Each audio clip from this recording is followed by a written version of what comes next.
man, talking to your black spirit. Pathetic.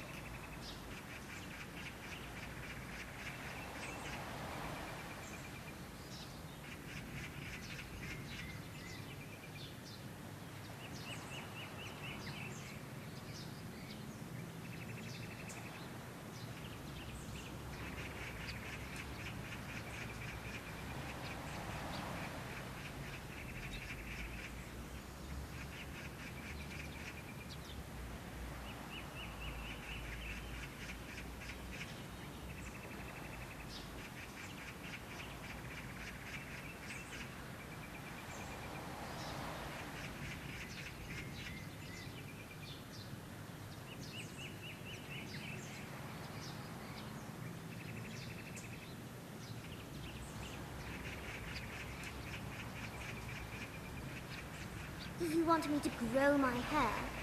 Dream on.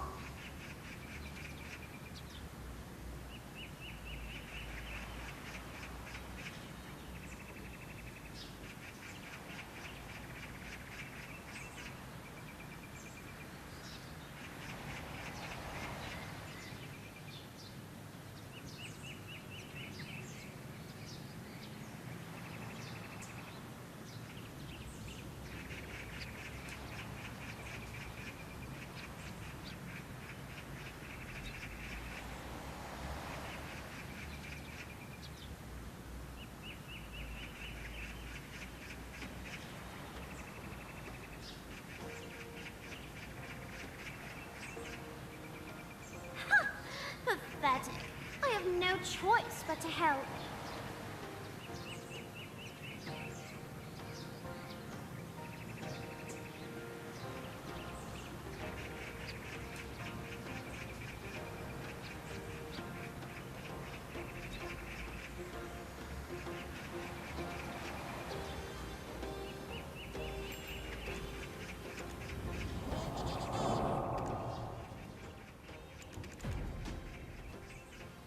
I could not hear him talk any longer, so I forced myself to sleep.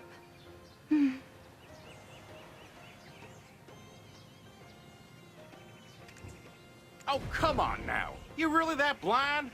Frail as a candle, smile as warm as the sun? Lady Sunhua, that's you! It cannot be. He always treats me like a child. Could it really be? Yes, he was hollering at you. Now you hold on to that man tight. Word of his good looks has traveled all the way to Seoul.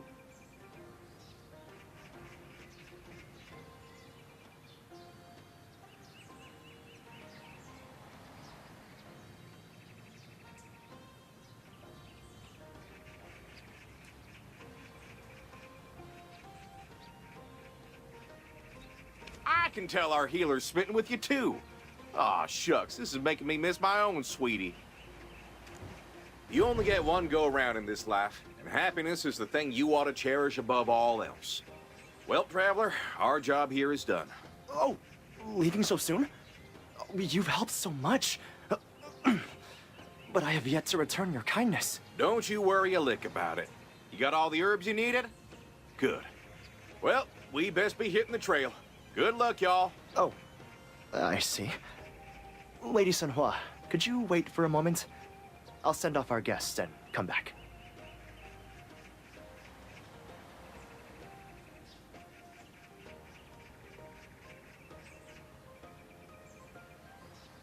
Be safe, Torsue. Traveler, thank you. And, Sodong, I'll be waiting here.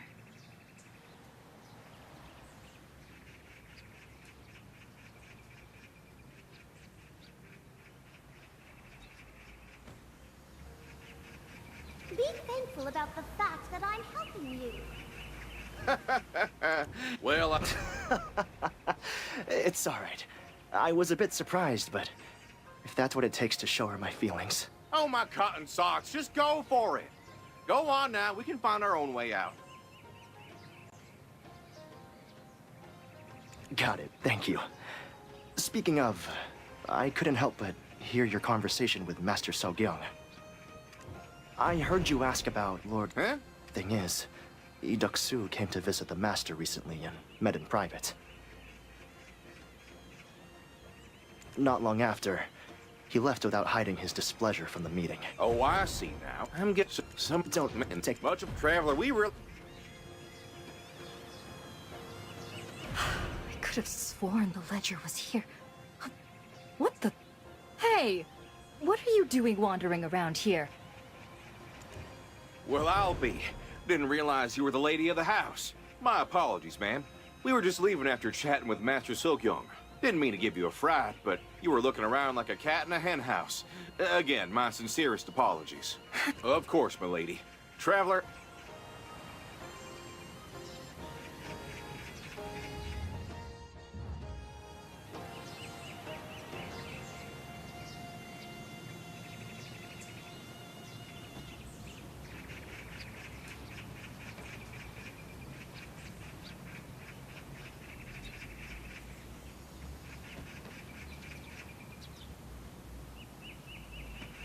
How about we mosey? You look bored, tired. You don't say. So that's what it's called? Her Majesty's orders are absolute, and I'm just following them.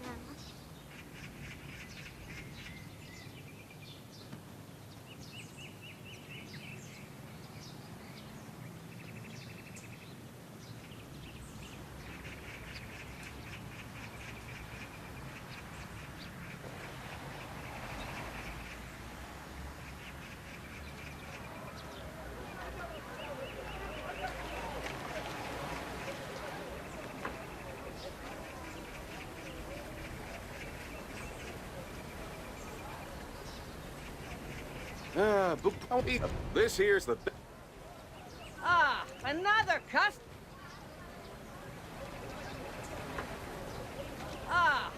another cut. Haunting! Shut. What do you want? I'd have made a.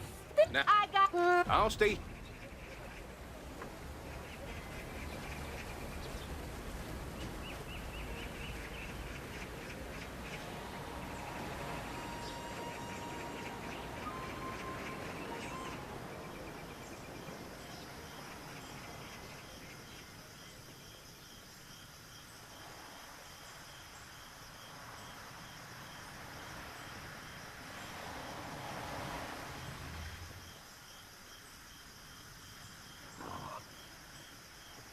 Well, how's my graceful move?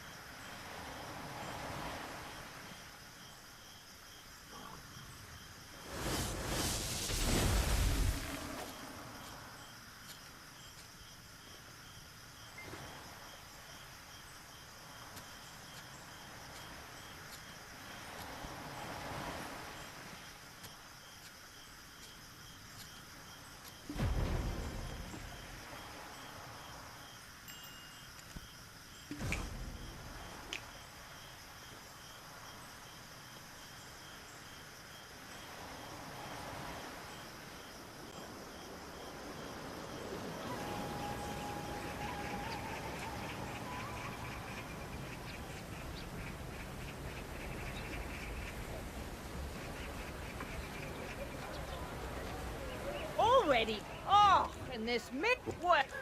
Wait a minute.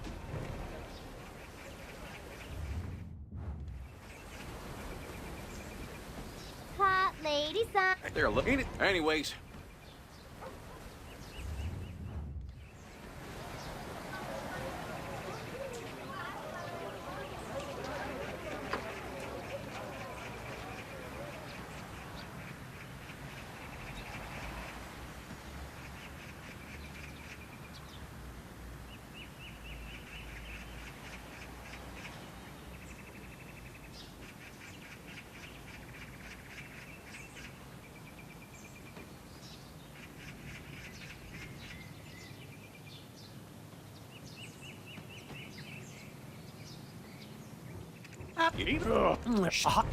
What that mess? So, shall we go? You know, nothing.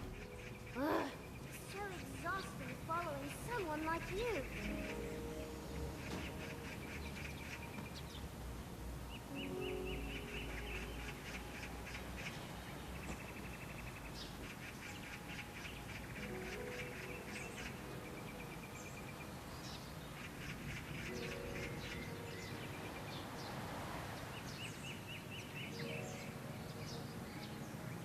Man, talking to your black spirit, pathetic.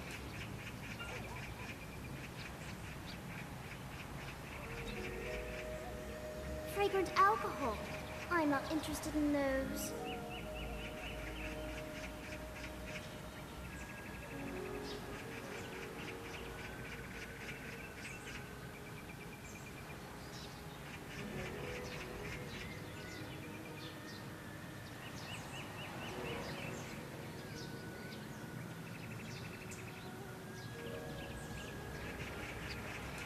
Lady Sodwa, what in great cookbop are you doing all by your lonesome? And where's that dashing healer of yours? Hold up, are you crying?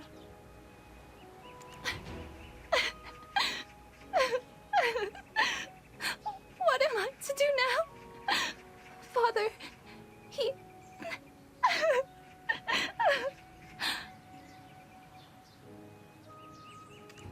Now, crying ain't gonna fix a thing.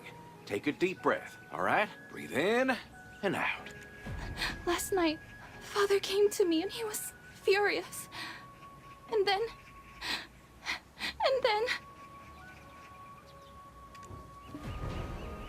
The song they sing in the market.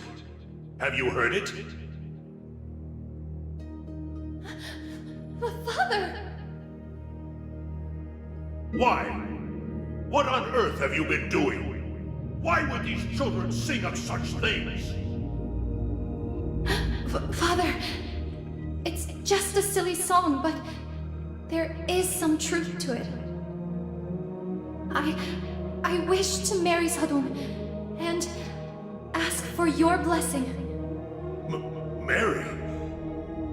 Mary? Zedong? You want my blessing? I raised you better than this. How could you do this to me? Father, please. My precious daughter with a lowly healer. That yam boy. Disgraceful! All those servants who get this from me will face my wrath! And you, Sunwa, you will...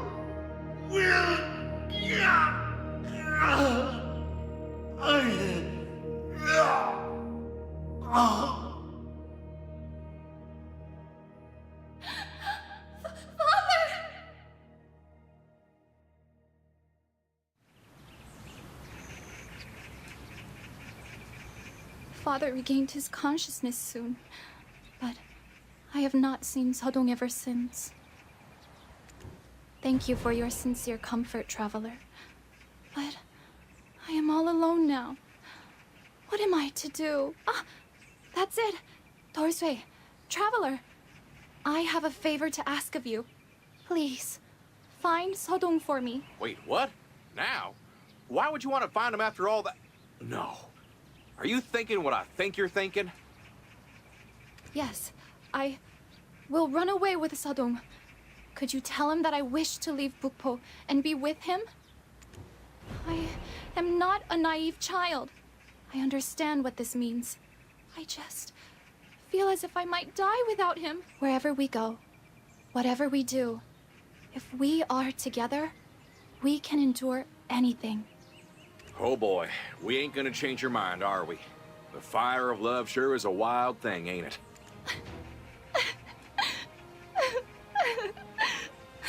What am I to do now? Father, he... Alrighty then. You know, me and the Traveler, we're perfect for these kind of requests, if I do say so myself. But, where are we gonna find him? From what you told us, he ain't gonna be at the apothecary. Sometimes when he went out for errands, I could smell the sea breeze from him. When I asked if he likes the sea, he said he likes to stroll along the beach when he needs to calm his mind.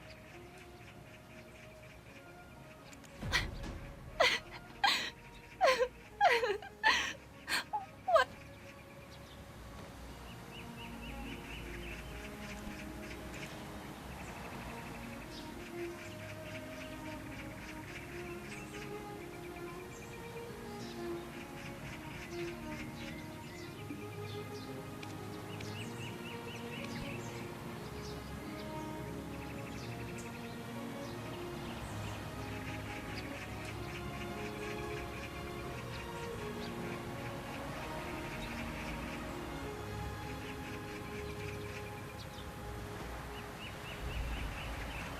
nothing but junk coming up today.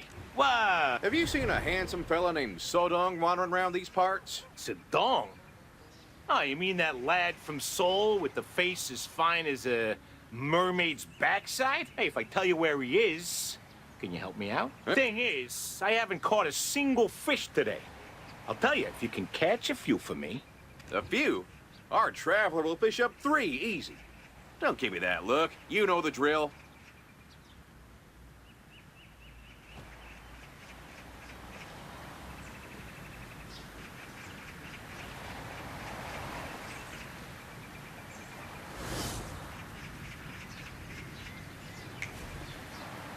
Heavens, have you forsaken me? If there is no way we can be together, then there's nothing left for me in this world. Be thankful about the fact that I'm helping you.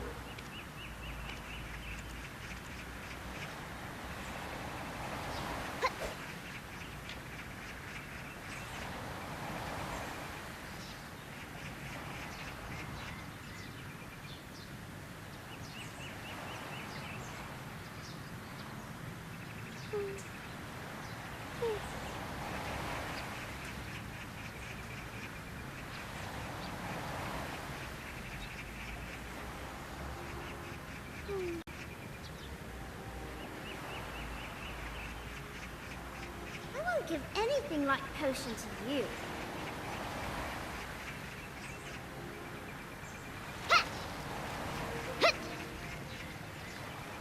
Stop making me do such stupid things, you stupid.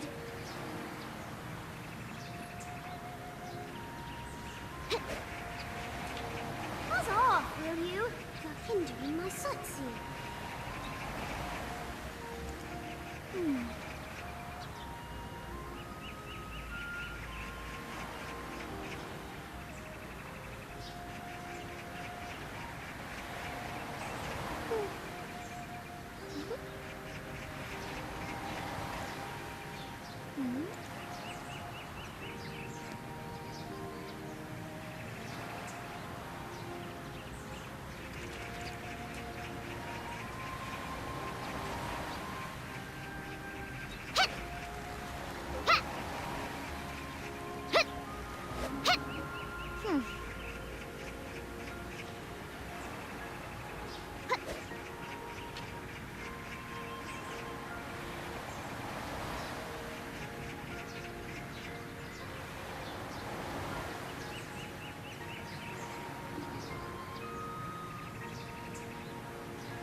Man, talking to your black spirit.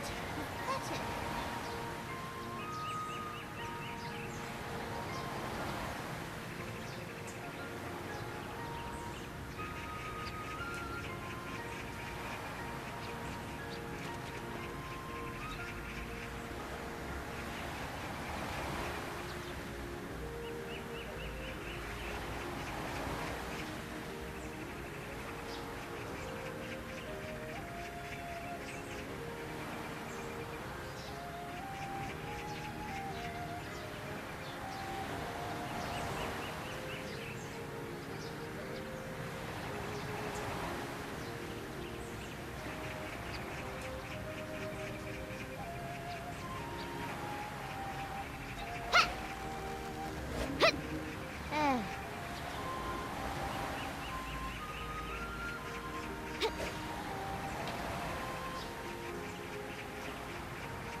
give anything like potion to you. Hey!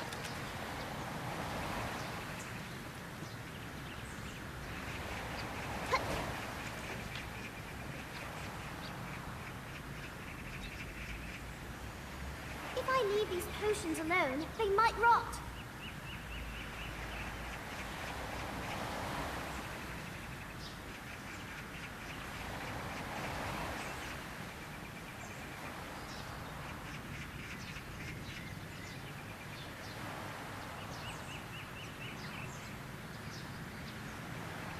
I didn't come here to help you.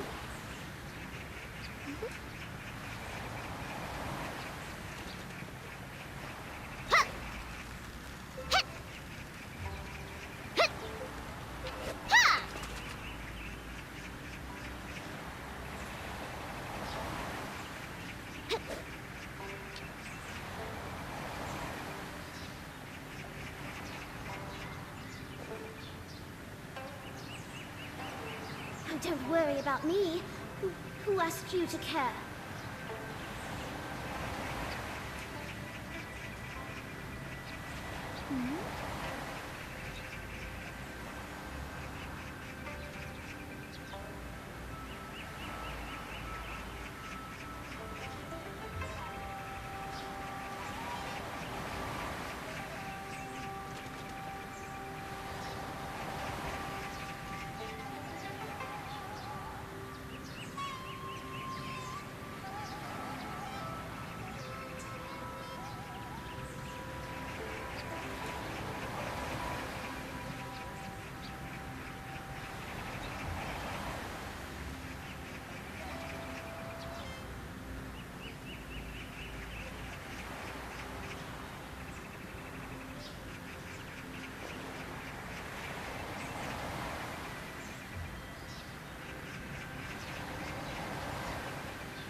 Heavens.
exhausting following someone like you.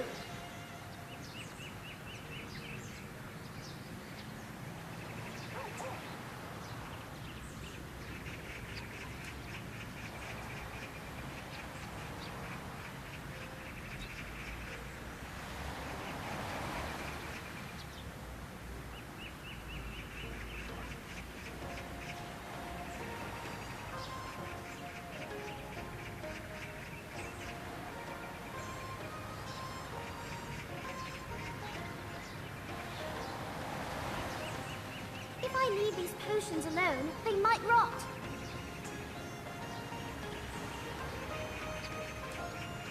Got him already. That was fast. Wow, that's some fine fish. Won't be going hungry. Great. He was here. Pete.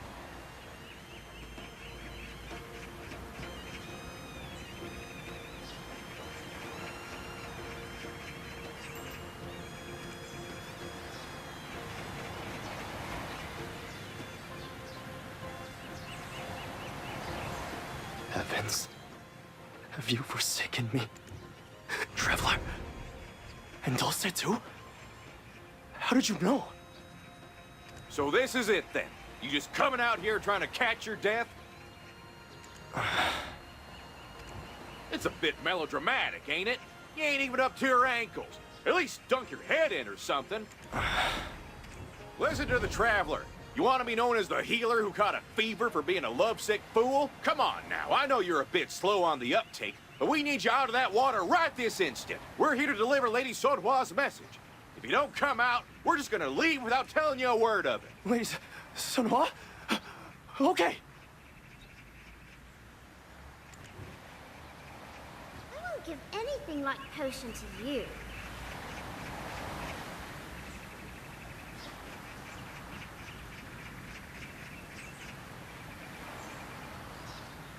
Think you're real manly? Yes, now look here. Huh? Still, oh, that's the spirit. Now go grab your things. We'll go and fetch Lady Sonhua. I am so grateful. I will never forget what you've done for me. Got the looks to woo all the ladies in town, but he's as clueless as a calf in a snowstorm. Reminds me of when I was younger. What? It's true. You can ask my missus if you want. No? Never mind then.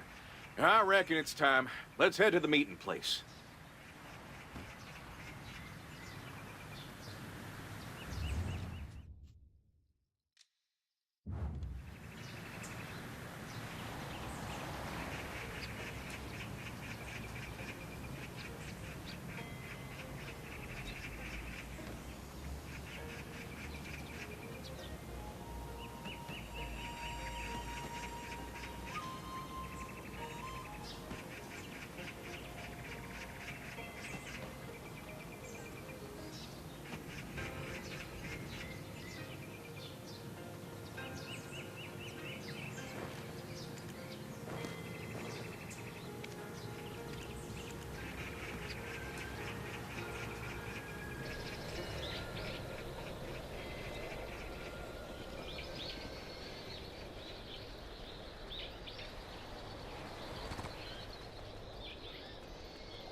They're late. Should be here by now. Sadong! Milady!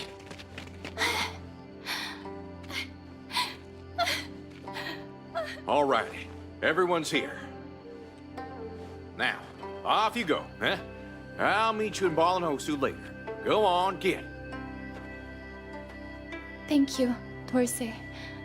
And Traveler. We'll make it work. Thank you so much. I'll make sure she's always happy.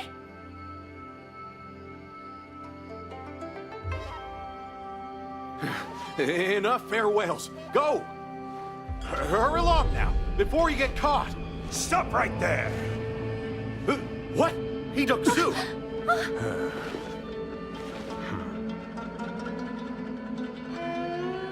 Oh, man, oh no. I'm gonna go and hide, Traveler. You got this.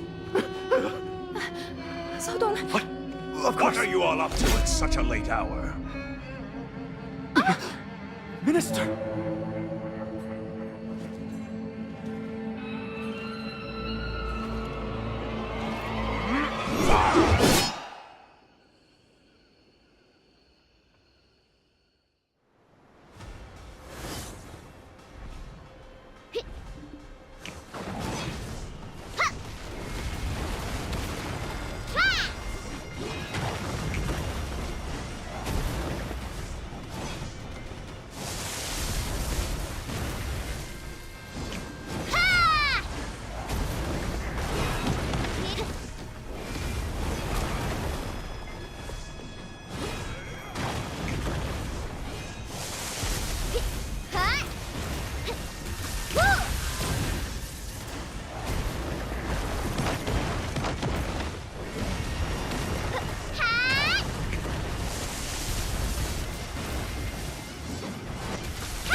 Your skills are unchanged. Our little playtime is at an end.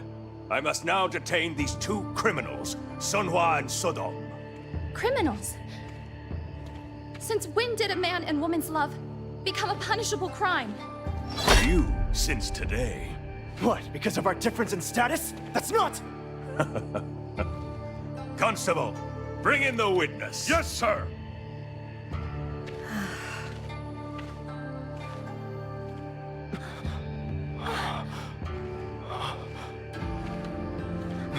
Mother? Madam? Huh? Is he saying he's gonna take her family hostage? Mother, forgive me. I cannot live without Sodong. No, Sunhwa. Mother, you know me. We can make this work. I will not allow it. But, Mother, I am telling you no! but why?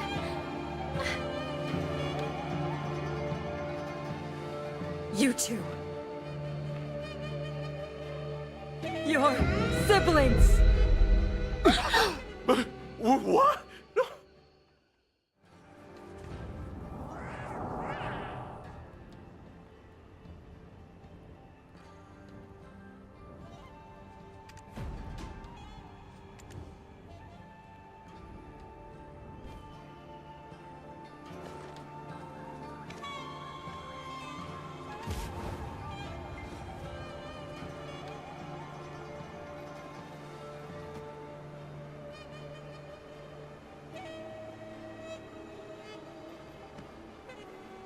Mother, wanting to separate us is one thing. But siblings? Why would you say such a thing? You were too young, so you won't remember this. But not long after your birth mother passed away, I married your father. Shortly after that, I gave birth to my son, born after only 7 months in the womb. Despite being born premature, he was a healthy boy and he had 2 moles side by side behind his ear. But then, one day, whether he vanished into the sky or sank into the ground, my son disappeared without a trace. As I struggled with my broken heart, I searched everywhere, but I was never able to find him. Many years later, when your father called in a healer for you, I was astonished at what I saw. He had those same 2 moles behind his ear.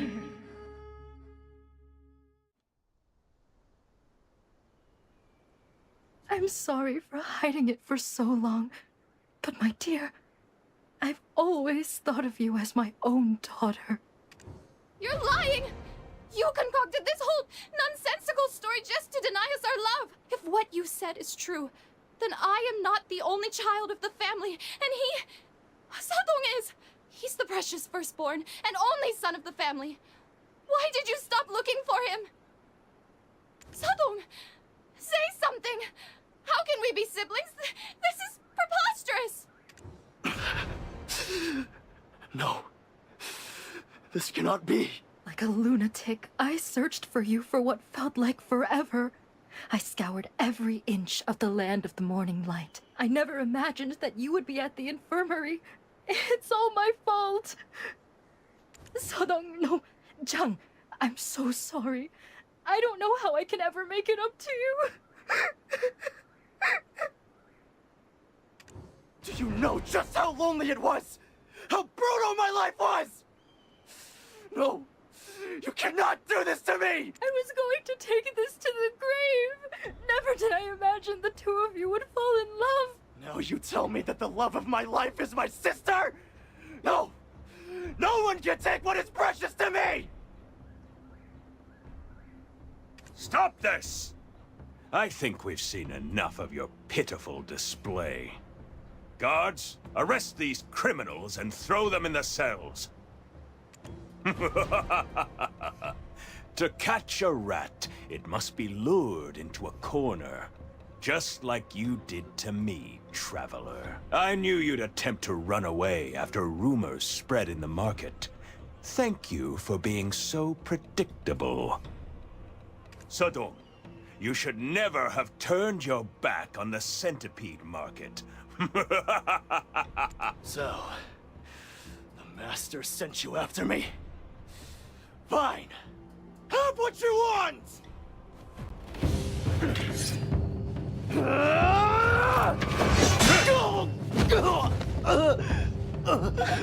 Sadong!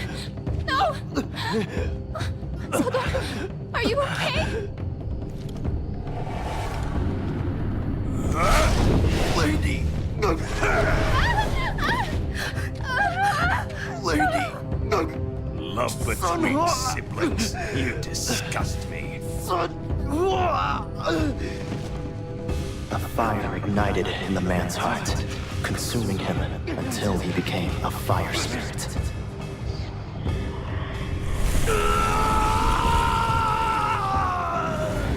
You were a failed experiment. As such, you are no longer needed. This is all according to the Master's will. Jiggy!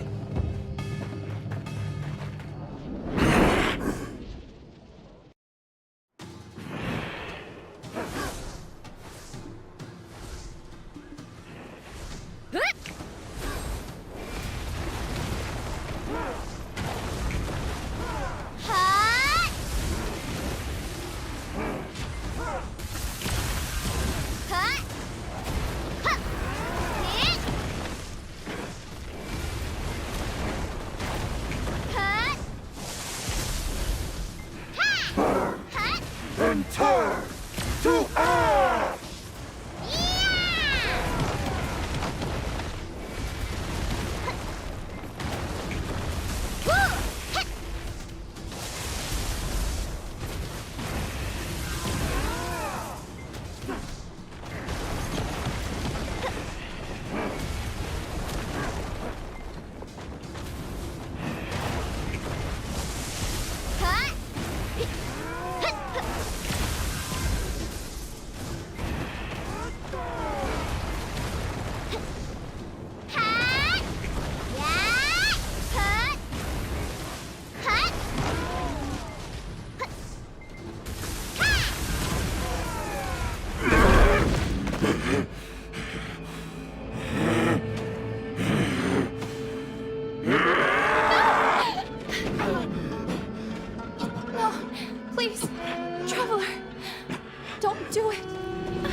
Duk Su said to Sodong, right?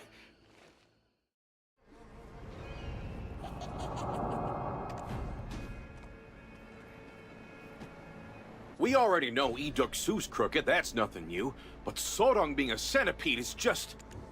It's almost guaranteed at this point. But it looks like they're up to something in Bukpo too. And on top of that, the couple we were rooting for turned out to be siblings. Don't that just beat all?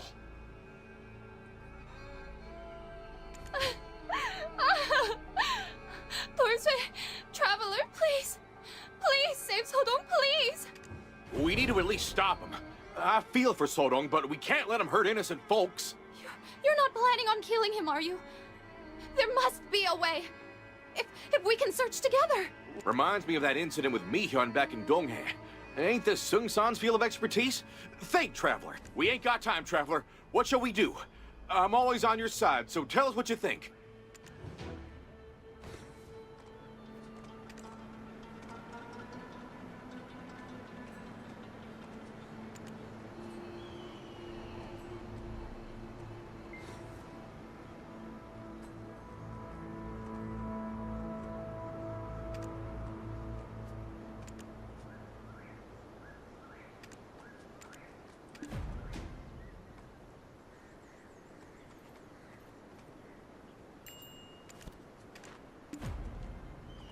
There has to be a way.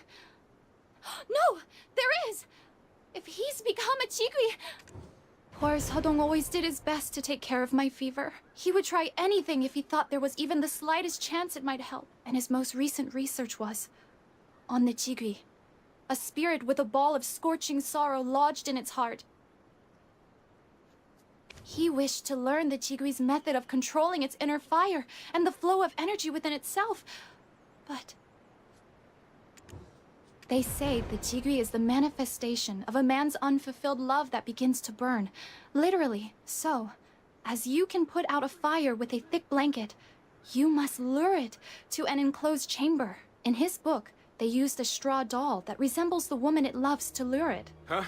So what you're saying is, if we can calm his mind, we can at least douse the flames? Actually, I've been thinking about what your mama said, and something just don't sit right with me. I ain't got nothing to back it up just yet. When I'm sure, I'll give you a holler. If we do this right, we might be able to turn poor Sodong back into a man. Of course, there ain't no guarantee of success, but we gotta try for the poor fella. What do you think, Traveler? After all, you'll be doing all the heavy lifting. Right, I knew it. You ain't the type to say no to such a noble cause. I got somewhere to stop by with Lady Sunhwa, so can I ask a favor of you? Can you whip up a straw doll to lure out our Jiggy? If Sodong appears in Bukpo as a Chigui and starts to burn the town, even if he turns back, he would never be able to live with it. We must go somewhere where there's no one around. Follow this path, and you'll find an abandoned village. That's where you need to lure him to. What's that? You don't know how to make a straw doll? Well, shoot. Maybe them merchants at the market know a thing or two.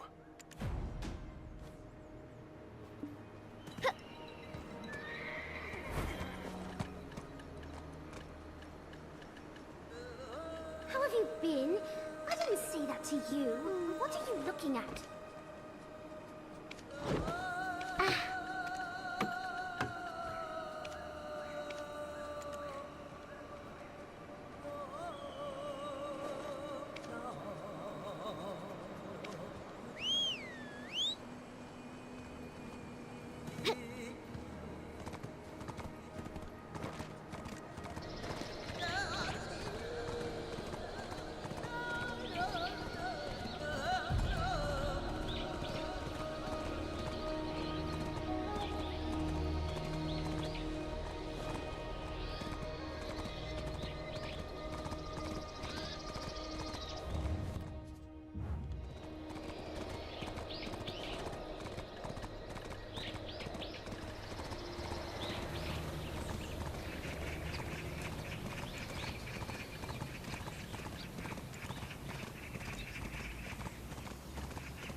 Welcome.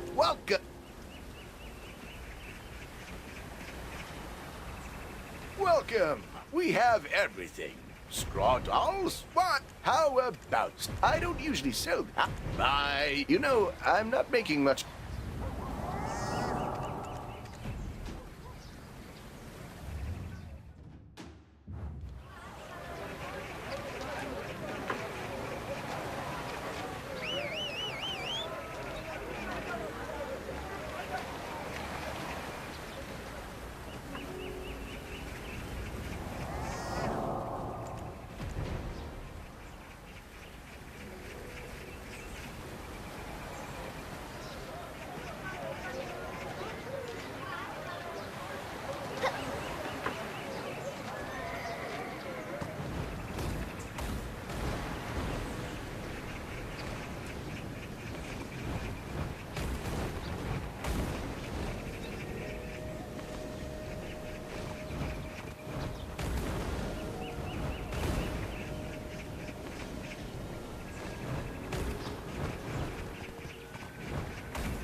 Did you get the doll in place?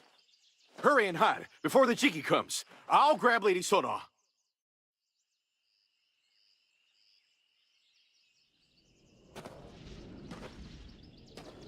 Sono... Is that you?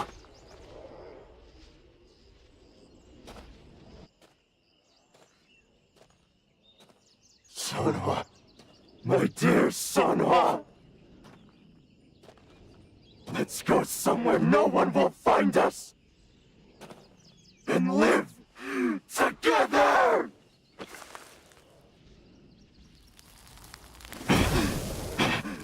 No!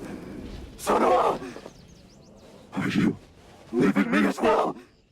This cannot be! The world cannot do this to me!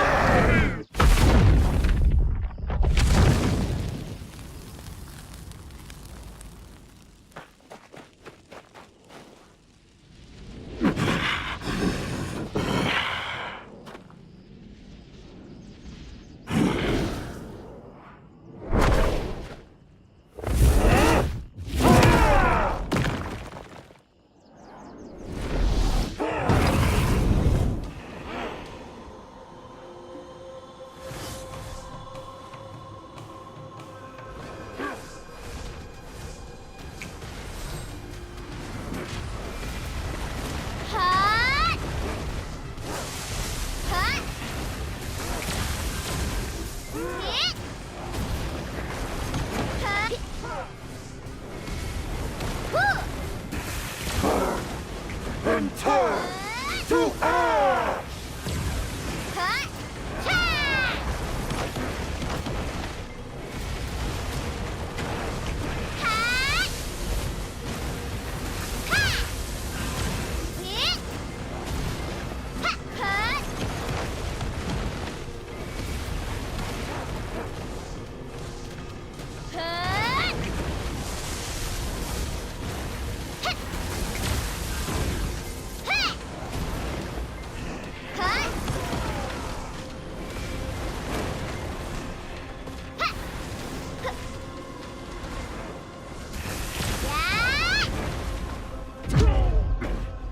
I can't have you! I will burn everything!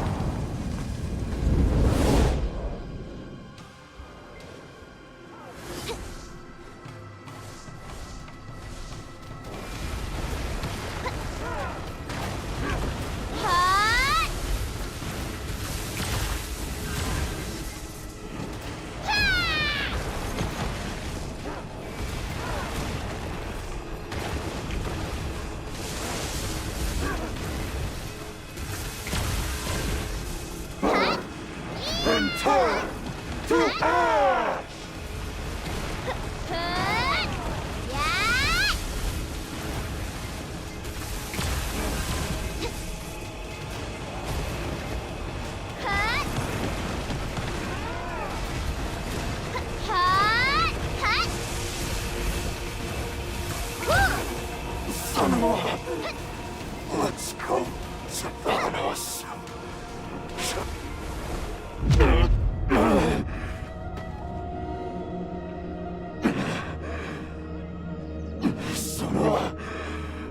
Sono, I miss you. I miss you so.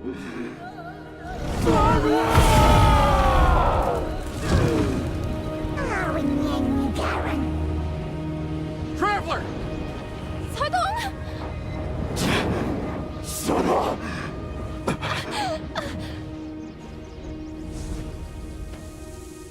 Sadong, your body!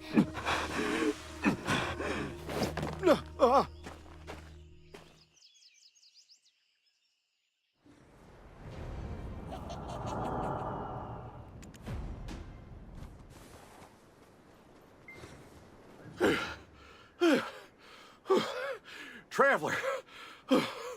Looks like I made it in just the nick of time. Now, Lady Sunhwa, why don't I let you tell the story? Sadong! Listen! It turns out we're not siblings! You are the son of your mother's previous husband. We can be together now. So please, quell the flames that rage in your heart. Sunhwa. Sadong.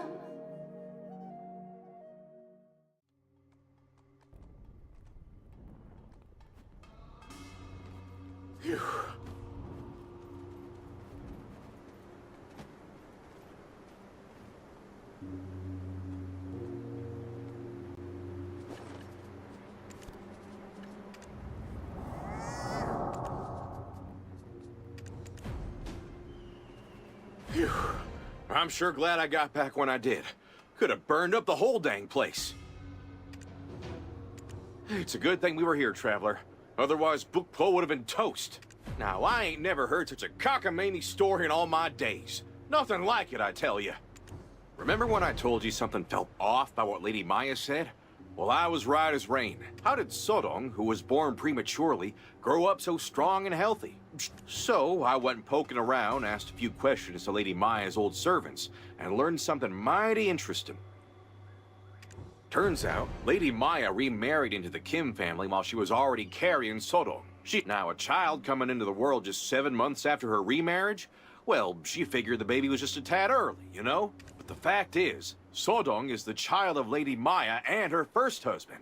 Now, ain't that something?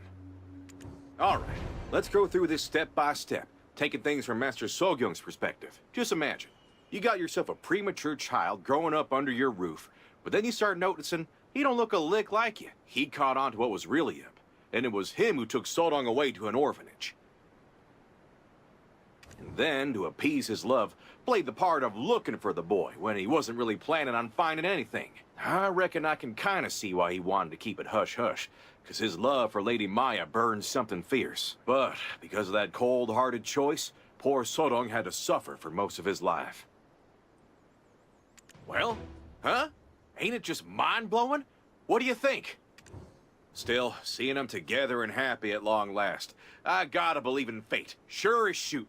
I just hope old Master Sogyung comes to his senses, repents for what he done, and gives his blessing for his daughter, right? And that brings us to the final piece of this here puzzle.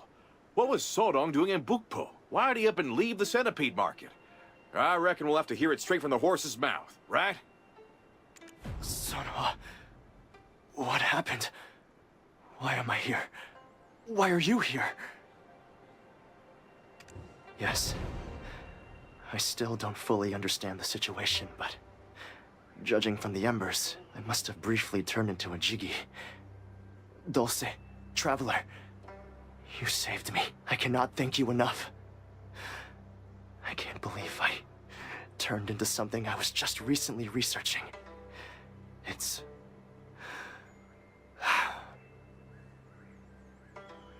This is the Centipede Master's plan coming to fruition.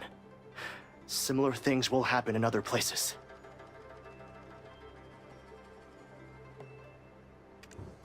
Yes, I used to be. As a healer, I concocted poisons and did experiments. But not anymore. After meeting Sunhwa, I became a new person. Huh. So a rough and tumble fella finds love and turns over a new leaf, huh? Ain't that a hoot? That's right. I resented the world as an orphan. But Sunhwa's innocent gaze changed me. I was ordered to secretly procure swellfish and refine its poison for delivery. You can't openly buy swellfish at the market, so I got to know some fishers. I naturally ended up meeting Master So-gyung, who owns most of Bukpo Harbor, which, of course, led me to meet his daughter. And so... And the rest is history, ain't it? So, your mission was to deliver the swellfish poison? Yes. The fishers detained in the cells right now are probably those who did business with me. My guess is Su is holding them captive and threatening them to keep quiet. Yes. I think he was dispatched to keep an eye on me. He's also the one who ordered the Jiggy research. I see now. I was wondering how the one the one arrested in Donghae by a royal inspector was sneaking around these parts. If he'd unjoined the centipede market and caught the eye of some dignitary, it's a doggone shame, but it makes sense. I must have been a thorn in their side. A loose end who got them the swellfish poison. So they orchestrated the plan for me to turn into a Jiggy and burn down Bukpo. I don't know how I can ever repay you. I'll make sure to live a happy life. Thank you so much. Dorse, traveler, thank you. I feel sorry for my father, but I must follow Sodong and leave this place. Well, you find someone that just lights up your whole life, and you happily live out the rest of your days. That's how it goes, don't it? Sodong, please don't say anything. Just stay with me like this. Ah, now I finally get it. Why Su slithered on over to Bukpo. What he was up to here. Speaking of, if Su's a centipede, that means there's a whole mess of them in the royal court. Yeah, the centipede market took some swellfish poison from Bukpo and tried to use a Jiggy to cover it up. Now, we ain't got no direct proof of these here shenanigans, but we know they had their eyes on it. I got me a strong gut feeling this is tied up with the poisoning of His Majesty. But where could they have used it? Swellfish poison kills quicker than you can say swellfish. Nah, I reckon not. His Majesty passed away hours after his last meal. They probably had a whole mess of folks to get rid of before they got to His Majesty. My guess is the poison was used on them other folks instead. Anyways, we can bet there's some centipedes crawling around the royal court. And who knows what kind of mischief they're up to. I don't get it. Traveler, tell me you're as lost as a ball in high weeds too? Still, I'm sure we can rustle up some evidence somewhere else. Now, shall we mosey on back to Yuanru? At least we know the two lovebirds are happy together.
Oh my! Have you been watching too many fools perform?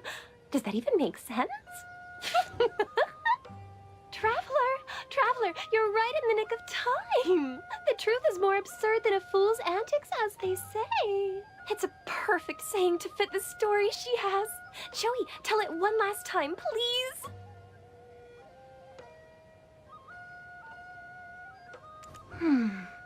Well, lately I've been preparing for an act myself and needed a few things. So I visited the marketplace.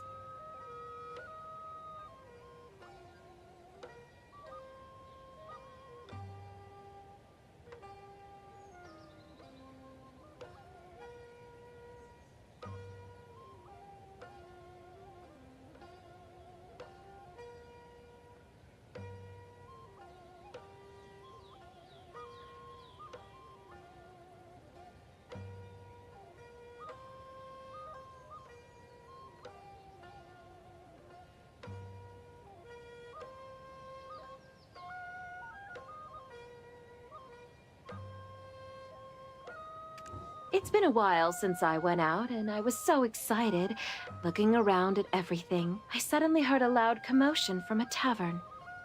Being the curious person I am, I rushed over, and there was a man, sitting in the yard, crying his heart out, sobbing like the earth would swallow him whole.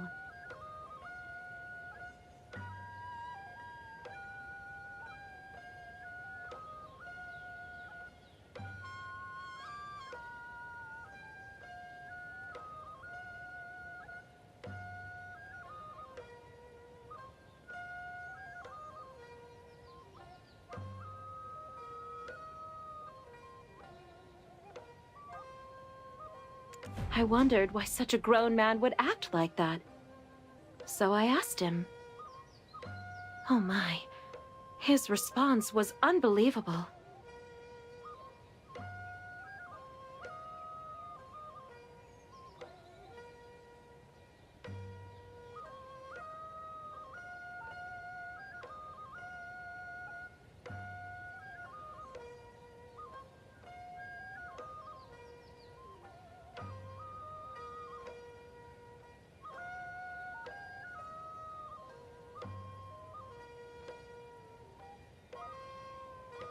A few days ago, he came home from work, feeling strangely uneasy. When he looked at the steps by the door, he saw there was only one pair of shoes, meaning his wife was home alone. But oh my, when he listened in a little closer, he could hear murmuring voices coming from inside the room.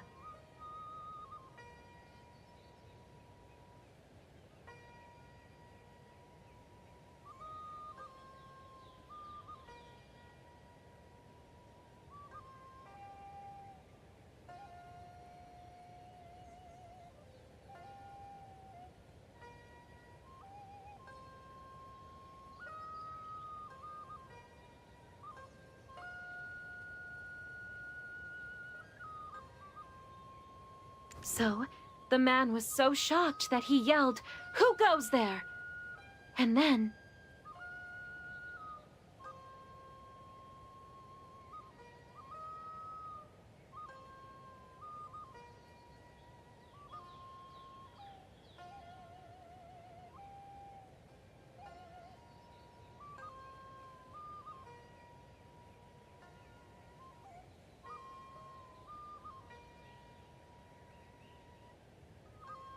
something that seemed both human and not, you know?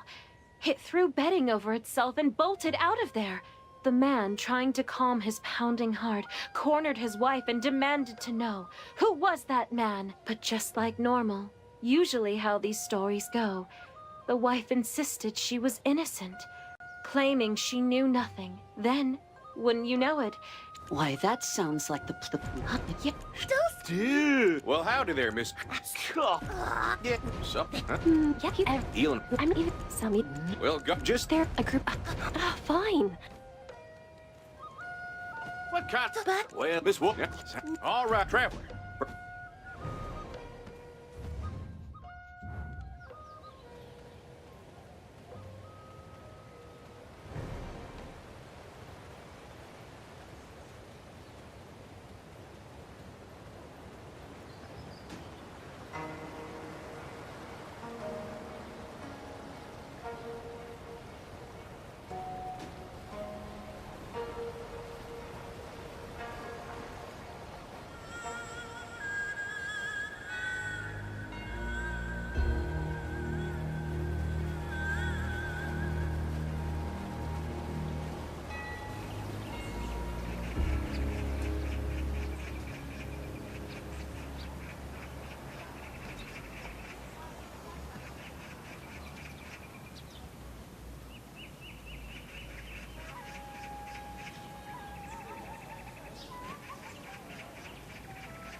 Hey, you... What? Huh? Well, now. Oh, But think, don't anyone who's. Traveler, we ain't heading to Donk.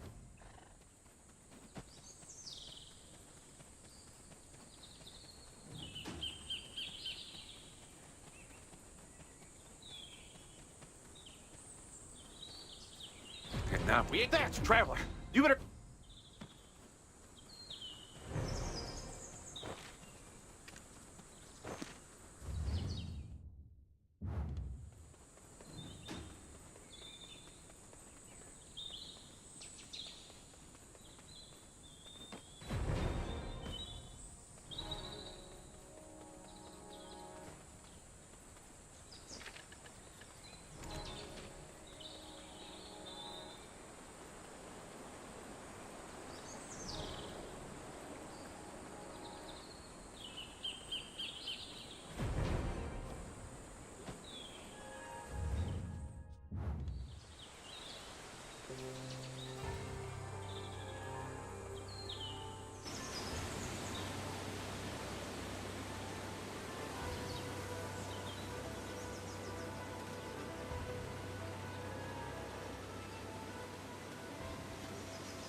Oh, Tell you.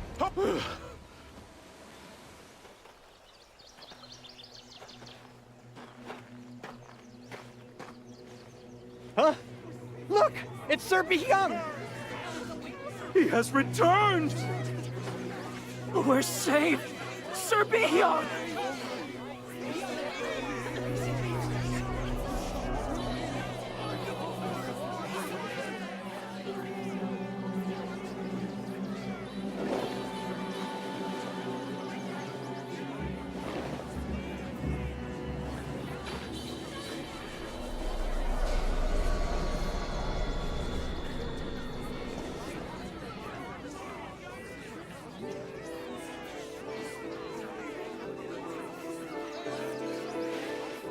whoa! What the heck? He woke up. Oh, my body doesn't hurt anymore.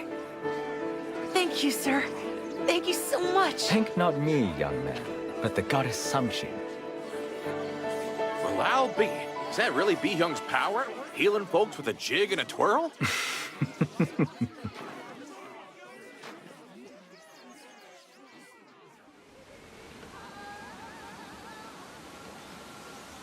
Aho, traveler. You possess a power that does not belong to this place. Water always flows from high to low, and fate is the red thread connecting us. Our meeting was destined. Indeed, I am Young, standing before you. Now, what kind of Ballin' Hosu nonsense was that? You some kind of monk or something? Is that what this is? The principles of the world are simple. Everything flows as it should.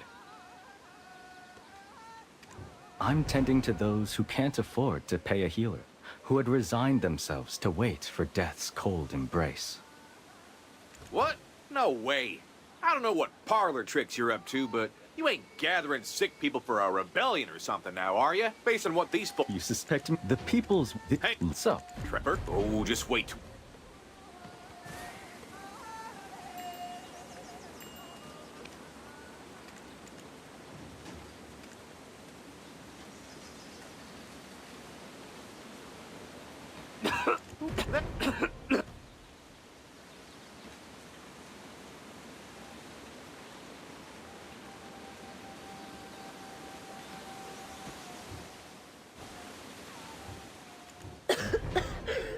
Who dares to so casually... Did you see that? That was... It's a sacred right to banish the plague, sir. Those of us here suffer no common malady.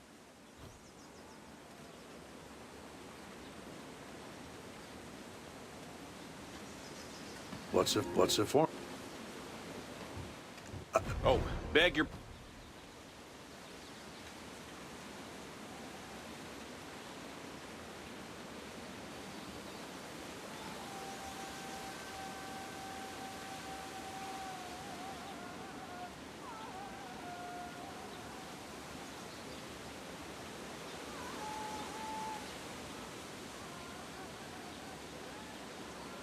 That if's, but we can't really. By the way, what?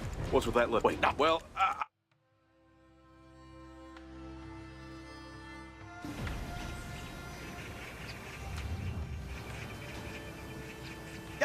What? horse, I would. Yup, yup.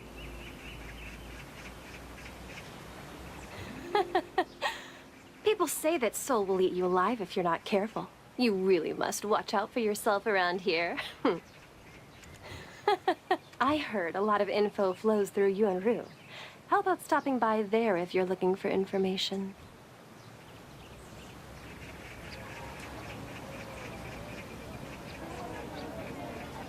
Hey,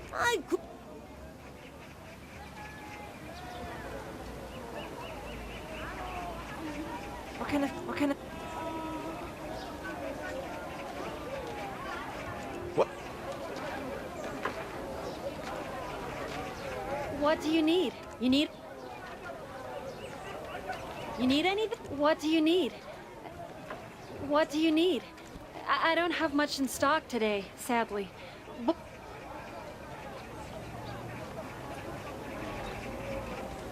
There, look.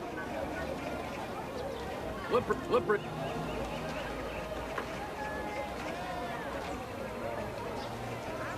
What brings you here? Well, how's my graceful move?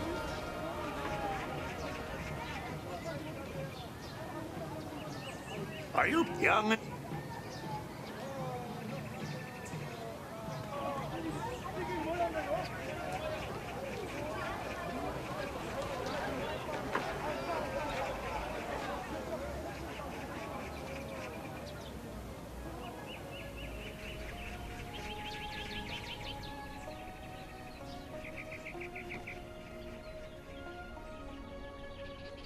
Would you like to see the herbs I foraged this morning?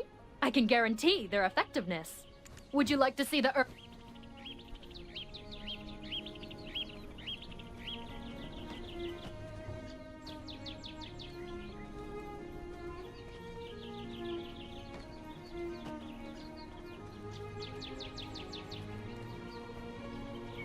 Hey, did you? So, is it just me, or?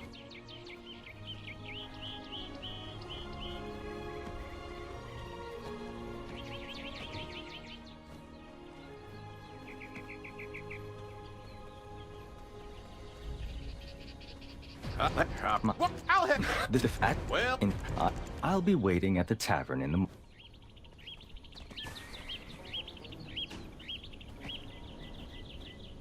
Would you like? You should. Would you like to see the?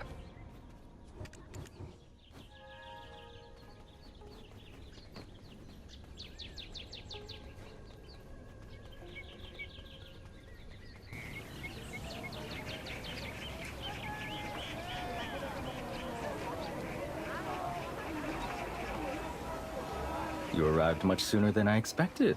It couldn't have been easy. How very impressive. Now, let's take a look at. Oh, glad you. Whoa, what? Although it was. What? Oh my.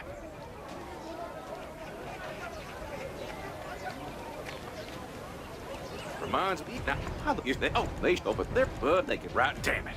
Just.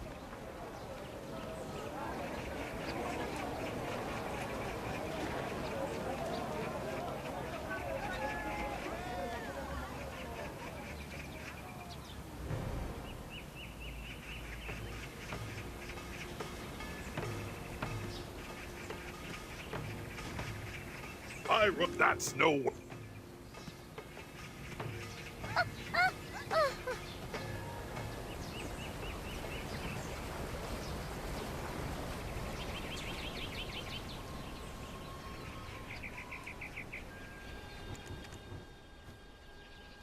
Again, how? It's. Wait, now, and while you're at it.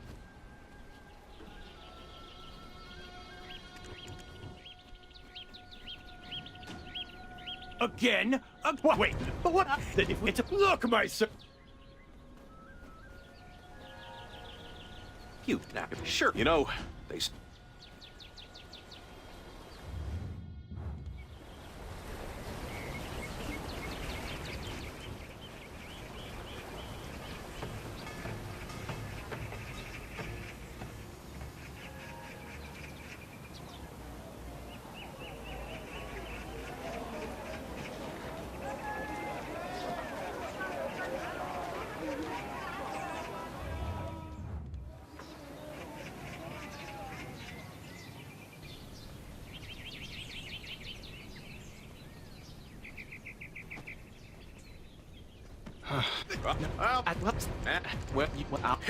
Is that so?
This Dulce has finished all.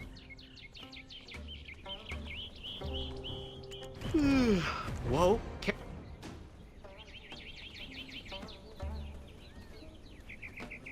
Let's see.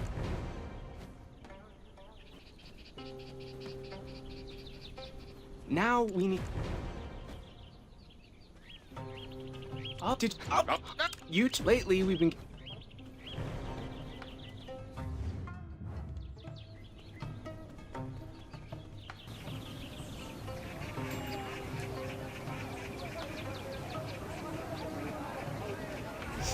Well, hey there.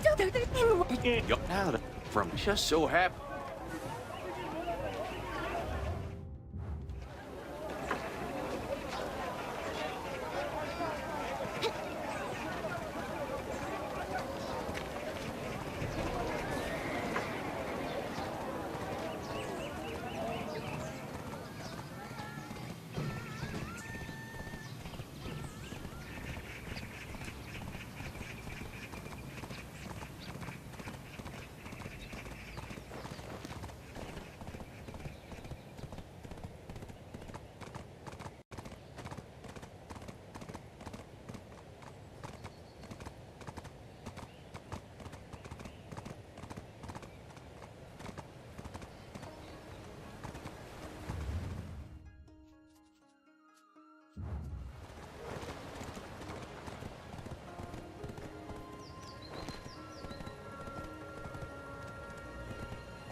Wangamun holds.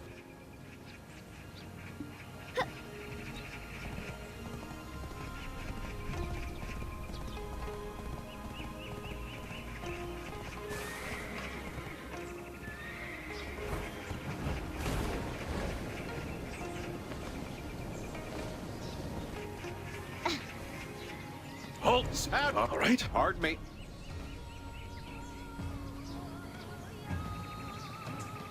Well, huh? Oh.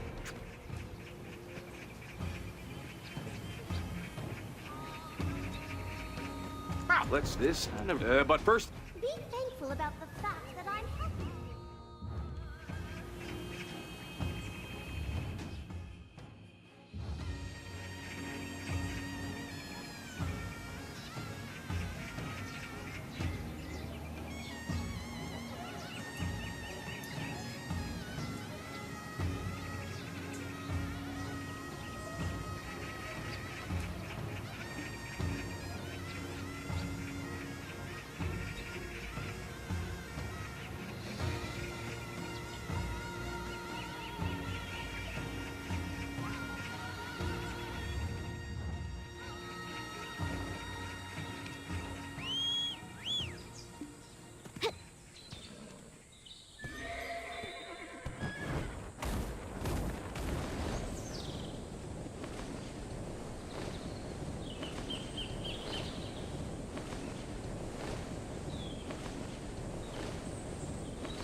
Whew. I thought it'd be easy to... Yes, Minister. I have faith. Well, at least good. You heal more, but...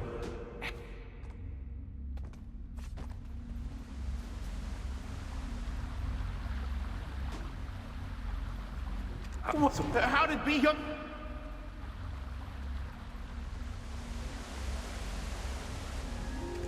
In this, we gotta find out who...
The dough.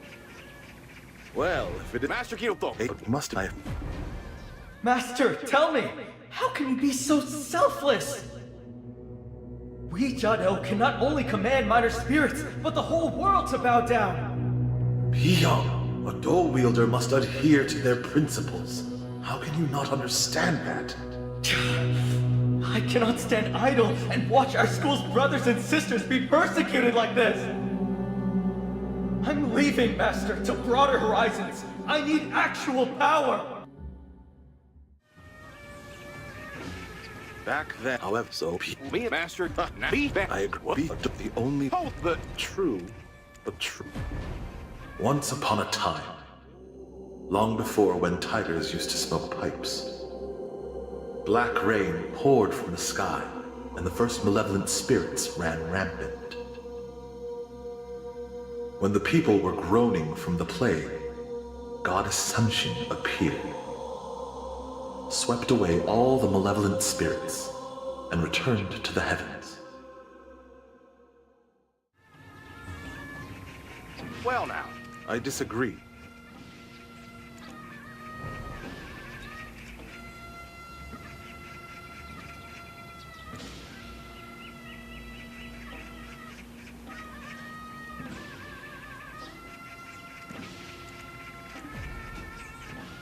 Yes, sir. As I said, so I'll be here.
Now, we...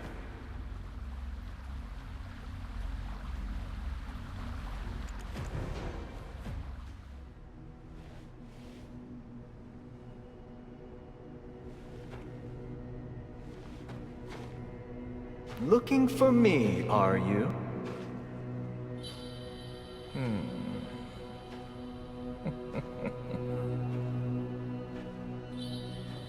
Ah, you're here. Let me cut right to the chase. Why on earth are you spreading this plague around, huh? Let's say I was just curious. If I were to gain actual power, how would those who ignored me react? It was as I expected. They all look up to me now. Huh, you're full of it. So then explain to me why you met with Minister Kim Goom-yoon. He is merely a tool to achieve my goals. Oh, come on. You're not really aiming to become the king, are you? You're beyond control.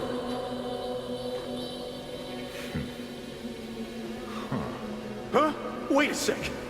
You're that... Don't make me laugh.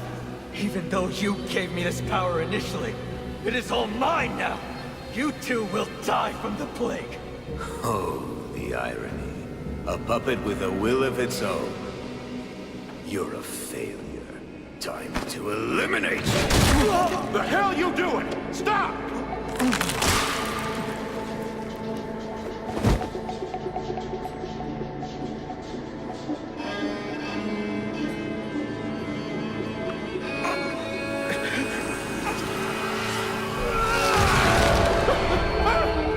What in the world is happening?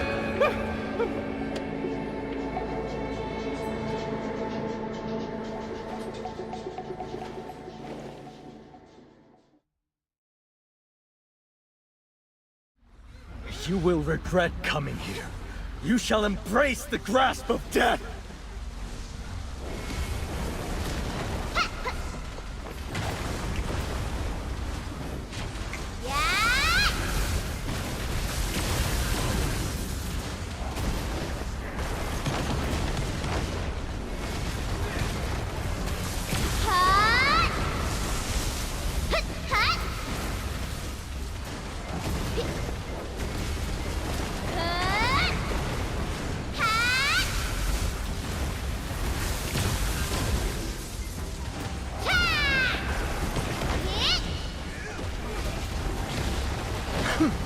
Away with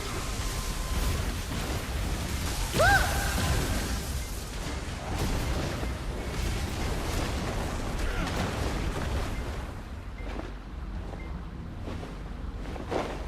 None! None shall ignore me anymore! No one!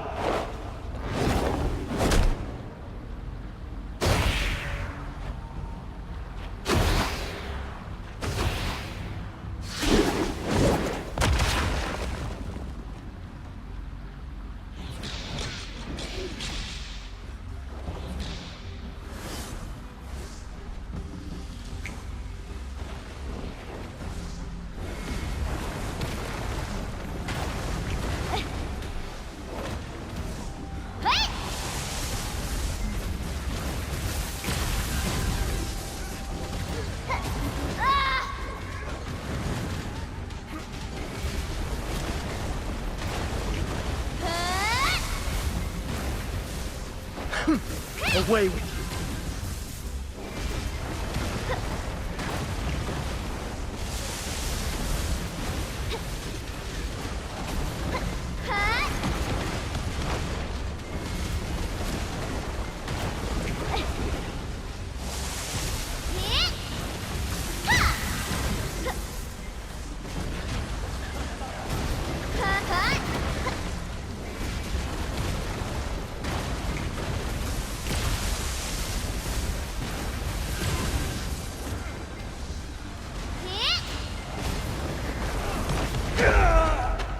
It cannot end like this.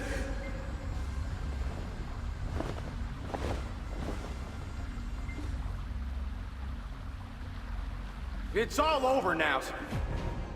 Go on then. Why don't you kill me?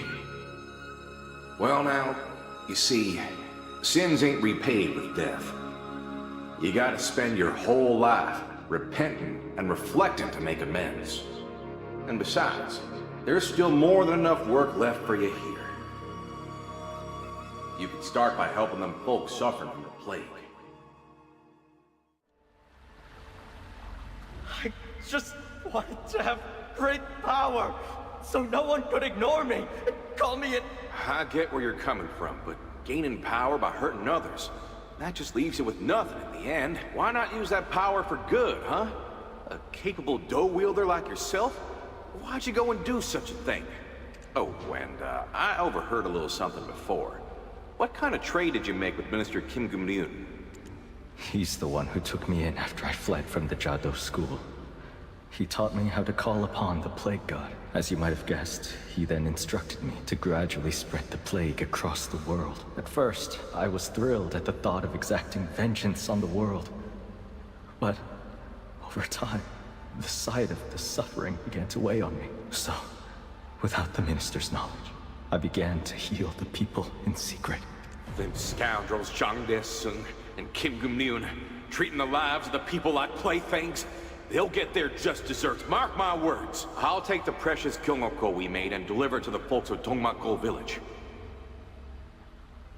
Traveler, head back to Yuanru. You got bigger fish to fry now.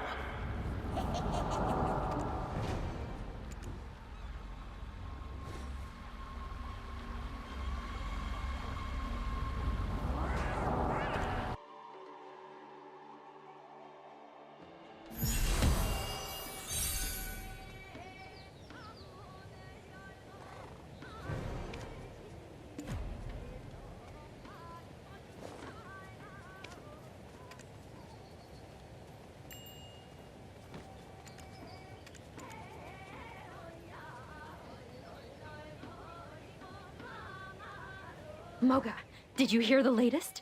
Rumors are swirling that folks have been completely losing their memories lately. My, losing their memories, you say? Just forgetting everything? Whatever are you talking about?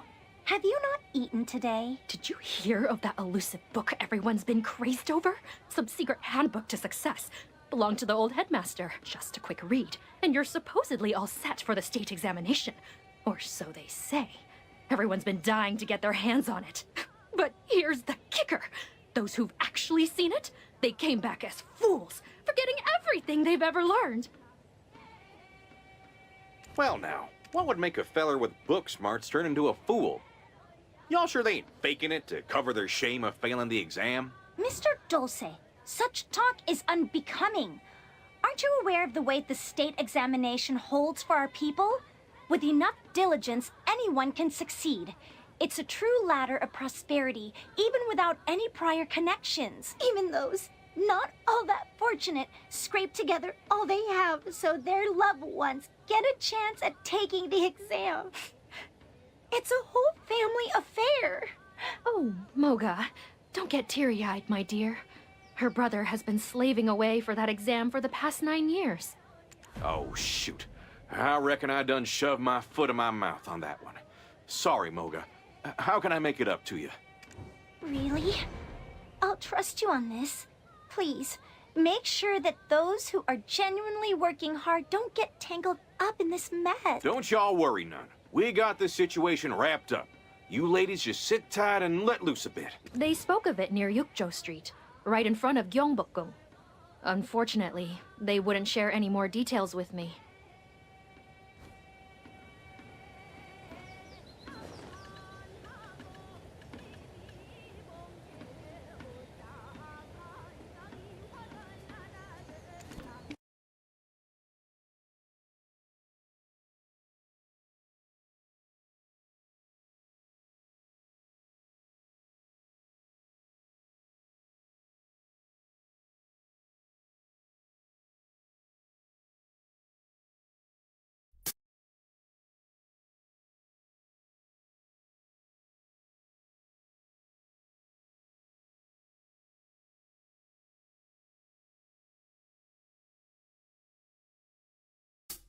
con cho bon địa bùi hiếu tì cú ôi hiếu cú xì cú lời na ôi hiền dần dò ta ư ya ta thiên lý trao khá ôi hiền rau lời nì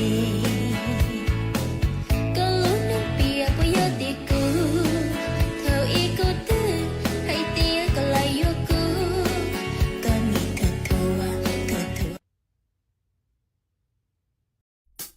con cho bon địa bùi hiếu tì cú ôi hiếu cú xì cú lời na ôi hiền dần dò ta ư ya ta thiên lý trao khá ôi hiền rau lời nì có lúc nước bìa bùi hiếu tì cú theo ý cú tư hay tia có lại vô cú con nghĩ thật thua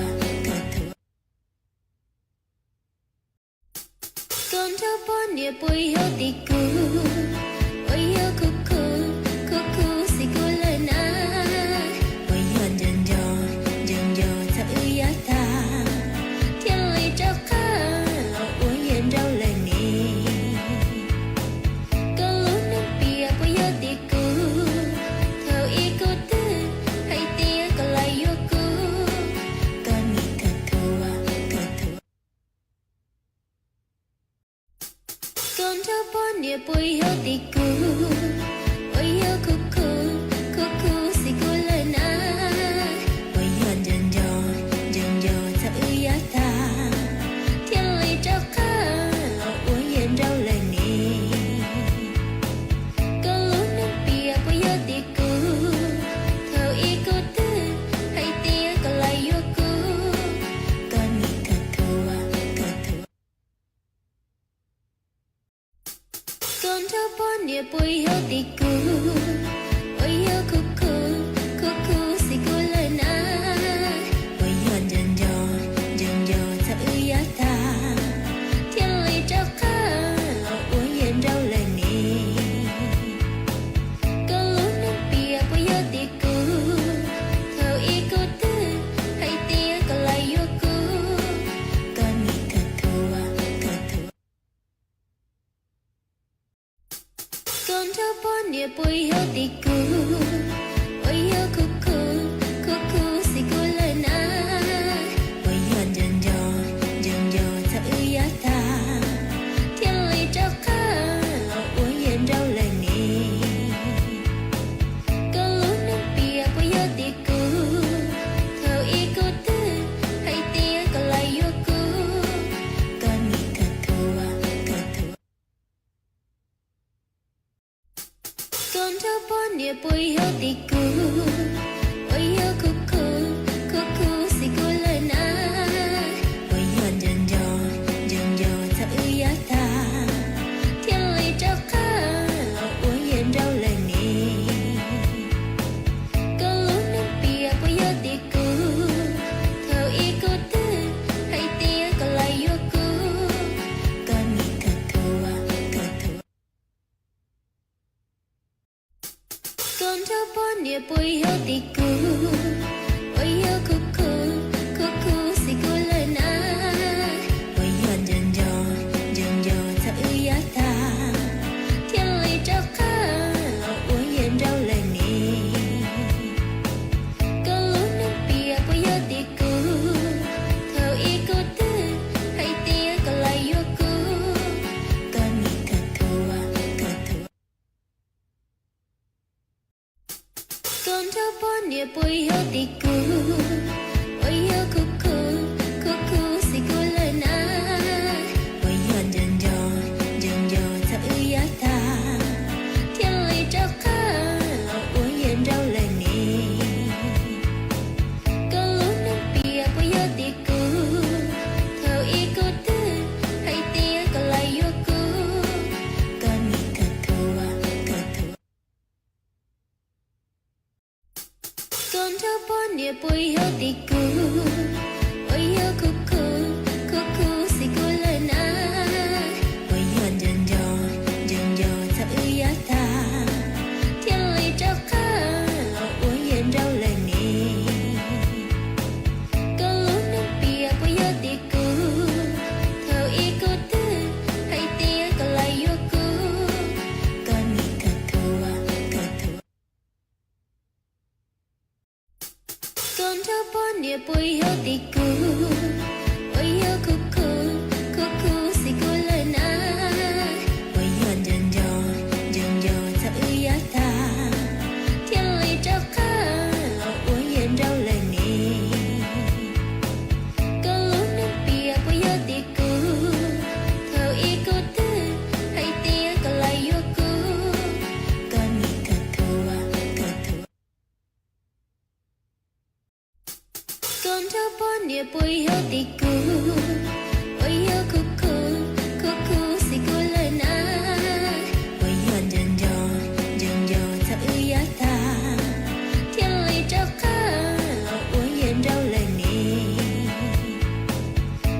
nia pui ho ti ku oi yo ku si ku la na oi yon jan jo ta u ya ta thiên lý cho ka lo u yen rau la ni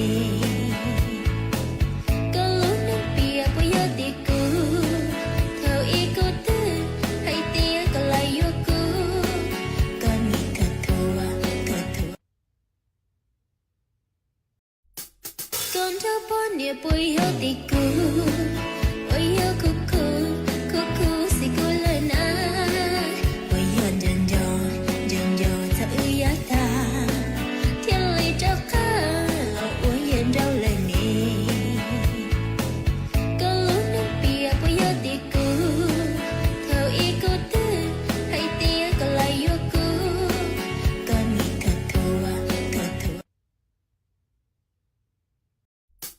con cho bon nia pui ho ti ku oi yo ku si ku la na oi yon jan jo ta u ya ta thiên lý cho ka lo u yen rau la ni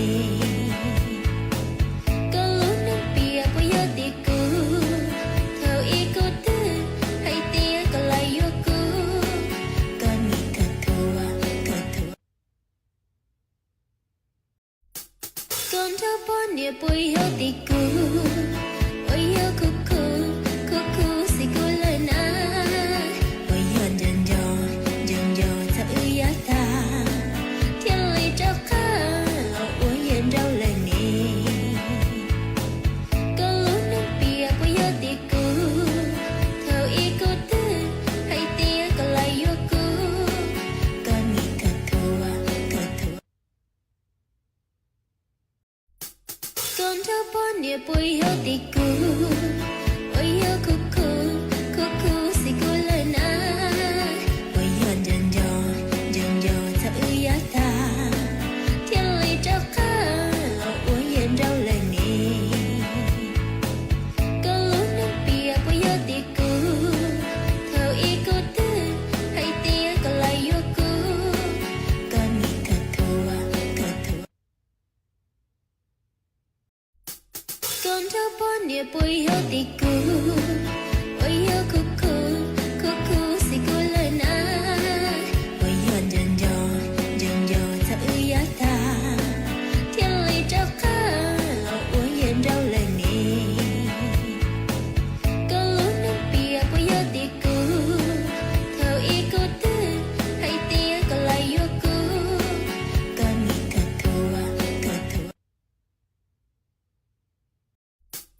con cho bon nia pui ho ti ku oi yo ku si ku la na oi yon jan jo ta u ya ta thiên lý cho ka lo u yen rau la ni ka lu na pia pui yo ti ku thao i ku tu hai tia ka la yo ku ka ni ka thua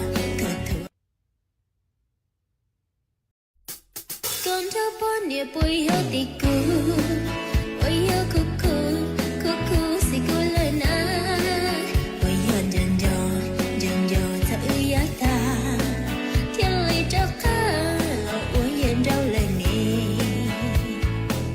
ka lu na pia pui yo ti ku thao i ku tu hai tia ka la yo ku ka ni ka thua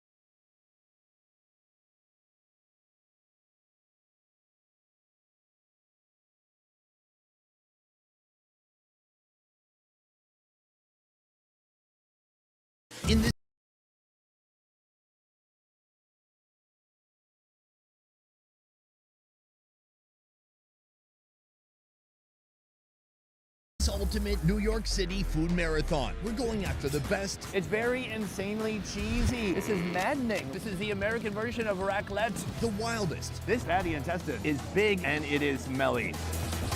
And the most extreme eats this place has to offer. This hot dog right here is literally the size of my newborn daughter, except for it doesn't have an umbilical cord. Thank God. There is no other city on earth where you can eat from 100 plus different countries, all within a few blocks of each other. Got a fresh Peking duck. This looks like you just grabbed it from the window of a Chinese restaurant, yes? Actually, I did, from our neighbors down the block. From a $5 street dog to $1,000 worth of seafood. It's an appetizer for our other appetizer. From the country's biggest outdoor food market. I want to say 90% of the people walking around here have no idea that sisig is cut up pig face. To rare noodles buried deep in Chinatown. I'm not sure if I'd call these hand-pulled noodles or hand-slapped noodles. But to start it all off, a New York City classic, the hot dog. Only this time, we're hunting down the record-breaking, most expensive hot dog in the world. So you have a butcher who makes custom sausages and hot dogs for you? Yes, we do. I gotta get a guy like that. But first, the best street dog in the city. We have come to our first hot dog location. Behind me, a cart serving a hot dog that costs only $5. But more remarkable than the price is the actual location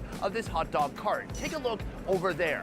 That's a little place known as the Met, short for the Metropolitan Art Museum. So this is some prime real estate, especially for a cart selling $5 hot dogs. In a moment, I'm gonna be trying a classic New York City street dog. And we're gonna learn the story of how this cart came to be. But first, let's speak to the hot dog cart owner. The hot dog king. The hot dog king. New York hot dog king. Dan Rossi. Dan Rossi. Dan Rossi. Thank you. Dan, New York hot dog king, put her there. Glad to meet you. The hot dog. Some people call it a glizzy. How do you feel about that? No. A hot dog's a hot dog. There's no other name. Okay, we'd like to stick with the classics. I agree. When it comes to classics, you are a classic to this city, and your story is legendary. Dan started his hot dog cart business 20 years ago. Even from the start, things were never easy for him. City permits, regulation changes, illegal competition, you name it. But despite all odds, Dan's been standing his ground right here in front of the Met for 20 years, preserving the true taste of a New York City hot dog. One of the reasons we're here today is because this is a very affordable hot dog you're selling here. It's $5. You're in a great location here. You're in front of the Met, a ton of foot traffic. Why not charge $8 or $9? Well, to me, I'm old school. Something is worth a certain amount. We just raised the price to $5 recently. And every single item that we use, the price has gone up. So we had to raise our price. What's the difference between a New York hot dog and a hot dog that you'll find anywhere else in the country? Most places where you go when they cook a hot dog, they boil them in water. That's probably the most terrible way to make a hot dog, because you put it in the water and it draws out all the flavor. So what you do is you put them on a nice flat grill. It's going to taste better. In different cities around the U.S., different hot dogs have toppings that are special or unique to that city. Tell me about the classic New York topping for a hot dog here. A New York hot dog would be a spicy mustard with some sauerkraut and with some cooked onions. Doesn't get better. All right, we are in the hot dog cart right now with Dan.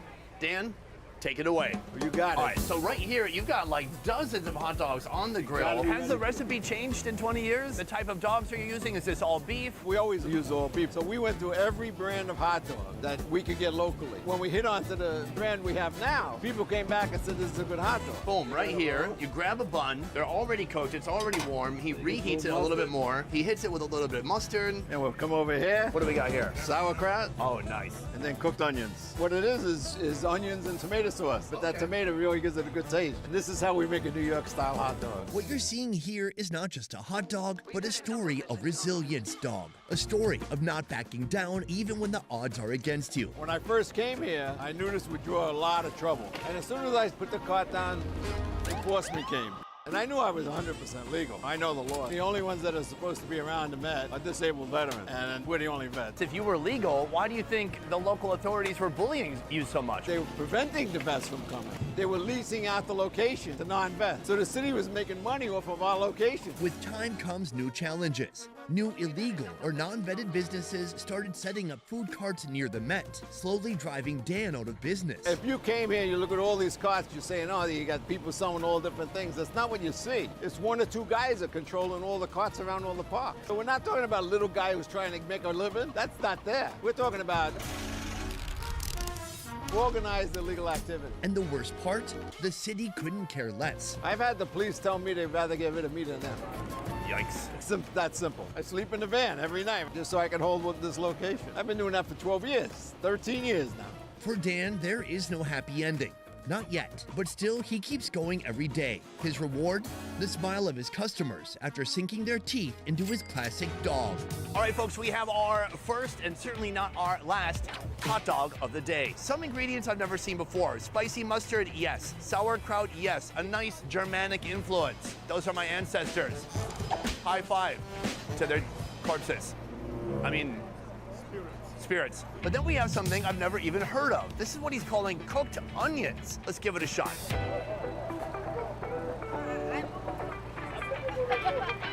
Oh yeah, delicioso. The dog itself, very flavorful. Dan has like dozens of hot dogs piled up on the flat top. When you order one, he rotates it around, he gets that skin crispy, and he throws it between two buns. And there's nothing better than a wiener between two buns. Just don't forget the condom mints. Clever. The dog itself, it's greasy. The mustard cuts through the heaviness. You've got that sauerkraut adding a nice sour note. And then this cooked onion with tomato sauce, so that adds a little bit of acid too. That's nice. And I'm not just saying that's nice because Dan is a war vet and he's standing right there watching me. So that is our most affordable hot dog of the day. It's quite a story and it's quite a dog. But from here, we're gonna be trying a mid-level hot dog and a very expensive hot dog. A hot dog that once broke the Guinness Book of World Records for most expensive hot dog, coming in at over $100. But first, something that isn't that. Let's move. We have come to our second location for our second hot dog. This time, a hot dog that is very medium priced, coming in at around $50. Behind me is the restaurant in question, a place called Crave It. One distinct thing about this location is that it's a pizza restaurant and not a hot dog restaurant. Usually they're making very unique and unusual styles of pizza, but today they're gonna be making an Asianified hot dog. Have you ever heard of Peking duck? Well, inside, we're gonna see how they turn a Peking duck into an Asianified hot dog. Vishy, put her there.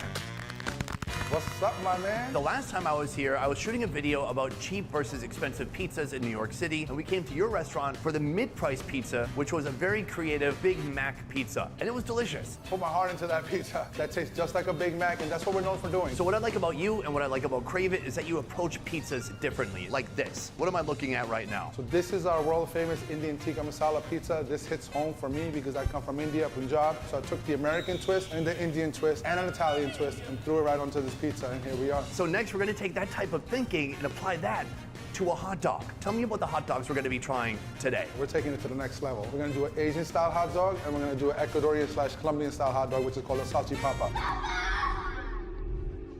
But we're gonna put a Crave It twist to it. Boom! We are in the kitchen and our hot dog making is underway. Right here we have our signature ingredient for the first dog. What is this dog gonna be called? The Quack Attack. Quack Attack! Show me what you got there. I got a fresh Peking duck. Crisp is amazing on it. This looks like you just grabbed it from the window of a Chinese restaurant, yes? Actually, I did, from our neighbors down the block from the Peking duck house. How does this factor into the Quack Attack? Quack Attack! So we already cut the duck up right here with our homemade bread made out of pizza dough, because we have to keep a pizza tradition in it.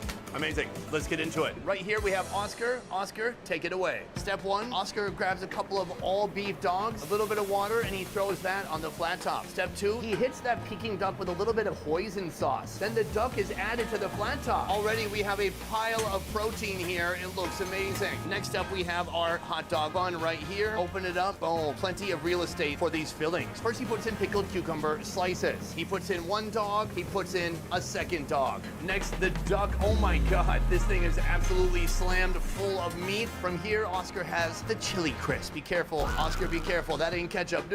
Take it easy. No more, no more. No mas, no mas. Now it's time for the pickled scallions, adding a punch of color. And that is the final step. In the end, this here is known as the Quack Attack. Let's go give it a try. I mean, where do you even start with something like this? First of all, it's a monstrosity. Second of all, this is like 1.5 pounds of actual food.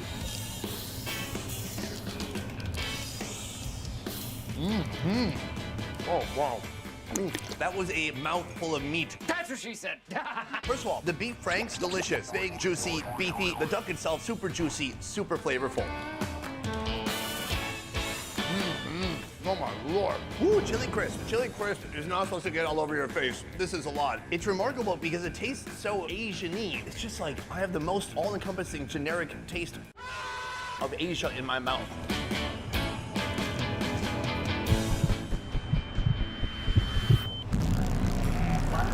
Sorry, I had a quack attack. One thing that's unique about this hot dog is this bun right here. It is made from that pizza dough, and it kind of feels like a stromboli, the way it wraps everything inside. Let's talk about the price. This is coming in at $40. It's not cheap, but also New York City isn't cheap either. Beyond that, there were 2 jumbo dogs inside. 2 of those together, $18. Add some duck, add a gigantic bun. I mean, you can see how we get there. For me, I think this is the perfect hot dog for a first date. You can both start on either end, and at the middle, you can lock lips. So this is the first of 2 ethnic hot dogs from around the world. We're starting with China, and next we're gonna be ending with Peru. How did you come up with these recipes? Basically, with everything that I do here, I like to dive deep into the culture. So I don't like to just do the basics. I read about it, I study it, and then I like to put my own twist to it so we can be different, which is what we're known for. Boom, we are back in the kitchen for our second hot dog. It is a hot dog inspired by Peru. There is a food there known as salchi papa. Now, salchi means sausage, and papa, well, it doesn't mean big papa, it means potato.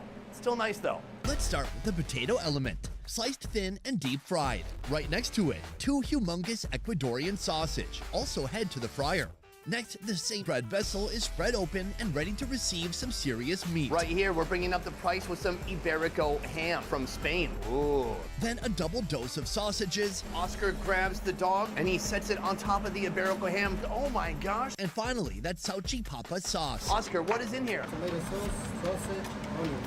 Now we're heading back to the fryer. Those French fries are coming out and going back in. Not crunchy enough. Oh, but now they are. Hits it with a little bit of salt and he puts them on top of the dog. The last step, he's putting on some cilantro mayo. He hits it with some scallions, and that is how you make the salchi papa dog. Boom! Our second hot dog is right here. This, I mean, I don't know how I'm gonna get this even near my mouth. So this hot dog right here is an absolute unit. It's literally the size of my newborn daughter, except for it doesn't have an umbilical cord, thank God. So I wanna start by tasting some of the ingredients right here. We have French fries, and we have that green sauce on top. Oh yeah. As my Cuban friend Oro would say, it's very crunchy. Beyond that, the mayo, super creamy and full of that cilantro kick, delicious. But then there's this. This looks like in a cartoon when the end of a rifle blows up. What happened here? Let's give it a shot. Mmm. This time the meat itself, it tastes less like a hot dog and more like a sausage. It's just so big, it's going everywhere but my mouth. Right now I'm working my way deeper into the hot dog. This is like a journey. This is like the Lord of the Rings hot dog version. It's the hero's journey of wieners. Right here you see falling out right now some of that Iberico ham. I want to match that with some of that sausage. Elegant, opulent, luxurious. That ham, it's cured, it's salty. The wiener still tastes like it did a second ago. But beyond that, we have the salchi papa sauce. So much flavor, so much confusion in one hot dog. It's just like listening to ranchero music. It's all over the place. While I take a moment to digest, let's talk about the price. This right here costs $50. Now, there's a reason it costs $50. Again, double sausage. Not only is that better for the hot dog, but it's also a category for something. Beyond that, we have the expensive Iberico ham imported from Spain, and that's kind of all the expensive stuff, to be honest. Beyond the ingredients, it's also about cooking technique. You see, Oscar himself, he flew in from Mexico just to make this. As far as I understand. Is that correct? So when you start adding all that together, it's easy to see how we get to $50. So these are our 2 mid-price hot dogs, but from here we have a top-tier, elevated, fine dining wiener. Not only is it luxurious, but it broke a Guinness Book of World Records for being the most expensive hot dog in the world. How did they do it? Let's head there next to find out. All of today's hot doggery has led us here to today's most expensive hot dog location, Serendipity 3 Restaurant and General Store. This establishment is an homage to New York's rich history. Opened in 1954, it's well known for its whimsical decor, celebrity sightings, expensive desserts, and their long list of record-breaking foods. This hot dog is not just a hot dog. In fact, this hot dog broke the Guinness Book of World Records for most expensive hot dog in 2010. The price for the world's most expensive hot dog in 2010, $69. Nice. But here's the thing, time has passed and inflation has grown. So now that same hot dog costs well over $100. How much does it cost exactly, and what are they doing to make it worth that much money? Let's go inside to find out. Joe? Put her there. Hey. One of the things that set you apart from other restaurants is the attempt at so many different Guinness records. Now, we're going to be talking about the hot dog record soon, but can you talk about this idea of pursuing these different records and tell me which records you've broken? We started in 1998 with making the world's largest wedding cake, a 10-foot tall cake that weighed 2,000 pounds. Since then, Joe and Serendipity have set even more world records. Most expensive sandwich, most expensive burger, and most expensive fries, too. One of our most popular is our Golden Opulence Sundae, the $1,000 sundae. So then let's get into the hot dog. What is the process that you underwent? How did you come up with the recipe? They start as an idea in my head, and then there's a lot of trial and error because it's so easy to take expensive stuff, put it together, and call it the most expensive. But for me, it has to be beautiful. There has to be nuances of flavor that you won't get in a standard hot dog. So that's what you're getting with this hot dog. I call it the hot dog on steroids. Boom, I am in the kitchen with Joe. Let's follow the journey of this expensive hot dog. Joe, you ready? I'm ready, come on, let's go. Wait, but all the hot dog stuff is over there. All right, so we are going through to this side. So we're gonna take this beautiful Kobe beef dog, put it here on the grill, and we're gonna cook this baby in black truffle oil. This is a first for me. A Kobe beef hot dog. I've never even heard of it. This is custom made for us. So you have a butcher who makes custom sausages and hot dogs for you? Yes, we do. I gotta get a guy like that. So while we're waiting for that to cook, we're gonna grab our truffle butter and our German pretzel bun. This we have encrusted with Maldon sea salt. Maldon salt, to me, has this incredible crackle and a beautiful flavor to it that isn't like so hard like standard salt. So we're gonna slather this butter on here. This is grass-fed butter infused with black truffles. Lots of traces of truffle. So we're gonna just put this guy on here and let it toast a little bit. For Guinness, you came up with the price point of $69. Hilarious. Do you have to justify the price or just get somebody to buy it? I mean, why not just say it's $1,000? We try to make it realistic and we try to give value on these. Like even with the Golden Opulence, guests get to take home a $325 Baccarat crystal goblet as a keepsake. And with the hot dog too, all the ingredients are specifically curated to be perfect in that dish. All right, this guy is perfect. Here you can see the butter is super rich and creamy in there. The skin is looking amazing. Yeah, I like to get it nice and super crisp so you get that snap, you get the juiciness of the dog, you'll get the creaminess of the truffle butter, and then wait till you see what we put on top of this sucker. Ooh, good hook. Nice teaser. Let's see. And now the wiener is just gonna slip right between those buns. Now we're gonna go over to this side and finish plating it. We're gonna take our medallions of duck foie gras. There is duck liver, and we have some truffles in here as well. Oh, wow. And then, of course, we have our house-made Dijon mustard with black truffle. We're gonna take our house-made heirloom tomato ketchup. Here, we're just finding a little flour to make it look pretty. And then we're gonna take our Vidalia onions cooked in white truffle oil. We are gonna take our 23-carat edible gold. Ooh, time to make it pretty. And this is how you make the Serendipity Guinness World Record oat dog. Now it's 110. All right, folks, right here we have the most expensive hot dog of the day. It looks completely different from any hot dog we've had so far today. This is something I would call very truffle forward. The butter, truffle. Olive oil, truffle. The mustard, truffle. It's gonna truffle my socks off. But before this, a Diet Coke, truffle. Now it is $112. Now, my favorite part of this is there is not one part of this hot dog experience that's not been elevated. From the salt on the bun, to the bun itself, to the dog. A Kobe beef dog right here. Oh, there it is. Hold on. Oh, hey. Hello. Good morning. Let's go for it.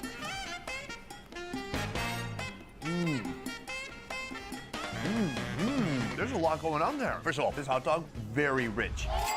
The actual wiener itself was bathing in delicious truffle-infused olive oil. Beyond that, foie gras. This thing is loaded with heavy ingredients, but that's a good bun. My favorite part so far is I'm taking bites on this side, and it's literally leaking juices and oils over here. I've never eaten a hot dog before that needs a catheter. That's a medical joke for all my Filipino nurses out there. Considering this is a bit heavy, I think we should add some of these condiments. First of all, these onions. And right here we have the mustard. Finally, a little bit of their in-house heirloom ketchup to sweeten it up. Oh, right here we have the perfect bite. That Kobe beef sausage, ketchup, mustard, onion. Let's go for it. down. I feel like I'm in the Twilight Zone. What am I eating? This is an amazing experience. What's interesting about eating this is you're eating kind of a piece of history. What's amazing to me is that at only $69, it broke the world record. I mean, last time I was in New York, I ate a pizza that cost $2,000. I'm amazing the record by now isn't thousands of dollars. I think now, if you're gonna try to break the record again, you would have to pull out all the stops. It would have to be something completely ridiculous. And that's what I appreciate about this, is it's not ridiculous, it's still food. If I had to pick one hot dog that was my favorite from the entire day, it would be the Quack Attack! But from here, we're shifting gears from an American classic to the best of Chinese cuisine, attempting to spend $100 on street food in New York City's Chinatown. Let's move.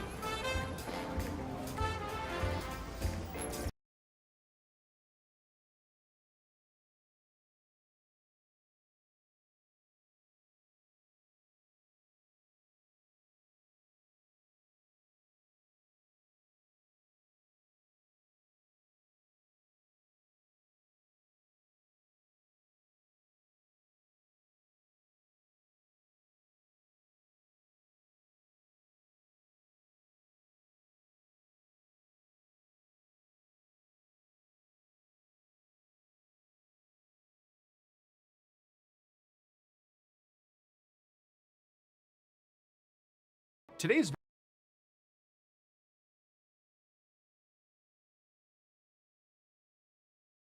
video is a collection of 5 fan-favorite stories that each sparked years of theories, speculation, and debate online. Now, these 5 fan favorites have all been completely re-edited for today's episode, so even if you may have heard or seen some of them before, it will still feel like a brand new viewing experience. And for all you longtime fans of the channel, make sure you pay extra close attention to find that secret image we've placed inside one of these stories. The first person to comment what the secret image is and the timestamp in the comments section, I will pin that comment to the top of the comments section. Plus, my old pal Seagull Lung is making a return in today's episode, so make sure you keep an eye out for him and comment your favorite tidbit that he shares with you.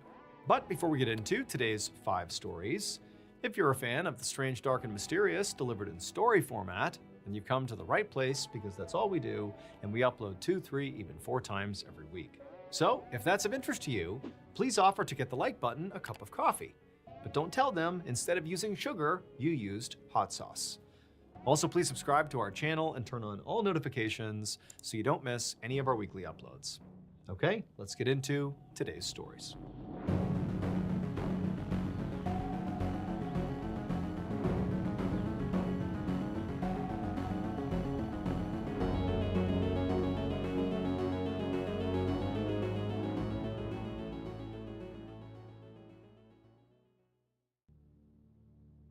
Around 7:20 p.m. on the evening of December 11th, 2002, a police department in a rural English county called Surrey started receiving all these frantic emergency calls. Now, all of these calls were coming from drivers on a heavily trafficked highway called the A3, and they all were saying the same things. They had seen this totally reckless driver with super bright headlights that was weaving in and out of traffic and going at high speeds and nearly crashing into people. And then a couple of the callers said they actually saw this car go down the embankment off the side of the highway, and so it looked like they might have crashed. And so, of course, this police department, after getting all these calls, decided to send out a couple of officers to see what was going on. When the 2 officers got out to the A3 and began patrolling the area on the A3 where all these calls were saying they had seen this reckless driver, they didn't see the driver. They didn't see a wreck on the side of the road. They didn't see any signs of an accident. I mean, there was nothing there. Now, had only one person called in about this wild, reckless driver, at this point, the officers would have chalked this up to a mistake or even a prank. But so many people called in about this one particular reckless driver on the A3 that these 2 officers decided to just keep on looking and really see if they can figure out where this driver went. And so to this point, the 2 police officers had been just driving on the A3 to try to find this driver. And so they decided they would park their vehicle, get out, and walk on foot on the edge of the highway because there were these huge forests that lined either side of the A3. In fact, Surrey, the county in England where this was was one of the most heavily forested areas in all of England. And so these forests on either side of the A3 were very dense. You could not see very far into them. And so these officers were thinking that it might be possible that this driver, if they were driving as recklessly as all the callers made it seem like, they could have veered off the highway, gone down the embankment, and then because they were going at such a high speed, they could have crashed their way into one of these forests and basically disappeared from view from the road. That in order to see this crash in the forest, you'd have to be basically in the forest.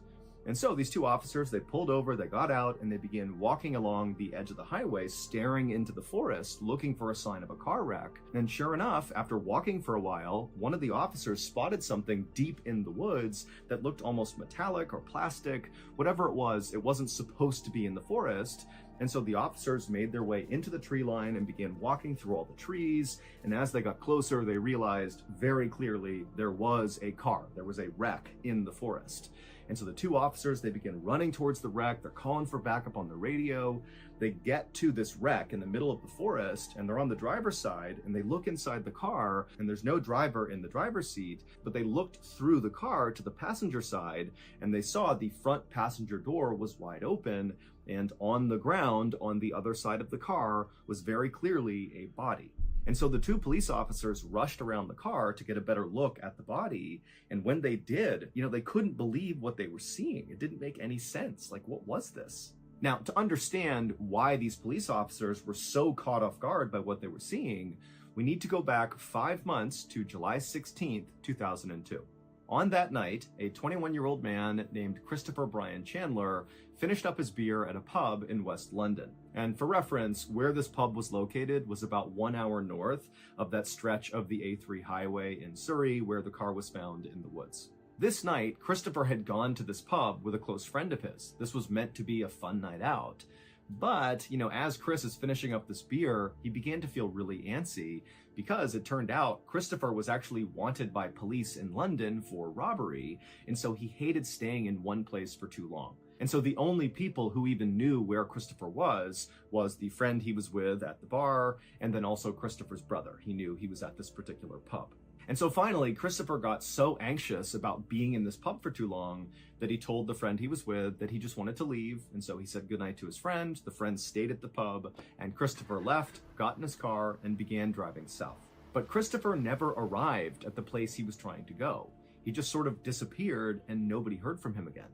Christopher's brother eventually would report Christopher missing, but remember, the brother knows Christopher is wanted for robbery, and so Christopher suddenly going on the lam and just disappearing for a while was kind of par for the course, and so the brother really didn't think this was a big deal. And also, the police felt the same way because they know Christopher is trying to elude them, and so it makes sense he would be missing. And so as a result, nobody really followed up on Christopher's missing person report. Everybody just kind of moved on.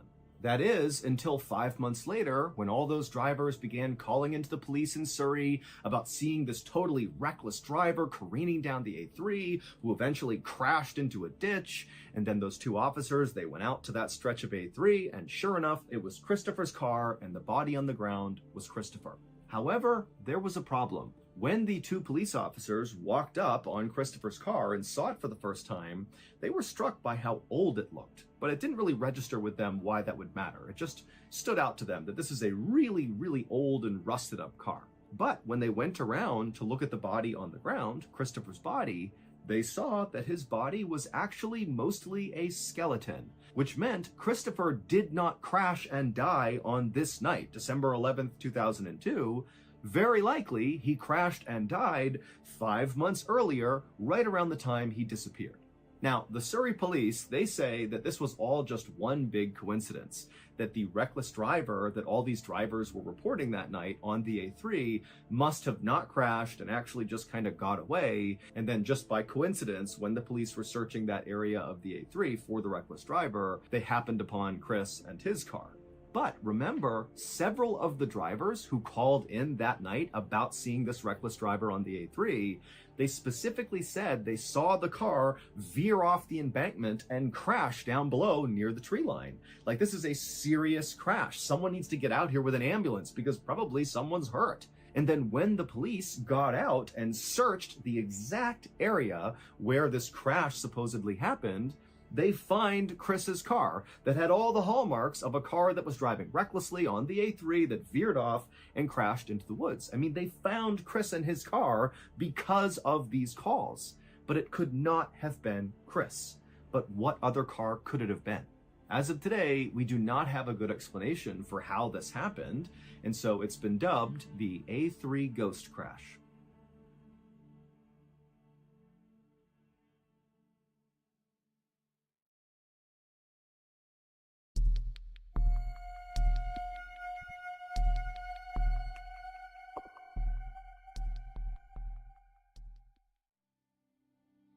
On June 1st, 1937, Amelia Earhart took off from Oakland, California on an eastbound flight around the world. It was her second attempt to become the first pilot ever to circumnavigate the globe. She, along with her flight navigator Fred Noonan, flew to Miami and then down to South America, across the Atlantic to Africa, and then east to India and Southeast Asia. The pair reached Lae, New Guinea on June 29th. A couple days later, on July 2nd, Earhart and Noonan would depart Lae, and they would make their way to tiny Howland Island, which was their next refueling stop, but they would never arrive. What Earhart was trying to accomplish at the time was such a big deal, and so when they disappeared, it was heartbreaking, and it made international headlines, and this huge search is launched for them, but they can't find them, and after 2 weeks, they officially declared they were lost at sea and most likely dead. 3 years later, and 350 miles away from Howland Island, which was the island Earhart and Noonan were trying to get to before they vanished, a British scientist was on this tiny little uninhabited island called Niku Maroro, and they made a startling discovery. He found an incomplete skeleton next to what looked like the remains of a campfire, and their skeleton was kind of torn all over the place, like they had been ripped limb from limb. Because of Niku Maroro's proximity to Howland Island, everybody speculated that this has got to be the body of either Amelia Earhart or Noonan. The bones were sent to 2 doctors in Fiji, and they unfortunately said, no, this isn't Earhart or Noonan, this is somebody else. So those bones were ultimately disposed of because no one could claim them or knew who they were, and everybody just kind of forgot about it until 2017, when a forensic anthropologist decided to manually re-examine the measurements of the bones that were taken off of Niku Maroro Island and compare them to real measurements of Amelia Earhart. And they discovered that clearly those doctors in Fiji had made a mistake, because the measurements of these bones match Amelia Earhart almost exactly. So researchers go back to Niku Maroro Island, and they go to the area where these bones were found near that campfire, and they look around and they find a couple 1930s era bottles, glass bottles, and one of them is a freckle cream, and Amelia Earhart had lots of freckles and she liked to use freckle cream to cover them up. She was kind of famous for doing that. And so they found that freckle cream on this island near bones that look like they belong to Amelia Earhart. So while some scientists are putting their energy into confirming that yes, those bones were Amelia Earhart. We don't have the bones, but we can show you with the measurements and the freckle cream. And there's another picture that apparently shows the landing gear of her plane off of Niku Maroro Island. So there's some people that are working on that angle. And there's another group of scientists and researchers that are saying, okay, let's assume that that really was Amelia Earhart. Let's figure out what happened to her once she got to Niku Maroro Island. And the leading theory is horrifying. Although Niku Maroro Island is uninhabited by people, it is inhabited by one of the scariest creatures on the planet, the coconut crab. They're 3 feet long, they can carry at least 6 times their body weight, and they use their pincers that are as strong as a lion's jaw to rip open coconuts, which is their main source of food. But coconuts are not the only thing they eat. They'll also eat pigs, they'll eat each other, they'll even eat themselves. And they're prolific climbers because they need to get up to get to the coconuts.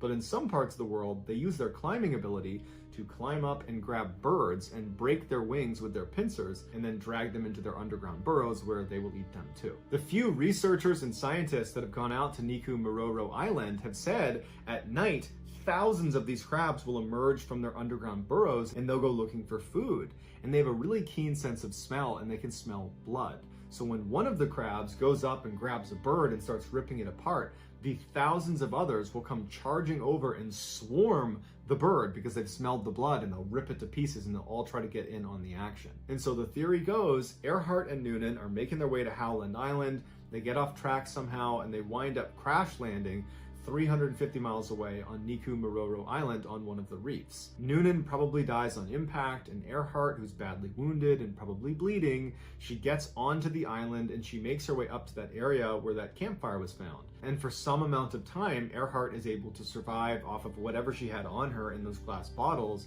but in her weakened state and bleeding, at some point she probably attracted the coconut crabs, who one night came out and swarmed her, ripped her to pieces, and ate her. Today, Niku Island is only inhabited by the coconut crabs, and it's protected land under the Republic of Kiribati.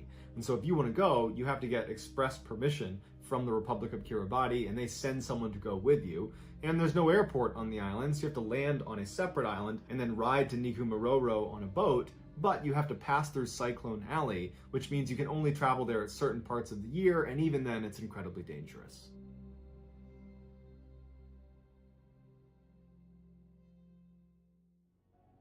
You can predict the Summer Soccer Showcase action all the way to the final match with FanDuel Predicts.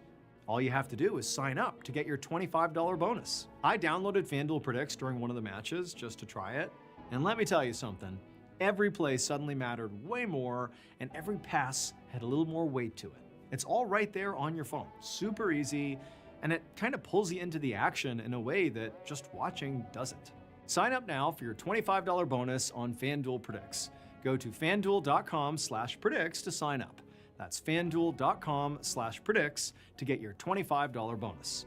Offered by FanDuel Prediction Markets, LLC, a registered futures commission merchant, 18+. Bonus is non-withdrawable and expires 7 days after receipt. Trading derivatives involves significant risk and may not be suitable for all investors. Manage your activity with their consumer protection tools. Restrictions apply. See terms at fanduel.com/predicts/bonus-offer-terms.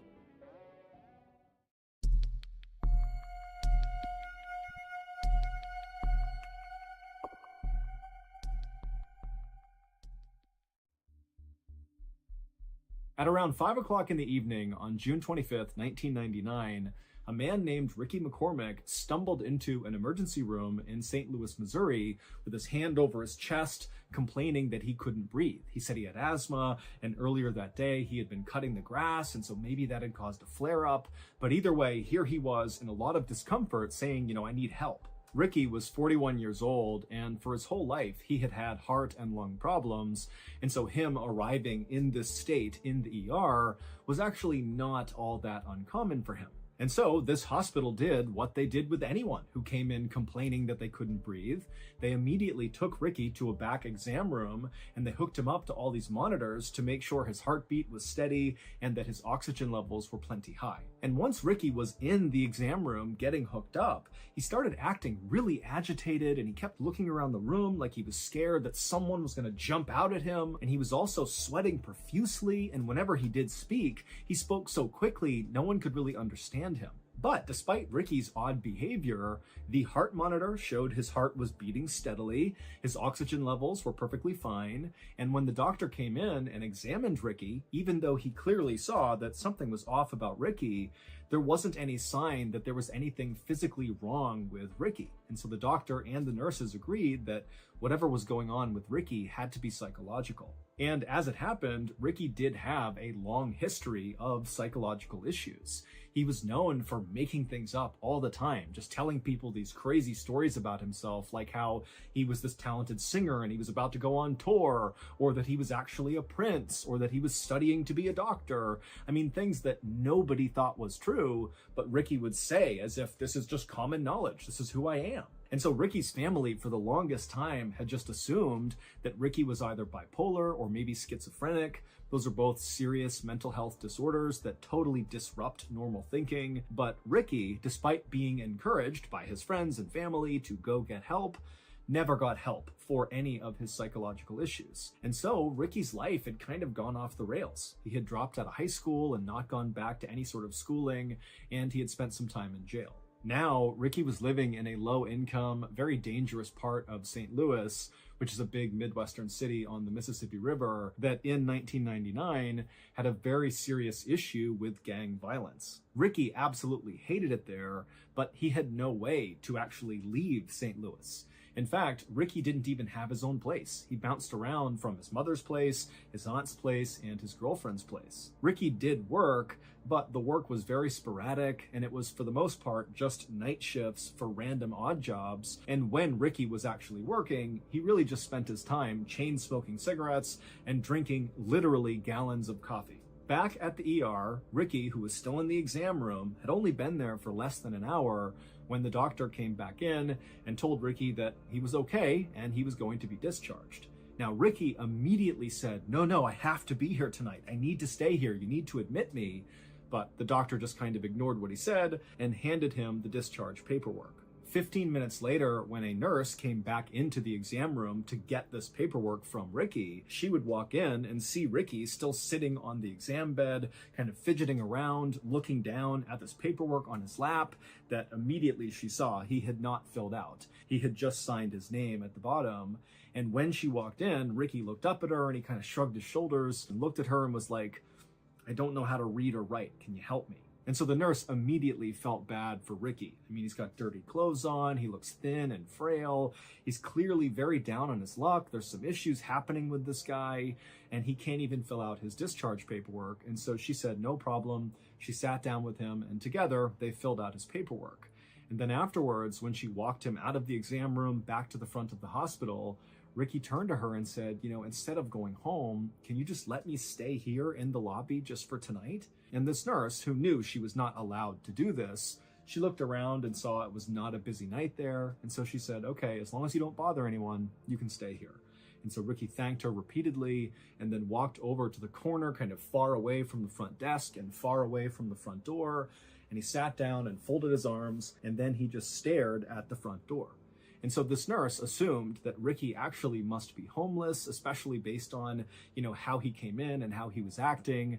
And so she figured, he needs a place that's warm to stay tonight. And so the nurse went back to her station, and over the course of the next several hours, she would periodically look out into the lobby, expecting to see Ricky kind of curled up asleep in the corner. But every time she looked out there, Ricky was still sitting upright, arms folded, staring at the front door of the hospital as if he was expecting someone to come in at any moment and he needed to be ready. And so she thought this was unusual, but she decided not to intervene. She just let him sit there and do his thing. Later that morning at 11:30 a.m., when the nice nurse who had allowed Ricky to stay in the lobby was leaving her shift, another crew of nurses came in, and right away they noticed Ricky was just sitting in the corner for no apparent reason.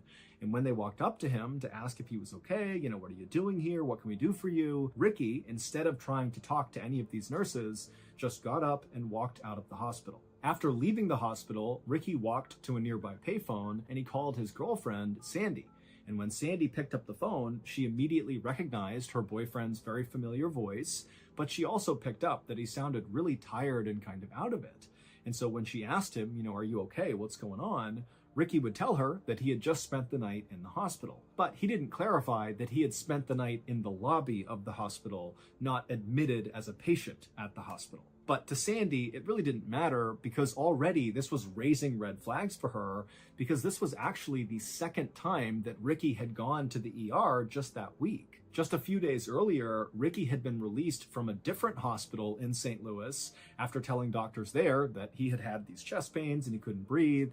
And so he had been admitted for a couple of days, but ultimately they determined that there really was nothing wrong with him. And they too believed whatever was happening with him had to be psychological. And so he had been released. Additionally, Sandy had been growing increasingly worried about Ricky because over the last several weeks, Ricky had begun acting really paranoid, to the point where anytime he was in her apartment and somebody outside the apartment just walked down the hallway, Ricky would jump as if he was worried whoever was out there was going to barge in at any moment. But whenever Sandy asked Ricky, what's going on? Why are you so paranoid?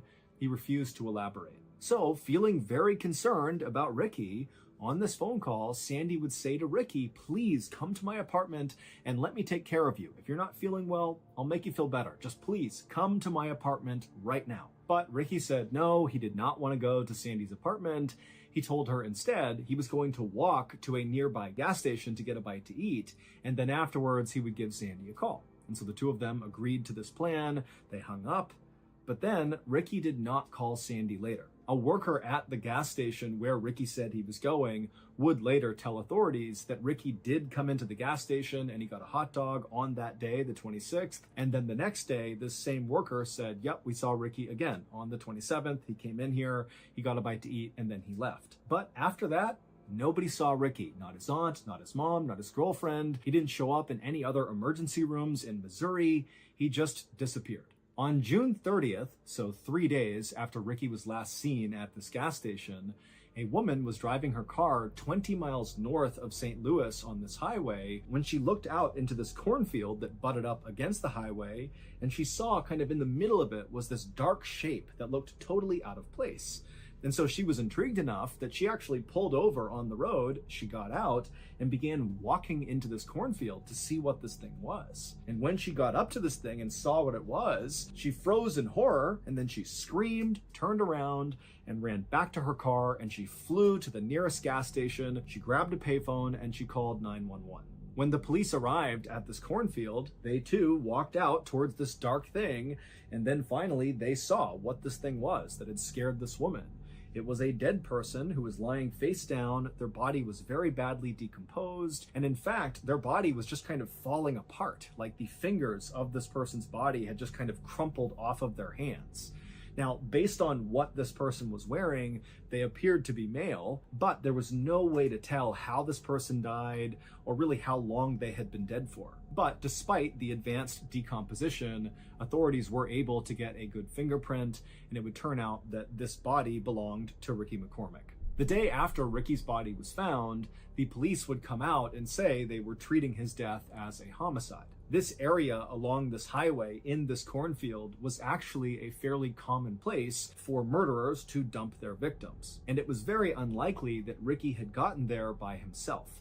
He didn't have a car. In fact, he didn't even have a driver's license. There was no public transportation that could have brought him to this spot. And if Ricky had decided to walk to this area for some reason, it was a solid 15 miles from where he lived and worked. Also, Ricky's body was way too decomposed relative to when he had last been seen alive, just 3 days earlier.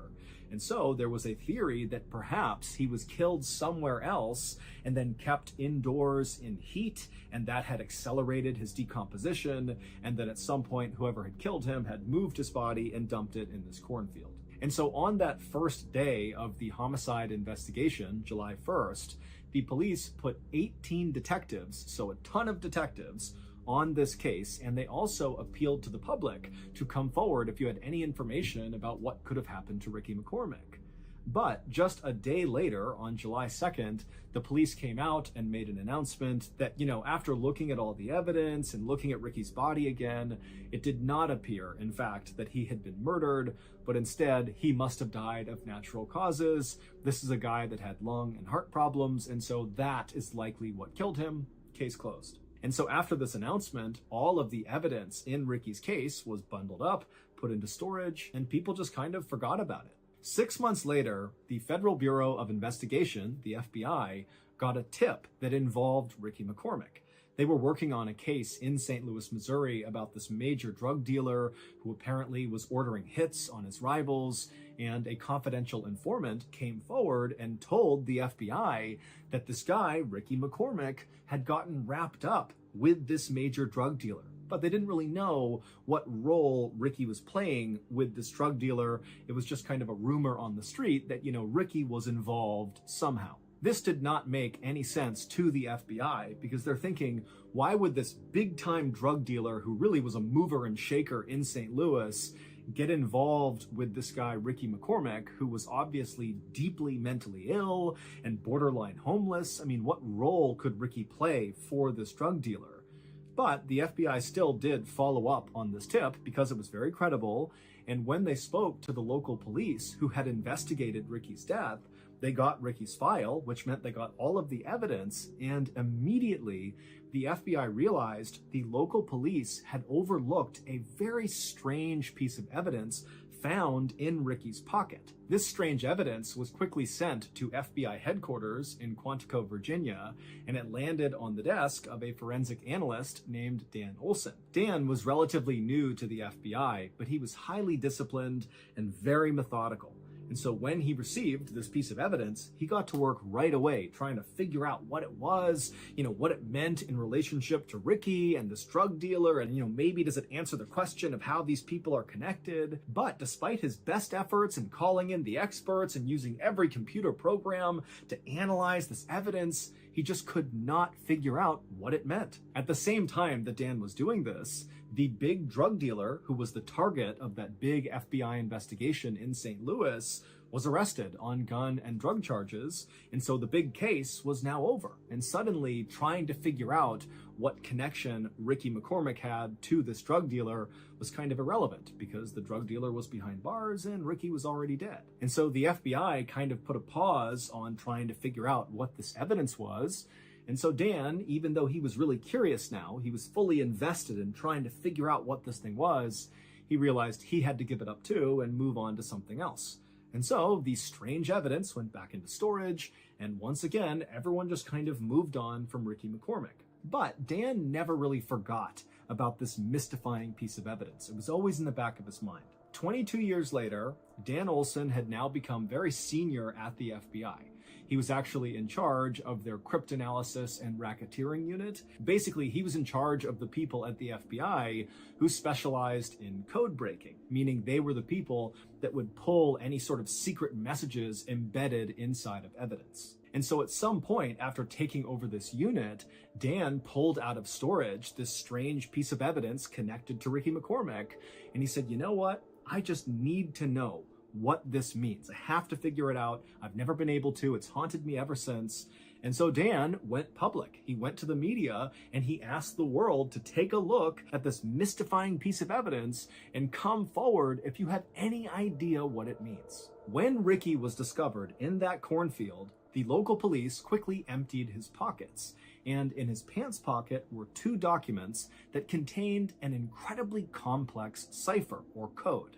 It was basically 30 lines on each piece of paper with different symbols and letters and capital letters. I mean, it looked like total gibberish to the untrained eye.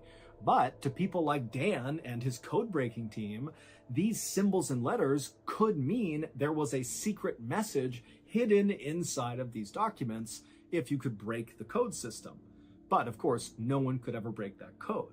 So how in the world does a guy like Ricky, who is basically functionally illiterate and can only write his name, he's clearly mentally ill and he's not really in touch with reality all the time, how does a guy like that come to be in possession of these complex ciphers?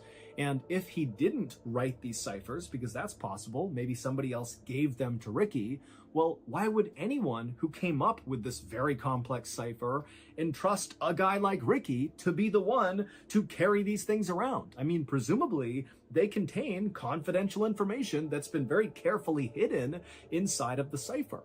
And so why give it to Ricky? He's such a liability. And also, what happened to Ricky in that cornfield? I mean, we don't even know how he got there. We don't know how he was killed. All we know is that he had these ciphers in his pocket when he was found. And so many people believe, including law enforcement, that the answer to, what happened to Ricky and what was his connection to this drug lord in St. Louis, if any, or, what was he up to, will all be solved if we can just figure out what these 2 ciphers mean. But as of right now, no one has solved the riddle of what these 2 ciphers mean. All we know is that Ricky McCormick, a couple of weeks before he died, became increasingly paranoid and was so scared of someone or something that he was likely running into these hospitals just to hide out. But eventually, whoever or whatever Ricky was scared of very likely caught up to him and killed him. But until we crack these ciphers, we very likely will have no idea what actually happened to Ricky McCormick. Today, the FBI has set up a special website where you can look at these 2 ciphers that Ricky had in his pocket, and if you're able to crack them, because someone's going to eventually, you can tell the FBI through this website and potentially help solve Ricky's murder.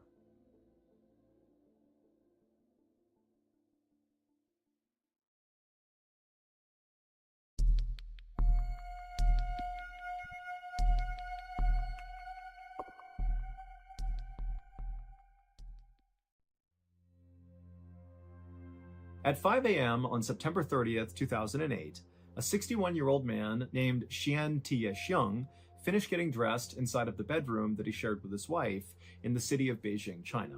After he finished getting dressed, Xian reached down and scooped up his backpack off the floor that was already packed. And then he carefully walked around his bed, trying to be as quiet as possible. And then as quietly as he could, he kind of tiptoed around the bed to his wife's side to give her a kiss goodbye. Xian was going to be heading out to a local mountain that day for a day hike. And so Xian, he gets next to his wife and he bends down to kiss her. And right as he does that, he accidentally wakes her up. And so his wife opens her eyes and she looks up at him. And Xian just says, you know, I love you. He gives her a kiss and he tells her, hey, I'll be back tonight before midnight.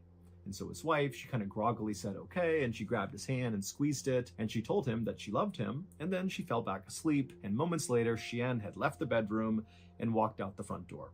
Xian's home was only a couple of blocks away from the train station. And since he needed to ride a train and then also a bus to get to this local mountain that was about an hour-and-a-half journey away, the train station was his first stop. And so Xian, as he walked towards the station, he was all smiles. I mean, he was really excited about this day. So Zhen was retired, but he had spent his whole life teaching geography at Beijing No. 5 Middle School. And he was a very passionate teacher. But the thing he was most passionate about, that he routinely really pushed on his students, in some ways more than geography, was his love of nature. In fact, Xian loved nature so much that when he was not teaching, he basically spent all of his off time out in nature going for hikes. I mean, that was his thing. And today, Xian was especially excited about his hike because he was hiking one of his favorite trails. It was located on Mount Miaofeng, which is a mountain located 30 miles to the northwest of where Xian lived. And this mountain was quite famous because of all the sacred and ancient temples that kind of dotted the mountain all over the place. And then also there were all these beautiful roses, like the flower, that would bloom all over the mountain in the summer. And so it's just this totally strikingly beautiful place. And normally Xian would actually hike up this trail and then actually camp out on Mount Miaofeng, mostly because on the summit, there was this incredible view of downtown Beijing. And at night, the view is like spectacular with the city all lit up. But on this particular day, Xian knew an overnight stay was not possible because he had to be back home by the next day because it was his mother's 90th birthday. And he was very close with his mother and he was not going to miss that. And so Zhen eventually made it to the train station. He bought his ticket, he boarded his train, and then he sat down in a seat. And as soon as he did, he opened up his bag and pulled out a stack of papers. For this hike, Zhen had packed himself some food and water inside of his backpack.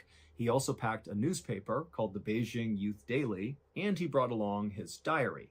But his diary was a little bit unique. Zhen, because he loved nature so much and didn't like the idea of wasting anything, what he would do when he was a teacher at Beijing No. 5 Middle School, he would just take scrap paper and start writing on that. And he would compile all his scrap paper into these sort of diaries that he would keep. And so the reason he did that was primarily because he was so in love with nature, he hated the idea of wasting anything. And so Zhen passed the time on the train by writing in his diary, aka his stack of scrap paper, and also reading this newspaper. And Zhen knew he really needed to read the entire newspaper pretty quickly because by the time he got to the mountain, he was going to do what he always did, which is he would bring a newspaper with him on a hike, and as he walked, he would take out a page periodically and tie it to a tree, kind of marking his way. That way, when he turned around and came back down, he would have his path marked, because Zhen did not always walk on a clearly marked trail, and so this was his way of not getting lost. And so Zhen would ride the train car, and then he would get off and he would board a bus. And then finally, right around 7 a.m., that bus would come to a stop in the tiny village of Qianfang, which is located right at the base of Mount Miaofeng. And so Zhen grabbed his backpack, he hopped off the bus, and then began walking through the village towards the mountain. And then by about 7:20 a.m., so not long after Zhen had left the bus, he was almost up to Mount Miaofeng when he pulled out his cell phone and he called his cousin. It was a brief conversation, and all Zhen really wanted to do was just to make sure his cousin was going to be around the next day for Zhen's mother's birthday. And the cousin said he would, and so Zhen told him, okay, I'm going hiking today, and I will see you tomorrow. And then he hung up. And then, only a couple minutes later, Zhen disappeared into the beautiful forests of Mount Miaofeng. So Zhen's wife did not expect to hear from Zhen at any point that day because she knew he would have terrible cell phone service up on the mountain. But she did expect her husband to be home on time. He had told her that morning before he left that he would be home that night before midnight. And if you knew Jian, you knew this guy was never late. He said, I'm going to be someplace at a certain time, he would be there. So when 10 p.m. rolled around that night, and still Jian was not back yet, and he had not called, Jian's wife was actually not worried, because she was thinking, okay, well, it's 10, he'll be home in the next couple of hours, because he said he'd be here by midnight tonight, and he will be here tonight. And so she went to bed expecting to wake up and see Jian in bed with her in the morning. But the next morning when she woke up, Jian was not in bed, so he did not come home, and so his wife immediately was very concerned and began calling Jian's family, and nobody knew where he was. And so that day, the family went to the police and they reported Jian missing. The local police immediately organized a search for Jian. However, they knew this was going to be a very challenging search. Mount Miaofeng is not some enormous mountain by any means. It's a decent-sized mountain, but it's really known for having these paths that twist and turn all over the place, so it's pretty easy to get lost. And then also there's a whole bunch of sheer cliff faces kind of all over the place, so if you're not paying attention, you could literally just walk off a ledge. So in short, this is a dangerous and confusing place. And at the same time that this search was happening out on the mountain, the police were also in contact with Jian's cell phone service provider to see if they could track down Jian's cell phone, because obviously if they could find that, they might find Jian too. But the only way a cell phone can be tracked is if the cell phone is on, because when it's on, it connects to the nearest cell phone tower, and that's how these service providers are able to tell where these phones are. They look to see which tower it's connected to. But when Jian's cell phone service provider looked for his phone, they quickly determined his phone was off. So unless the phone came back on again, they would not be able to locate the phone. However, they were able to pull all of Jian's cell phone signal history up until his phone was turned off. And what they found in the signal history is the day before, so the day Jian went missing, his cell phone was on at 4 p.m. that evening, and he received a phone call at 4 p.m. And the service provider was able to see that when this phone call came in, Jian's cell phone was not where they thought it would be. It was not high up Mount Miaofeng. It actually was near the base of the mountain. And when police reached out to the person who had called Jian at 4 p.m., they discovered it was just a friend of Jian's, and this friend said that Jian said he was coming down the mountain now and he'd be home soon. So this new information did basically line up with what Jian had told his family he'd be doing that day, just a quick day hike. Although again, they kind of expected it to be a little bit longer. It seemed a little odd he'd be down the mountain by 4 p.m., but still, this basically lined up with what they thought he was doing. However, this new information did not help explain what happened to Jian. Like, why was he missing? The expectation was he must have gotten lost or hurt or something up on this mountain. Maybe he's stranded somewhere and can't go anywhere. But now, based on this phone call, it sounded an awful lot like Jian was not even on the mountain when he disappeared. So where was he?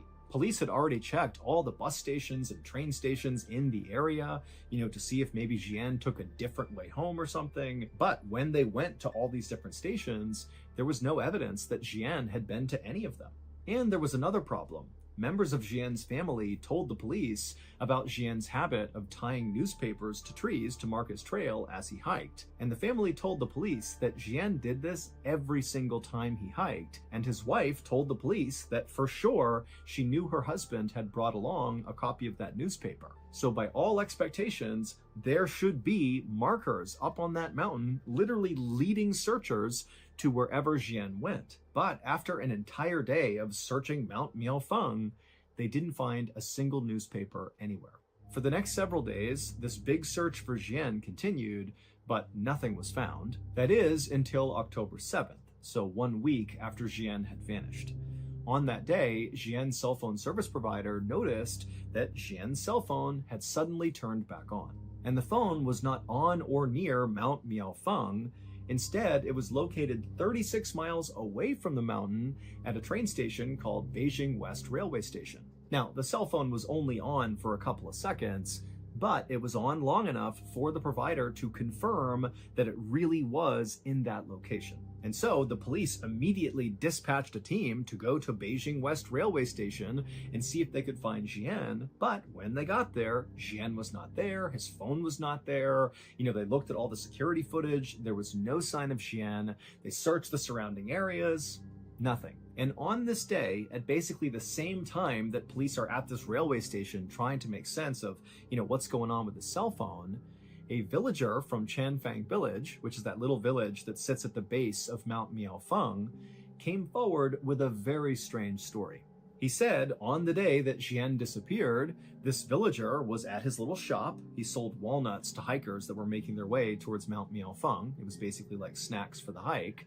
And he sees this guy walking up through the village towards the mountain, and he looked exactly like Jian, because now Jian's face was on the news and this villager had seen it, and so he felt like he had seen Jian. And so this villager said, this guy who looked exactly like Jian, he walked up and actually stopped at this villager's shop to buy some walnuts. And this villager and this man who looked like Jian, they just chatted for a few minutes, and at some point, this guy who looked like Jian, asked the villager, hey, these are great, but where else can I buy walnuts? I want to buy other types of walnuts and bring them back to my family. And so this villager was like, oh yeah, well, the best walnuts in all of Beijing are actually located about 30 miles away at the base of another mountain. It's called Tietua Mountain, and there are vendors over there who sell the best walnuts. So that's your answer right over there. And then after the villager said this guy who looked just like Jian, it's like everything changed for him. It's like his expression changed, his tone changed. It's like he's been given this information that's changed his life, about these walnuts. And he says to the villager, okay, I'm gonna go there right now. And without saying anything else, this man just turned and began quickly walking away from the walnuts, back through town, back towards the bus stop. So away from Mount Miaofeng. In theory, this guy is going to the bus to what? Commute 30 miles to this other mountain, Tietua Mountain, to get these walnuts? I mean, the villager does not know this guy, but even he felt like this is bizarre. This guy comes up, he's buying snacks to go hike Mount Miaofeng. He seems really excited about it. And I offhandedly mention these walnuts, and he's like, boom, I'm out of here. I'm gonna go 30 miles to this other mountain to get these walnuts. It just seemed weird. And then when police spoke to Jian's family about this new information, they would learn that Jian did not have a special interest in walnuts, and neither did his family. And even if there was a reason why Jian just really wanted these walnuts, he would not have had time in that day to take the bus 30 miles to Tietua Mountain, get these walnuts, go 30 miles back, and hike up Mount Miaofeng, because he can't stay the night. He needs to come back tonight in order to go to his mother's birthday party the next day. So it just made no sense. But this walnut thing was basically the only lead police really had, because everything else was a dead end. And so they decided to shift their search area from Mount Miaofeng to Tietua Mountain. And pretty much right away, they saw something that gave them hope that Jian could be here. They found pages from the Beijing Youth Daily newspaper tied to trees on the mountain. And when they looked more closely at the newspapers, they found the publication date of this newspaper lined up with the copy that Jian would have had with him on the day he vanished. And so, of course, the searchers just began following this trail of newspapers, hoping Jian would be at the other end. For 2 days, searchers very diligently followed this trail up the mountain. It kind of wound around, and they went pretty slowly because as they're moving, they're constantly checking everything around. They don't want to miss any clues. But finally, after 2 days of following this trail, they eventually found something. The newspapers led them to a campsite. Now, the campsite was abandoned, but there was a bed of hay, there was some used water bottles, and some toilet paper. And so just from the looks of it, this campsite looked relatively active, like somebody had been staying here recently for at least a day or two. And so it seemed pretty likely, based on everything else, that this was Jian's campsite. And pretty quickly, after searching the campsite, they found something that virtually guaranteed that this was his campsite. Authorities found this plastic bag that was sitting next to the bed, and inside of the bag was a piece of scrap paper from Beijing No. 5 Middle School. And on this scrap paper was a note. And the note said Jian had indeed hiked up Tietua Mountain on September 30th. This would have been the day that he left, so the day he disappeared. And then on his way down, he said he got lost and was forced to spend the night out here. And so that explained the campsite. And then on October 1st, so that would have been the day after he spent the night out here, he said he was going to attempt to follow the ridge line down the mountain to a nearby village to safety. And this note ended with the phrase, "Leaving this note here just in case, love to everyone who passes by." Now, at first glance, this note was like amazing news because suddenly it seemed totally possible that Jian was just fine. I mean, the way the note was written, it sounded like he was at least healthy and safe, albeit I'm sure he was not happy to be stuck up on a mountain, but, you know, he loved being in nature, and so he seemed okay. And then he had a reasonable plan for how he was going to get out of there, you know, follow the ridgeline, go down to a village, go to safety. But as the police analyzed this note, they noticed that some things were off about it. First of all, this note basically directly contradicts other facts of this case. Remember, cell phone records prove Jian got a phone call at 4 p.m. on the day he went missing from his friend, and his friend would report that Jian told him that he was coming down Mount Miaofeng and he'd be home soon. But according to the note they found, that was not possible because the note said Jian at 4 p.m. on September 30th, the day he went missing, he would have been on Tiatua Mountain, either hiking up or being in the process of getting lost and, you know, ultimately making that campsite where he camped out for at least one night. And so in addition to this factual discrepancy with this note, another issue with the note was just the way it was written. Now, Jian's wife had a chance to look at the note and she would say, "That is my husband's handwriting." But the note contained a bunch of very strange language choices that just didn't make sense for Jian to be using. For example, this note, which really should have been a first-person point of view, you know, Jian has gotten lost, he's by himself, he's writing to the world, kind of letting somebody know what's going on with him, and so it really should have been written in the first person. "My name is Jian, I am lost, here's what I'm doing."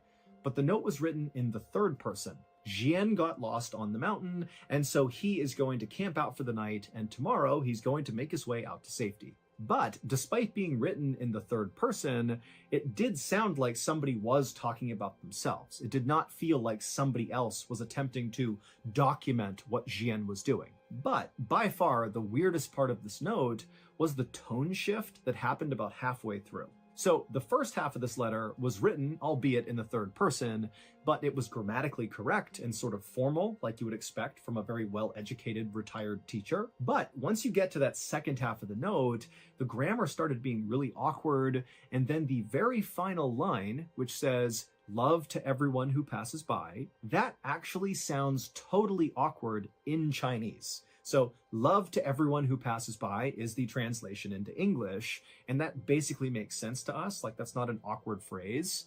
But if you put it back in Chinese, it's so awkward. It would be like if I tried to say to you, "I take the bus to work," but instead I said, "To work, take bus," right? Like I wouldn't say it that way, and it would immediately seem very awkward for anybody who knows me if I wrote or said something like that. And so this last line stood out so much that actually police and friends and family of Jian assumed he must have left that in there as like a secret message or a code, like a distress signal, especially when you consider the other weird factors around this note. But nobody could figure out what it meant. The day after this note was discovered, a searcher was up in the vicinity of Jian's campsite on Tiatua Mountain, and they were walking around, kind of retracing their footsteps, looking for new places to search. When they turned a corner, and up ahead, they noticed there was this tree kind of hanging out over this rocky cliff, and dangling from the tree was something gray that looked sort of out of place. And so the searcher, you know, sensing this could be a clue of Jian's whereabouts, he yelled out for other searchers in the area that he had found something, and then he took off running towards this thing to see what it was. And when he got up to the tree, he looked up and he saw it was a pair of sweatpants that had clearly been intentionally tied to this branch in the tree. And so the searcher, he reached up and grabbed one of the pant legs and kind of tugged on it. And when he did, all these white things began falling out of the pants and landing on the ground. And when the searcher stopped and looked down to see what they were, he couldn't believe it. It was a whole pile of human bones. However, they were not Jian's. In fact, nobody ever figured out who these bones belonged to or why they were stuffed inside of pants and tied to a tree on this mountain. But the discovery of these bones would open up a whole new mystery Because after these bones were found, all the searchers came over and basically just began combing the area near these bones, and the police began uncovering body after body after body. They found 2 more sets of human bones stuffed into pants and tied to trees, and they found the other bodies at the foot of a cliff, and also inside of this well, and inside of this cave. And so in total, authorities found 10 sets of human remains in the vicinity near Jian's campsite, but none of the human remains belonged to Jian. Officials were only able to identify a few of the bodies, and they were not able to figure out how they died or whether or not foul play was involved. But the discovery of those bodies did mean one thing for Jian's case.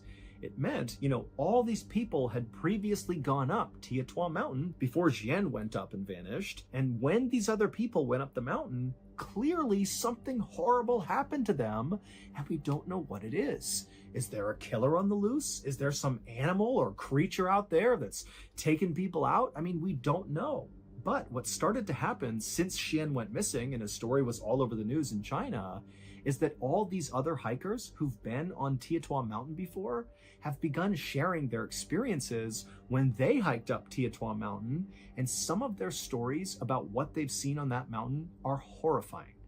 One person said they were walking up the mountain, they had their partner with them who was a little bit farther back the trail, and so they're kind of walking up on their own, and the first person, as they're walking up the trail, suddenly sees this guy just kind of come out of nowhere wielding an axe, and he walks up to this person, and all he says is, "Are you alone?" And the hiker's like, "No, my partner's back there, they're coming up here, what's going on?" But the axe man, he basically acted like he didn't even hear their answer, and he just asked it again, "Are you alone?" And the hiker was like, "No, my partner's back there." And the axe man again just said, "Are you alone? Are you alone? Are you alone?" And this axe person kept doing that until the hiker and their partner just turned and ran. And then another hiker shared a story about how they were walking up a trail on Tietua Mountain, and at some point they lifted their head up, and he saw a little ways up the trail, kind of off the trail, so in the tree line, were all these people, like this group of strangers, just standing there motionless, kind of half behind trees, like they were kind of trying to hide themselves, but also not. And they were just staring at this hiker, unmoving, not speaking, just staring. And so the hiker, they look up and they see this, and they were so unnerved so quickly that they just turned and left, and they have no idea who those people were. And so obviously we have no way of verifying these other hikers' stories about what they saw on Tietua Mountain. But when you combine their testimony with Jian's story, it really makes you wonder, what's going on up there? The official search for Jian was called off at the end of October, so roughly 1 month after he vanished. But unofficially, the search for Jian continues to this day. However, they still have not found his body, and basically no real progress has been made.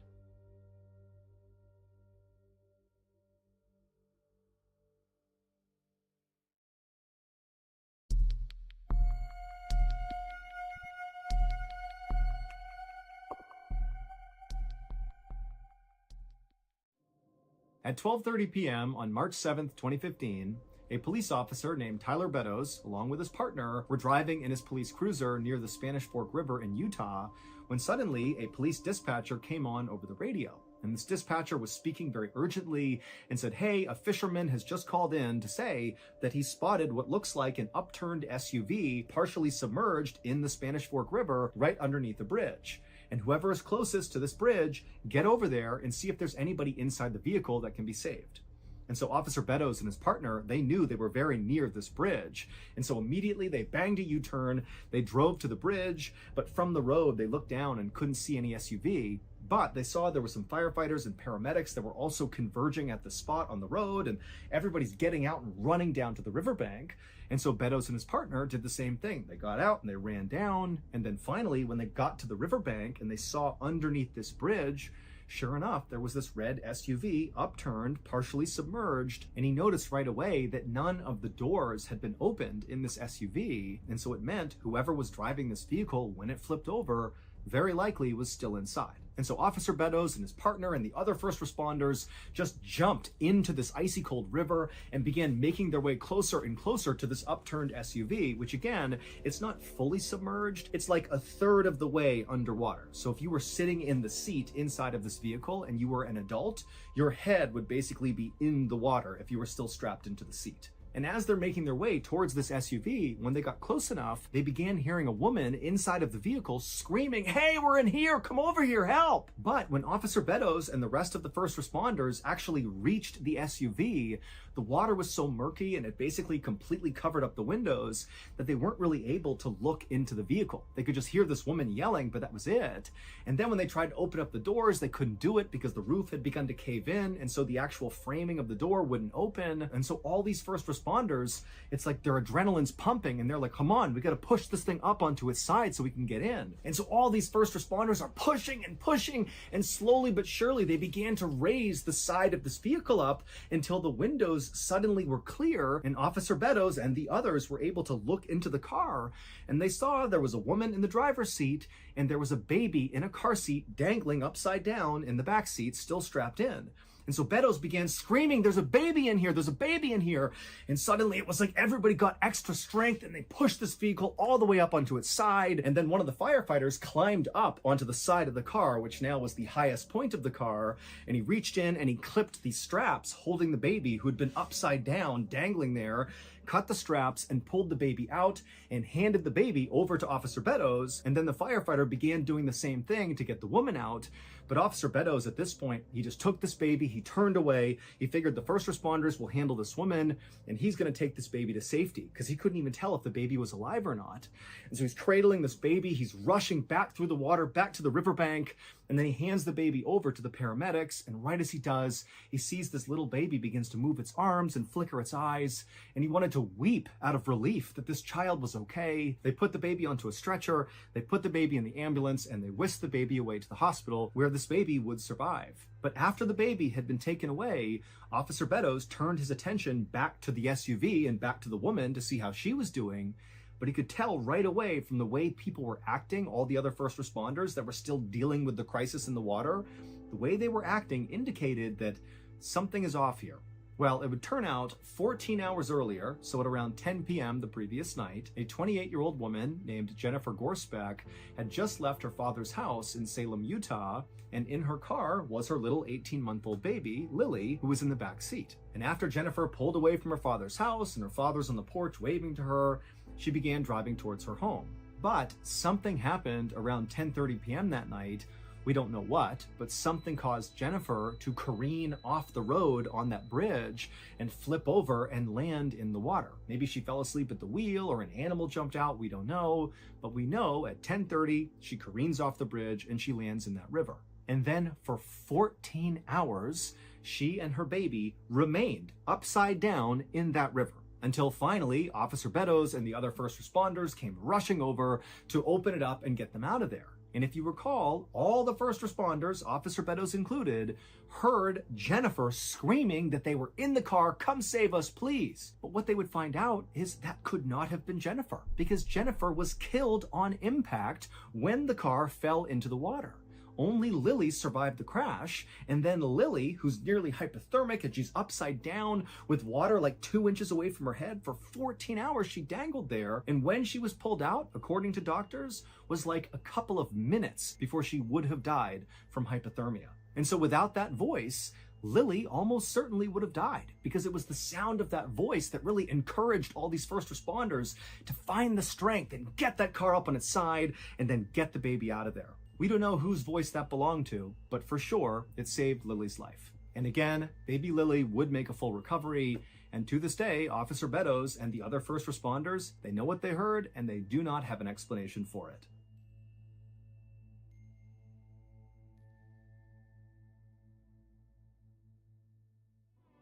Thank you so much for watching. Let me know what you thought of today's episode in the comments. And remember, we have hundreds of videos for you to binge right now.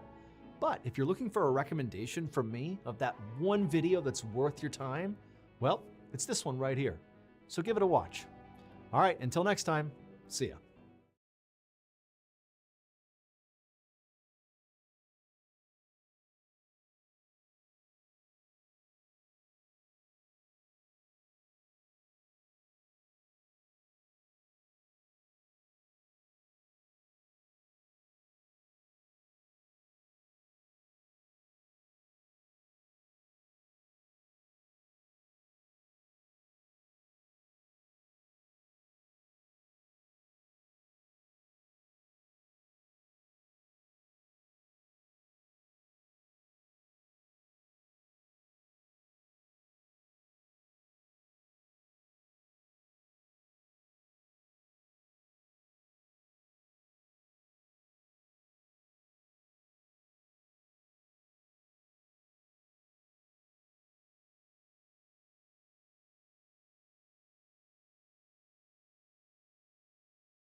Today, I'm going to share 3 stories about ordinary people. Today's video is a collection. Today, we have a special video for you guys. It's a collection of 5 stories, and the very first story you'll hear is a brand new story, and the other 4 are fan favorites that are all a good reminder that sometimes the truth is stranger than fiction. Now, those 4 fan favorites have all been re-edited for today's episode, so even if you've seen or heard them before, this will feel like a new viewing experience. And just a reminder, I'm actually on tour right now. Not literally, because I'm actually filming this in advance, but by the time you hear this, I'm gonna be on tour. And if you wanna follow along and see some behind the scenes footage, make sure you follow my Instagram account. My handle is just Mr. Ballin. But before we get into today's 5 stories, if you're a fan of the strange, dark, and mysterious delivered in story format, then you've come to the right place because that's all we do and we upload once a week. So if that's of interest to you, the next time the like button is writing something very important, go up and nudge their elbow. Also, please subscribe to our channel and turn on all notifications so you don't miss any of our weekly uploads. Okay, let's get into today's stories.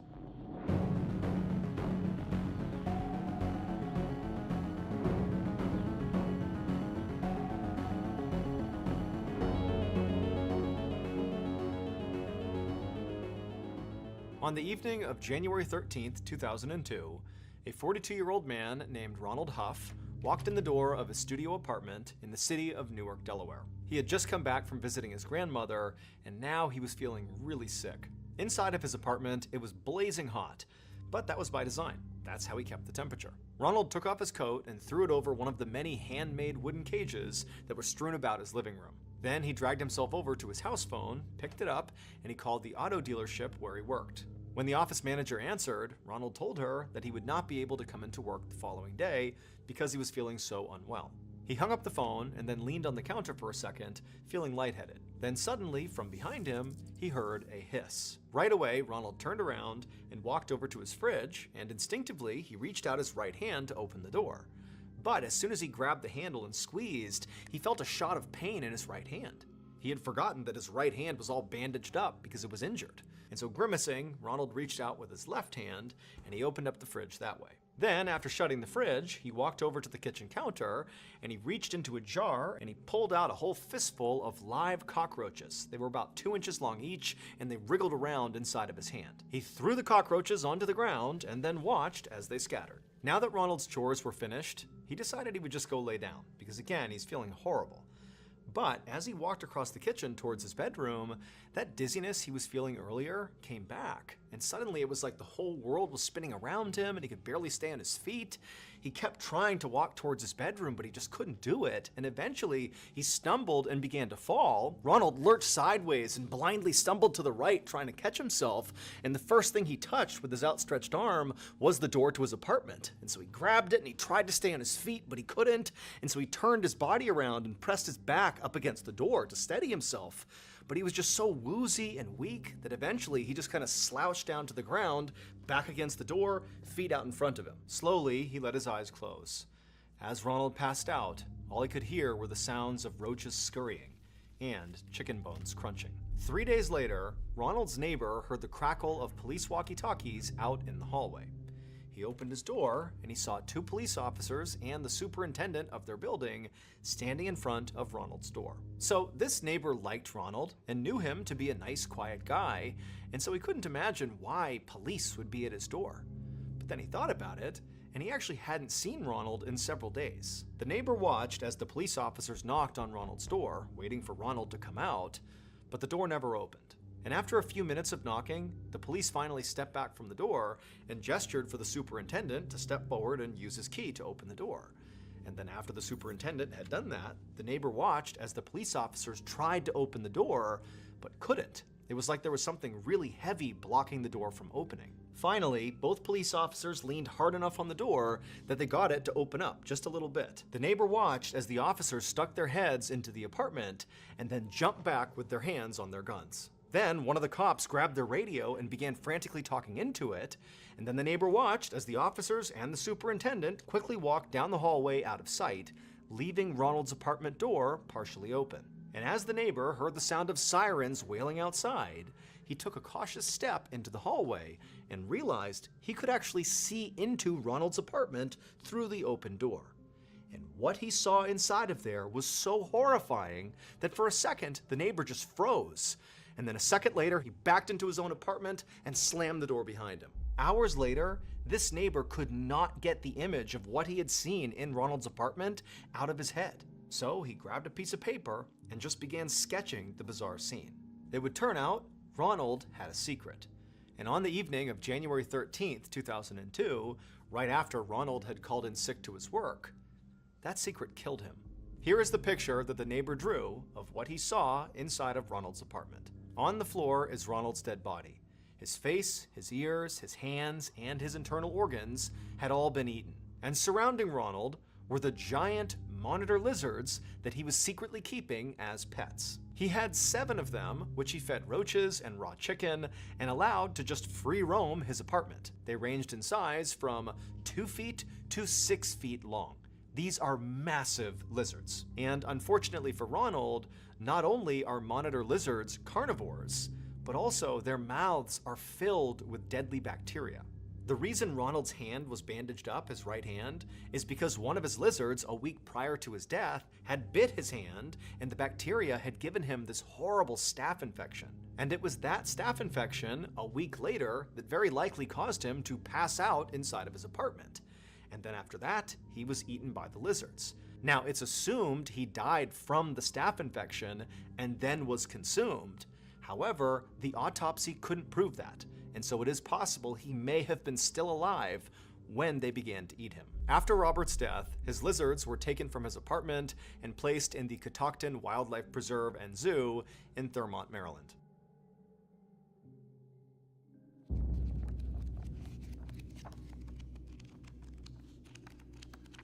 Both of them had been shot multiple times, drenched in blood.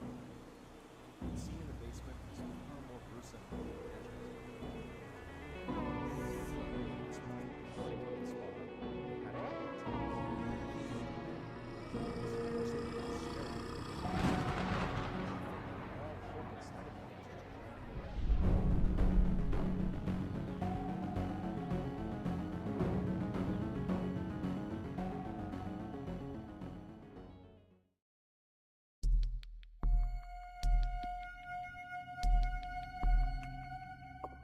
From the time Gareth Williams was a young boy, his parents knew he was extremely gifted. When he was just 17 years old, he achieved a first-class honors mathematics degree from a university in his hometown of Wales. A couple of years after that, he had his PhD from the University of Manchester in England. And after that, he was accepted into a postgraduate course at one of the most prestigious universities in the world, Cambridge. But he wouldn't finish that degree because his incredible academic achievements had got the attention of Britain's intelligence agencies, and they began recruiting him. In 2001, when Gareth was 23, Britain's communication headquarters, commonly known as GCHQ, which is one of Britain's main intelligence agencies, offered him a job as a codebreaker. He eagerly accepted the job, dropped out of Cambridge, and then moved into a modest apartment in Cheltenham, which is the resort town about 88 miles away from London, where GCHQ is located. And there he would live and work for the next 10 years. Despite being an intensely private and shy person, Gareth was a highly valued team player whose genius in mathematics and technology helped his group win a number of Britain's highest awards for international code breaking. In 2009, one of Britain's other main intelligence agencies, the famous Secret Intelligence Service, or MI6 for short, they were so impressed with Gareth that they offered him a job to come over and work for them. This was a very rare chance for Gareth to go operational and become a spy in the kind of Hollywood sense of the word. He would effectively become a real-life James Bond, and so he jumped at the chance. But shortly after taking the job and moving to London, he regretted his decision. He hated the intense competitiveness within MI6, the flashy cars and flashy lifestyles, and the pressure to go out and party with your coworkers every weekend. Gareth just wanted to do his job and then be left alone. At GCHQ, nobody cared he felt that way. But at MI6, this behavior made him an outsider. Before he left MI6, he took his annual 2-week vacation. But when the vacation was over, he didn't come back to work at his office in London. And for some reason, MI6 never checked in on him to see where he was. It wasn't until his sister called police after not hearing from him that anybody looked into his disappearance. On August 23rd, a uniformed officer went to Gareth's apartment in London to do a welfare check. After knocking on the door and not getting an answer from Gareth, the officer got the key to the apartment from the landlord and went inside. He yelled out for Gareth. There was no sign of him on the first floor. He went upstairs to see if maybe Gareth was up there. He's yelling for him the whole way as he's going up. He gets to the second floor. There's nobody up there, but there's a closed door. And what he finds on the other side of that closed door would make international headlines for weeks. When he opened the door, he walked into a bathroom, and there was nothing unusual about the bathroom, except in the bathtub there was this big red duffel bag. And inside of that duffel bag was the badly decomposed body of Gareth Williams. The zipper of the bag was padlocked shut on the outside, and the key to this padlock was underneath Gareth's body inside of the bag. There were no fingerprints on the rim or inside the bathtub. There were also no fingerprints on the bag itself, or on the two zippers, or on the padlock, or on the keys. Gareth's iPhone had been found nearby sitting on a table, and it had been factory reset. And later, investigators would determine it had been reset on August 15th, which was the last day Gareth was seen on CCTV footage, and it was also the day that they believe he died. According to the coroner, Gareth's body had no injuries on it. There was no sign of a struggle, and his toxicology report showed that he had no drugs or alcohol in his system. The thermostat inside of Gareth's apartment was jacked way up, so it was very hot inside of his apartment, despite the fact it was summer, and it was the height of the summer in August. But regardless, the excessive heat in his apartment sped up the decomposition process and made it impossible to precisely determine a cause of death. Despite a lengthy investigation by police, there was never a conclusive determination as to what exactly happened to Gareth, although there are many theories. Some say the Russian mafia killed him because right before he died, he had been focusing on money laundering in Britain that was tied to the Russian mafia, which would have made him a target. Another theory is MI6 had something to do with Gareth's death, which is why they were not so eager to go looking for him when he didn't come back from his vacation. In fact, one former MI6 agent has come out and said he believes there was a cover-up. He was interviewed by CNN and said that it looked like MI6 had gone into Gareth's apartment ahead of the police and wiped it all down, removing fingerprints and DNA evidence. The last prominent theory is that Gareth did this to himself.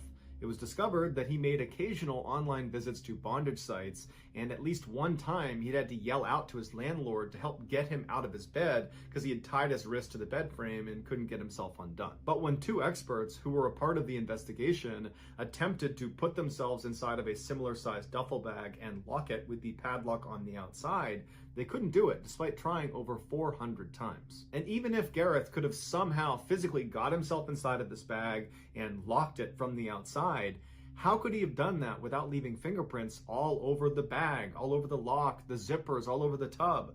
Because when he was found, he didn't have gloves on. Ultimately, despite the red flags, Gareth's death was determined to be probably an accident and was closed 3 years after his death.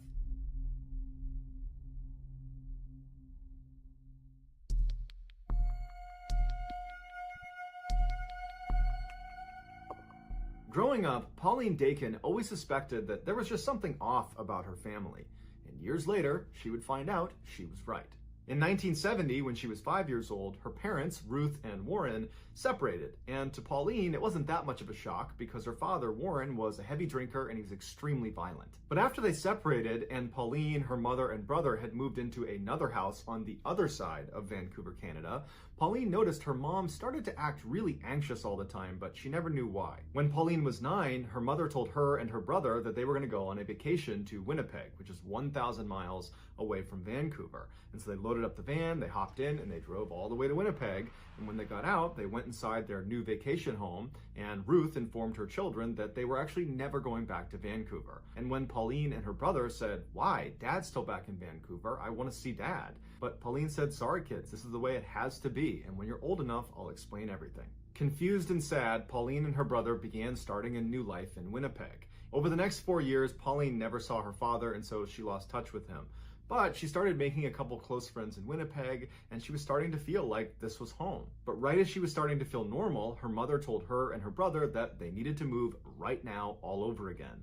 This time they were going to go all the way to New Brunswick, the far east side of Canada. Their mother made them swear they would tell no one about this move. But later that day, when Pauline was with her best friend Wendy, she let it slip that she was moving, and so when Ruth came to pick Pauline up from Wendy's house, the two girls had to affect these sort of breezy goodbyes to each other so that Pauline's mother wouldn't suspect anything. Once in New Brunswick, the family did put down roots, and they stayed there for many years, but Pauline's mother still was just incredibly anxious and paranoid about something. The kids just had no idea what it was. Fast forward to 1988, when Pauline was 23 years old. She had moved 2 hours away from the family home in New Brunswick and was living with her boyfriend and was working as a reporter at a local newspaper. And during that time, her mother called her and said, "Hey, I'd like to meet you at a motel. I'm finally ready to tell you everything about your childhood." Pauline was really intrigued and excited. This was a conversation that was literally decades in the making. And so Pauline eagerly went to the motel. She saw her mother waiting outside, kind of pacing around, looking very anxious. And so she walks up to her mom and she waves and she's about to speak when her mother just looks up at her and puts her finger over her lips, telling her to be quiet. And then she jams an envelope into Pauline's hands. And on the envelope, it just says, "Don't say anything. Put your jewelry inside of this envelope. It's probably bugged. I will explain everything inside. Just please don't speak." And so now Pauline's really confused, but she did as she was told. She took her jewelry off, put it in the envelope, and gave it back to her mother. And then the two of them silently walked into the motel, into the room where Pauline's mother was staying. When they went inside, there was a man sitting in the middle of the room that Pauline immediately recognized. It was the reverend of their church when they used to live in Vancouver. His name was Stan Sears, and Pauline's mother had been his secretary the whole time they'd gone to that church. Pauline always knew her mother and Stan were close friends, and in fact had kept in touch after they left Vancouver and were in Winnipeg and then New Brunswick. In fact, Pauline remembers periodically seeing Stan show up in Winnipeg and New Brunswick to visit with Pauline's mother. So it was a surprise, but not a total shock, when Pauline's mother confessed to her that in fact she and Stan had fallen in love. And in fact, they had had a secret relationship from the time they lived in Vancouver. But this revelation was nothing compared to what Pauline heard next. Her mother explained that the reason they had had to move so many times during her childhood was because Pauline's father, Warren, was actually a mobster and was a key member of an organized crime syndicate in Vancouver. Right after they separated, Pauline's mother found out she had a hit put on her head, because the mob now believed that the husband could not control her anymore, and she knew too much. Stan also found out that he had a hit on his head because Ruth discovered that the mob wanted to kill him too, because they knew about their relationship. And then also, apparently Stan was counseling a man that was in his congregation that wound up being a mobster, and so the mob believed this man had given up critical information to Stan, making him even more of a liability. At first, Stan said he didn't believe any of this, but when he found out the man he had been counseling had been assassinated, he knew it was true. They decided not to tell the police and instead go into hiding together, because Pauline's mother knew what happened to families that snitched on the mob. They were made examples of. And so when Pauline and her family moved to Winnipeg and then to New Brunswick, Stan actually moved there as well in tandem, which is why Pauline had seen him periodically showing up at their house to visit with Pauline's mother. Pauline was understandably completely shocked. But at the same time, she was kind of happy to have some sort of explanation for all the strange things that had happened in her childhood. And so over the course of the next several hours, Pauline sat in this motel room with her mother and Stan and asked them every question she could think of. And she discovered that whenever she came home from school and she found her mother furiously pulling all the food out of the fridge and the pantry, throwing it all away with no explanation, that was actually because they found out the mob had tried to poison them. Or these 6 different times Pauline was unenrolled from the school she was at and then moved to a different school across town, that was because there was a credible threat the mob had discovered where Pauline was going to school. And so by the end of the weekend, Pauline not only learned about this totally crazy past she had, but she also learned that she was still in danger. And so before Pauline headed back home, she asked her mother and Stan what she should do to stay safe. And Pauline's mother said, "Well, that's actually the reason we called you here now, because after all these years, we were just tired of being in hiding, and so we've already spoken to the authorities, and they've moved us into a special witness protection program for families connected to the mob. When you enter this program, it's referred to as entering the weird world, where basically you're not really safe, but you have agents that follow you around that are undercover, that track what you're doing and make sure there's no assassination attempt on you." And before Pauline could even ask, her mother told her that as a measure of her and Stan entering the weird world, they asked that a couple of agents monitor Pauline and her brother, even though they didn't know they were being monitored. At this point, Stan reached forward with a radio and he said, "Here's a radio that actually broadcasts to the agents that are following you pretty much all the time. But you should only use it if you're truly in a desperate situation, because as soon as you call out for help, there are going to be people that are risking their lives to come save you." As Pauline is holding this radio, she looks at her mom and Stan and she says, "Well, what happened to Dad? Is he in jail?" And at this point, Pauline's mother says, "No, he's not. he's in the weird world too. And she handed Pauline a letter that was from her father addressed to Pauline, and it basically spelled out that he had been moved into the weird world and he was looking forward to Pauline joining them at some point when she was ready. So now Pauline has this radio and this letter, and she's looking at her mother and Stan, and she's just totally overwhelmed, and her mother just tells her, go home, think about what you want to do next, and if you want to join the witness protection program and join the weird world with us, just let me know and we'll make it happen. And so Pauline, who's in a total state of shock, gives her mom a hug and gives Stan a hug and says, okay, bye, I'll be in touch. And she leaves the motel and she gets in her car and she's about to back up when she looks and sees Stan running outside holding something in his hand.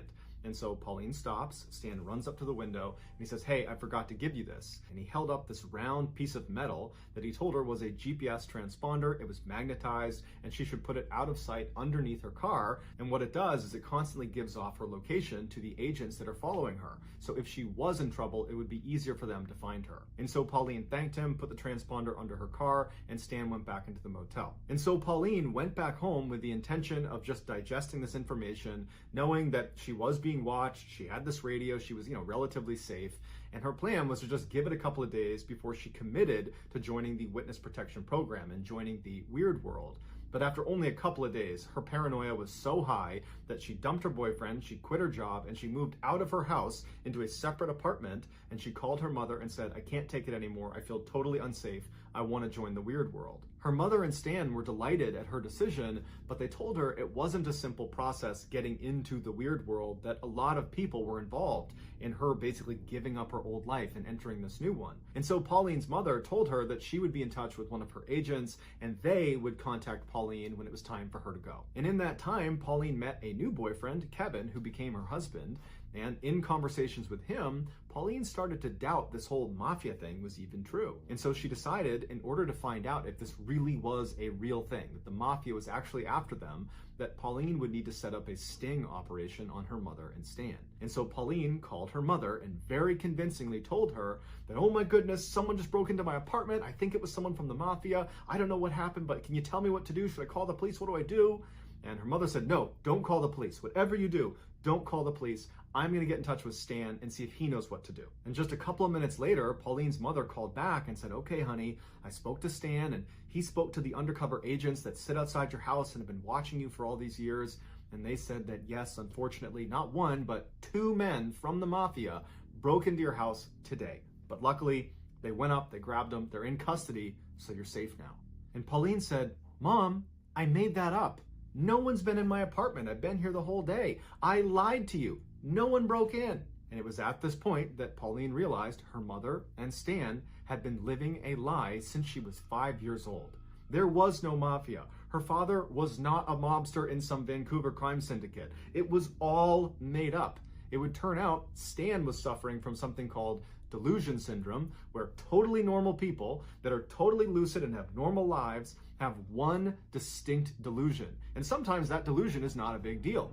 But sometimes it is, like they believe the mafia is after them. And during his relationship with Pauline's mother, he passed on his delusion to her through something called folie à deux, which translates to madness for two, which is shared delusion syndrome, where someone who's delusional, who's a dominant personality, can pass that on to a subordinate personality. After confronting her mother and then also confronting Stan at a later date, neither of them said, this is a lie, you're right, you caught us, because they believed it, and they took to their graves the belief that the mafia was after them. Their biggest concern after Pauline said this isn't true was not that they had been exposed as potential frauds. It was that, oh no, Pauline's going to expose herself to the mafia because she's not using her GPS transponder or her radio or living in the weird world with us. She's going to get assassinated by the mafia. And so even though Pauline never got an apology from her mother or got to really talk about the insanity of this whole situation, because again, her mother and Stan took to the graves the belief that the mafia was in fact after them, Pauline ultimately made peace with the situation by writing a best-selling memoir called Run, Hide, Repeat. It is linked in the description below. Check it out.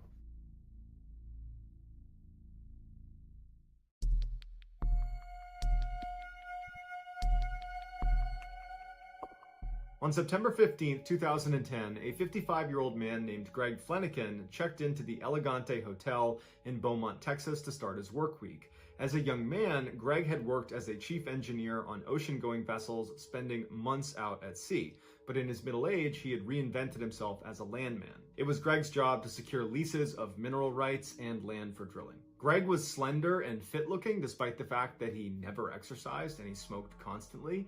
He kept a close-cropped white beard and he had the leathered skin of a lifelong outdoorsman. Every Monday morning, Greg would make the 2-hour commute in his pickup truck from Lafayette, Louisiana, all the way to Beaumont, Texas, where his company would always rent him a room. The hotel itself was neither good nor bad, but to Greg, he didn't care. He just needed a bed and a TV. Once Greg walked inside, he had a bathroom immediately to his right, and then a little bit farther in was the main section of the hotel room, which was very basic. You know, straight ahead, there was a window that looked down onto a small pool that was lined with potted plants. And then in the main space was a queen-size bed tucked up against the right wall, and then on the left wall was a TV. Greg wheeled his one suitcase into the hotel room and he put it at the foot of the bed and he opened it up. He pulled out the shirts that he wanted to keep wrinkle-free for the week and he hung them in his closet. Then he pulled out his toiletries that were kept in a cloth bag with a hook and he hooked those onto a towel rack. Then he took off his very worn brown boots and his faded blue jeans and he slipped on some pajama pants. Anytime Greg stayed at the Elegante, he rarely left his room. There was a bar downstairs, but he wasn't a big drinker or socializer. He preferred to just have quiet nights alone in his room watching TV. So that night, Greg cranked the air conditioning to make sure it was as cold as it could get. He liked to sleep in a very cold room. And then he hopped on his bed and he put 2 big pillows behind his head and he rested up against the headboard. And then he took a towel and he laid it out next to him. And on the towel was his ashtray, his cigarettes, his lighter, his phone, the TV remote, and a candy bar. Then he picked up the TV remote, turned it on, flicked through the channels until he landed on one that was playing Iron Man 2, and he thought, good enough. Put the remote down, picked up his candy bar, opened it up, he ate a piece of his candy, and then he grabbed a cigarette, lit up a cigarette, and he began smoking. The following morning, Susie, Greg's wife, did not get a call from her husband, and he always called her every morning that he was gone. That was their routine, and this was a big break from their routine. And so she tried calling him, and his phone rang and rang and rang, and he never picked up. And so then she called his Beaumont office, and he didn't pick up. But after the second or third time she called, his coworkers picked up the phone, and they said, hey, you know, Greg's not here. He hasn't come into work yet. And Susie felt concerned. She felt like something was wrong. And she said, do you guys mind just going to his hotel room and knocking on his door and making sure he's okay? And they said, sure, we'll go over there. So the 2 coworkers head over to the hotel. They knock on Greg's door. He doesn't answer. And so they go down and get the manager, who comes up and opens Greg's door, and right away they find Greg lying dead in the middle of his hotel room. The way Greg was positioned when they found him, it looked like he had fallen to his knees and then fallen again onto his face, and his left arm got kind of tucked underneath his body, and still in his 2 left fingers was a cigarette that had not fallen from his hand that had burned down to the wick. The room was exceptionally warm and Greg's skin was grayish blue. Immediately after seeing Greg, the 2 coworkers called 911. Shortly after the ambulance arrived at the hotel, Detective Scott Apple arrived in his cruiser. Apple was a short guy, very, very fit. He had silver hair that he spiked up. He looked 100% cop, and he worked basically 24/7. When he got up to room 348, there was no sign of a break-in, nothing had been disturbed inside of the room, and there was no blood or obvious wound on Greg, with the exception of a slight abrasion on his cheek when he came down and hit his face on the rug. He looked around the room and he found Greg's wallet that was sitting in the back pocket of his jeans, and there was hundreds of dollars in his wallet that had not been taken, so he ruled out robbery. He went out into the hall and he began interviewing the other occupants of the surrounding rooms, and no one had heard anything and no one had seen anything. He went back into the hotel room and he began looking around for drugs of any kind or any substance that Greg might have taken that could have contributed to his death, and there was nothing. No prescription pills, no alcohol, nothing. Later that day, after the family had been notified of Greg's passing, his grief-stricken wife, Susie, called Detective Apple, and she said, you know, my husband did not take good care of himself. He had a terrible diet. He's been smoking like a chimney since he was a young teenager, and he never saw a doctor. And I always told him that if he wasn't careful, something like this was going to happen. I always worried that he might have a heart attack or something. So at this point, not only does Greg's family think he died of natural causes, Detective Apple also thinks the same thing. He's thinking about what he saw in the hotel room, and there's no sign of any foul play. It just looks like a guy whose lifestyle caught up to him. Greg's body was sent to Dr. Tommy Brown, who in Beaumont, Texas, he was like the medical examiner. He'd been doing this for years and years. Dr. Brown had read ahead that they believed Greg had died of a heart attack or something like that. And when his body was wheeled in front of him, there was nothing he saw right away that contradicted that theory. The only two marks that the doctor noted on the outside of Greg's body was the small abrasion on his face from where he landed on the rug, and then he also had another small abrasion on his crotch. But beyond that, the rest of his body was completely unblemished. When he looked inside of his body, it looked like someone had literally just crushed his insides. His torso was full of blood, food from his intestines had been ripped outside, he had ribs broken, internal organs were lacerated, and there was a hole in his heart. Dr. Brown was really confused at what he was looking at, because the severity of Greg's internal injuries were more consistent with someone who had been in a severe car crash or who had had a really heavy object land on them, but Greg didn't have any significant external injuries that would support either of those two things happening to him. And he was found in the middle of a hotel room where there was nothing disturbed and no one had apparently seen or heard anything. And so Dr. Brown says, look, I don't have all the answers here, but this was not natural. This is a homicide, and my best guess is he was beaten to death. I know it doesn't really make sense because there's not any external injuries, but he suffered some significant trauma from somebody else, and that's what killed him. When Detective Apple got this report from the medical examiner, he was just as confused as Dr. Brown was, but his attention turned to, okay, well, if he's been murdered, who would want to murder him? And he began digging into Greg's background, and he found that he was universally liked. He was known for being incredibly courteous and polite. He kept to himself. He was in love with his wife, and his wife loved him back. There was no evidence of some scandal in the background. He was just this really nice, normal guy, and it didn't make any sense why anybody would want to kill him. After a few months of getting nowhere, and in reality, he hadn't really even gotten started because there wasn't any good starting point. The only thing he could find that was odd about the crime scene was that the room was particularly warm when they walked inside, which was not in keeping with how Greg would have kept the room. But that doesn't explain why his insides were crushed. And so he's gotten nowhere, and then he makes a discovery. He found in the hotel's maintenance logs on the night Greg died, he had been making popcorn in his microwave and managed to blow a fuse. And it wasn't just his power. Maybe Greg didn't know this, but he cut the power to both the room next to him on his right and on his left and below him. And so he calls down to the front desk, and a maintenance guy came up and he reset the breaker. This opened the door to two theories. The first theory is the maintenance guy, who did have a criminal record, when he came up to fix the breaker, he attacked Greg. But that was wildly speculative, and there was no evidence to suggest that the maintenance guy would do that, and so that was quickly ruled out. The other theory was Greg's neighbors in room 349 were these two electricians who were big partiers and drinkers, and so Detective Apple suggested that maybe when Greg accidentally cut the power to their room, they were really annoyed, and they went outside in the hall, and they saw Greg, and they somehow realized he was to blame for this, and in a drunken rage, they attacked him and killed him, and that's what killed Greg. And even though it was a stretch, it was the closest thing to a motive Detective Apple had found in anyone. And so Detective Apple put on a hidden camera, and he went and interviewed these two electricians that were still staying in room 349. And he said when he spoke to them, they were very forthcoming, they seemed very honest, they were appropriately curious about what happened to Greg.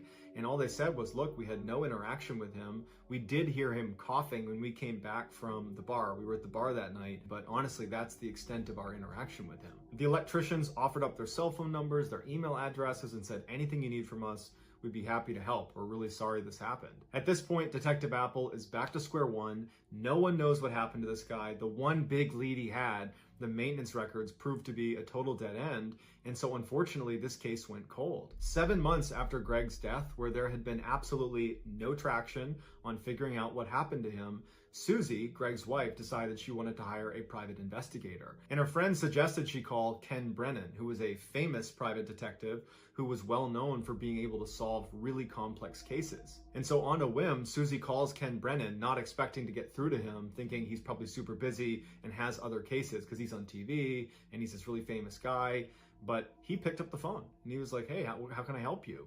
And Susie couldn't believe it. She had a chance to tell him about what happened to her husband, and Ken said he was really interested and that he would take on the case. Ken was a former Long Island cop, and he was a DEA special agent. He spoke with a really thick New York City accent, and he wore t-shirts that were a little bit too small to show off his muscles, and he usually had a big, gaudy gold chain on. Once Ken agreed to take on this case, he flew right to Lafayette, Louisiana, where Susie lived, and he sat down and he asked her a lot of really difficult questions about their marriage, about whether she thought he might be cheating on her, if he had like a secret life she didn't know about. And after feeling satisfied that all those avenues have been explored and were not going to lead to the answer, he said, okay, well, can you tell me anything about the crime scene that stood out to you? Is there anything about it that seems off? And Susie said, yeah, Greg always kept the air conditioning on very cold at night. He never slept in a room that wasn't freezing cold. And so I thought it was really odd when his coworkers discovered him that the air conditioning was off and it was really hot inside of the room. That's incredibly unlike Greg for his air conditioning to be off. Ken made a note of this, and then he left Lafayette and he went to Beaumont, Texas to meet up with Detective Apple. And Detective Apple and he actually got along really well. They agreed to work together on this case because Detective Apple feels like he's reached a dead end anyways. Apple brought Ken to the crime scene, he showed him the hotel room, and then afterwards he turned over all of the documents he had on the case, from the autopsy report to the photographs to anything he'd collected over the 7 months he'd been working on it. So that night, Ken diligently looks through all of the documentation, all of the photos, and the next day when he goes into Apple's office, he says to him, I think I figured it out. And Apple's like, oh, really? You figured it out one day after being here? And Ken's like, no, seriously, I think I figured it out. I have to confirm something with his wife, but I think I have a theory. And so Ken calls Susie right in front of Apple, and when Susie picks up, Ken's like, hey, did your husband ever smoke with his left hand or did he smoke with his right hand? And Susie said, oh no, he only smoked with his right hand. And Ken goes, thank you very much. He hangs up and he goes, Apple, I got it. And so Apple's like, okay, what's your theory? And Ken says, okay, so I spoke to Susie and she told me it was very strange that his room was not air conditioned when they discovered his body, because Greg was known for always turning on the air conditioning to as cold as it can get, especially at night when he went to bed. And so when his power went out the night before, his air conditioning would have gone out. And so the maintenance guy comes up, turns the power back on, but it doesn't trigger the air conditioning to turn back on. The room is still cold from having been air conditioned all evening to that point. And so the TV is back on, and so perhaps Greg turns and just starts watching TV. Because the room feels air conditioned, he hasn't realized that he hasn't turned the air conditioning back on again. Now, this is Beaumont in the summer, so it's going to get really hot in his room really quickly, and as soon as it starts to warm up in there, he's going to realize, oh, I didn't turn the AC back on, and he would go over and turn it on again. And so because the air conditioning wasn't on, and we know that the power was restored at 8:30, then he must have died after the power was on, but before it got warm enough in the room for him to recognize he did not turn the AC on, which means he would have died somewhere between 8:30 and 9 p.m. at night. And so Apple's like, wow, that's pretty impressive, except that doesn't really help us figure out how he died or who killed him. And Ken puts his hand up and he says, I know, I'm just building the whole picture here. Okay, so we have him dying between 8:30 and 9, and I don't think he was beaten to death. I think a lot of people want that to be what killed him because it's kind of the only thing that might make sense, but I say it definitely doesn't make sense because of the cigarette. Now, we found that cigarette in his left hand, and I talked to his wife, and she said he only smokes in his right hand. And so what I think happened is the power came back on at about 8:30, which is what the report says. The TV turns back on. Greg doesn't turn the air conditioning back on. He sits on his bed. He's watching TV. He lights up a cigarette, and he's smoking with his right hand. And then something happens to him, which I'll get into my theories on that. And he jumps off the bed, and he starts making his way to the door to get help. And he transfers the cigarette from his right hand to his left hand so he can use his right hand to turn the doorknob and open the door to safety. But he doesn't make it. He falls to his knees and he falls to the ground, and his cigarette's still in his fingers, and he dies. And Apple's like, you know what? That's pretty good. It makes a lot of sense. But the crucial missing piece here is, well, what was the trauma he suffered that caused him to jump from his bed and run to the door and then ultimately die? Ken's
Father. Oh, well.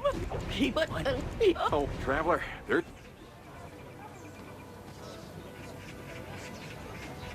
Get your.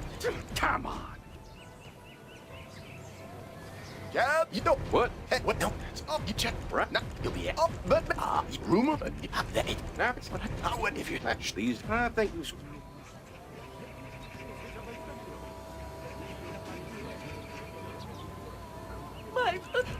Well, that looks all righty, Trap.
So, thought that we thought ain't no use.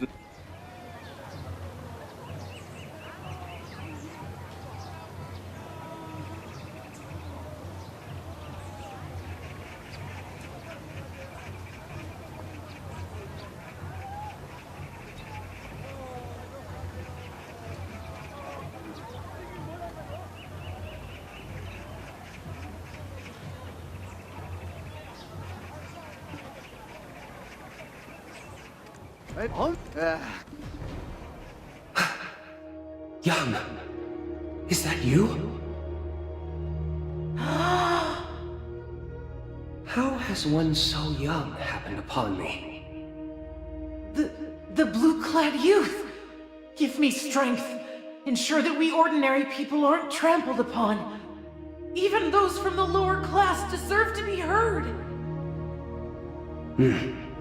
Indeed, the whispers of the weak should be known. You shall learn only what is honorable, and you shall share your righteous knowledge to all.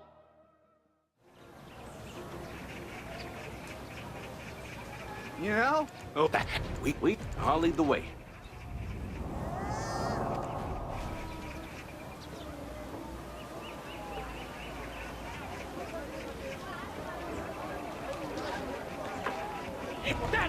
Yeah. Let's see. If this, you just gonna. Why is looks not work? If I remember what.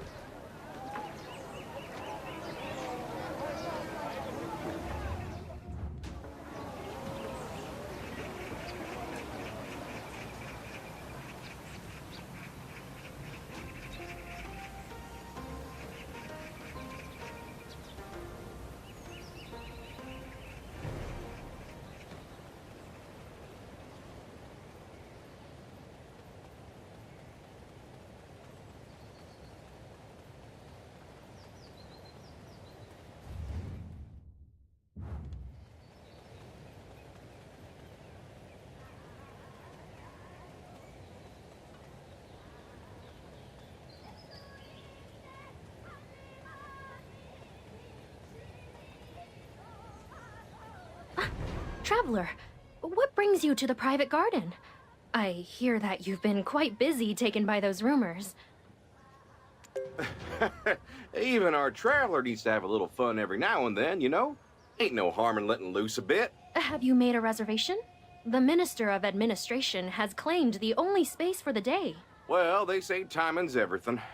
Miss, would you be so kind as to let us mosey around the grounds for a spell? Coming this far is quite enough. I'll overlook it for now. Come any further, and I'll have to summon the guards. Oh, shoot. Today might be our only opportunity, you know? Missy, any chance you could cut us some slack just this once? Do you believe our performances are costly merely because of our girls' outstanding talents? Not a single word escapes beyond these doors. Not one. Even the king remains in the dark about what is said here. How could I ever trust a customer to honor their word while they're disregarding our rules? I simply couldn't. Miss, we're talking folks' lives hanging in the balance.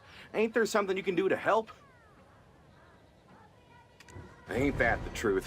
She might have been a bit money hungry, but she was as loyal as they come. When the Traveler was busy saving Donghae Province, Sungyum was right there, helping us on our way. I must be cautious, for if caught, I would surely be expelled from Yuanru.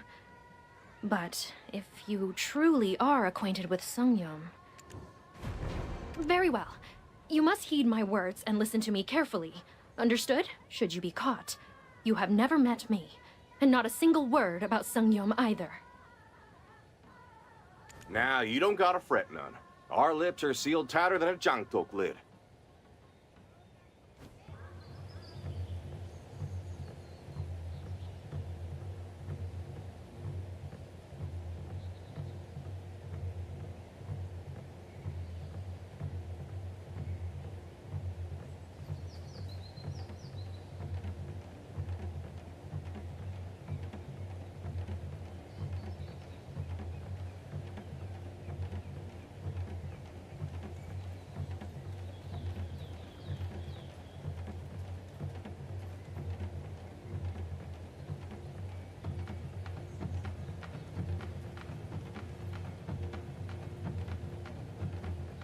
Stop right there!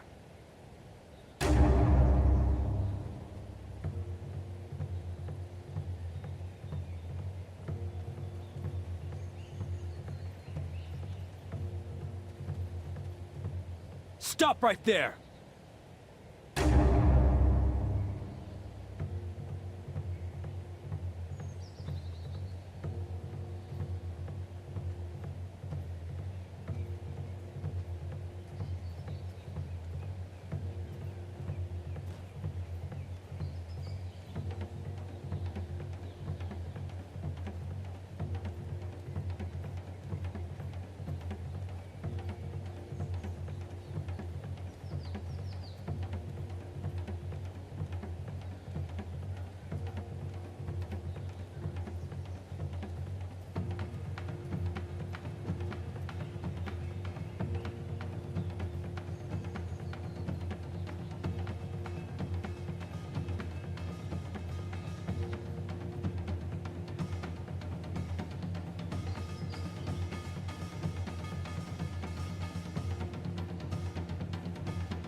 A distinguished Gisang of Yuanru, no doubt.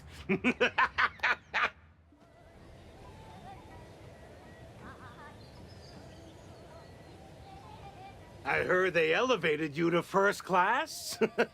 Master. Impressive. Her reputation precedes her. Ah, the young master. Fine. Deceptive. Sure, things are dragging a bit, but... We must have no one. Of course. It should the people. Did he say Sparrow? Ain't that written in that handbook? Was Che the mastermind behind all? And about folks depending on the yogi. What kind of lesson do these guys want to teach them? Shh! Keep your voice down. If we're not careful, someone might hear us. Yes, my lord. Forgive me. I was simply readying the refreshments. I'll bring them to you shortly. Well, shucks. I done goofed up there. Traveler, let's skedaddle. Impressive. Her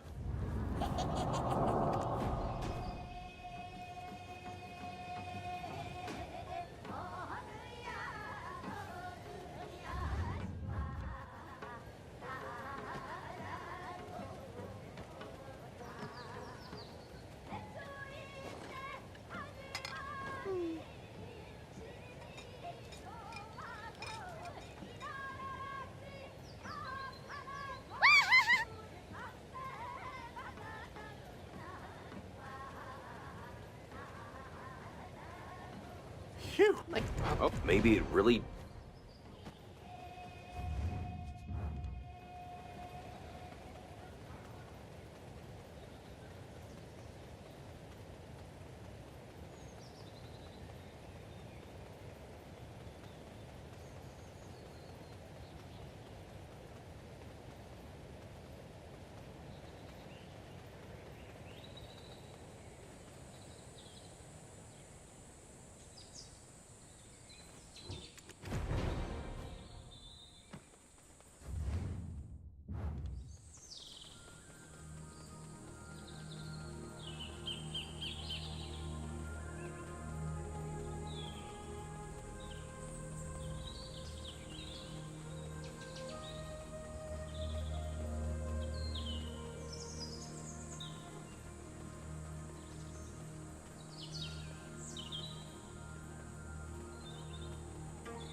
Well, looks on, reckon. Looks like someone...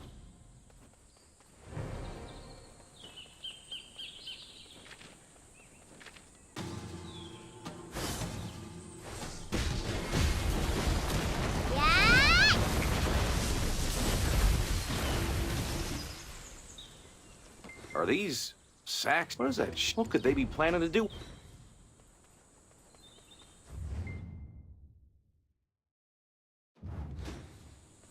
Hello, Mr.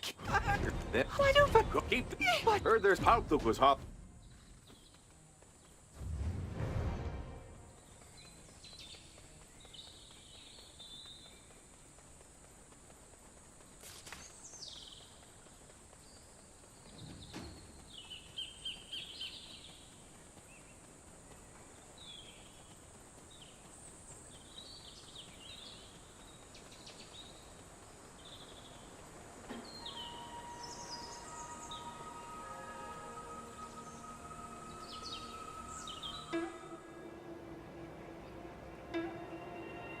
Oh, man. Why does the cave entrance look like that? It's like walking into the mouth of a big old monster, don't you think?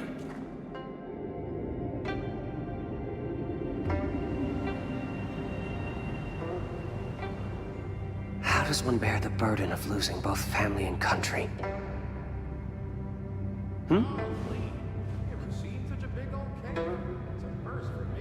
Young, is that you?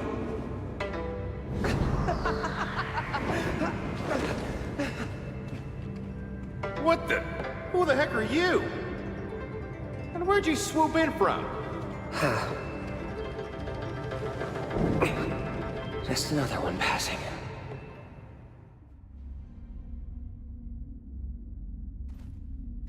You done kick? I can't rightly tell it. As try as you might to solve my riddles, what? No, who did backtrack the You would go to any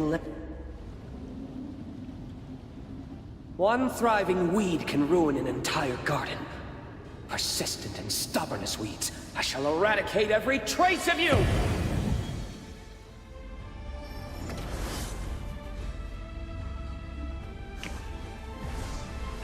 Now, time to confront your ignorance. Are you prepared to embrace your fate?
Will you chase Only dedication is the answer.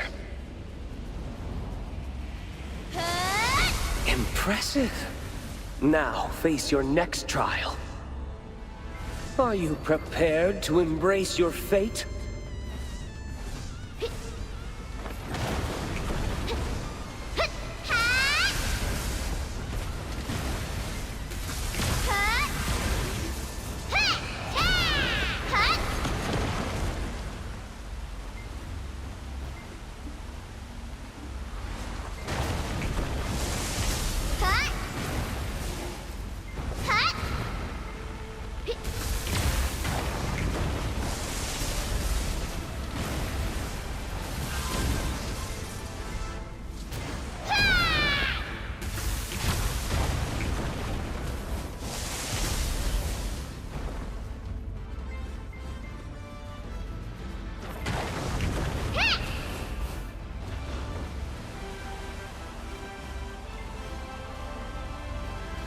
Are you prepared to embrace your fate?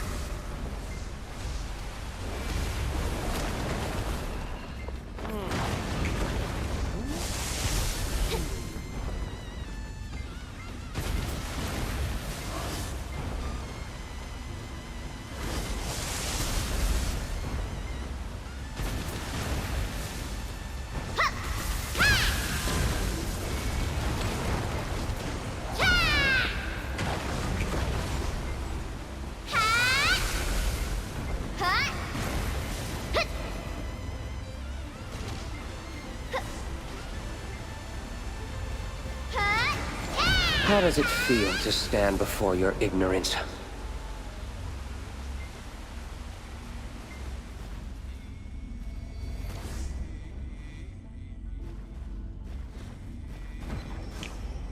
Wisdom blooms where knowledge peaks.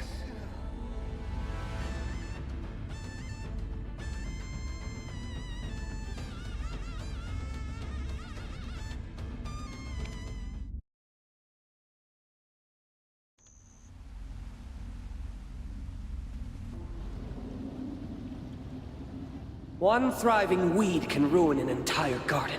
Furnace weeds, I shall eradicate every trace of you!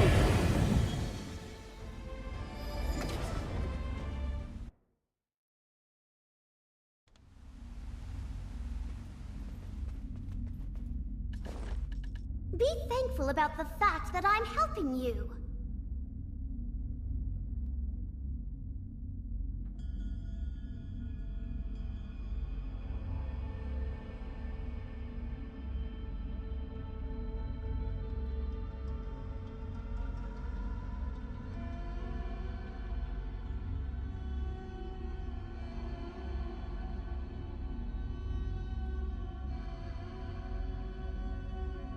I didn't come here to help you.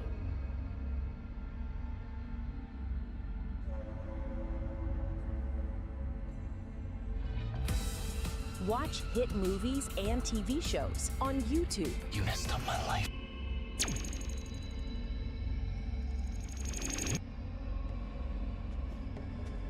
Hello and welcome to Cube Corner. So we have here Blue Cloud Youth trial. So if you're having trouble on the main quest, so this video is for you. So the first trial is that you need to go inside the circle and you get stunned by it. So you just have to wait here, and then there will be a light of pillars that will be summoned, and blue flames. Blue flames will stop you or stand you. It means fail if you get hit. So you just need to avoid that and go to the box of the yellow pillar, and the quest is complete. Next one is you need to hit the two bubbles at the same time, but you need to put the orbs inside on both. So you need to hit them both when the orb are inside the bubbles.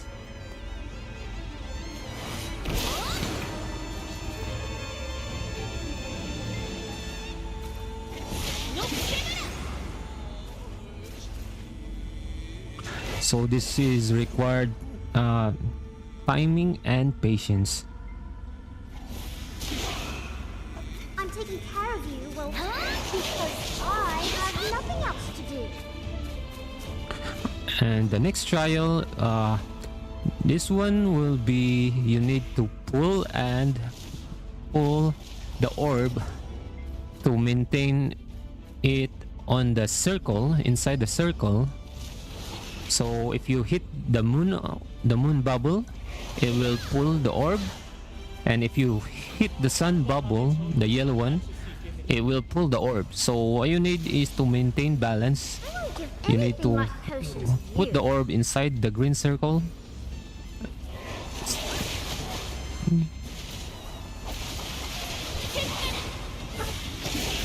And after a while, if you maintain the orb inside the green circle, the mission will be complete.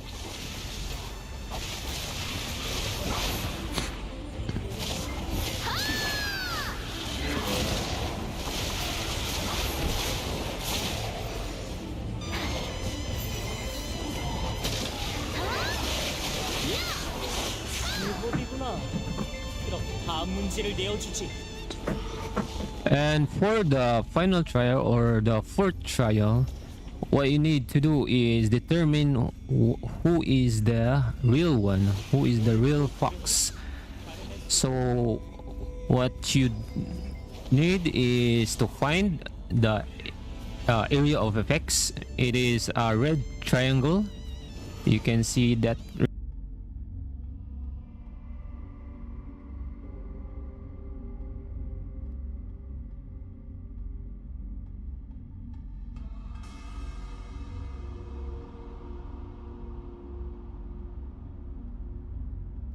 Her Majesty's orders are absolute, and I'm just following. Red triangle after they shoot the flame. So what you need to do is find the position of that red triangle. If it's in position in the center, it means that's the real one, but if not, it's the fake one. Example is this one. It's not on the center, so it's the fake one. And this one is not the center, the red triangle. And this one is on the center, so this means this is the real one. And there you have it. You completed the main quest.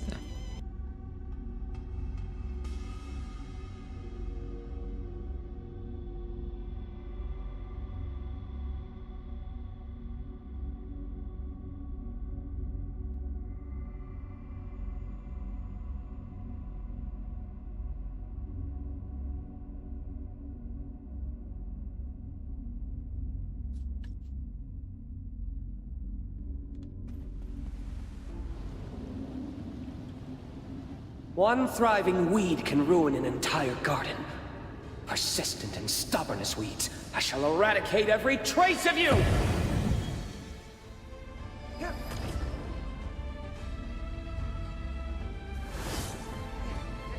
Now, time to confront your ignorance.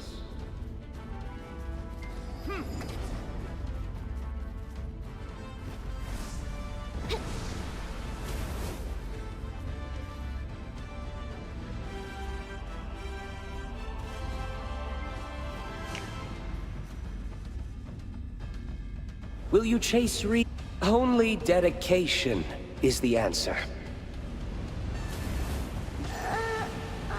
Impressive. Now face your next trial. Are you prepared to embrace your fate?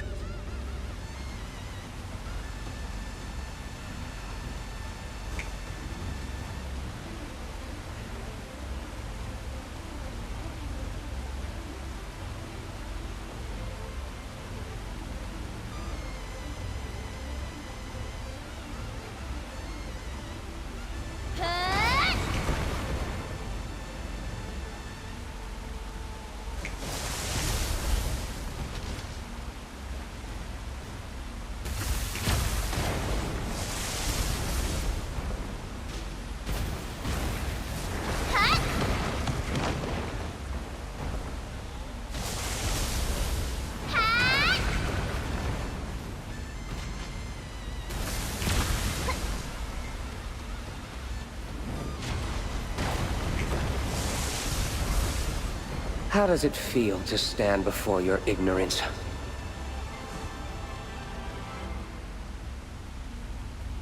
Are you prepared to embrace your fate?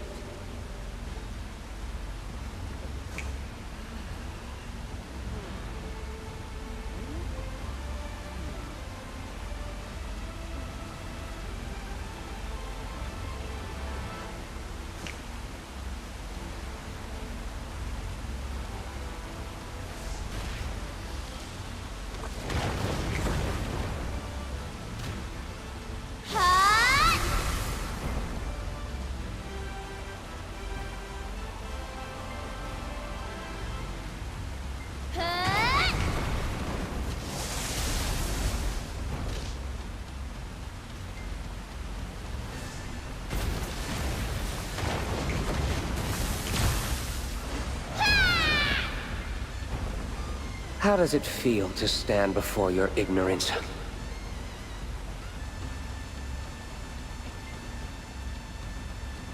Are you prepared to embrace your fate?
Impressive. Now, face your next trial.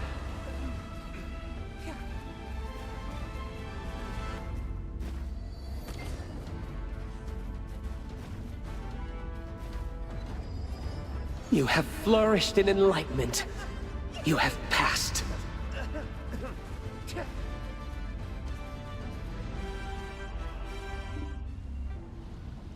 Impressive. Your mind is untainted, a rare gem indeed. I shall reveal the fragility of your spirit.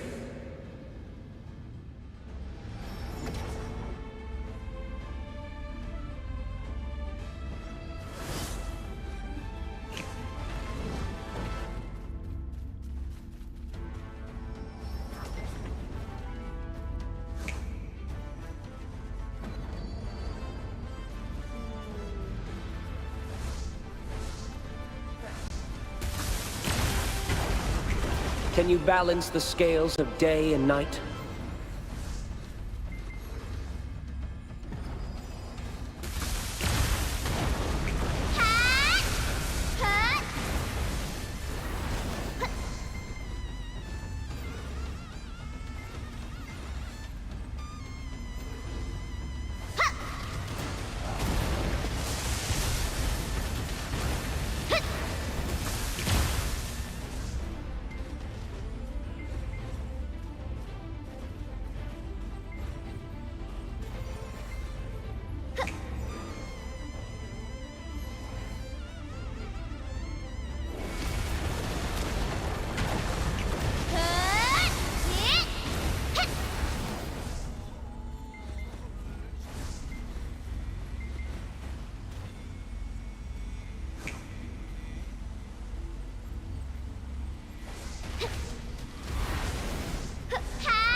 Impressive.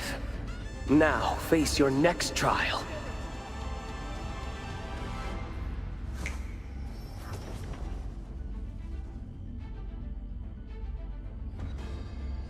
Can you discern the right from the wrong?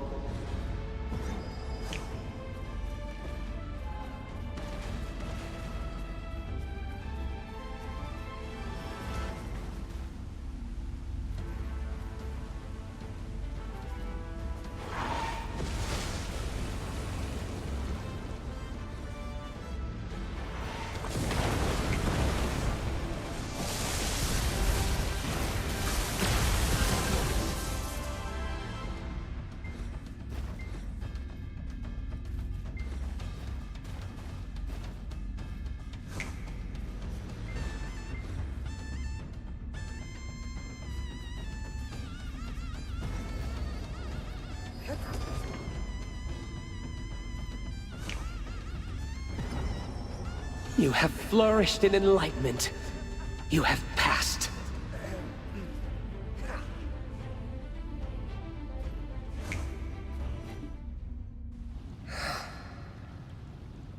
Yeah. Where did you go?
Who? And seeing as John and forget Gabby.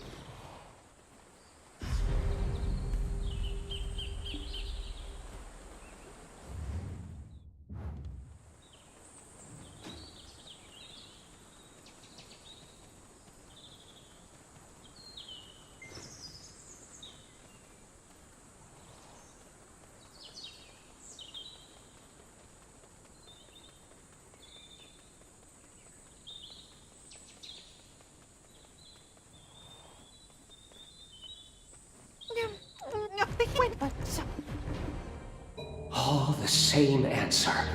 How insolent. Stooping to such sinfulness to snatch up my wisdom. Master, please! I only wanted to escape poverty. I just wanted to gain some knowledge and a chance of passing the state exams.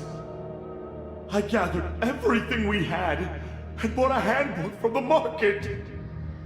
Condensing sacred enlightenment into a mere handbook. And you sought wisdom for fame and fortune.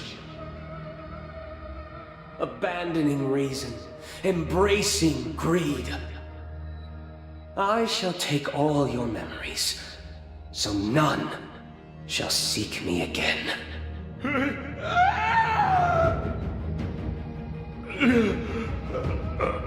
Blue is angry. Blue.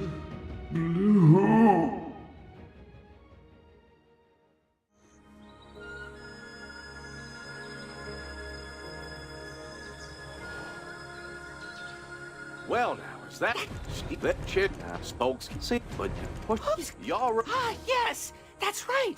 He was always such a good kid. We can't forget that. So what should our plan be now, Mr. Kim? Man, talking to your black spirit, pathetic.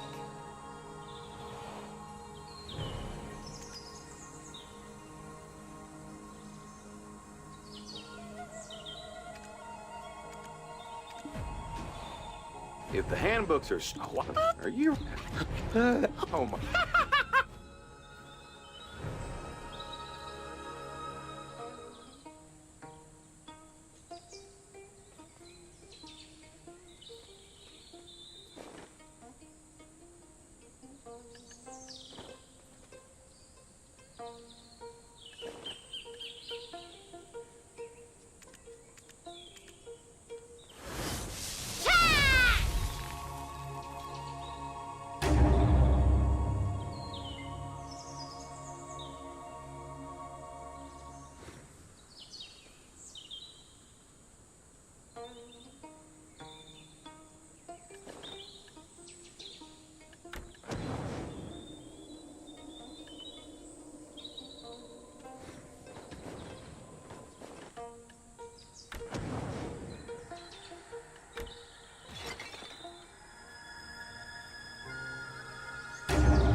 Oh my god, dude.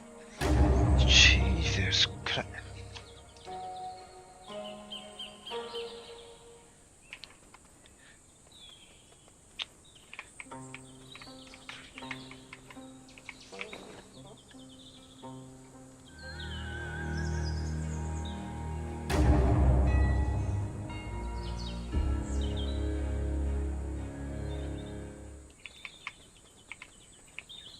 Are you for real?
Oh, did he? Mr. Ah.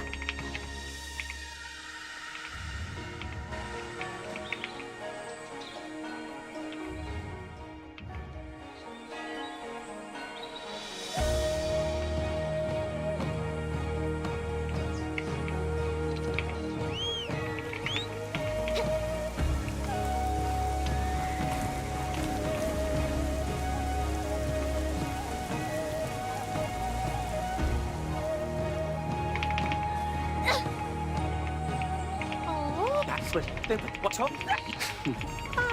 Mr.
Them handbooks ain't gonna be a problem for you no more.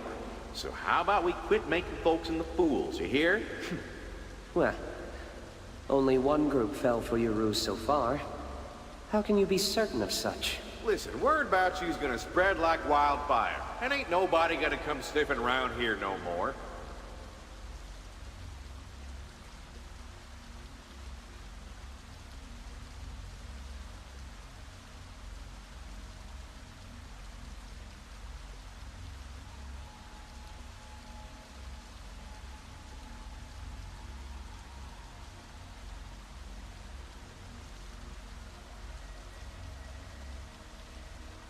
Folks are spending all their hard... Truly. You calling me a fool? What are you going on about? You trying to tell me we're sitting inside a big old whale-sized belly rat? Born a yoke with a mouth as vast as the void. Consumed all in my path, relentless and insatiable. One night, I saw a group of people hastily fleeing. As always, I tried to devour them. And as always, they ran. However, one child, fearless, walked into my maw and spoke my name. In that moment, I became human. Together, we sought wisdom, unraveled the truths of this world.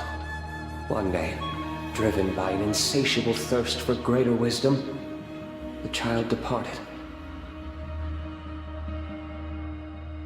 Since then, I wait, longing for him to make his return.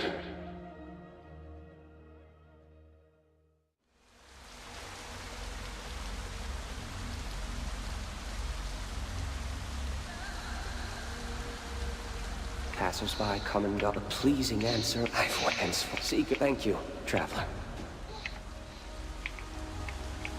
How could he just say his piece and then skedaddle like that? I'm mighty curious about that child. Anywho, at least...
You think I'm following a person like you because I'm worried?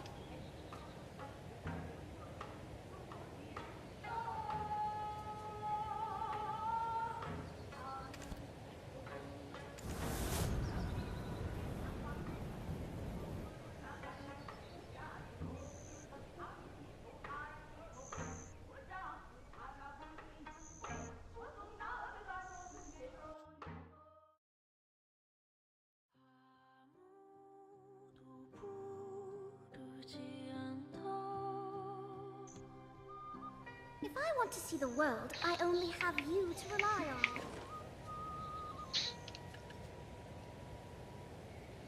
Can I click on the... How have you been? I didn't say that to you. What are you looking at?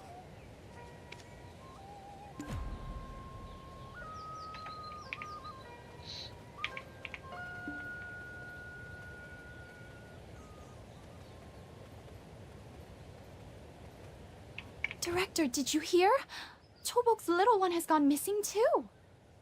Yes, exactly that. And it's not just her family. Kumok's, Sukjong's, Insuk's, and Myeongsun's. How many families is that now? Children are just vanishing left and right. What are the constables doing? If they're not going to help, they might as well give us back our taxes.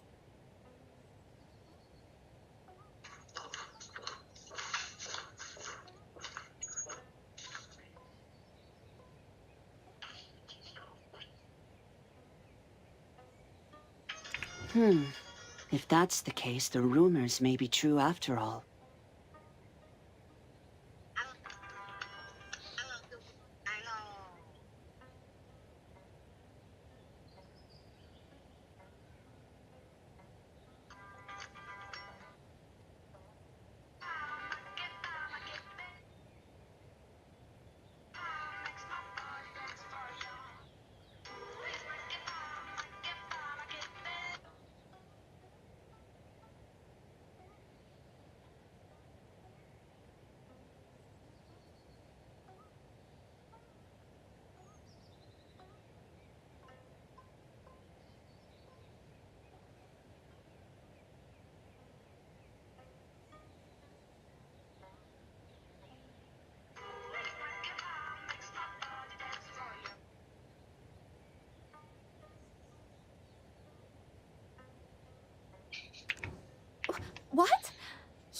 Rumors about Goddess Hamshin?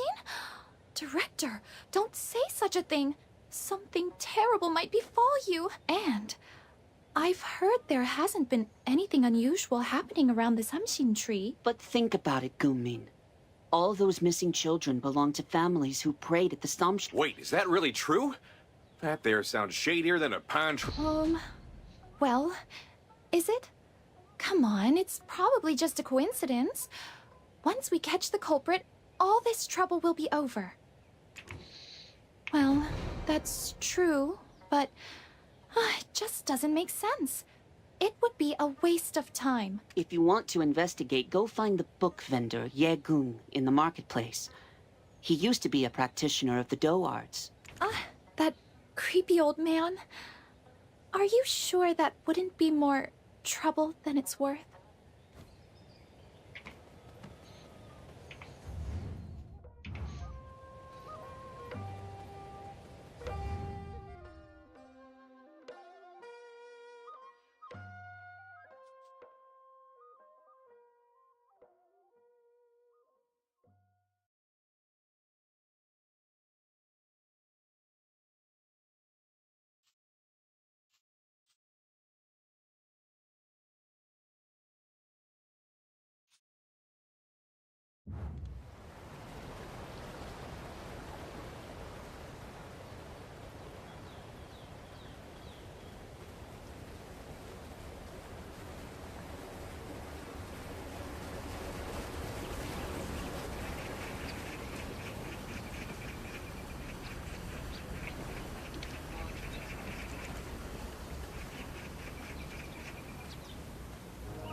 Say what It's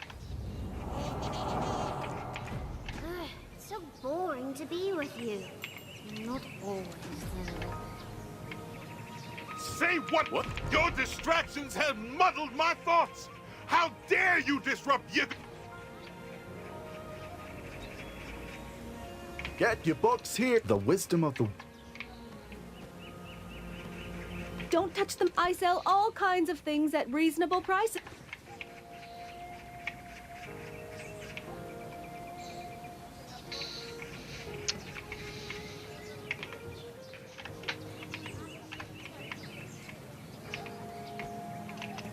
What? Ha! Those who...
Your distractions have muddled my thoughts.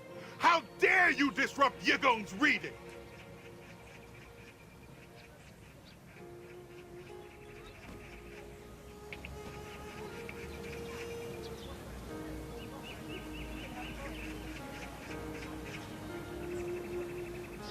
Even the high-ranking officials of Yukjo Street come here. The quality is... Oh, I can tell that you're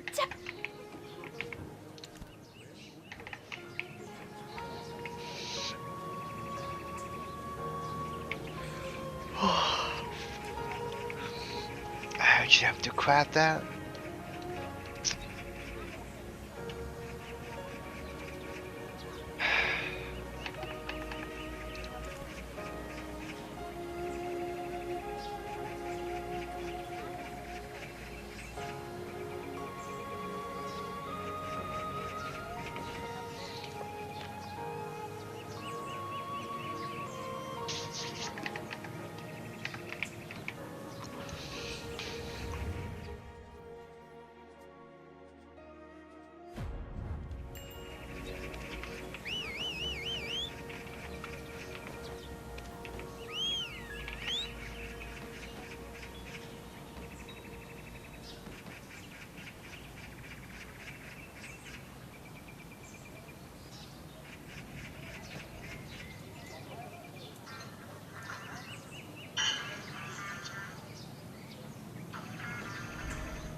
worry about me.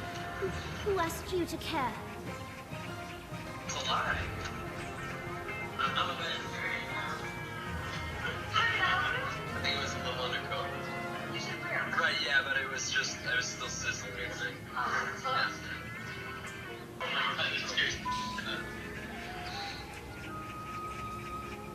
You saw that? Did you see that? Like, I did. Oh my gosh. That's the craziest. Let's use the bathroom, maybe wash my hands. Touch that. I'll tell your food to stay.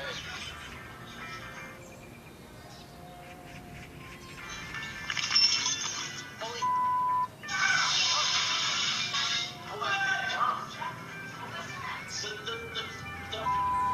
what? It really did. Just look, there's nothing on there. I'm actually and the guy jumped. The steak, literally. Hi sis, what's your mood? I'm remember. Does this count as the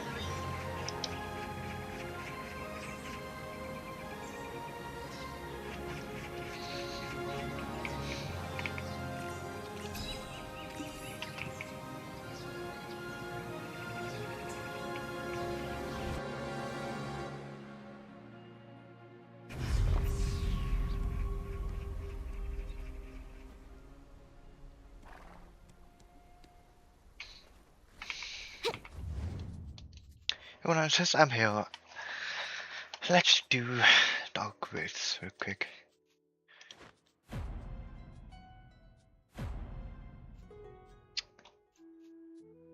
Think.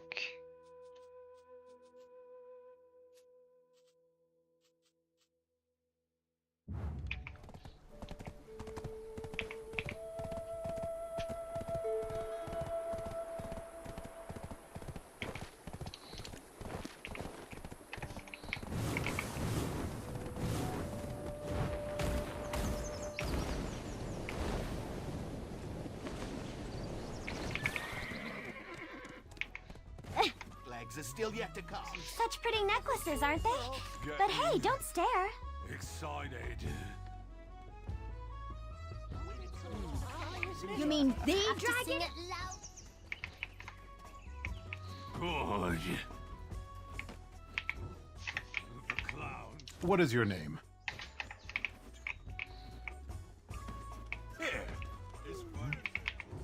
Please, treat animals with care. Wait. Well, how's my graceful move?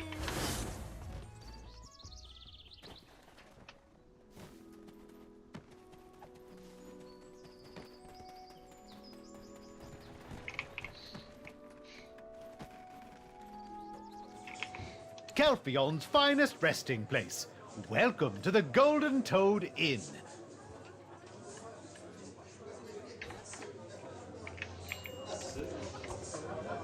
I didn't come here to help you. This place is owned by the Shen Merchant Guild now. It's no longer a possession of Heidel.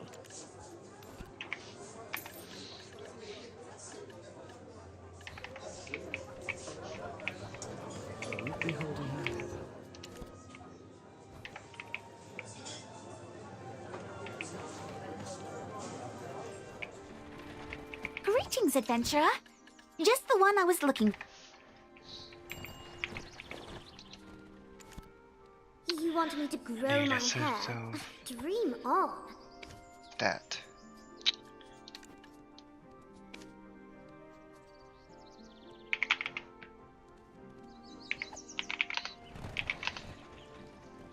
What could you do without me?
That's nonsense.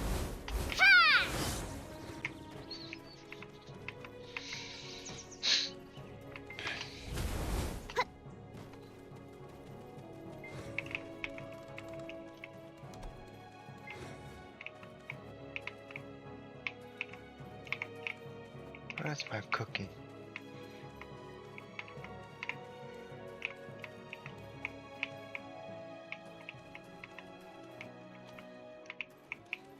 What?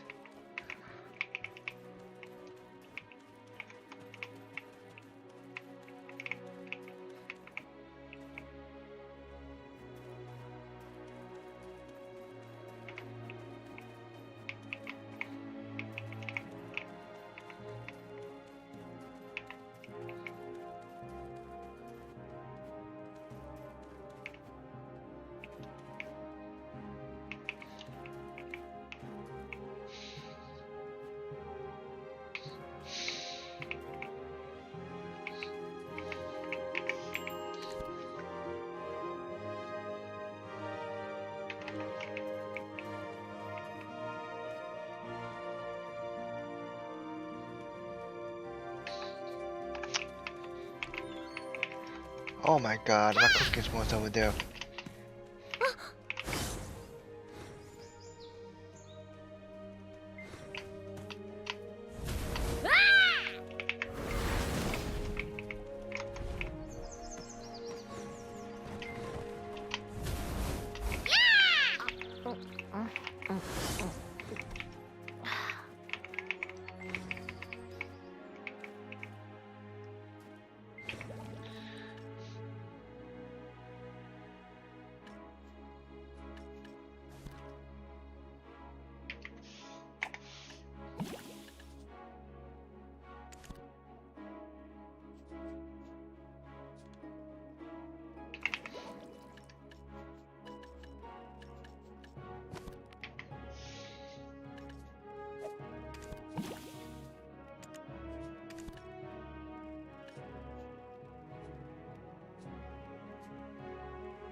Oh shit.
No, like what fucking pen?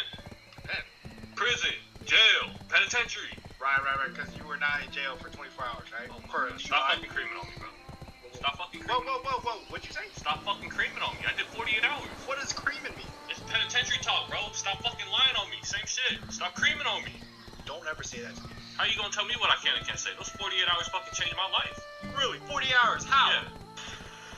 Bro,อย่าตัวกังวลดิมาให้นะเดี๋ยวด้วยก็ตัวเจริญหรอเราจะลิที่จะไปยังมาถ่ายก่อนอีตาเจริญก็เชื่อ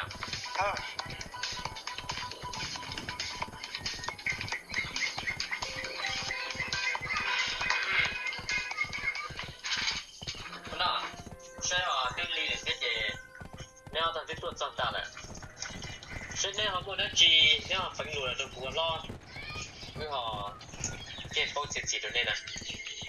啊，เขาเราจะให้เราเนี่ยเอาตัวรอดเที่ยวกูในบ้านเราแต่เต้เหม่งเราจะเนี่ยตายได้จริงก็ซาจีนะจริงก็ที่ตัวหายแล้วก็ตัวในบ้านเดี๋ยวน้องนะจริงก็หายคนเด่นจังว่ะ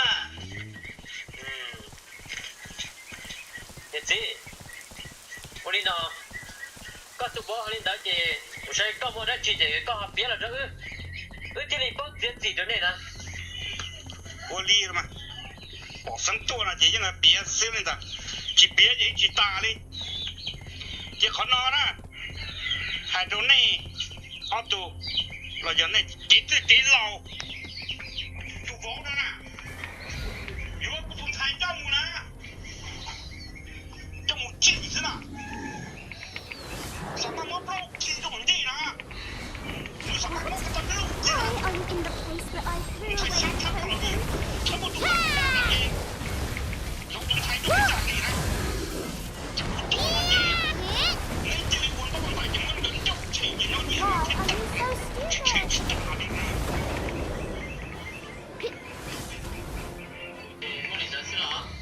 路见不能能听到啊看到呀这个呢你说这也是很厉害的谁搞不懂的机好别的些这不我整理个 This game blocked me in character creation for a full hour right at the start. Not because it's complicated. There are just way too many choices. That's kind of wild. I ended up making a blue little creature that looks mildly unwell. Named her Aven, kinda. 好的呢我嘛别了到不到我ยังไม่ต้องทางไหนป่านนี้เราขี่เล่าตรงตัวแยกเจนดอกยงเราเนื้อมาเผ็ดชื่อเผ็ดนะอย่าว่าใครรู้อ่ะที่คนจะรอนะเนื้อเจนว่ากูเตาเนาะมันจะว่ากูเตาทองปากขึ้นรถที่หลอกเด็กถึงเตากูจีเจนเตาแกงเรามันถูกเนาะนะเจนต้องตัวสุดจุกเจนเราจุกเจนตัวปากติ๊กแป๊บจ้าเนาะถูกลูกแกนะจุก我要知道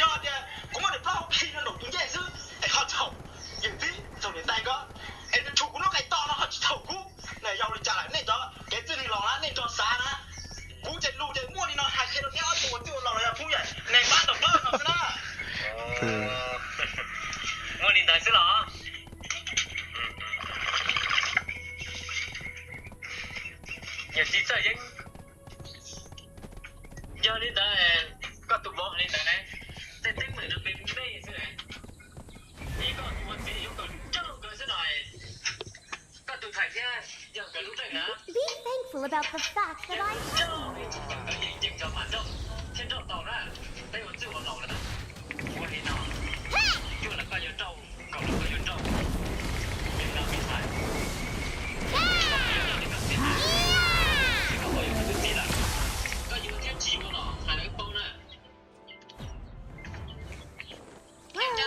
How's my graceful move?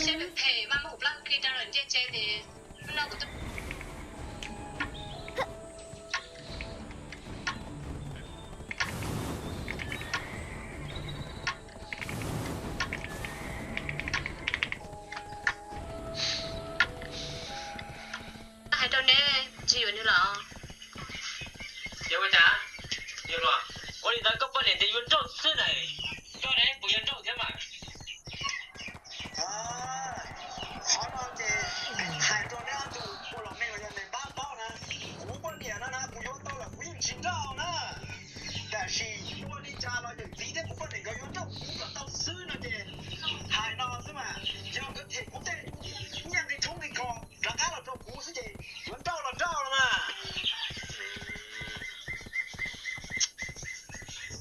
Nhìn sai. Cái gì gì? Cũng có chữ vào lầu thì có hay nó nè. Giờ thì có yếu chỉ tao, có tục chỉ là cái gì gì thì chẳng là yếu trâu thế chứ, của nó nè. Nếu như chúng tôi thể thì trong tình cỏ là ta được bóng nè. Người nó đi họ sẽ là nó ta là chết chủ.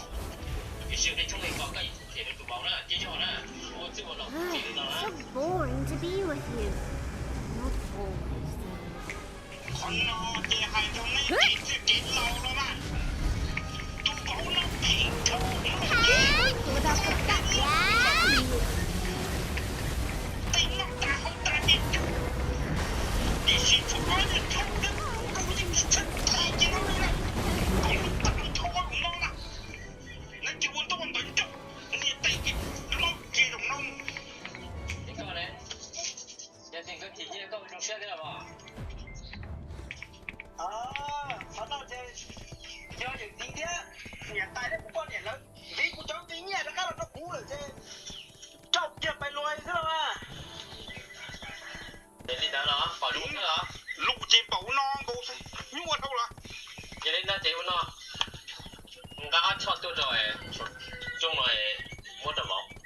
Quân tại trong này chỉ yếu đi nó nè. Tận đây chỉ mua bao tất cả chỉ mua đồ rồi nè. Yếu đi nó. Nhà chị nó chỉ chế là chỉ cả tua nó. Ít thì cả võ mà đi tuôn ca chỉ chế như vô là cả tuôn ca chỉ chế mà đi mua kia cho người thế nào mà. Giờ đến chế của nó nè. Quân đâu tại trong này nè. Chỉ bao được chỉ ta thì nó nè. Quân liên đó là mà. Lâu dù chỉ vô lên nào. Chỉ sẽ hai đứa này của chưa lâu nè. Võ vô nhiên chỉ có tuôn ca chỉ chế à. Tôi là quý chỉ cái sợ đại nè. Giờ võ chỉ tuôn ca thì quý chỉ xa tôi trong võ này nè. Thì hai năm trong này của tôi là bao ra.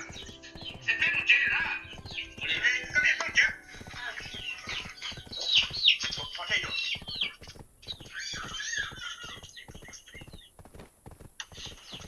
Sao tôi chế nào thì quân ấy cho tôi chế à? Đi mà.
chợ nội yo khơi chợ bé của sông ấu nó trôi nhua chỉ lý nhung chỉ phi nhung vải chỉ bị con quải kia chỉ na cảm bà chỉ chỗ thuộc của ông ca người đi luôn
This is funny, man.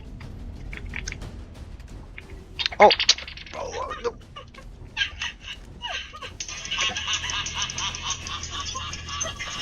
Man, talking to your black spirit. Pathetic.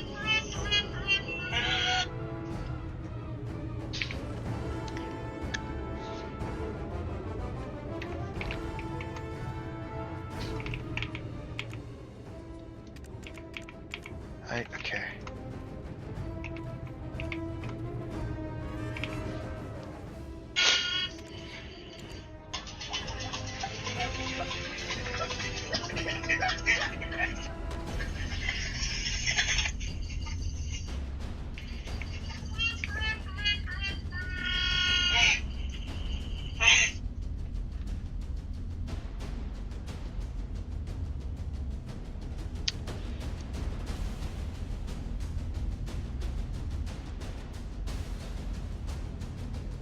Hold on, guys. I gotta check something real quick.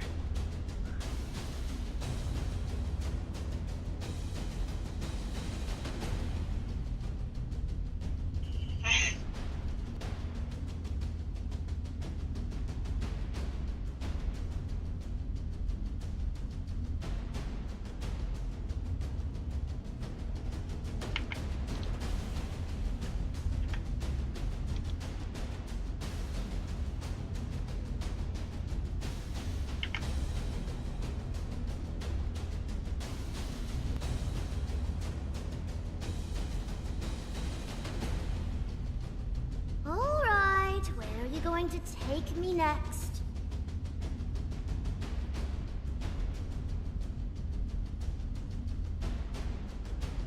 How's my greeting? I could make my debut in the high society of Calpheon, right?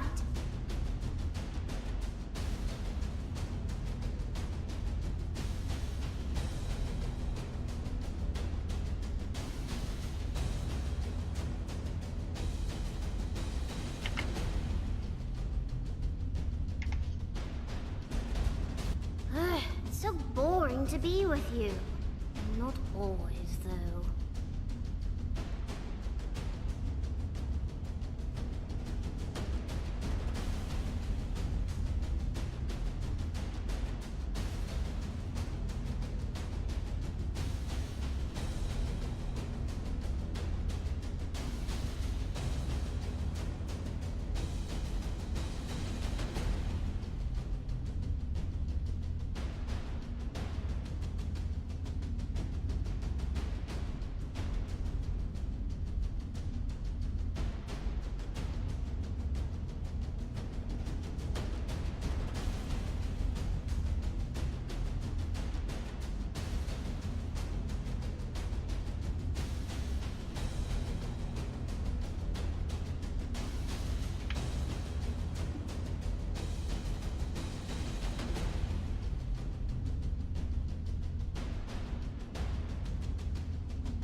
man, talking to your black spirit. Pathetic.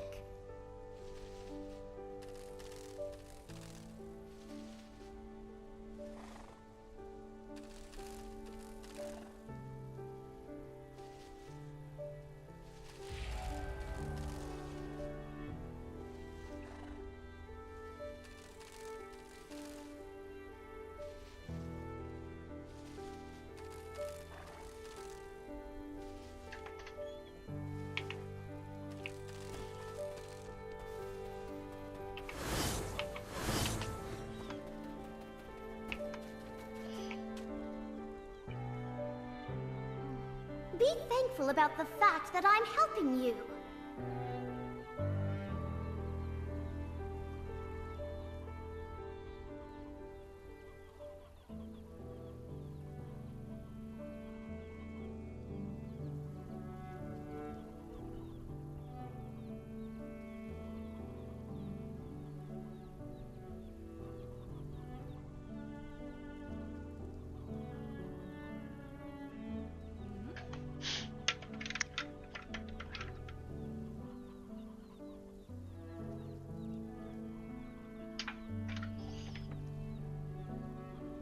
I won't give anything like potion to you.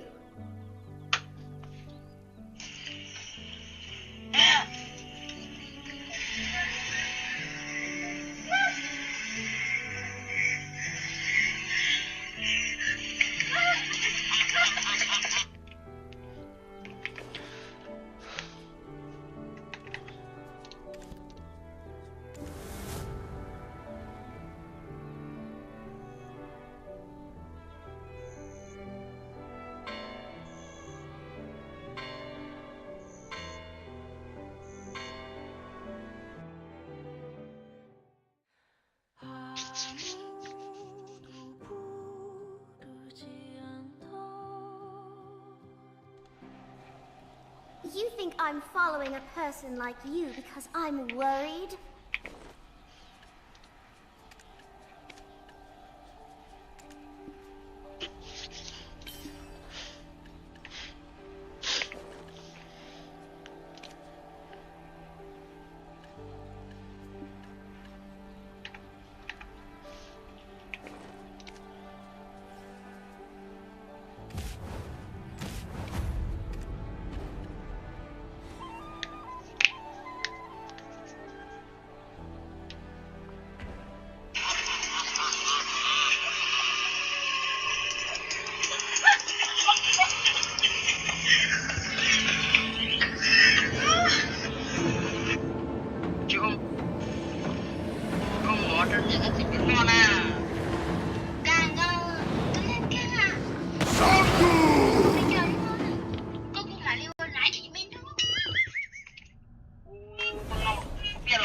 I'll make you regret ever setting foot in this place.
What?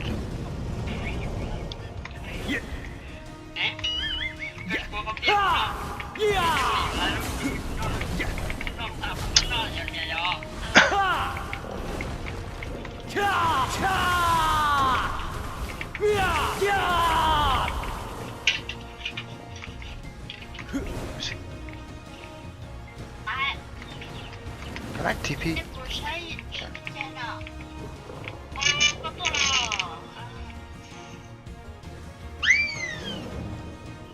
Yeah. Oh shit.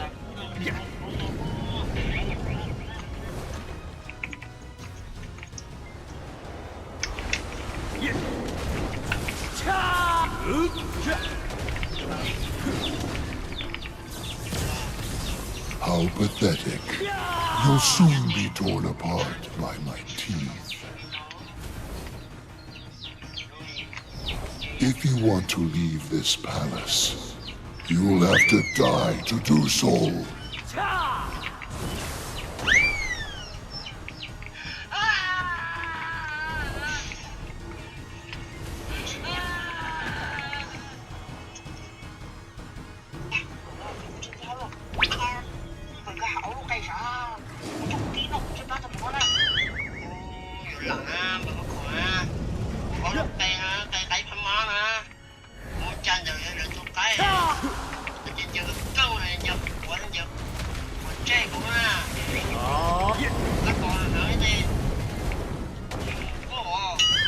I am the ruler of the Tiger Palace of Tebek, Sangun! Sangun!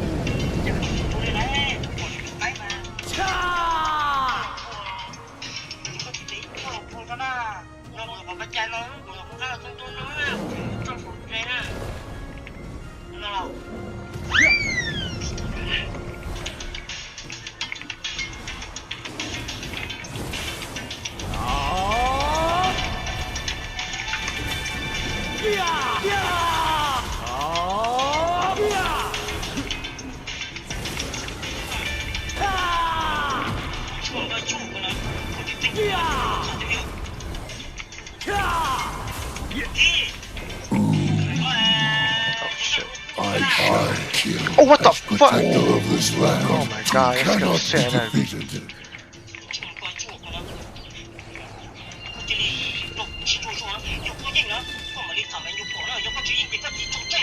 Oh, yeah, you can go.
Oh shit.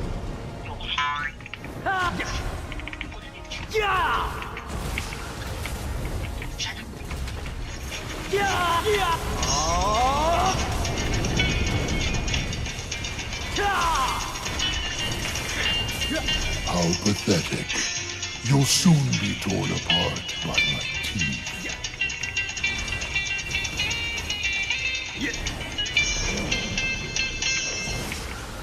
Oh, come on, bro.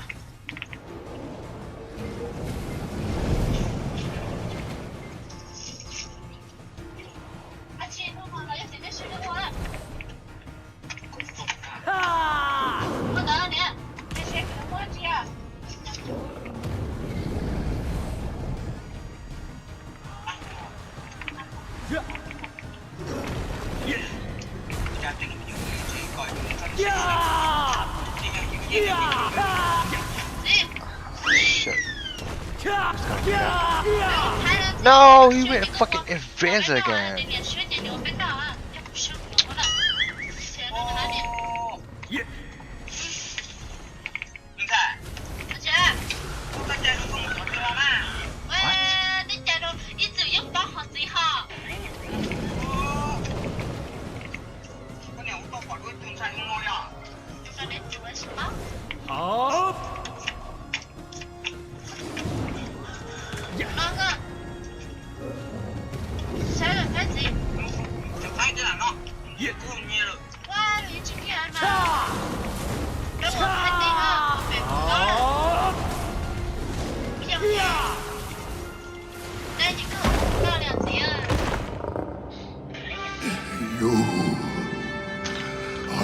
quest to prove your wisdom and bravery.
As the wails of agony from within the nation persist, we shall raise 10,000 waves to purify this world and usher in a new era.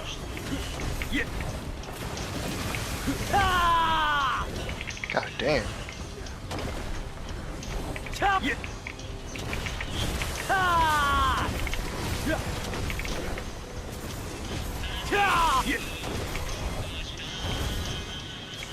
Can I throw my fireball? You know what?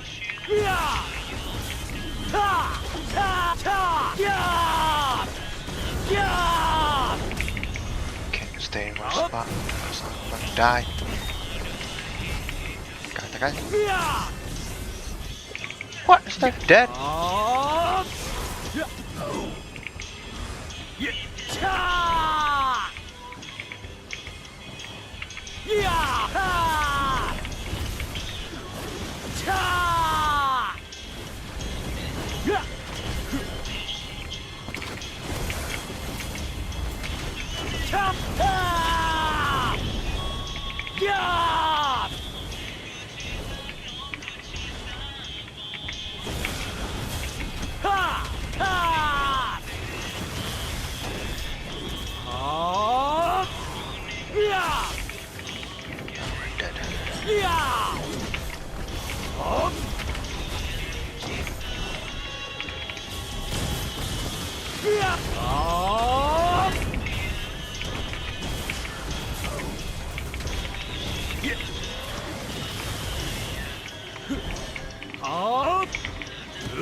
Dead.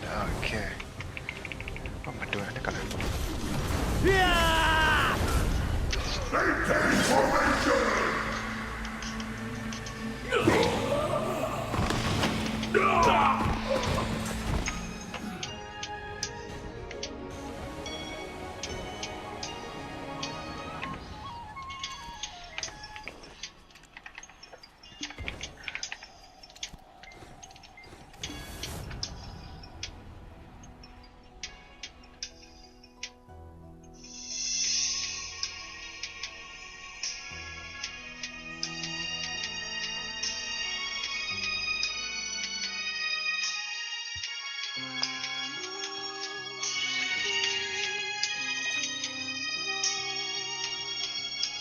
If I want to see the world, I only have you to rely on.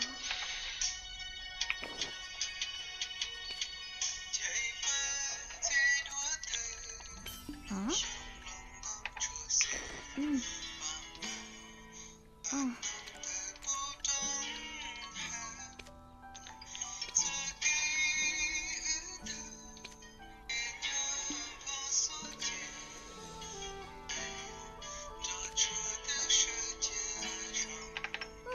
The adventure is not that dull at all.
Oh.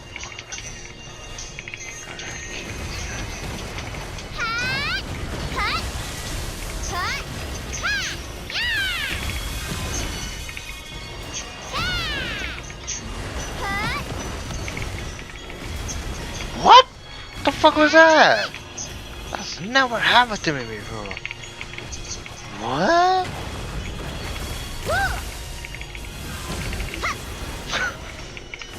That's funny.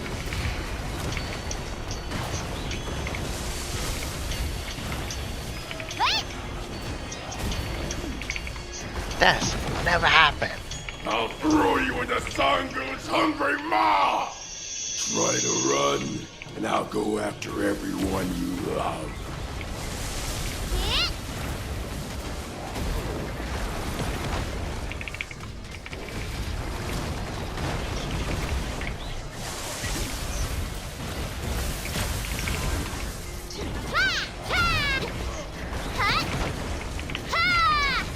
Oh shoot, what the fuck?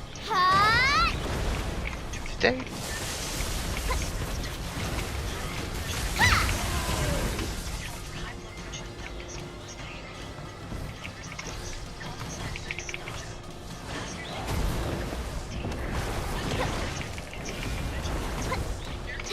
God, bro, this guy's moves.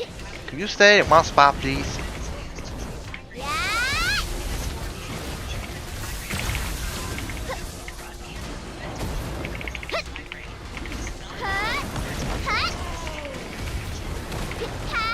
Now it's your turn to be on Sangu's dinner table.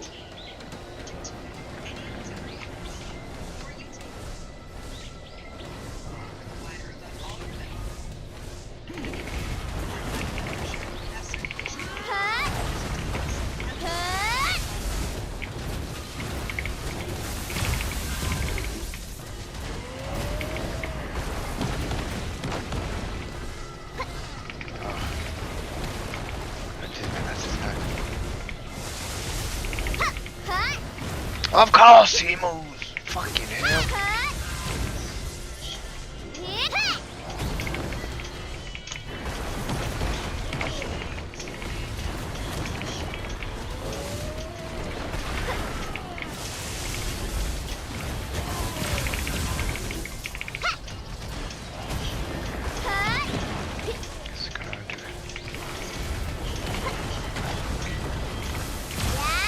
Oh my god, I was... Okay, he's gonna...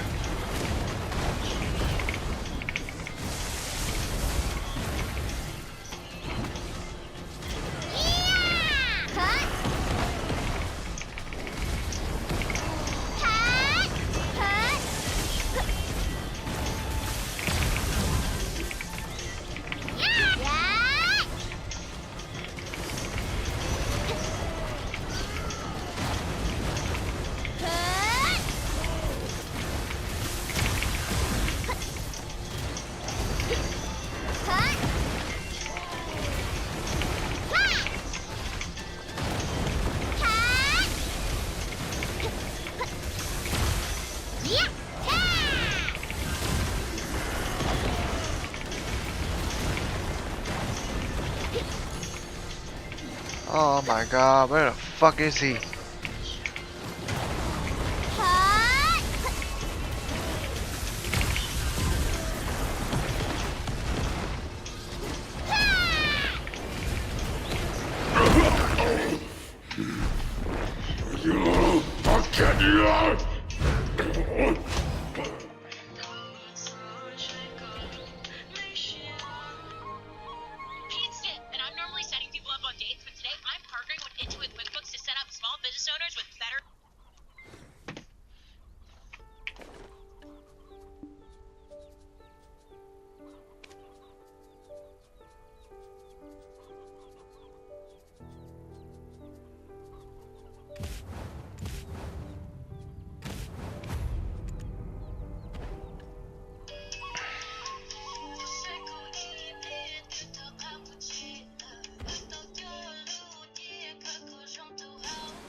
As the wails of agony from within the nation persist, we shall raise 10,000 ways to purify this world and usher in a new era.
Watch the FICO World Cup 2026 live on Fox with YouTube TV.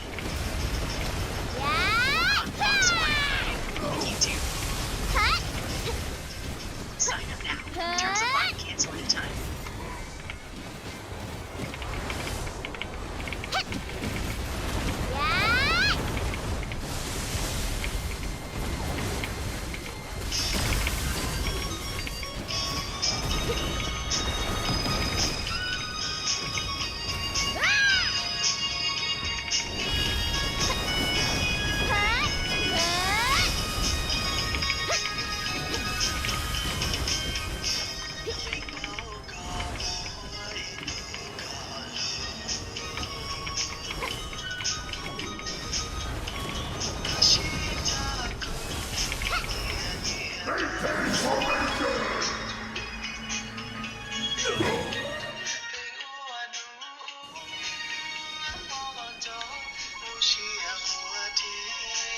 So, where are you taking me to?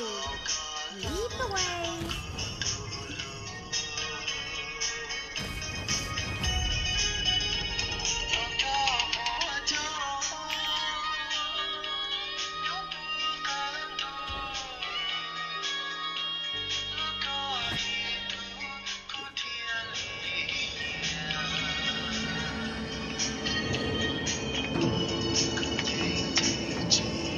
Let's get this on.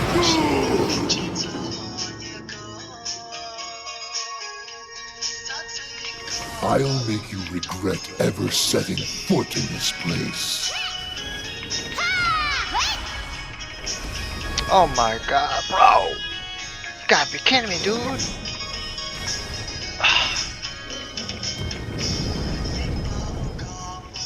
Right, jump, jump, jump, bro. Jump. Start doing it.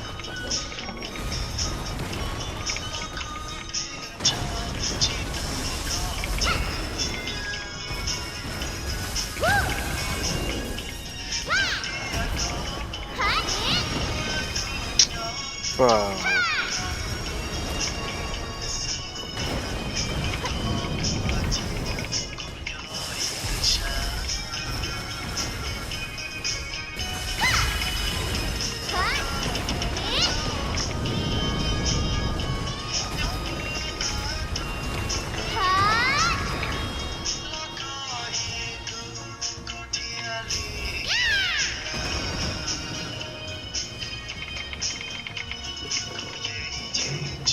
Oh, okay.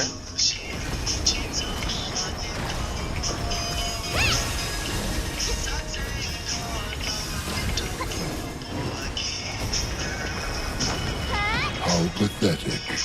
You'll soon be torn apart by my teeth.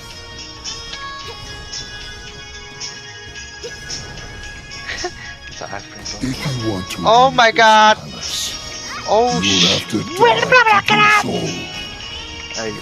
Ayo. No! Bro, I just buffed! Able! Oh my... shit.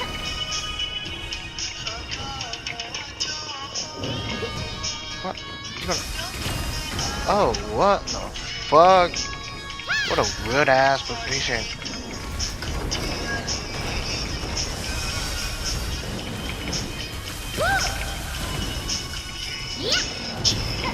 I am the ruler of the Tiger Palace of Tebek. Sangoon! Sangoon! Shut the fuck up. Come on, man.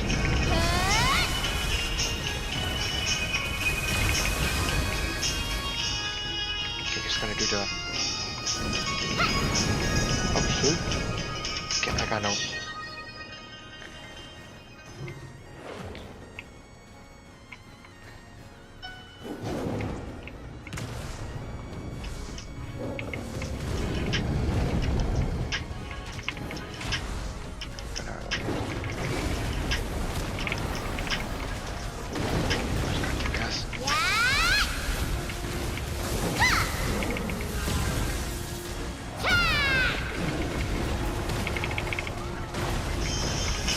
How pathetic. You'll soon be torn apart by my teeth. If you want to leave this palace, you'll have to die to do so. I shall, as protector of this land, cannot be defeated.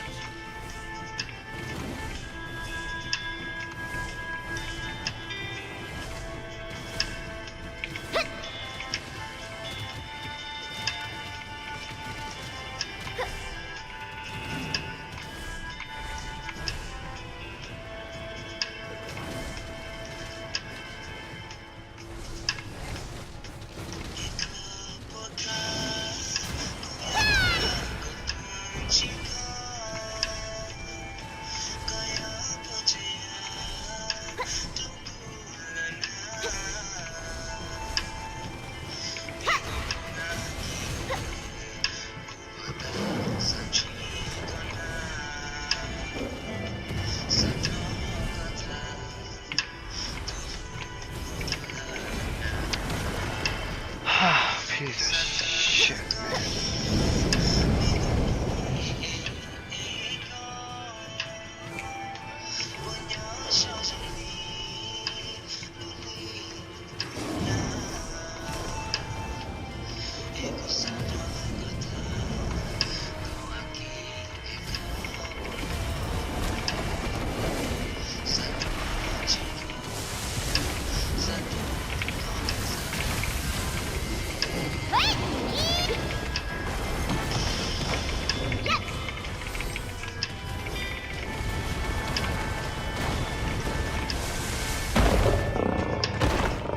Bye, kitty cat.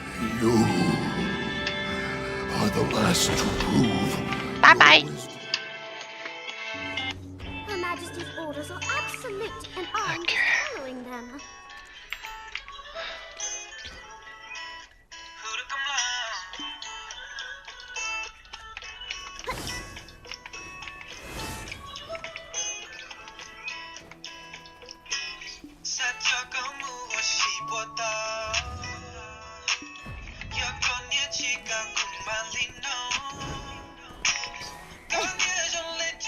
Oh, wait, hold on, I got it.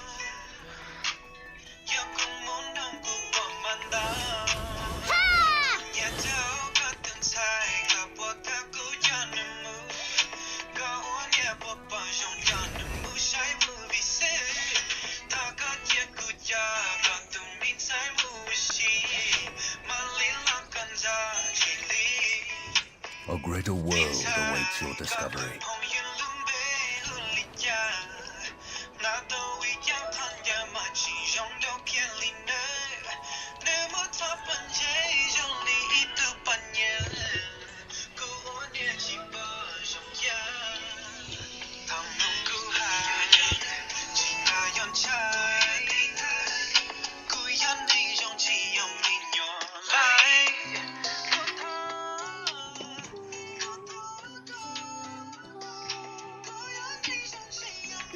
I'm following a person like you? A greater world awaits your discovery.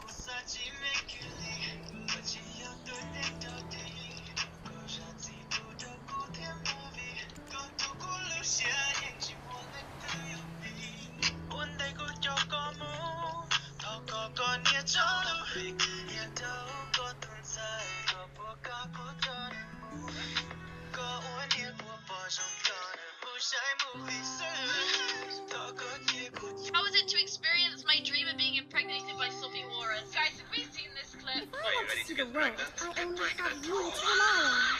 He captioned it impregnating Tenchi in real life! What the fuck? How was it to experience my dream of being impregnated by Sophie Warren? Guys, have we seen this clip? Are you ready to get pregnant? Get pregnant raw.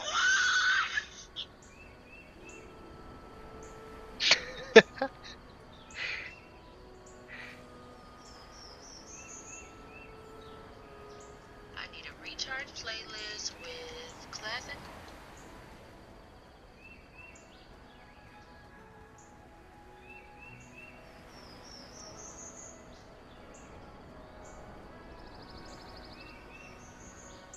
Alright, where are you going to take me next?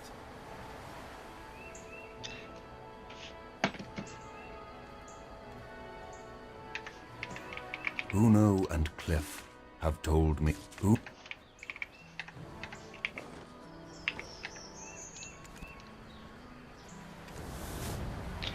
Okay, back to doing the main story.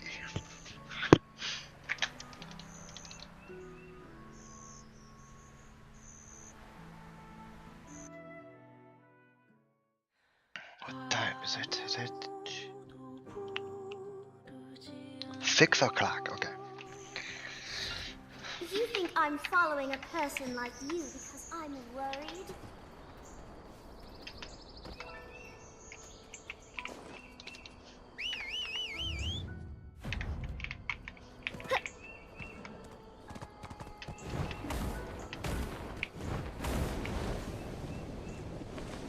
Wait, what the hell?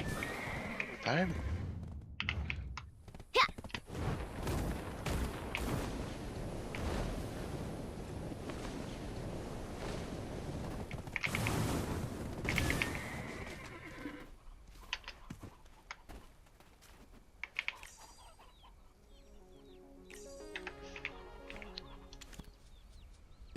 Where is this guy? I think it's over here, right?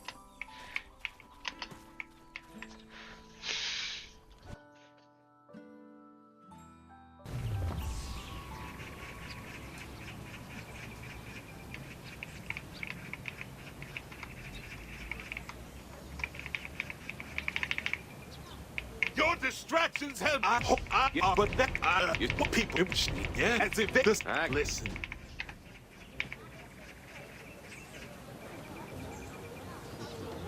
Oh no.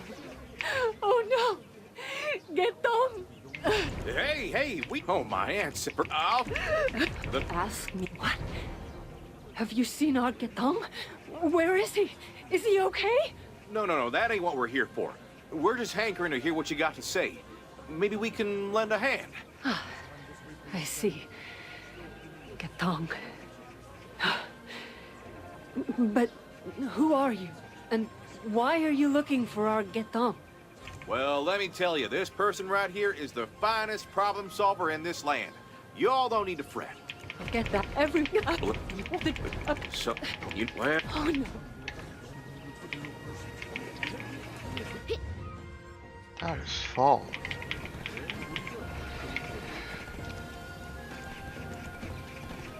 It's one of them. What's there? Full page.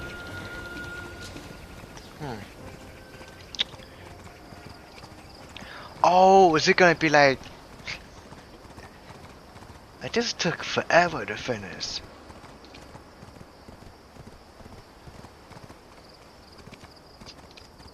I gotta do the demon place.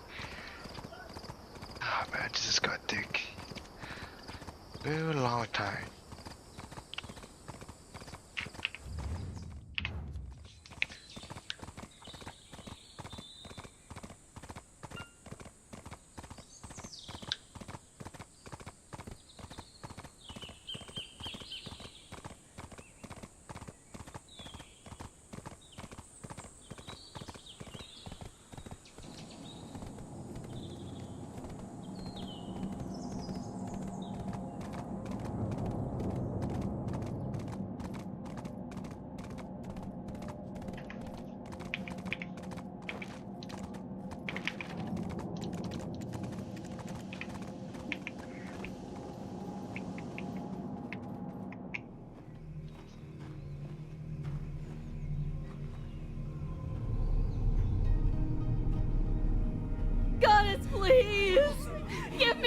My child!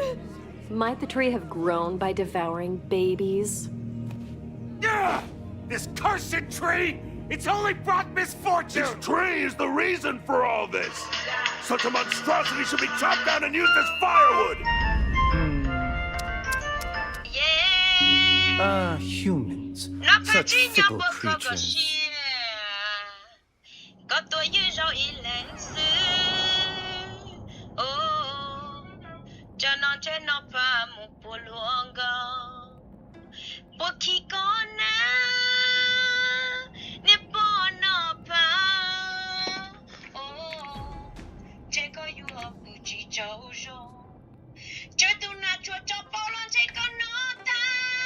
How foolish humans can. Well, I am this. You're for what I'll say with the. What? I have. Well, all right.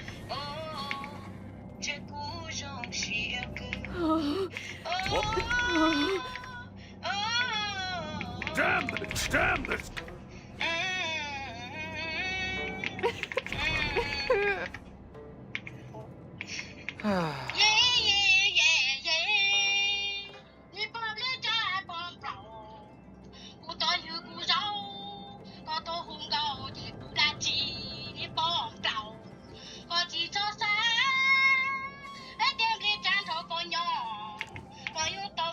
Samsin, these travelers wish to see you. Samsin, it's been a while. Only thirst and curses remain. Are you the same as the rest? Well, I'll be. Thought the Samshin tree'd be more grand, but she looks like a young girl. This here is a manifestation of Goddess Hamsin. Simply put, she is just an avatar.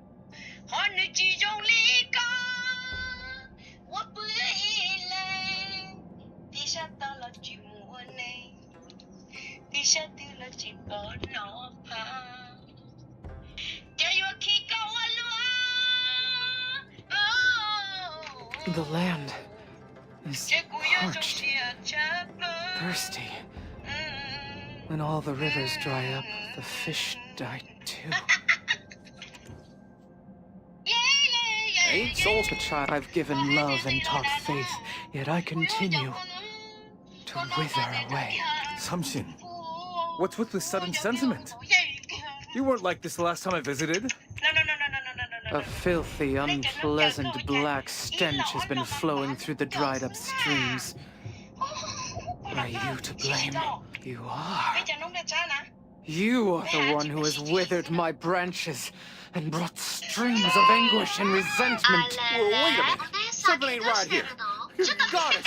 Oh, Lordy, Goddess Samshin! 江戸川湖の探偵さ。はい、バラ、救急車が呼べ。それと、警察だ。これは自殺。Samsin, please get a hold of you.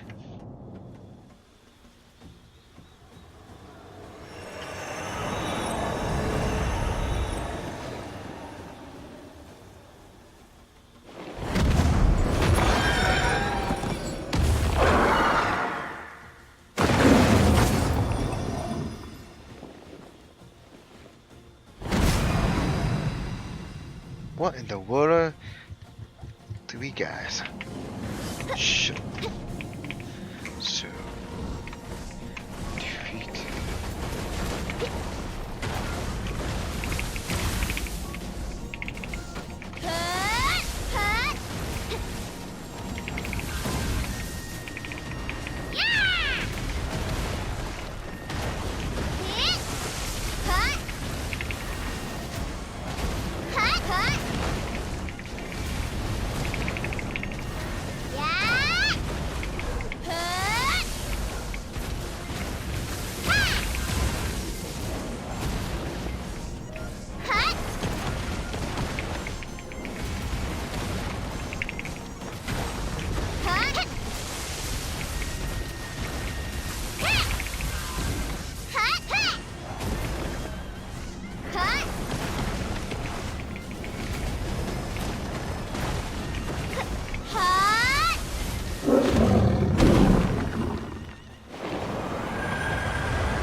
this.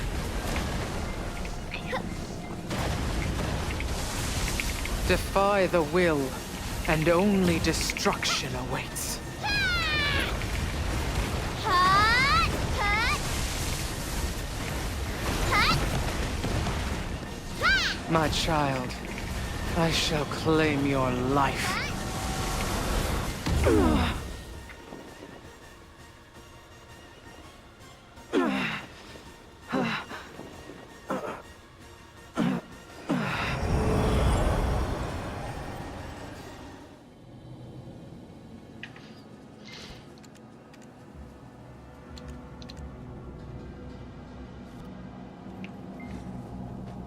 Oh no, she's madder than a wet hen.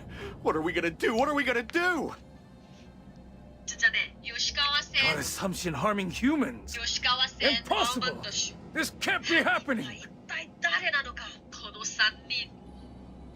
A drought in these parts? That don't make no sense neither. Seoul's got the best land, y'all. Built on a prime spot with mountains at its back and water out front. And now you're saying the land of the morning light is in a drought? Wait. I sense the Odukshin's energy faintly from Samshin. 이 시간 이후 이 집안에서는 영어만 쓴다. 입 밖으로 한국어가 The centipede 튀어나오면 market. 벌금 10,000원. Could it be that they've been here? The water veins. The problem lies with the water veins.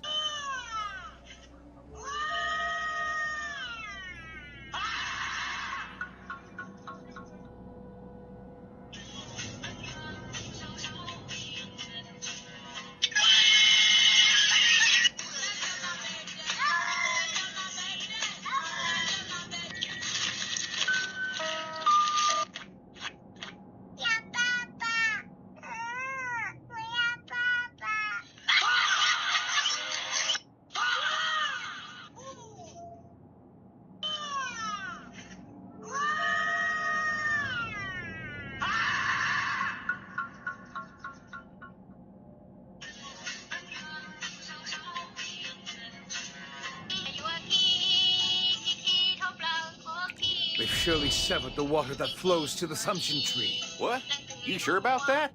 Never seen a dried up creek near the capital. I said it's the water veins, not the streams above ground, but the ones underneath. If we don't act soon, Samshin will lose her mind.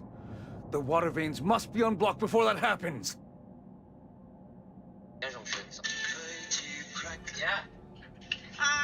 Well, that's all fine, but do you even know where them water veins are? Did you pick up a dowsing rod on your way?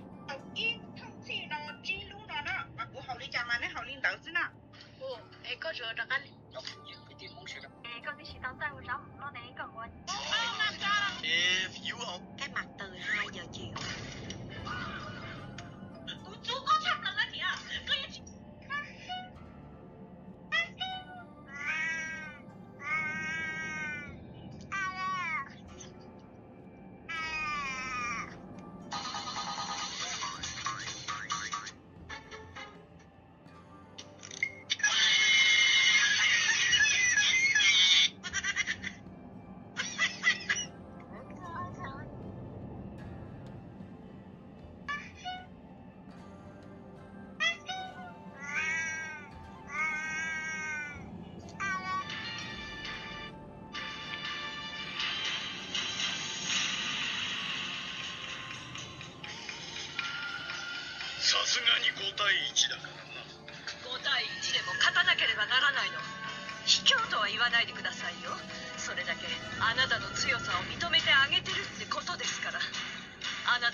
We can't just sit.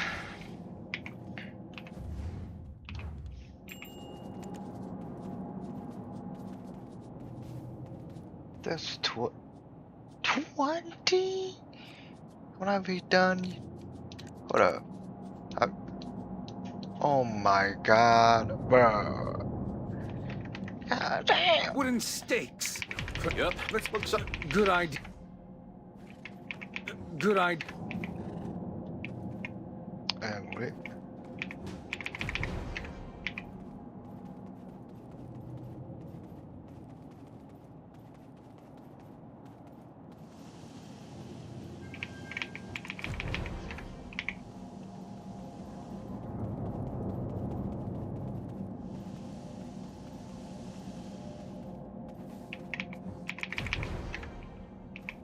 Huh. You say, who are you?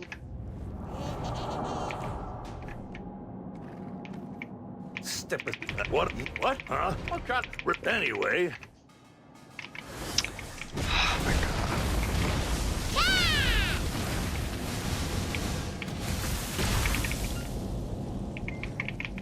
So those folks hang. So those. That's not the truth. No. So those folks. What?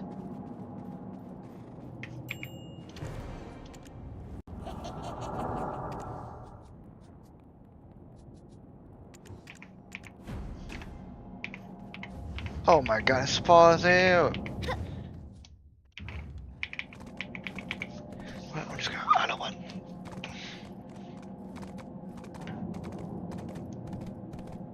Avatar!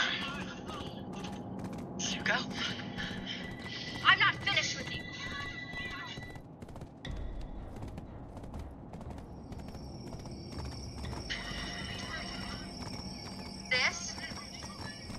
This is the Avatar? Zuzu, he's a little boy. Zuzu. Who are you? Can't tell. I've been told the family resemblance is strong.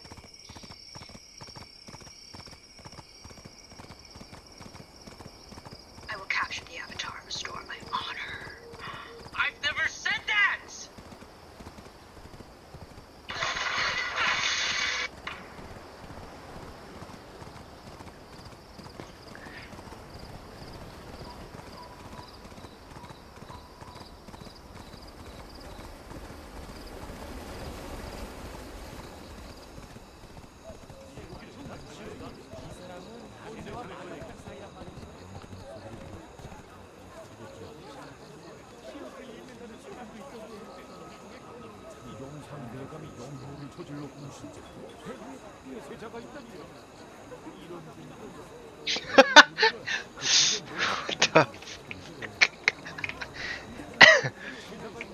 Oh! Wait, yep. We got the mo. Yeah, the bounty hunters ain't from. ทองได้ก็เลี้ยงได้นะคะพี่พี่ไล่ออกมาไล่อย่าสวดต่อติลอจบก่อนแรกเขานองอย่าเดี๋ยวสังเกตผู้มดเราจะท้อหลอกติดกัน Looks like... You scoundrel! Tell me the truth right now. Please spare me! Tell me everything you know, and I'll let you live. It was a hunter named Kim Song-hun. He offered a lot of money, so I... Kim Song-hun.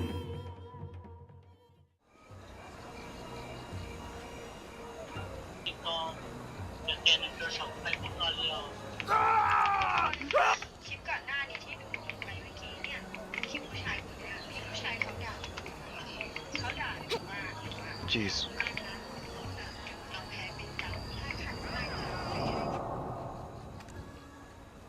What? What? Whoa, they not Oh dear.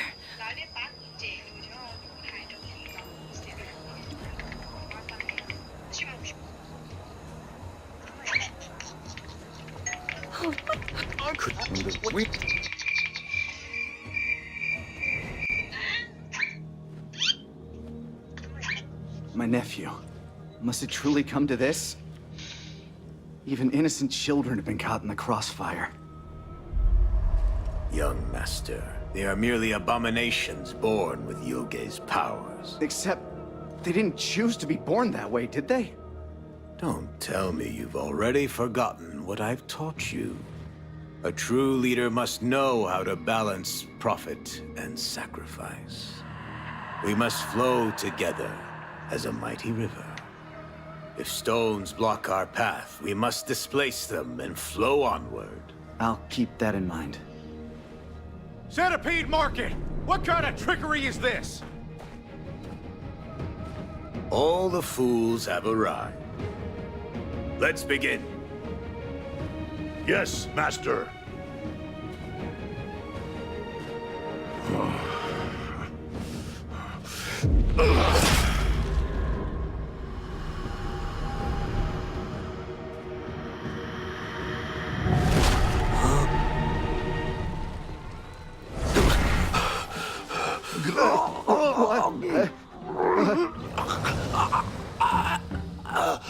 Foolish children. You repay my love with curses.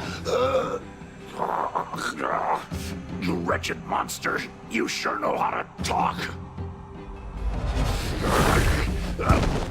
The life I breathed into you at your creation, I shall now reap it with my own hands.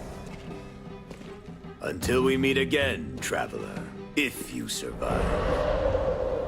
Let's leave.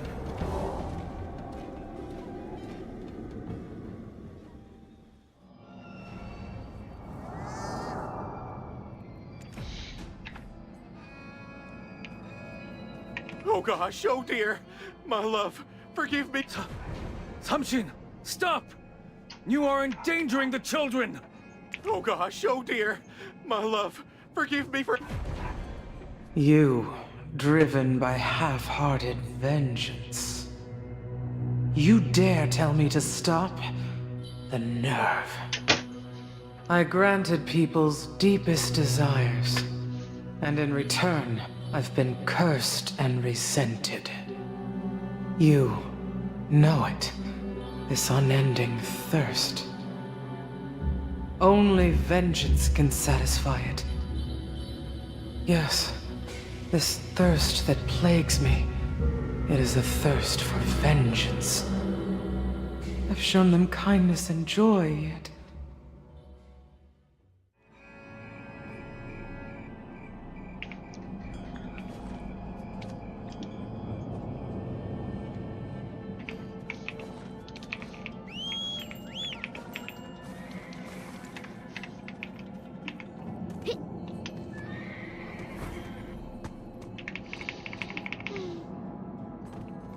We need to get...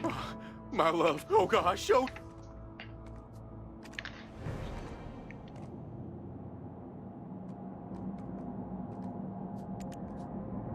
How's my greeting? I could make my debut in the high society of Calpheon, right?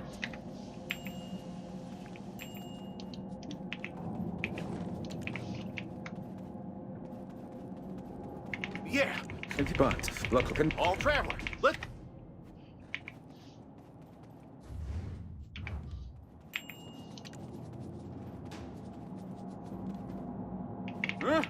What? Oh dear son. Well, how's my graceful move? Jesus. Of course.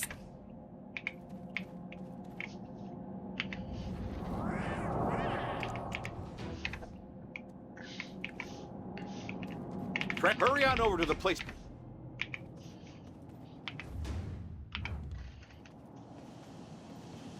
What the fuck?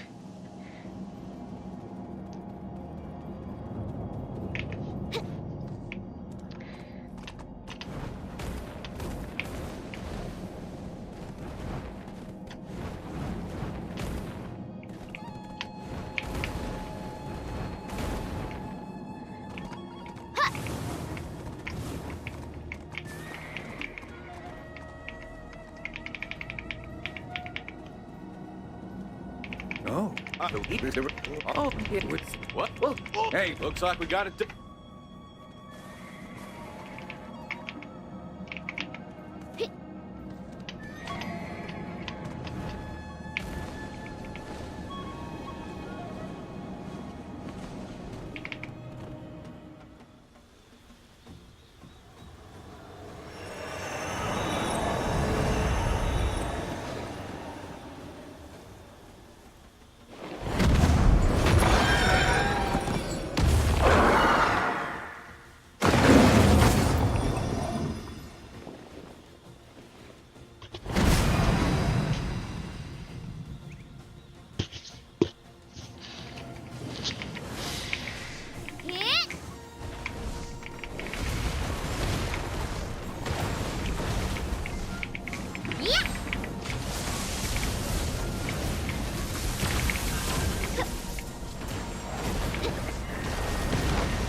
Defy the will, and only destruction awaits.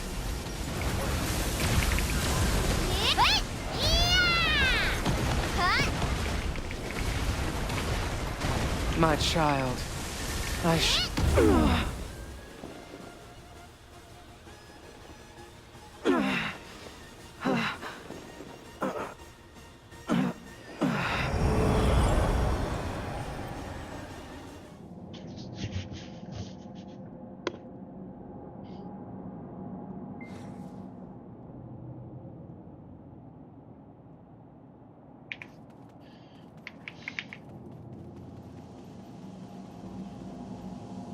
Darn it.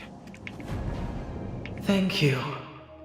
Your kind hearts guided me when I was in turmoil. Dang right. We can't just stand idly by when tears are about to be shed. Hey, Mr. Sungi, believe it now? Ain't nothing our amazing traveler can't tackle. You hear? Your skills are impressive.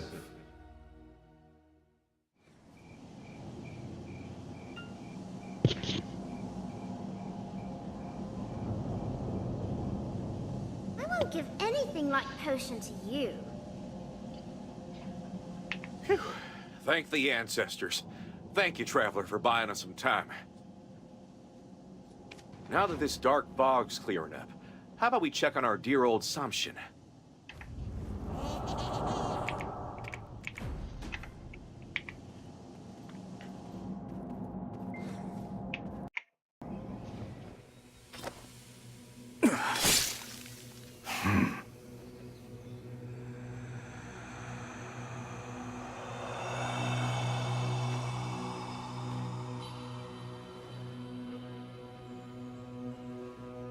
Thanks to you, I'm back to my peaceful self. All good. And no more crying youngins, all right? Huh? Hey, Mr. Sungi, what's up? You need something from the old man? At last, I've reached you. What the? This is for my mother. You half-breed! How dare you! Mr. Sungi, what the hell are you doing? Oh, God! Just as Goddess Samshin slaked her thirst, I too drink from the cup of vengeance. Huh? Is that foxfire I'm seeing? Chief Royal Secretary, Traveler, since you've done me a favor, I will tell you this. The Centipede Market, they aim to leave only humans on this land. They targeted Goddess Samshin because she is the keystone. If they can defeat her avatar, there will be no more obstacles. I see. So that's why those bastards snatched them kids blessed by Samshin. When the river dries up, the fish die, you say? My river dried up far too soon.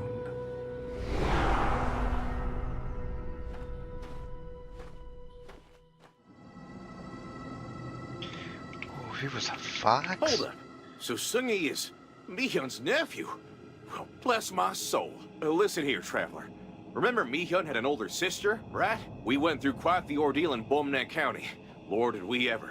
But he's blinded by vengeance, poor fella. But thanks to him, we've learned their true motives. Come on now. We still got a heap of things need uncovering.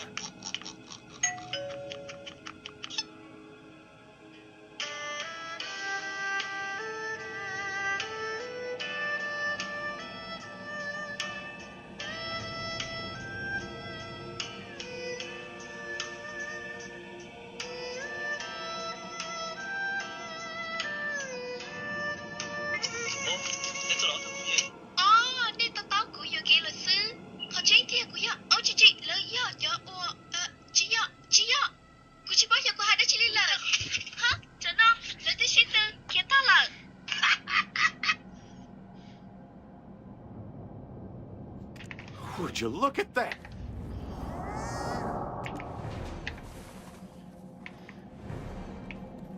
Thank you, traveler. Thanks to you, Goddess Samshin's name was not tarnished. Someone's heartfelt wish briefly rested with me. That trace gathered people and called upon Samshin. Thank you, traveler. The mission and power bestowed upon me are both ones of care and protection. When I tried to convey the message to the goddess and sought to uphold her name, it was already too late. I was the target of people's resentment. Thank you, traveler. When I became the Samshin tree, the first child I protected was Sunghi, but alas, my care could not stop his vengeance. I only hope that his revenge has quenched the child's thirst. Thank you.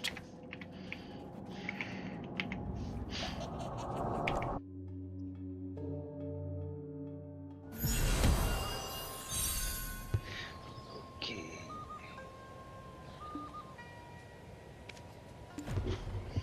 One more to go. I think like 3 more.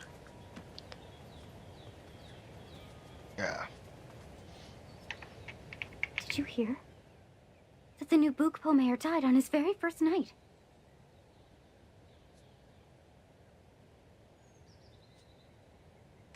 Oh, there's a big fishing town called Bookpo just north of Seoul. They say that mayors die on their first night of being dispatched, and that this is the third one already. The third! I heard their corpses had these blank expressions, just staring up at the ceiling. Oh, isn't that terrifying?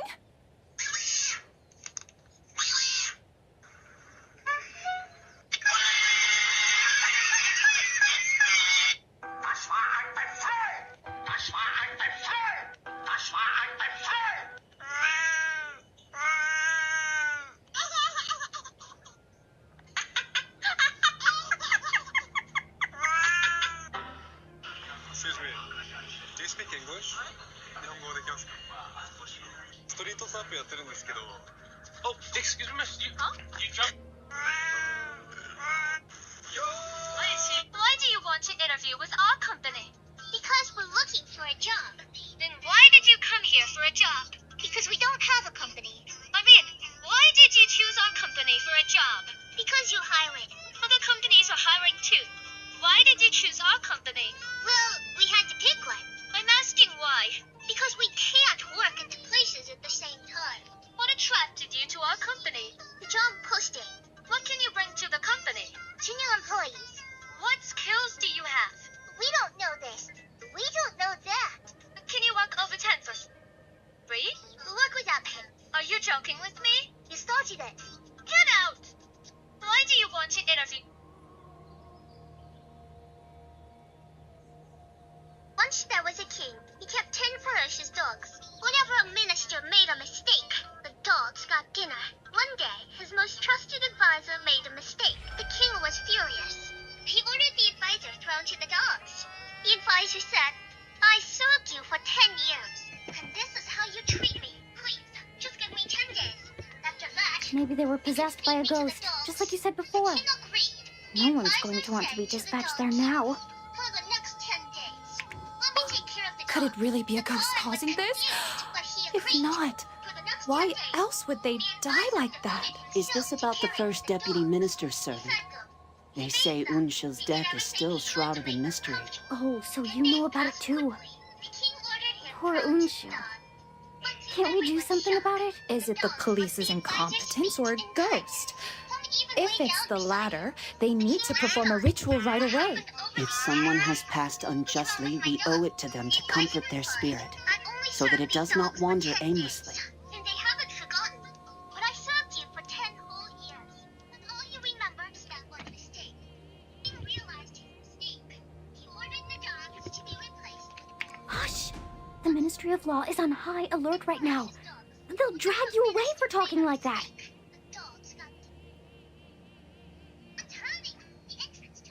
Unchi served at the first deputy minister's residence for ages, and just when things seemed to be looking up for her. No one knows how she died. What's even worse is, no one wants to talk about it. I heard she died from some sort of poisoning. Apparently, her body turned black as soot.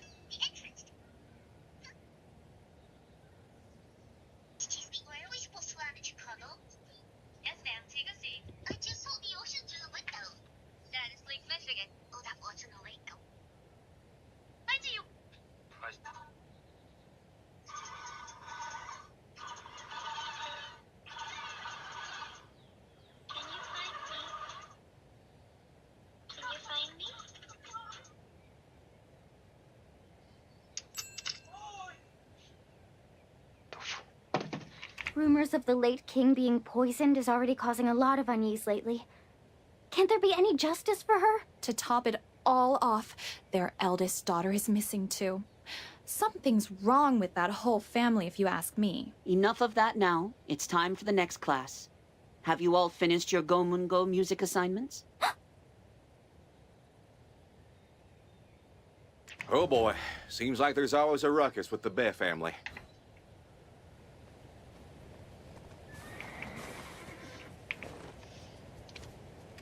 Fragrant alcohol. I'm not interested in those. Oh my god.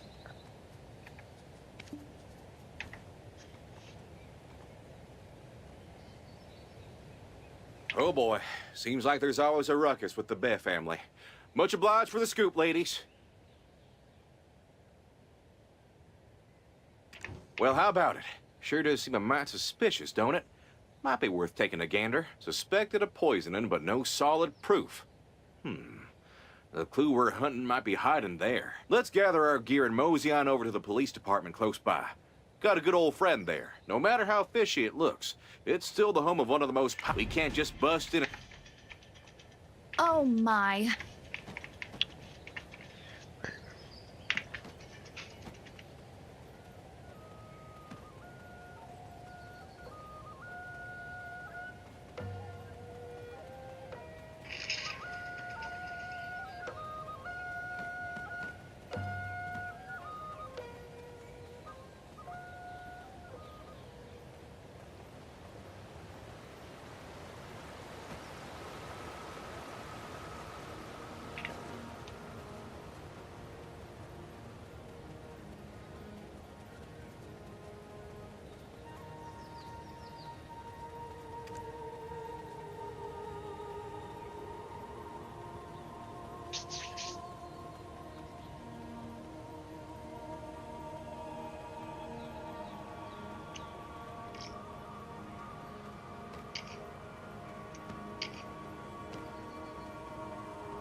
I'm taking care of you, well, because I have nothing else to do.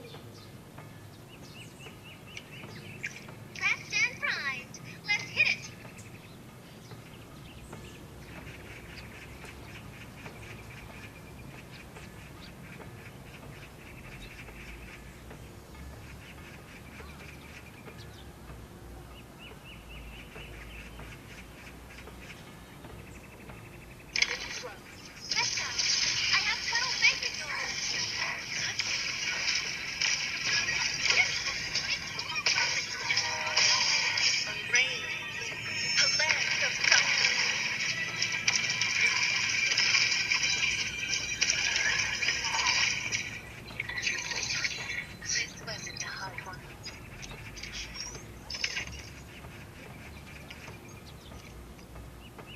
didn't come here to help you.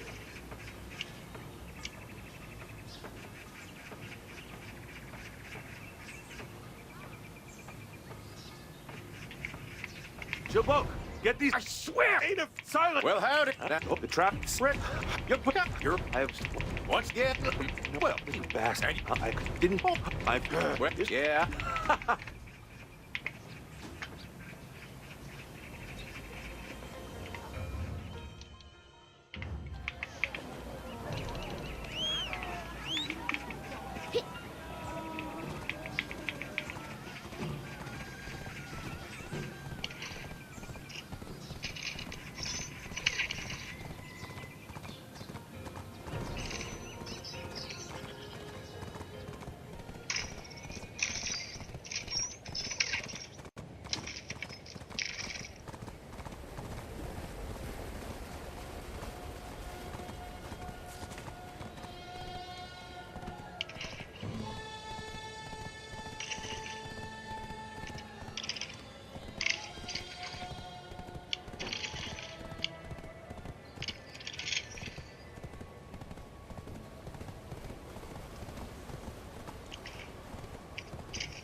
Hey, so you're... When our... Well, anyway.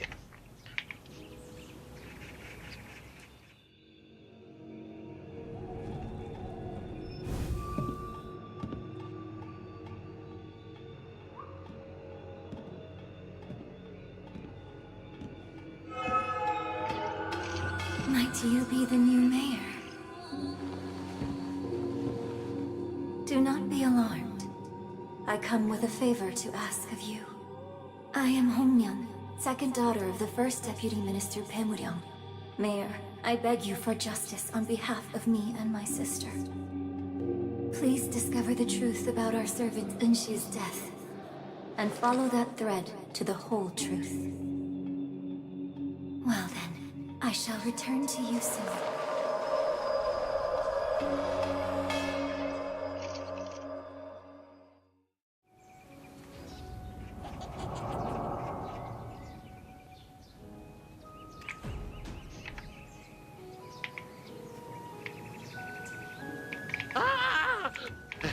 This? Well, you know what they say about the Pukpo office. We handle our duties with honesty and speed. So, you figured our mayor's fixing to cross over to the other side, huh? Already got a pine box waiting in the wings, that right? I never said anything about crossing over. It's more like a fatal workplace accident. Shut your keep-up hole. Ain't no Hongnyan. Word has now, once upon the daughter of the first deputy minister with some nobody like you. My, you are so full of...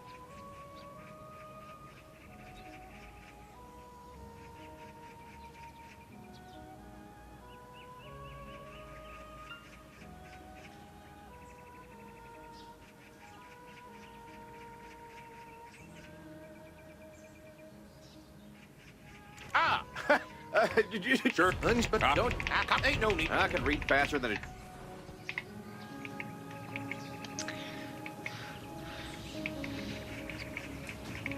Wait, then she shortened this here time. It was not time. So, why don't we just mosey up?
Well, now let me do... Yes, yes! Oh, I'm... Yep, of the men. Why don't we start from... Let's head on over...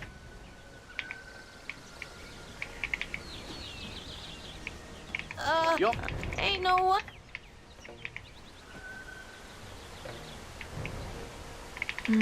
I wish I...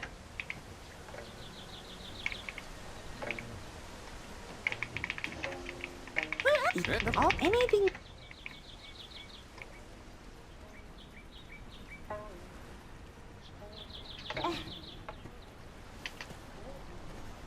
It's never...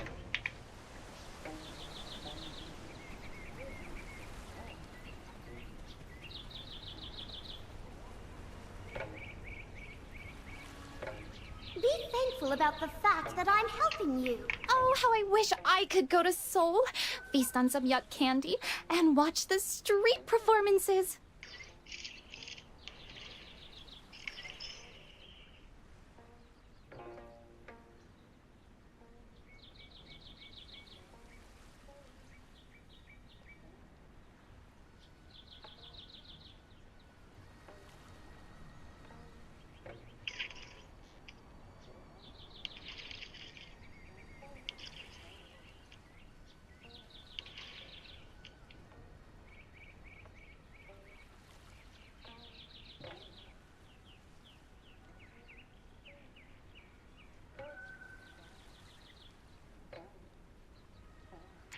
Beats me.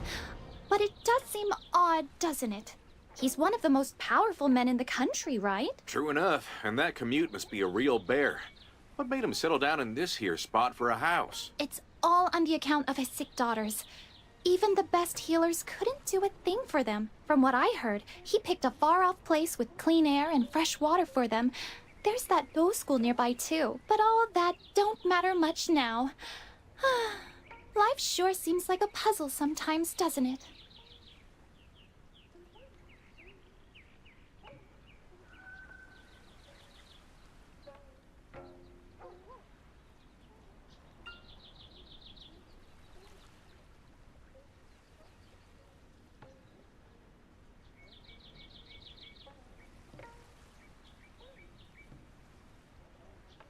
We got bits and pieces. There's gotta be something. Judging by her... Well, she might be... I was fixing to grab a... Huh? Howdy. Name's Dulce. And this here's the new mayor of Bukpo. We were poking around for any info about that incident involving Unshil. So, if by any chance you'd heard anything on the matter... What's that now? Huh? Well, I'll be. Can't you speak? Now, well, ain't that something new? You see, there's this, how do I put this? Does she even know what's been going on? To mutter to oneself in front of others. You must be mad. Get out of my house at once! Well, shoot. To meet the esteemed first deputy minister in the flesh like this, why, it's a downright honor. I'm Dulce, and this here is the traveler I serve. We're on an official investigation straight from the police department. The police chief sent you. The nerve. Wait. Where have I seen you before? Oh, I'm just a mere servant from Hanji County. No one of any concern to a highfalutin minister like yourself.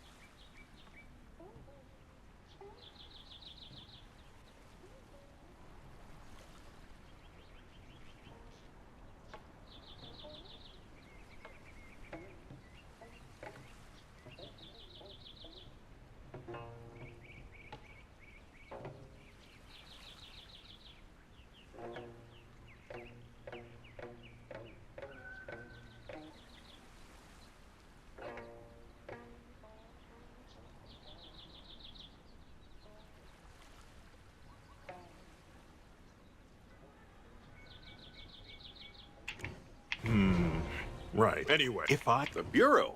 Ah, well, ain't nothing we can do now. Let's head on, traveler. See you around, lady. Oh, she's done skedaddled already. Father, is something wrong? It's rather chilly out today. Please, let's go inside.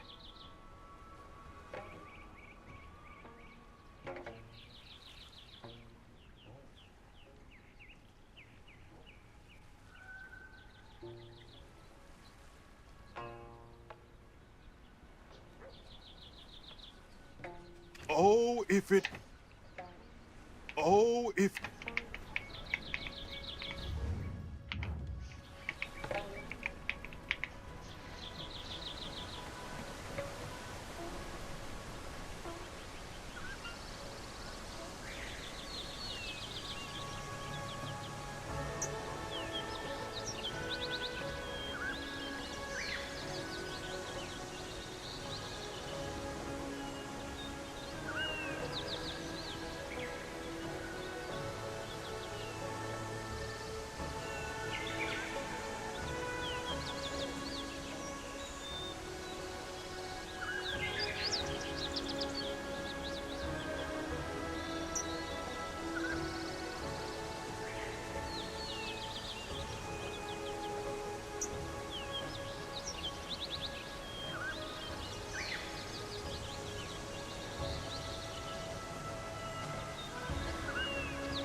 Well, how's my graceful move?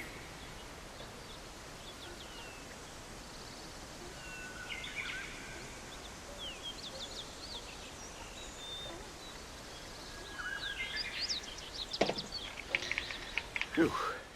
Much obliged for your... That's right.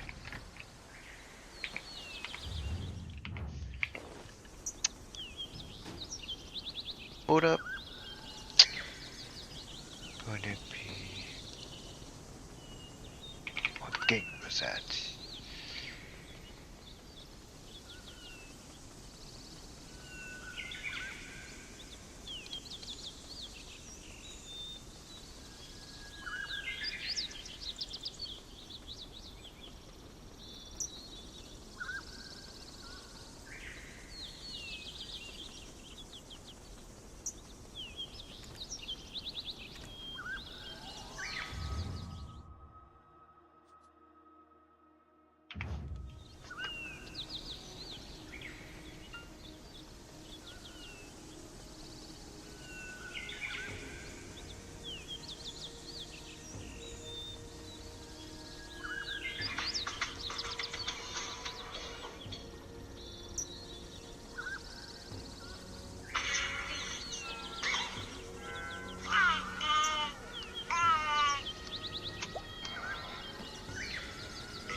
Okay, so after this, Well, we couldn't find nothing worth our play while. some else. Now, why do you First reckon the minister got his Descendant. bridges in such I'm down a to you twist? now. Did something ruffle his feathers, or... Huh? What's she doing out at this hour? Wait, ain't that the minister's daughter we saw earlier? What if she runs smack dab into a tiger? Quick, let's hurry on after her.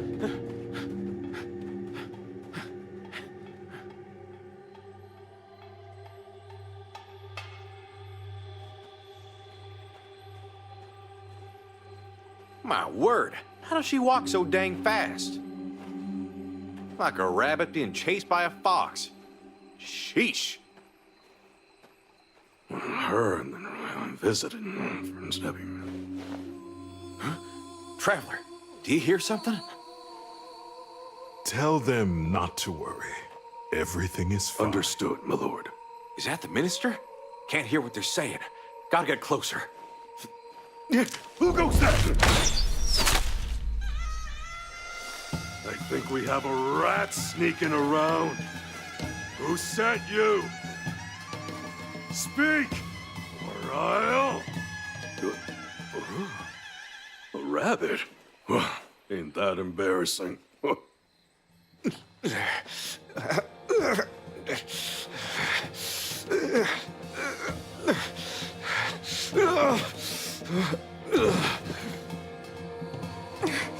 Are you okay? Oh dear, you've been hit. Hey, don't just stand there. Your friend might die at this rate.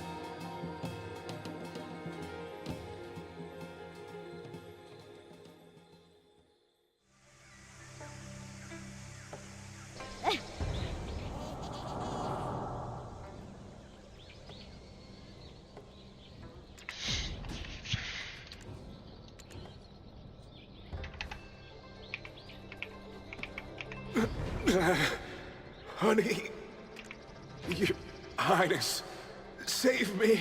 This is dire. It must have been a poison arrow. It only grazed him, but the poison's already spreading. Hold on, I need to prepare an antidote. Oh, where's my licorice?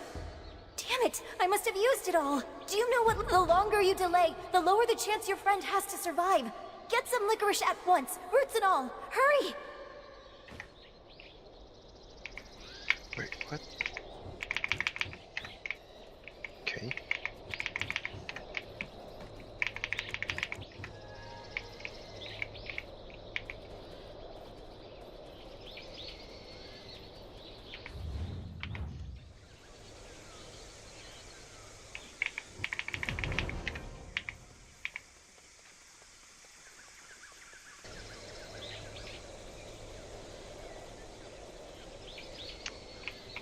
Hand it over to me. That's it. You hand it. Here we go. Perfect. So we need. There.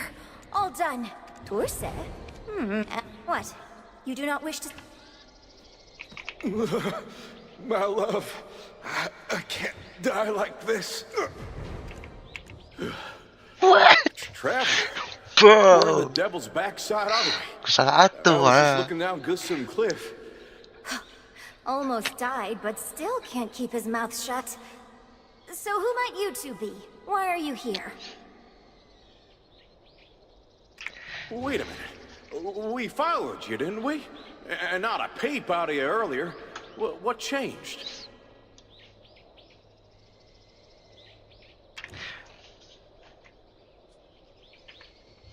Pull yourself together. For someone who endured a poisoned arrow, you seem remarkably well. The antidote should begin to take effect, but you must rest a while to fully recover.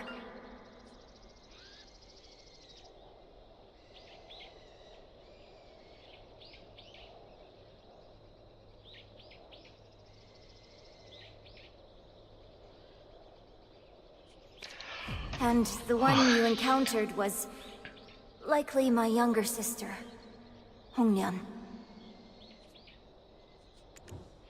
Hold your horses. And is that truly surprising? It's not like I'm a ghost haunting the swamp or something. Oh, I know a fair few folks who ended up as wandering spirits after disappearing like that. What are you going on about? It's a long story, but my sister and I were born on a most inauspicious day. A date that so rarely occurs, with a sky forsaken by both sun and moon. Claiming that we were hindering his career, our father confined our mother, my sister, and me to a secluded annex. Though our quarters were cramped and stifling, we found happiness in the warmth of our mother's love. One day, our dear mother passed away. From that moment on, we were nothing but burdens to the family.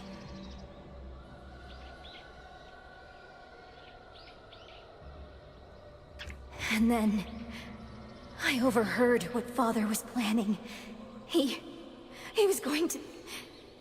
The two of us... That bastard...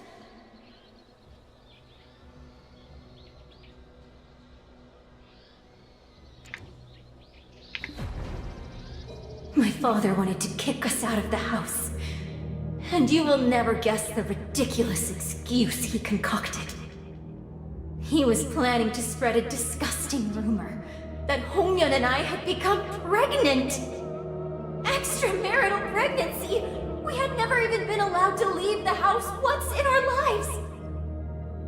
That night, we tried to escape his cruelty. But poor Hongyeon got caught, and I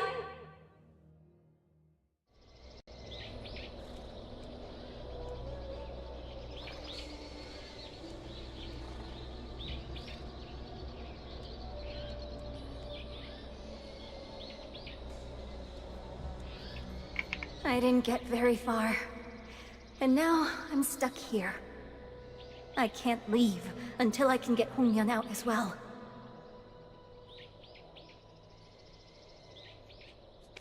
Now, why would someone who rose up them ranks, becoming first deputy minister and all, feel so insufficient that he had to go and harm his own kin like that?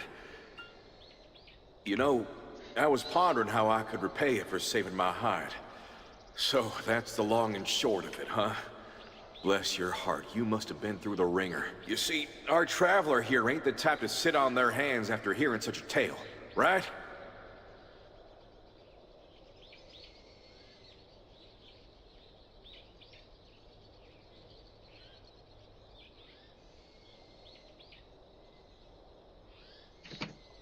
What? Are you suggesting you'll bring Hongyeon to me? With skills that can't even evade a single arrow?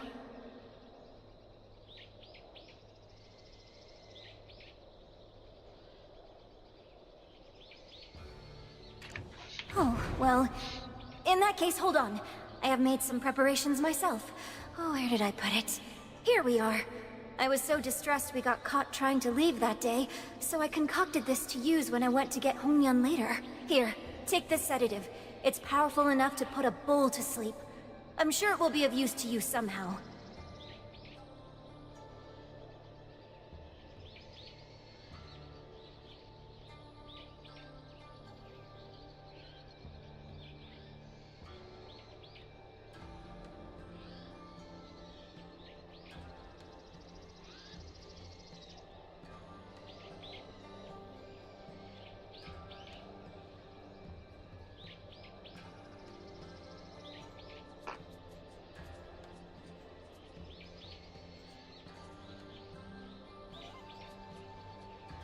Well, looky here. You sure got a knack for medicine. First the antidote, and now a sleeping potion?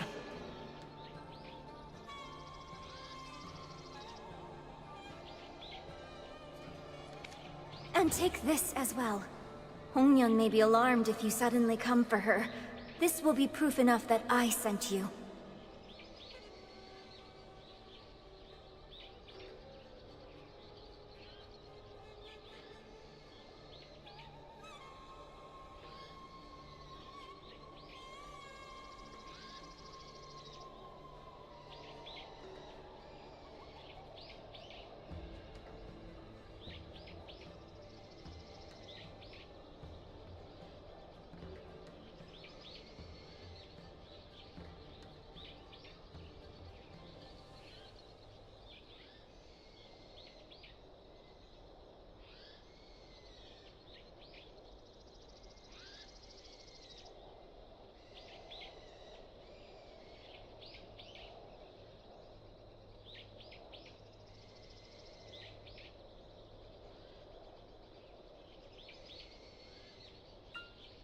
Remember, my father is the most powerful man in this country, so don't make a fuss, and return without drawing attention.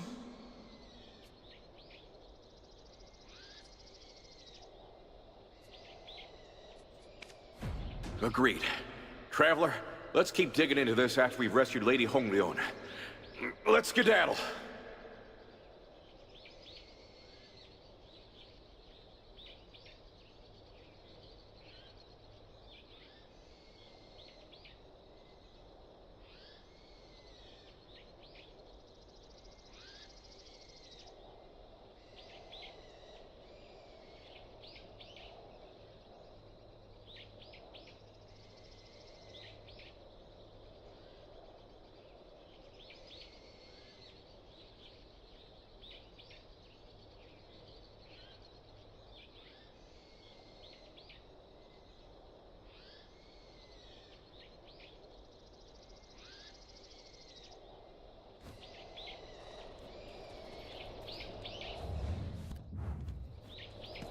What could you do without me?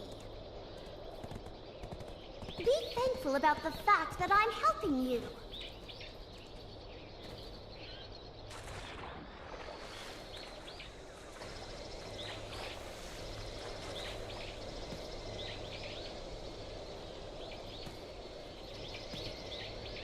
Well, how's my graceful move?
You should thank Her Majesty that such a pretty fairy like me is with you.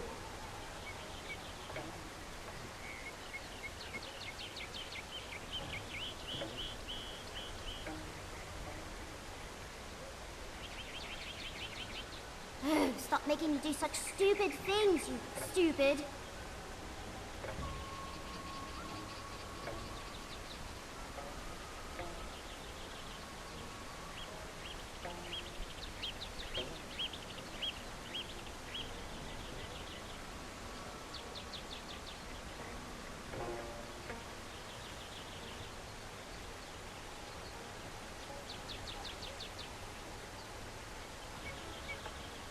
Where is that place? Oh, well, I'll go with you.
Lady Hmoob, shh, don't be afraid now.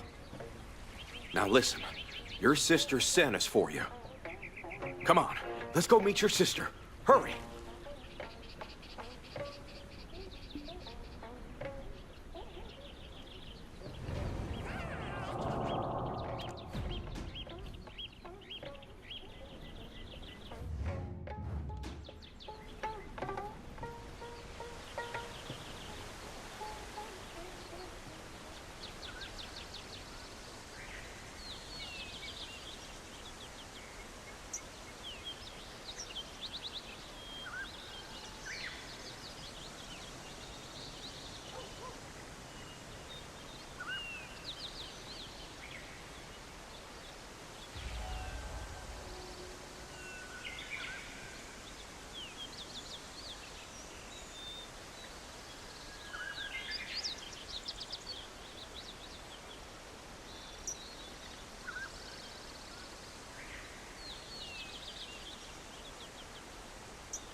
All right.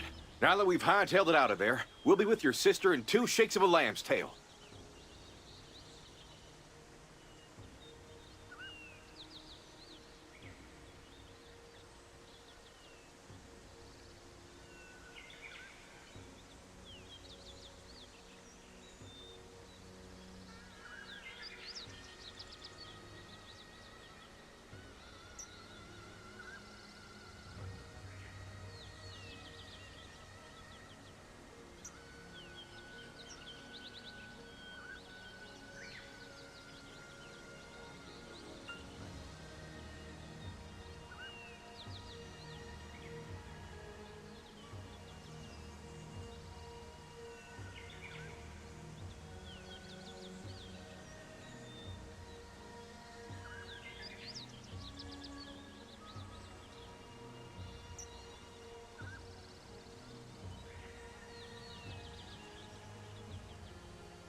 Traveler. They might. I'll take Lady. I reckon you can't.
Traveler?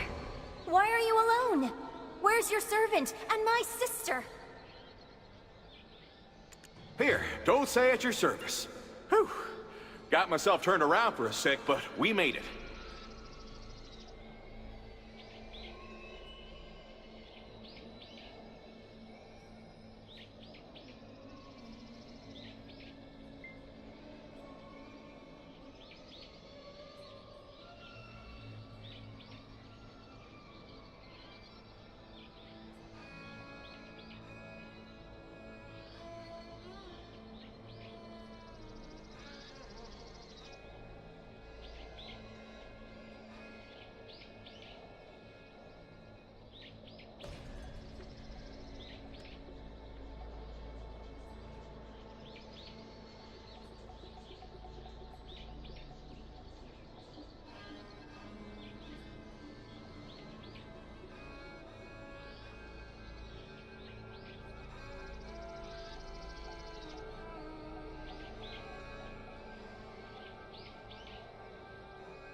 홍련!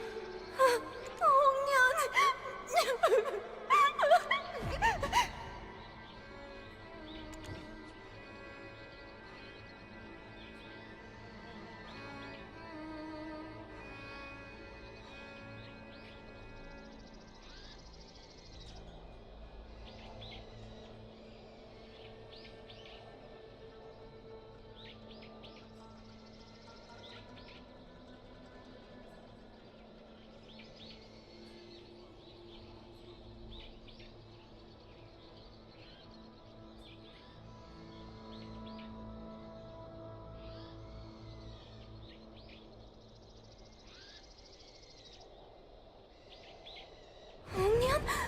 홍련!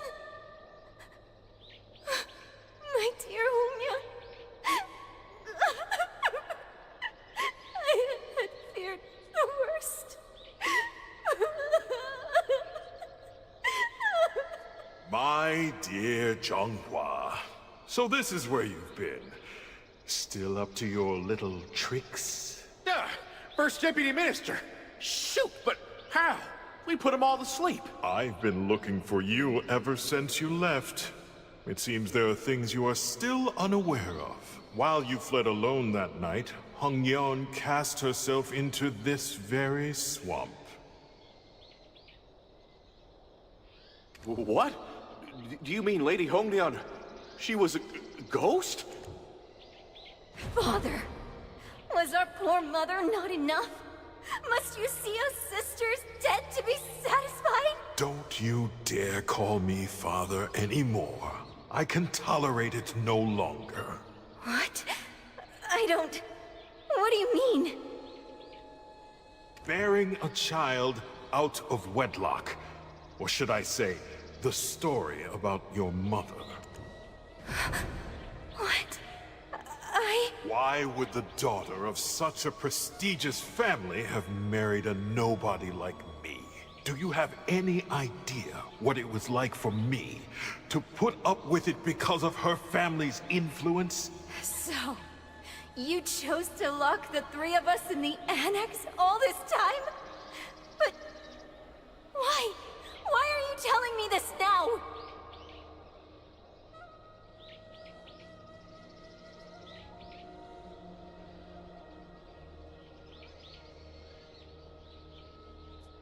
That's simple, isn't it?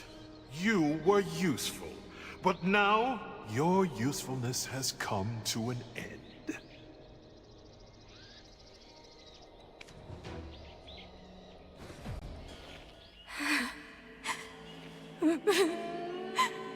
Mother wasn't enough.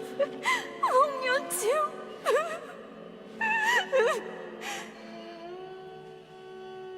Curse you.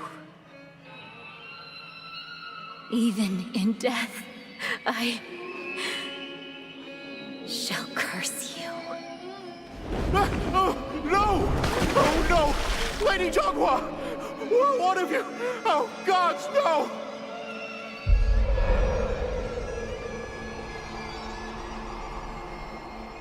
I am now free from all my troubles.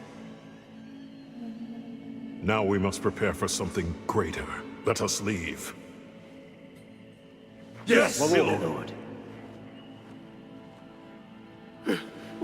What the hell is going on here? And what about Lady Hmong? I don't understand.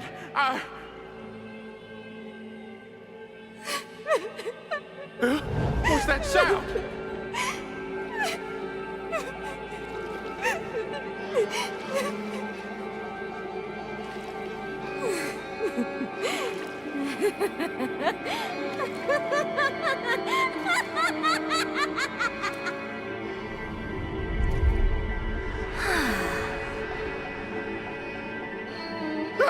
Lady Jogwa!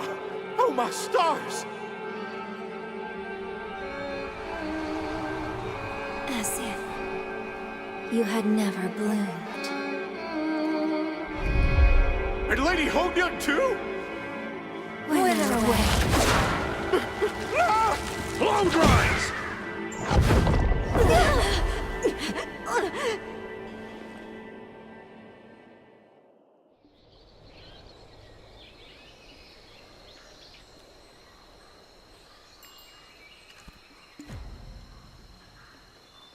I felt a disturbing energy and came to investigate.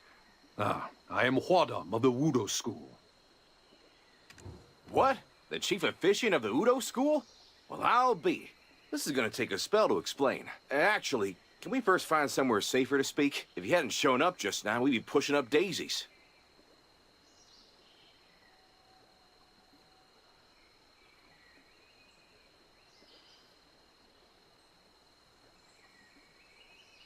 Agreed. The Wudo School isn't far from here. Let us go there for shelter.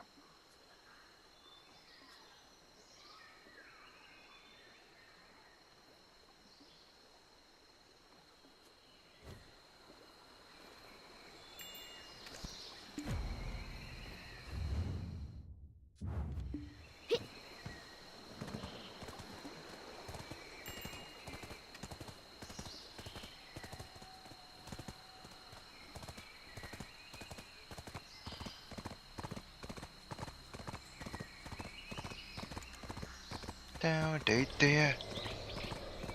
Oh.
So this here's the Udo school. Only with an Oh, but all right. It's I.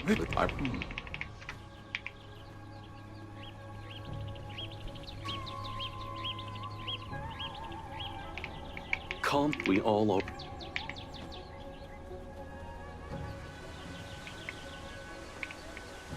Is it disturbed?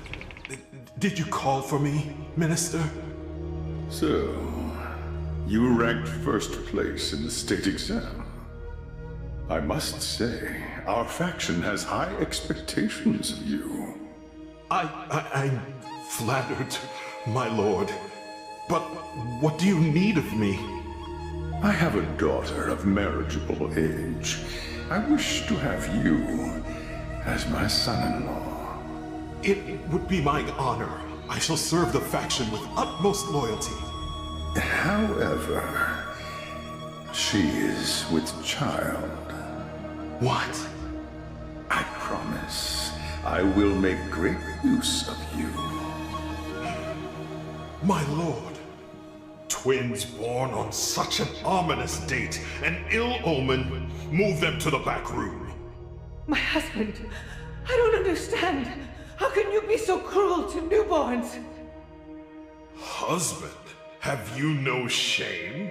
Even after the fall of your family? If you're so concerned, I can arrange for you to join them. Chonghua, Hongyang, isn't this place a bit stuffy? Huh? Not at all. Mother and Hongyeon are here with me. Me too.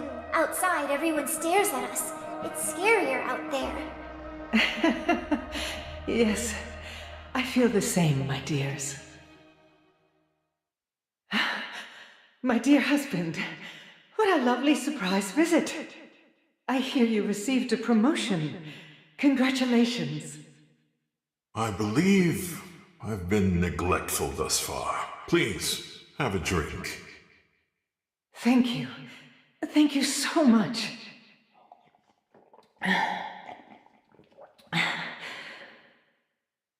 So, have you decided to accept us? There is something I must tell you first. Yes? I will soon marry into the prestigious Zhang family. You are no longer needed, my dear. Farewell. Please. Not my children. Please.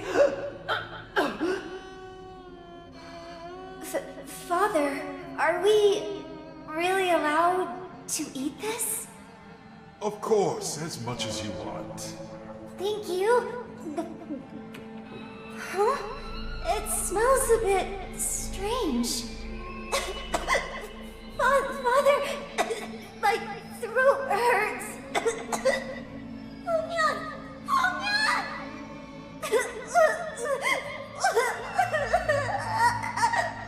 Oh, managing to survive a lethal dose of poison. And even detecting an odorless one. Impressive. You two may still be of use. So this is the medicine? It was mixed by Hongyeon herself, so there's no doubt about it. As you promised, please build a proper tomb, so our mother can be laid to rest. I will. Now leave, and tell Unchil to come in. All right. Father, our last target has been eliminated. Good. Now let's get rid of anything that's no longer of use. What should I do? Just like their mother. I'll disgrace them with rumors of a child out of wedlock.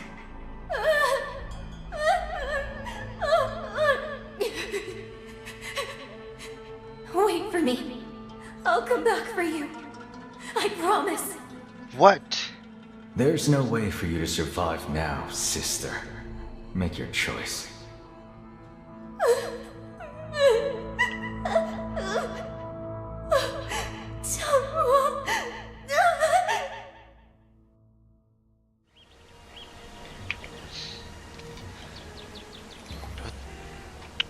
这种人多啊。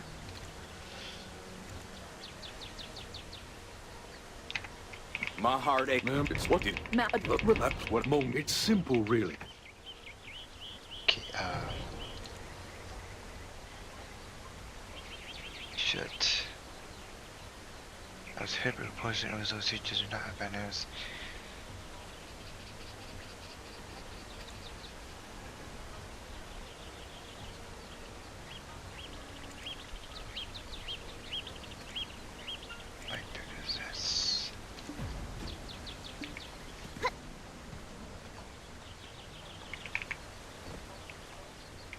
Well, we won't. Yes, let's wait till night.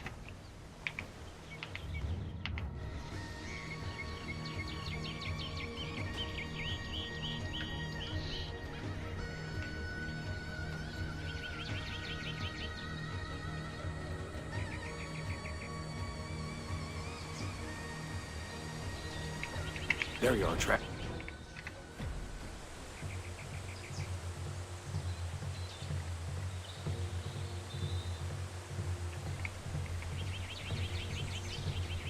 What? Where am I supposed to go? Stop right there! Bro! What? Nah, we won it! Stop right there! Bruh. I have an idea. Shit. Stop oh right my there. God. Bro! How the f...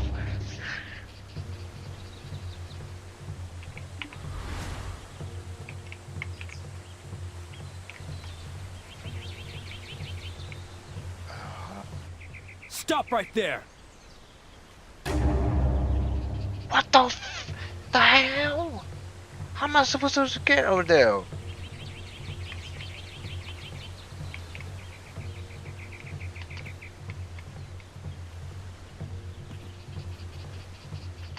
여기 일래?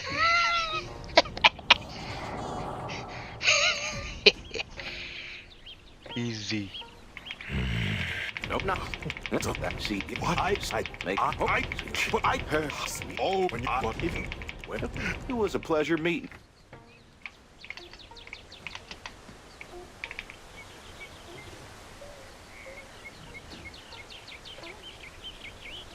Finally. No matter, we tried to contain them ourselves, but their anguish. Well, ain't that. We don't know what will happen. Of course. All right. I'll be back as soon.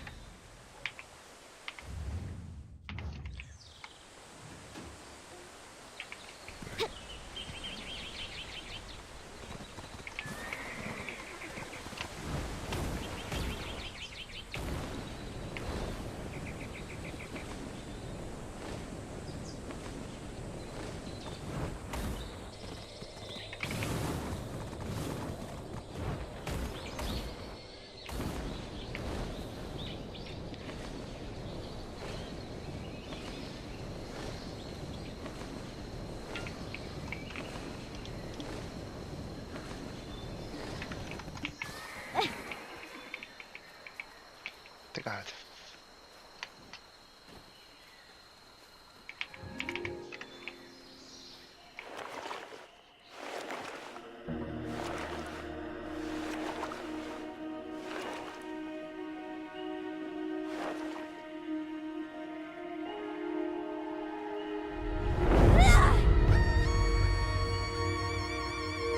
Foolish of you to enter my garden.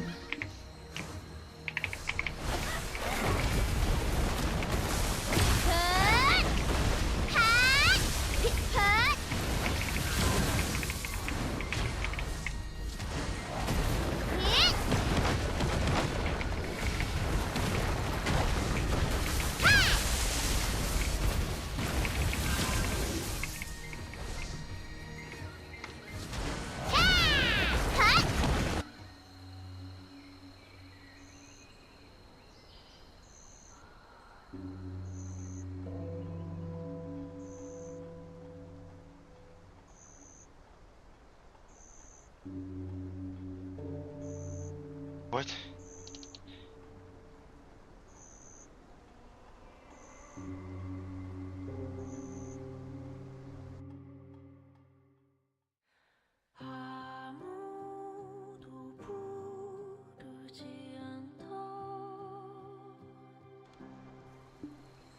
think I'm following a person like you?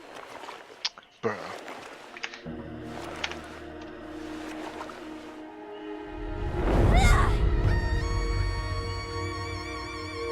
Foolish of you to enter my garden.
I will rend you to poisonous water.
My children, please stop!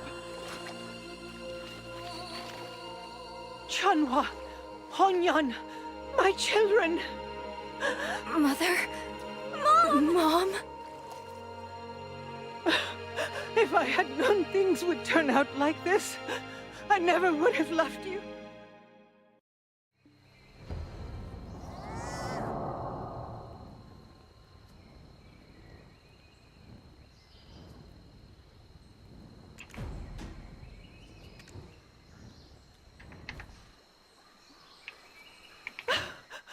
My babies!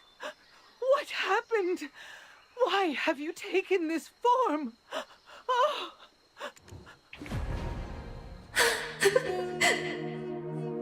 Mom! Mother, is it really you? Mom! Why do you look so old, Mother? It's been a long time, and you've been through so much. Here, come and try this. Mom! Mom! That's right. Let's go together. Whew. Glad I wasn't late. At least they were together in the end. Madam, Zhonghua, Hongryeon, may you be free from all your pain. We'll make sure Baemuryeon gets what's coming to him. Leave all your sorrows right here. Seems like we'll never get to know what Lady Hongryeon used in that poison of hers now.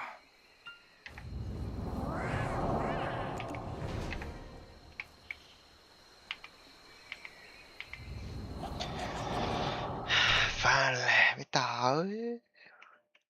Ở đó.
talking to your black spirit. Pathetic.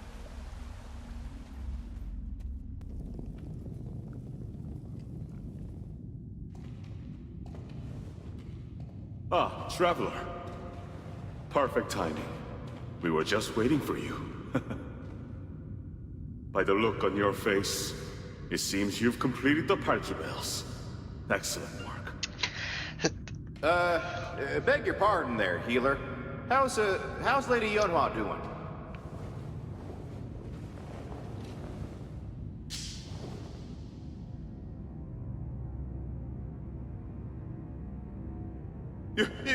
Your Highness, I greet the Crown Prince. Hey! Ah, Mr. Sun. Yo, is what's this up? the one you spoke of? Indeed. This is the traveler who brought peace to Donghae Province, and has been making quite a name for themselves across Hwanghae Province. Rise, Chief Royal Secretary.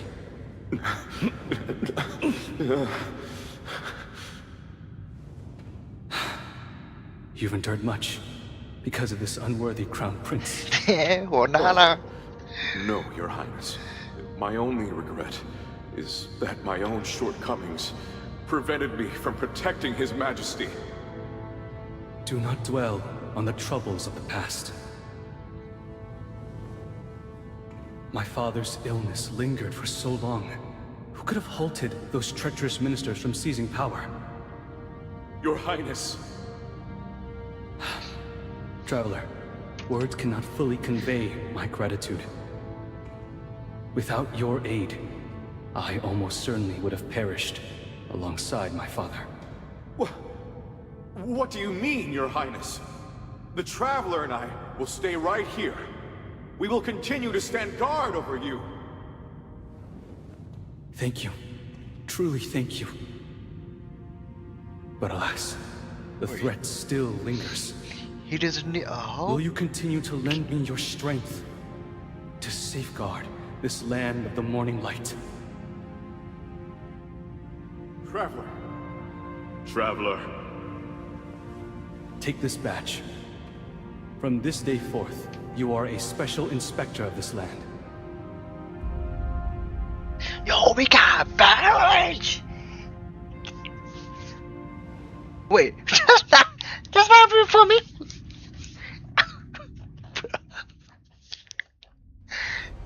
What?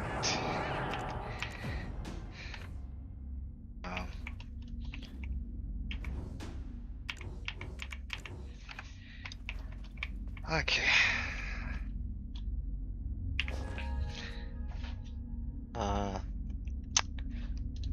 Komplett cái này.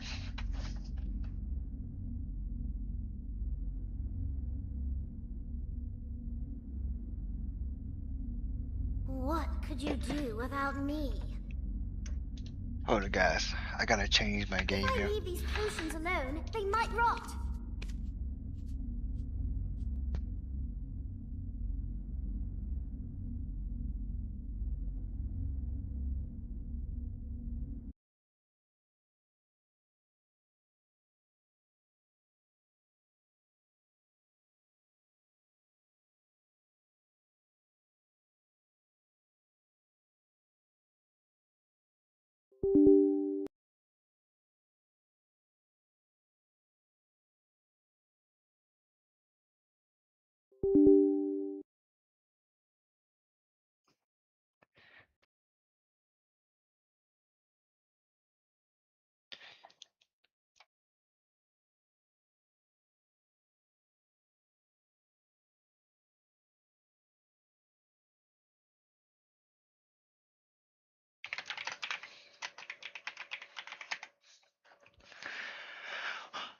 My game is loading.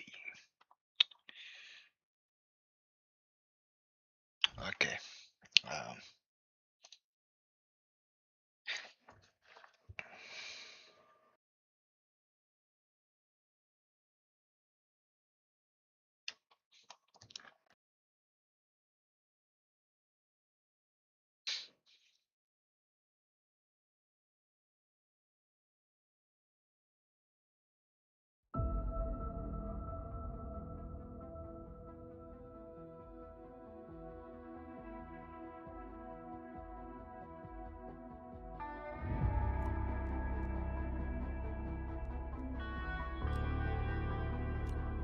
It's just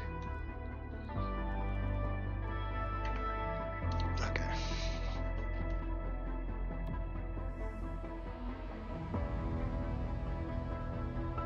Okay. Wait, hold up. No, bro. Wait. I'm on the wild account.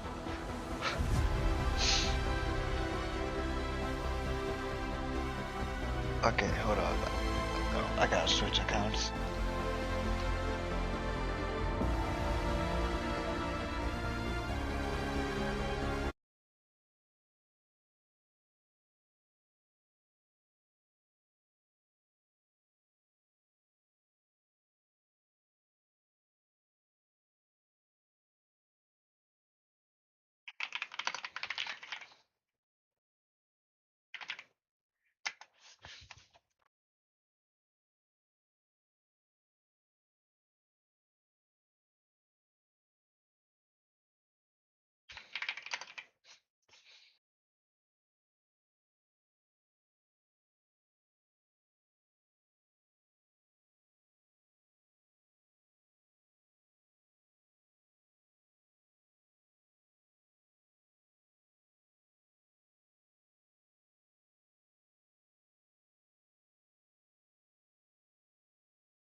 Hold up, my game is still loading.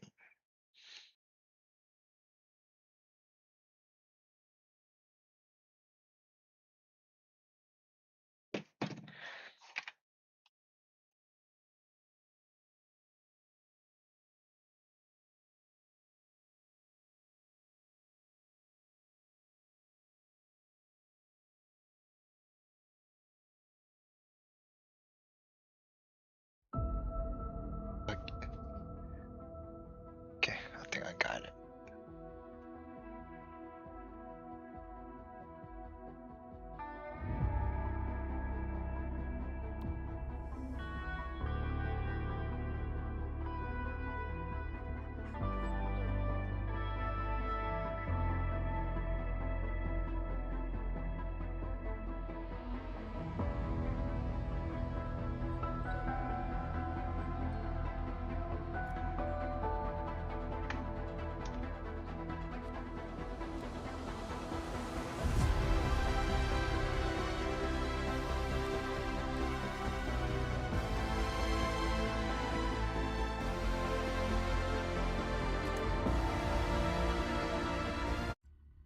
Okay, I need to get data.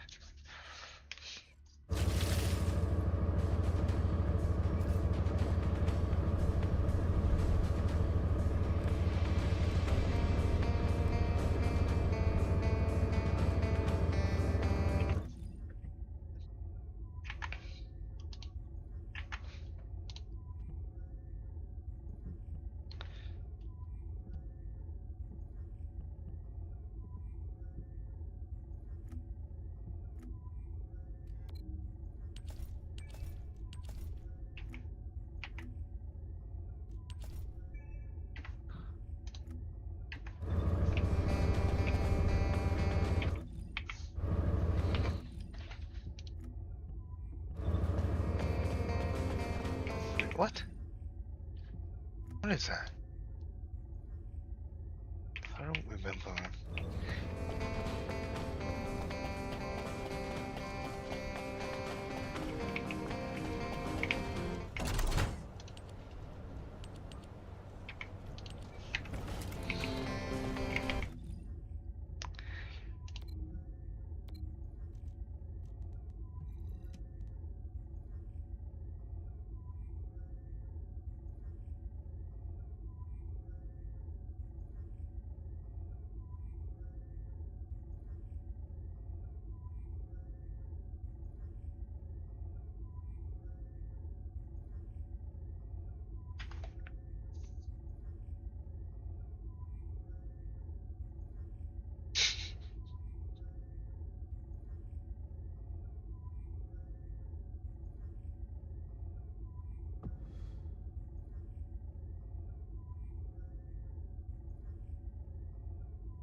Hound Actual.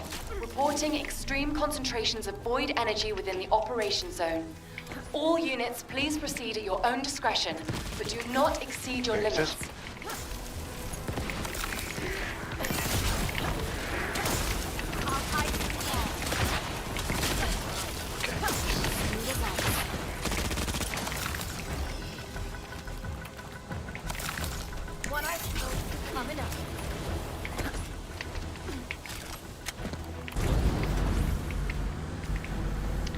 Descendant, enemy troops are being transferred in large numbers.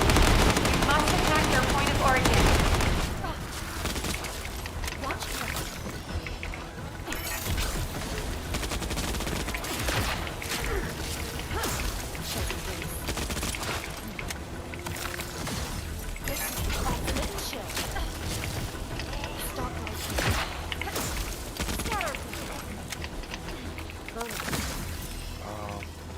What is it, last guy?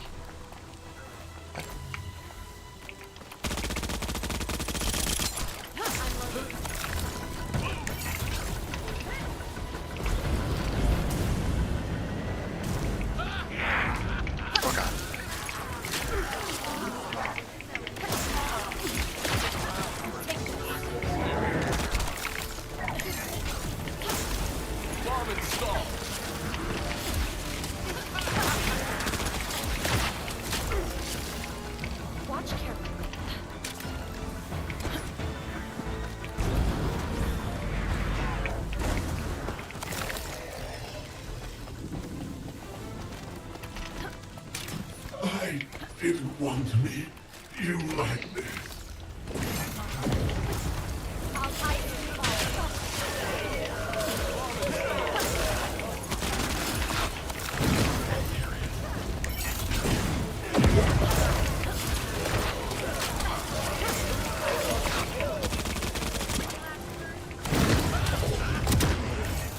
Mission complete. Transport inbound. See you soon. 86, not bad. What do we get? Don't play him.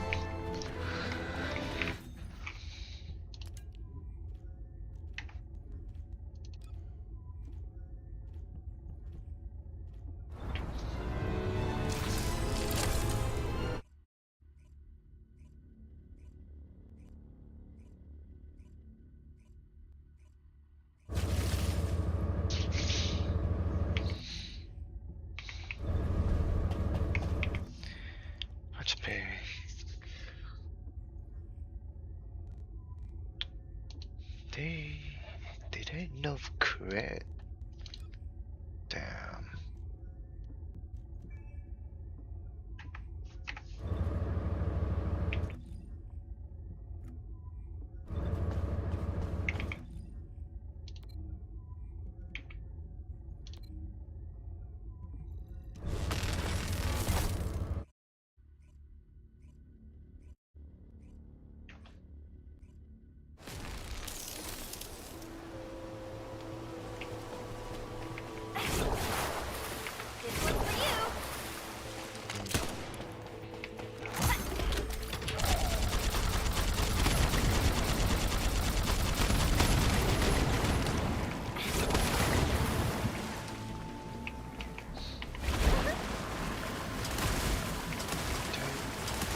But you can back attack with this shit.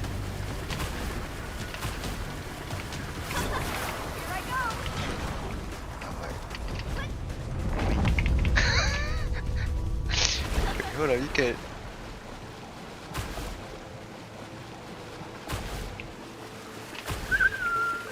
God damn. Hey, reroll.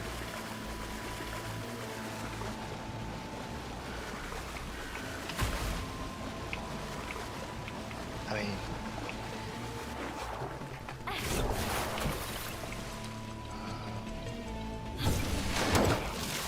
shit.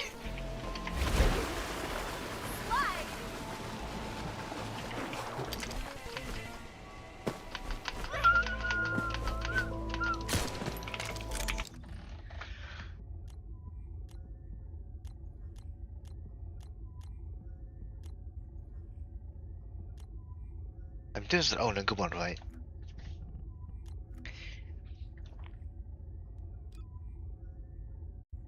That is a long time ago.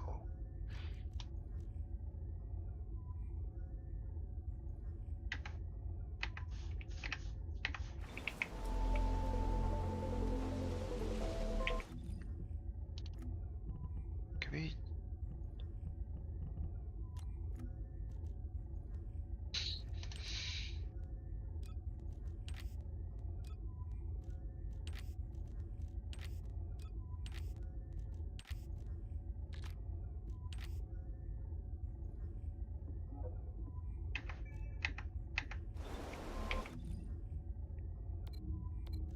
I need the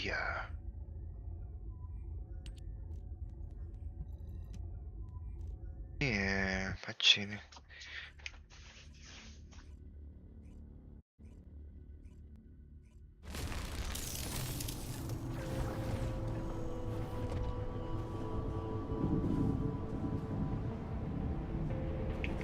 This is Hound Actual, reporting extreme concentrations of void energy within the operation zone. All units, please proceed at your own discretion, but do not exceed your limits.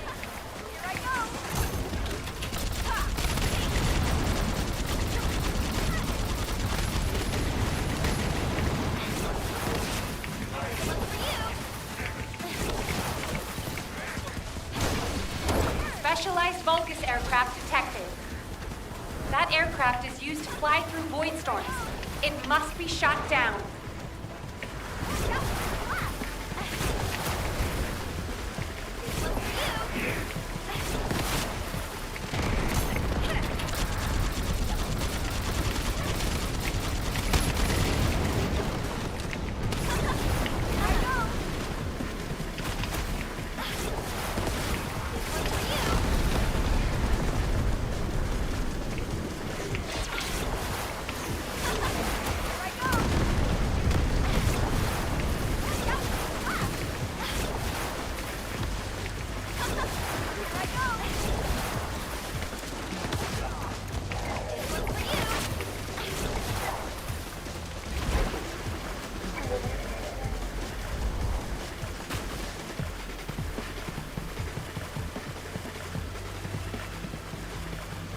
Large Vulgus presence confirmed in the operation zone.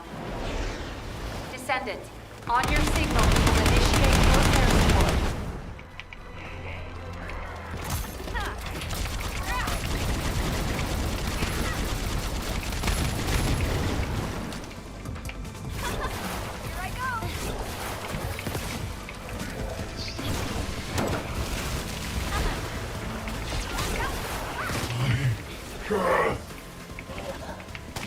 Okay.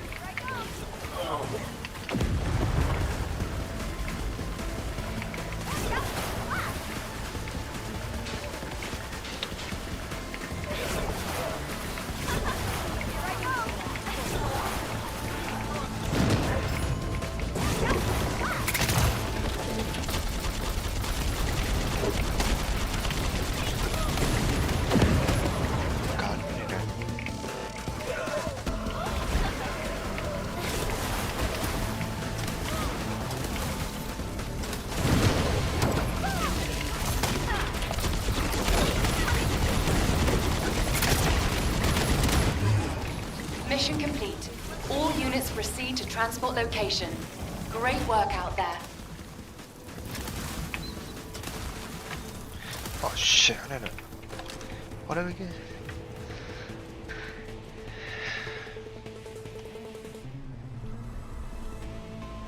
No dear. Ooh, just one looks. Ooh, just one looks good.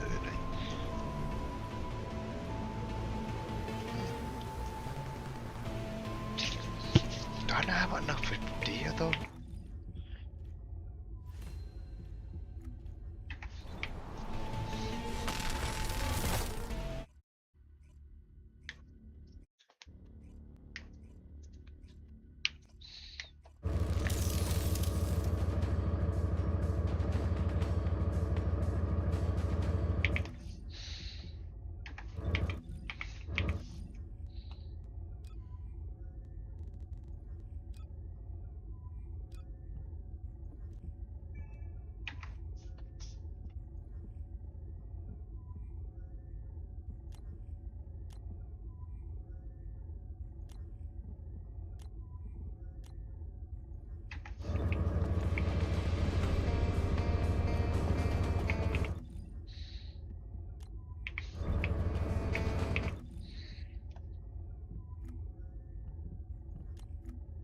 So I'll feel like this.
I need.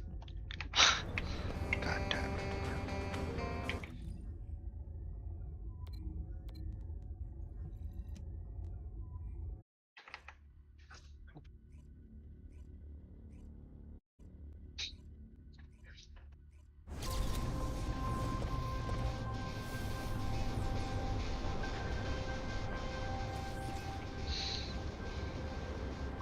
This is Hound Actual to all personnel.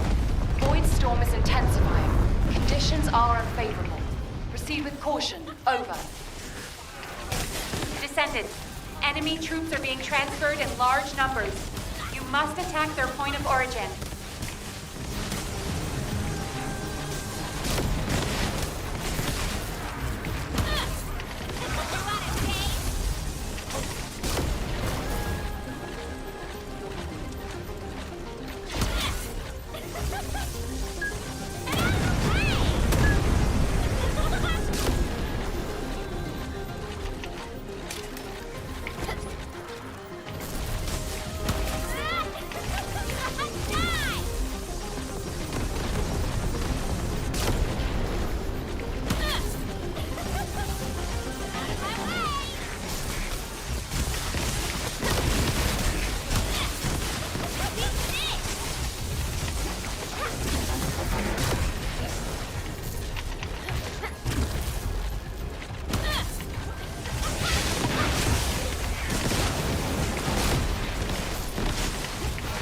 Elias, deploying RK.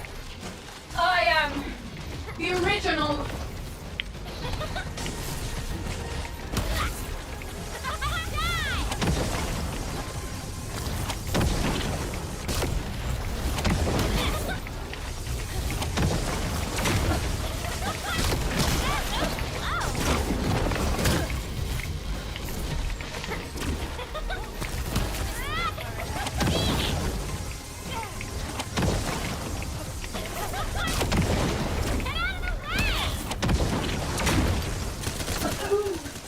Hound Actual to HQ. Mission complete.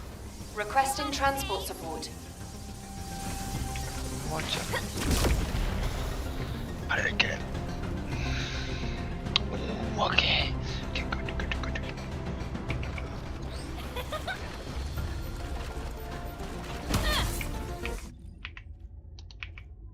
How do you look at your stats?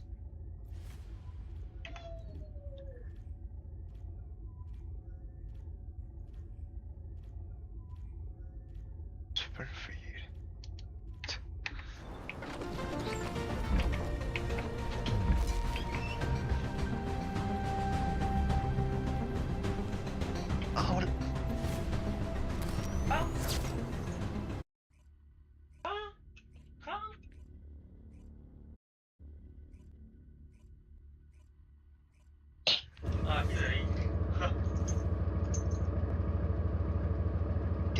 Ui, có sai. No. Oh, hey. Go. What the?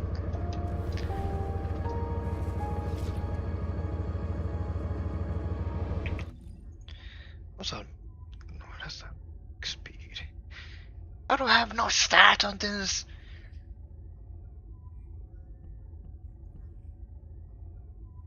The heck?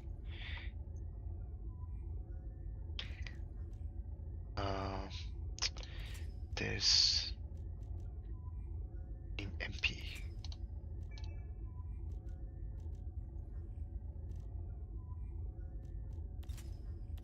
Okay. This and then. I think this is. Inversion energy amplification at 50%. Coco. This level should not put a strain on your body, Descendant.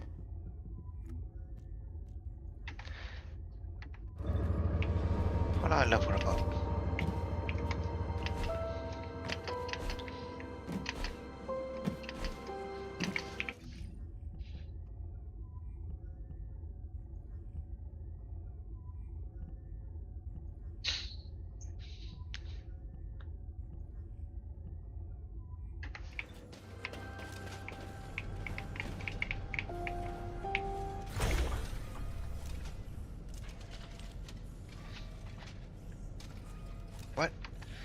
What does it show the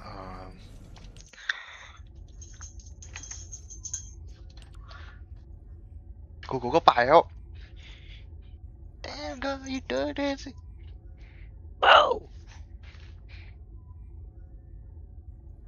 Cái này đã đê.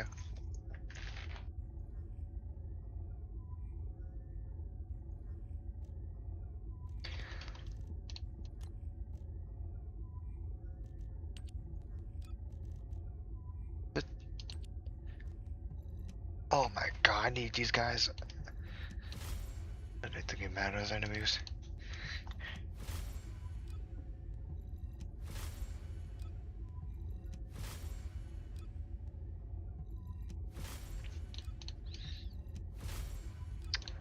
Come on, bro, give me gold, bro.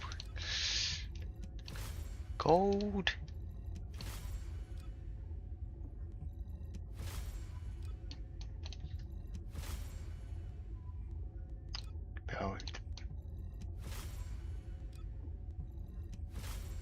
Oh my god, bro. Please. Oh, thank god. Okay, this one. Gold. Okay, that is the one gold, but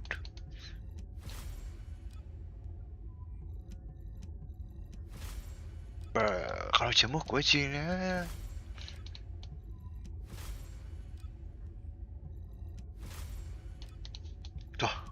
Come on, go,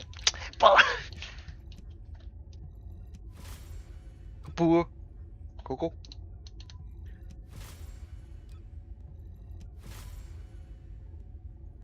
Ah, shit.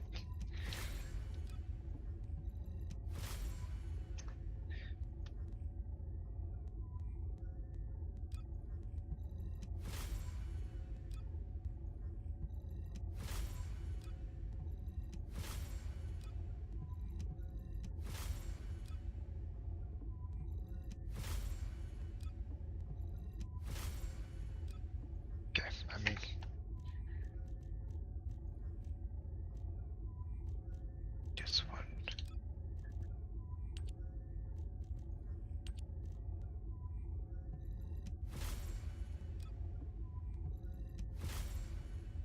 Come on, give me gold.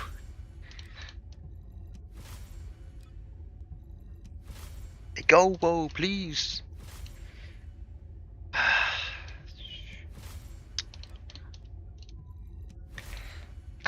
Yola. Yes. Not bad.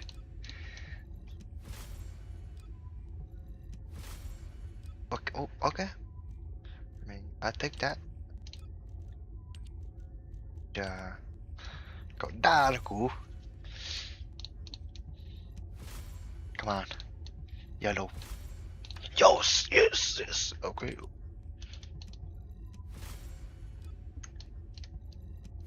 Come on, gold. Give me gold. I don't want not. Okay. Chả khó nói. Shit.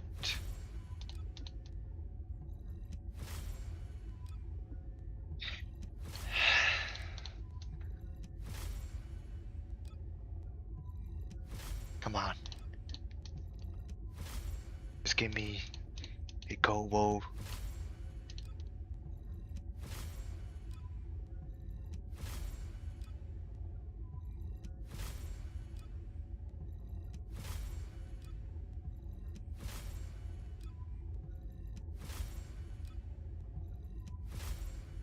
Oh my god, please.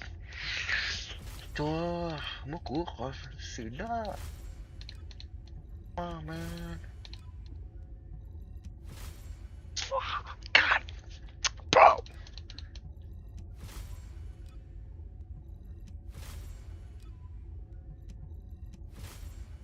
Okay. Oh, finally. How do you get the, I don't know, how do you craft? Humanity is very weak. That's why humans need us so desperately. What? Okay, I need a... Wait, what? So I had this already. This thingy.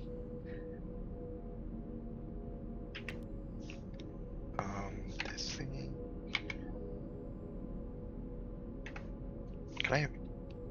Can I craft? Okay.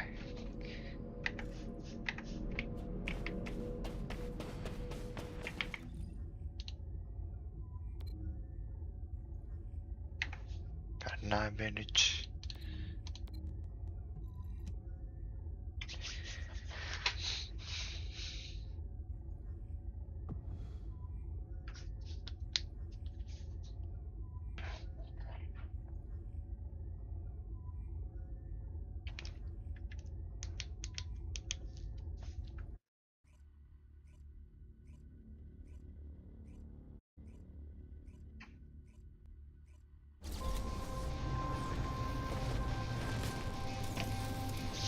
Damn, bro. Có cái character hả luôn à? This is Hound Actual, reporting extreme concentrations of void energy within the operation zone. All units, please proceed at your own discretion, but do not exceed your limits. Damn, I'm on a max already. Specialized Vulgus aircraft detected. That aircraft is used to fly through void storms. It must be shot down.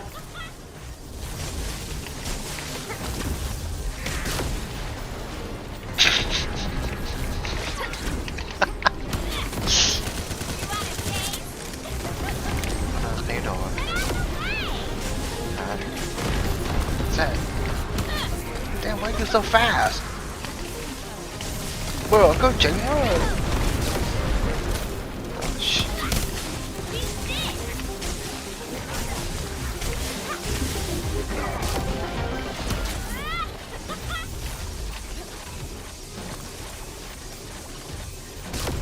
Tactical transport en route to the Descendants' position. Close air support available. Danger close. I repeat, danger close.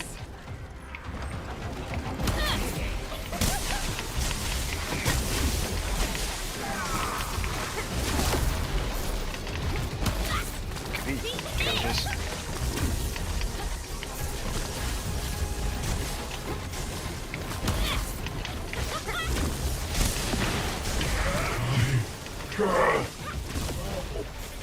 Okay.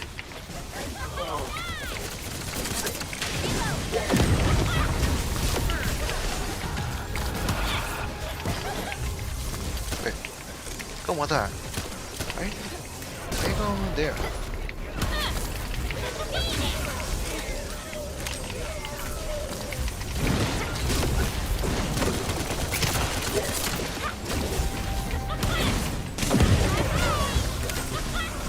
God damn, bro, I'm tall. Ash.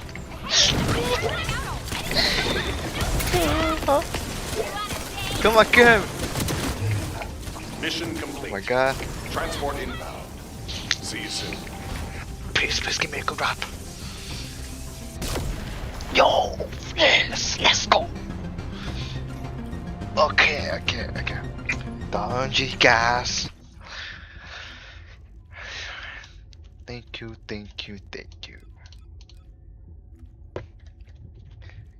Don't know how done it. Where the like XP buffs and stuff? Is there like a drop or something? Nope, no drop. Research. That's not.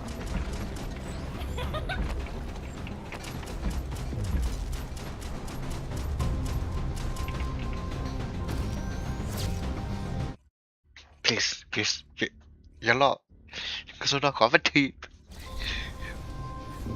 please. Oh, thank God. Mate.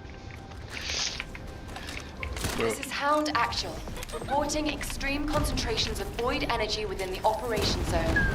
All units, please proceed at your own discretion, but do not exceed your limits.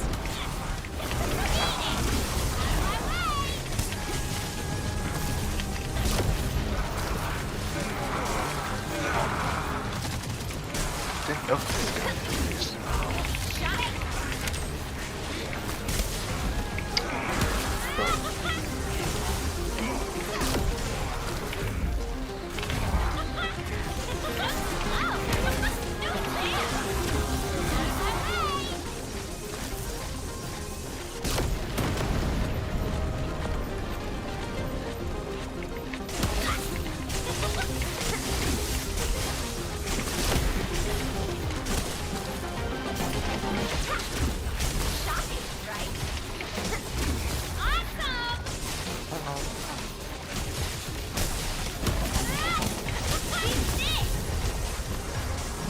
Come on guys, are we for real? Tapos na, top lane, tapos na eh.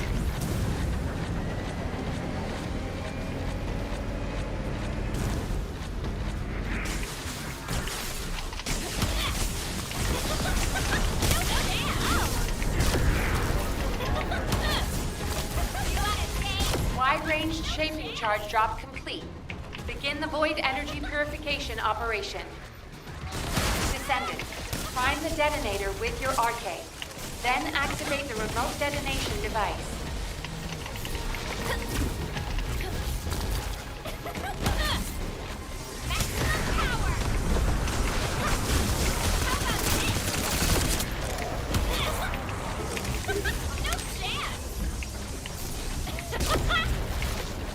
Shocking, right?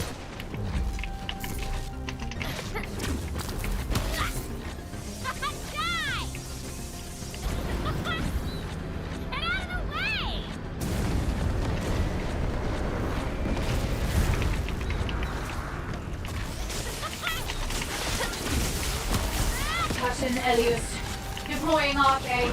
Oh my god. I am Oh no. the original.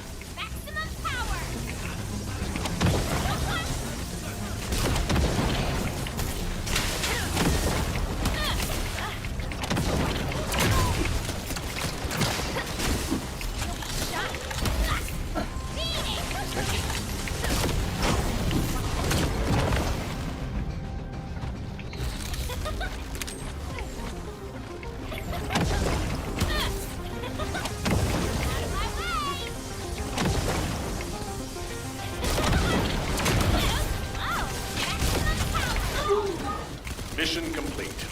Transport inbound. See you soon. Piss. Let's no. Damn it.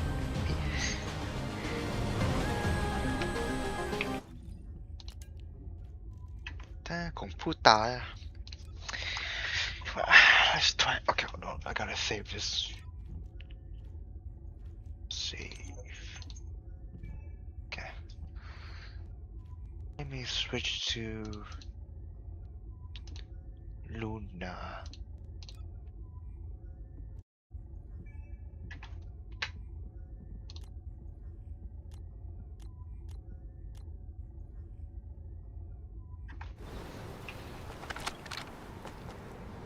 What?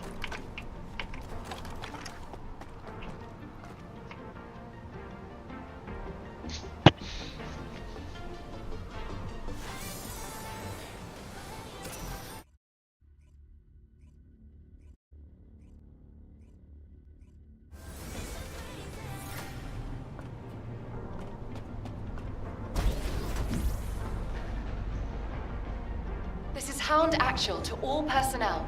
Void storm is intensifying. Conditions are unfavorable. Proceed with caution. Over. Oh shit, how do you play Yuna again?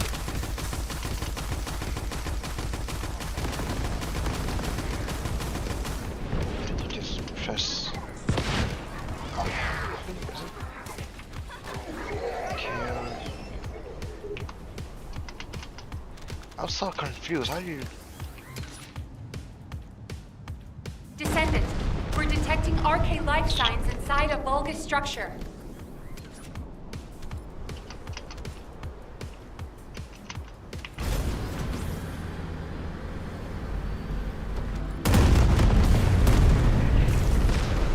Master Corrupt, descendant.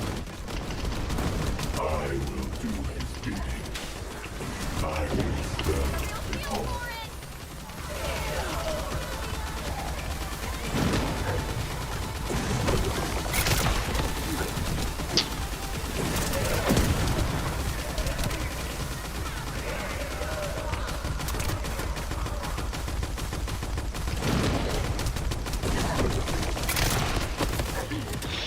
Extraction from Operation Zone initiated. Good work, Descendant.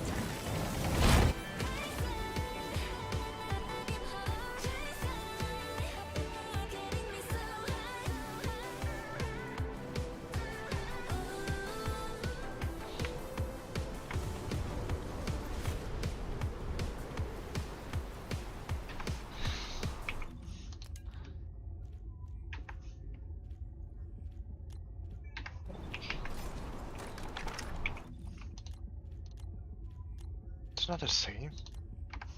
It's time to dance. Bro. I mean...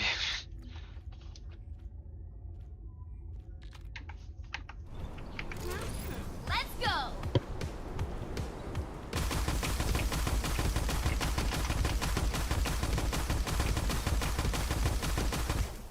Then just press G, V...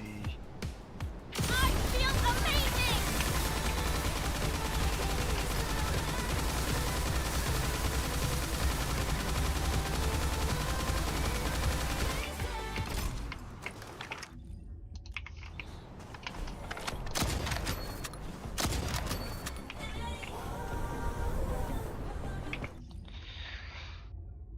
What the...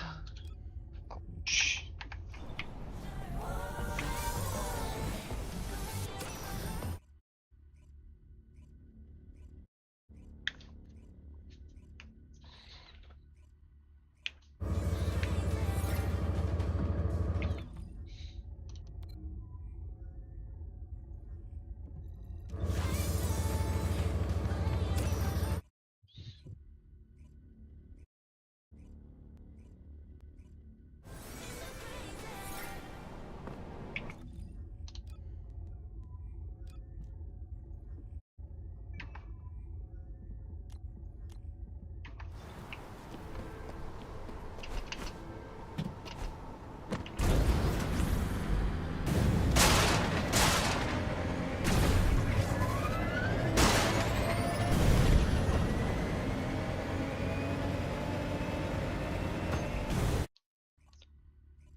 What is it?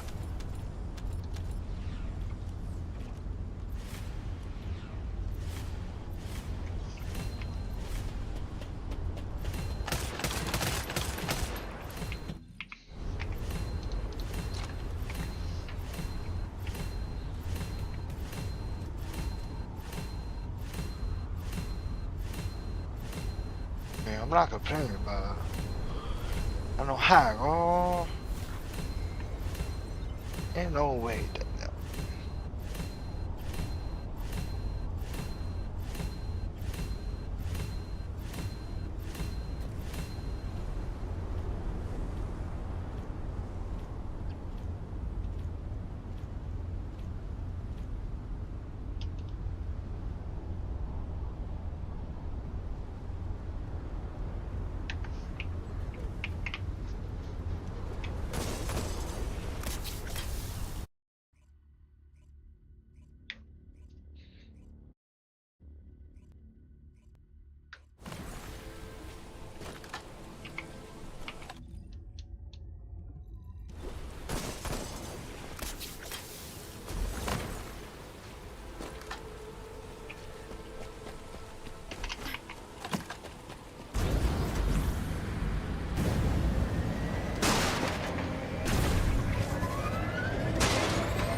For humanity.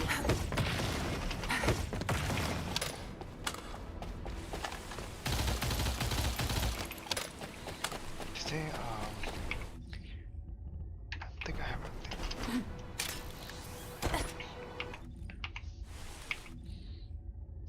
Bro. His ass. But get knocked down with that.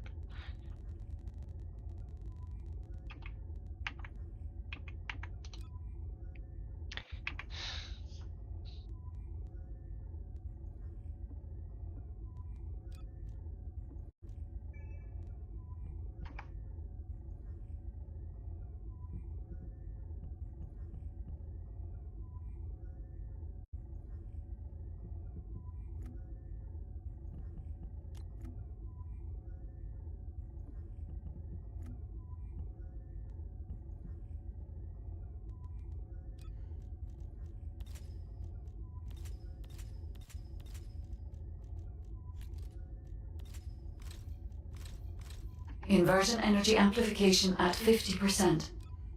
This level should not put a strain on your body, Descendant.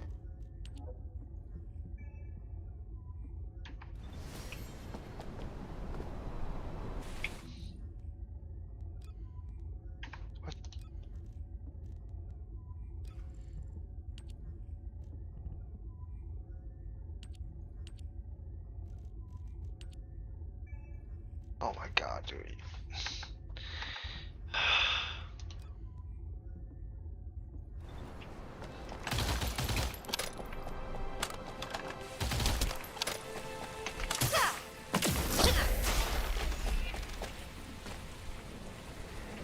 Time to wrap this up.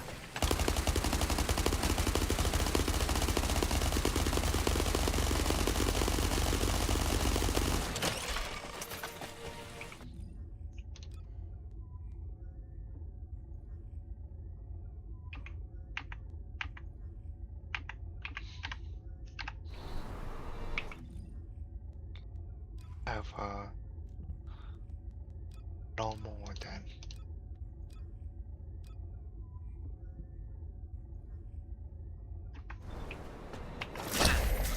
I'll dissolve you all. Reload.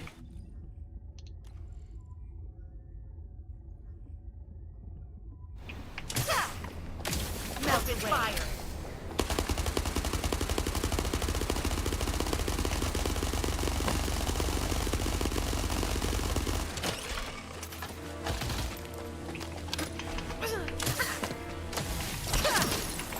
How was that? This is your...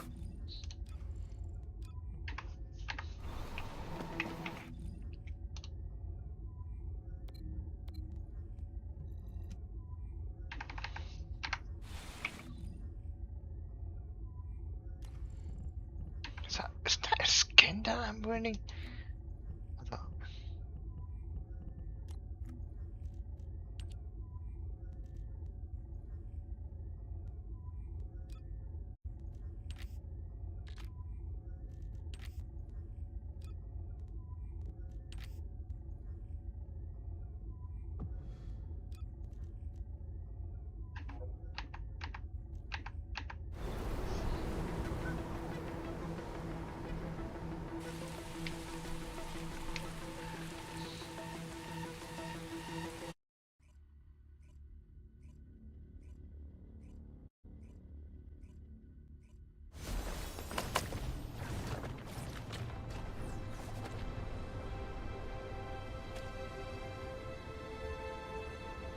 This is HQ.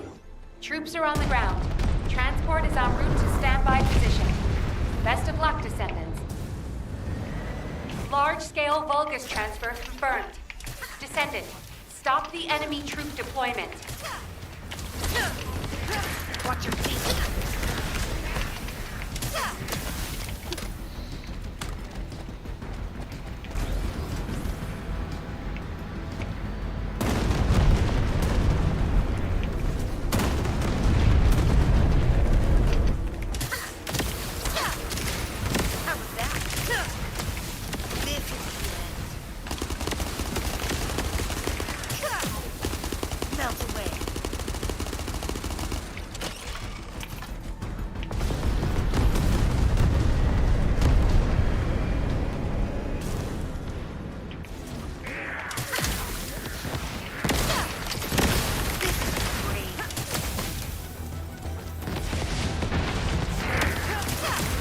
LUS, deploying arcade.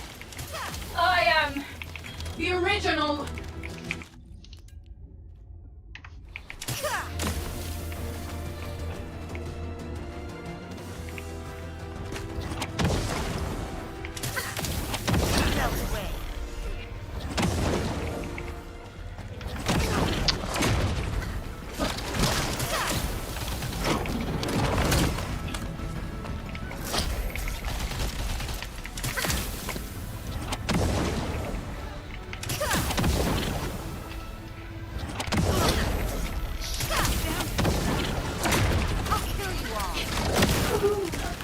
Extraction from Operation Zone initiated.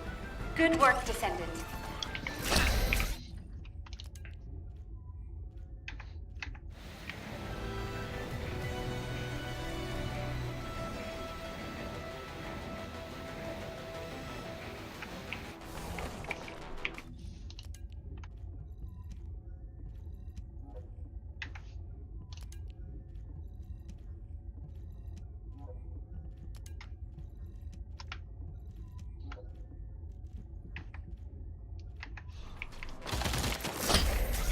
Don't try.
Jesus Christ.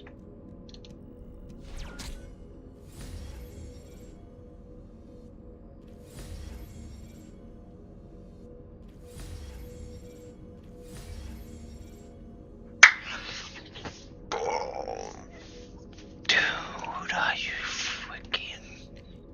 That was bad. Like, bad. Jesus.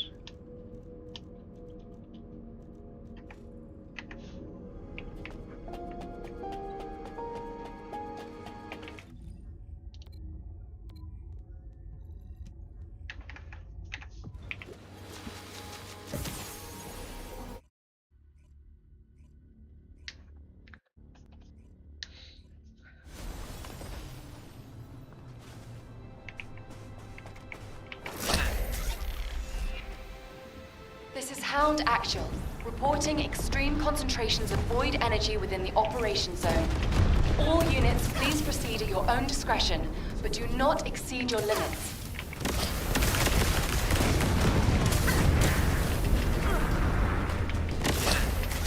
You dare mess with me?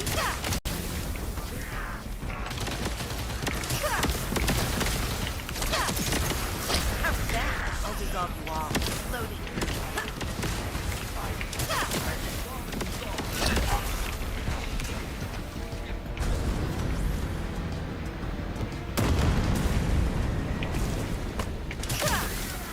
Burn. Don't try.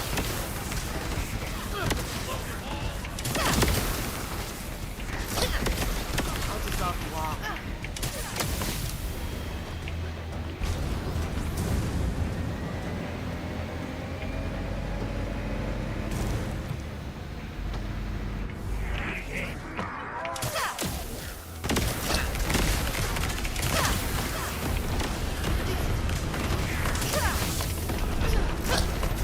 Wide-range shaping charge drop complete. Begin the void energy purification operation. Descendants, prime the detonator with your arcade. Then activate the remote detonation device.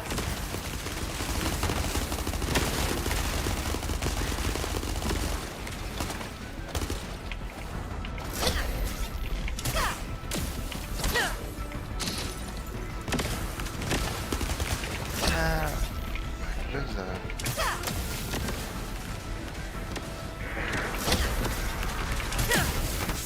Watch your feet.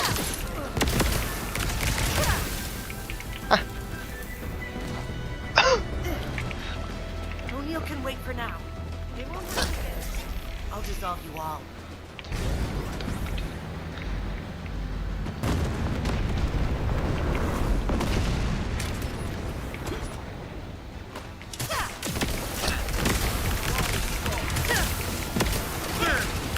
Passion Elius, deploying arcade. I am the original.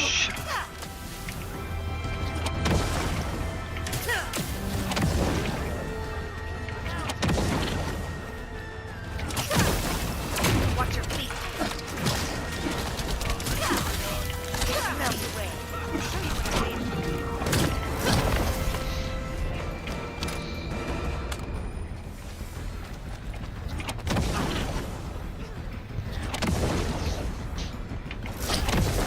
Activate toxic veil. Mission complete. All units proceed to transport location. Great work out there.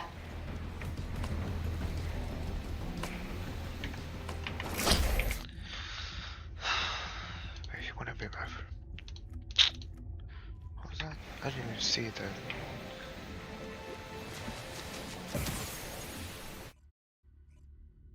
I believe it was like action. It's the one with the skill. I don't play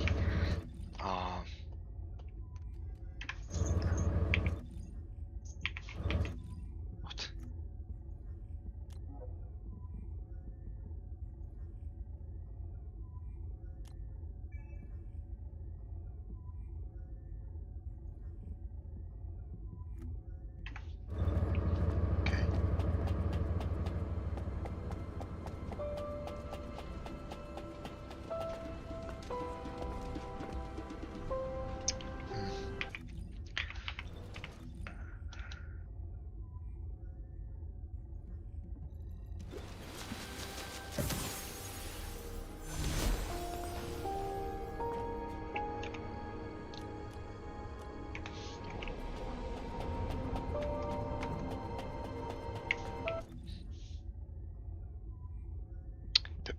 using, it's very old.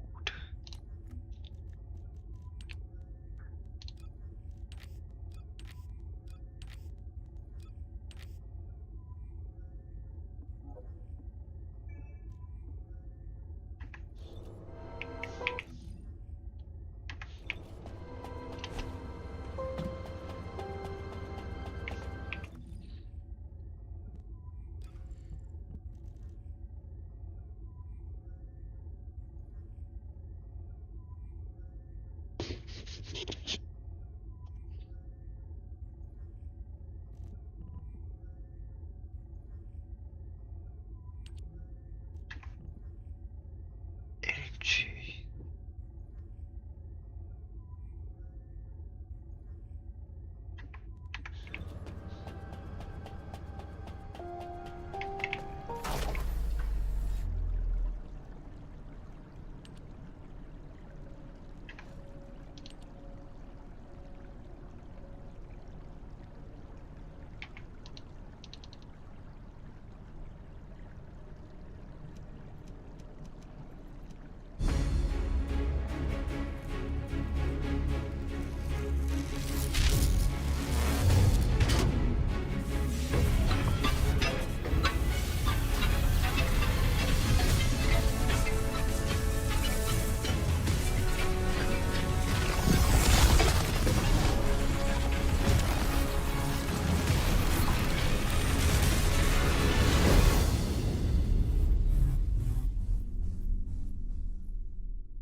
Jesus Christ.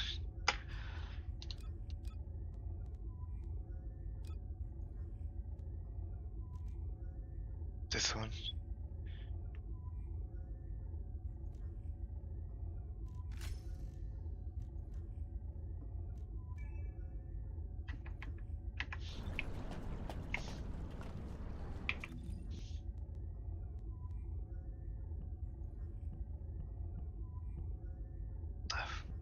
The fuck?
Come on, man.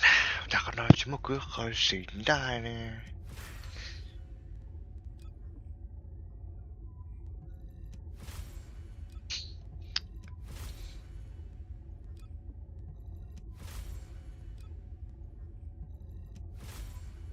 Okay. Not bad.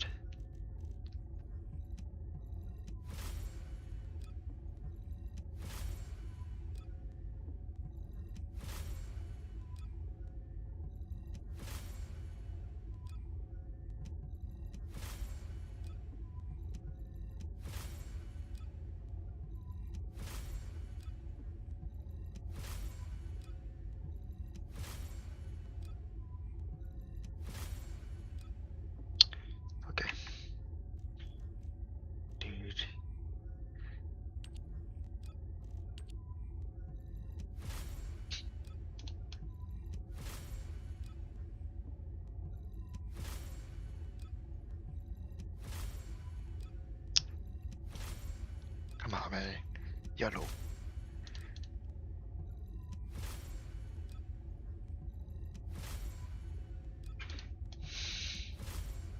โอเค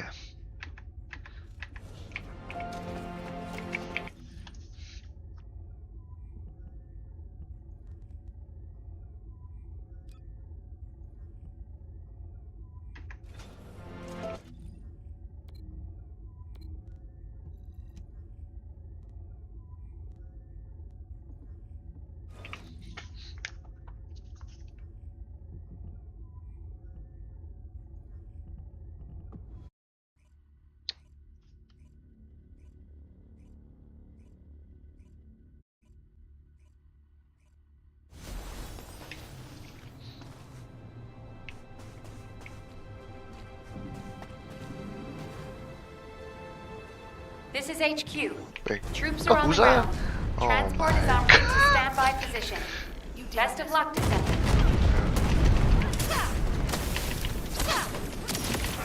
เอาเสนออีซื่อ Can't touch me. Any last words?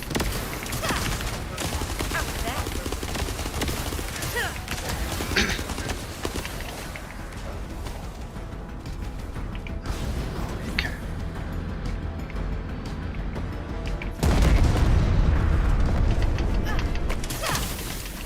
Melt away.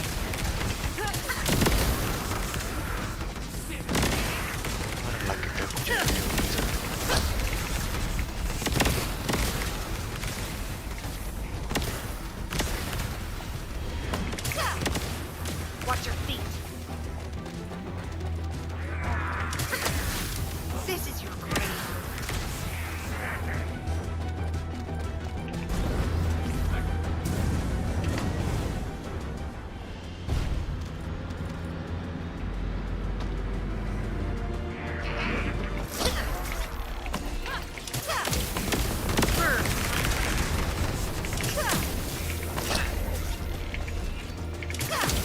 Wide-range shaping charge drop complete.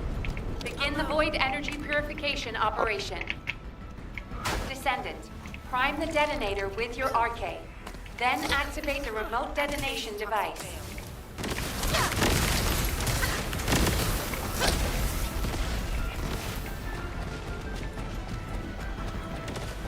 Jojo. Oh my god, bro. Why is it this one?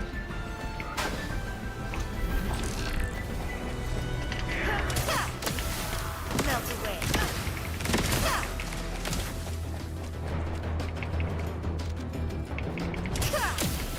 Watch your feet.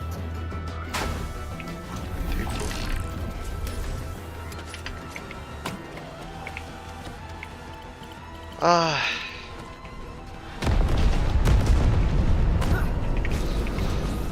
Cả là vật này của luôn nè. Why you not level tới điểm mà nào.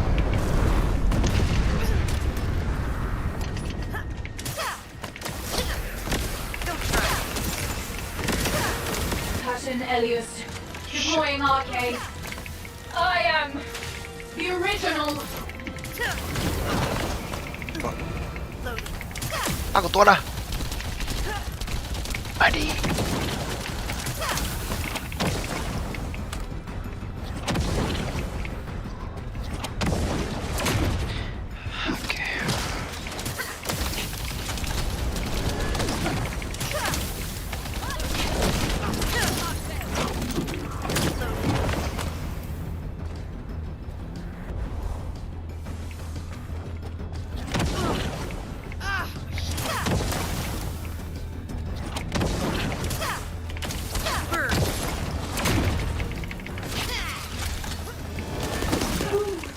Mission complete.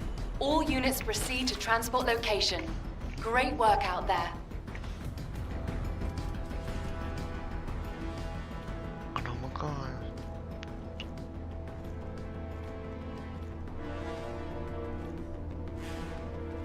I think this is good because it gives it a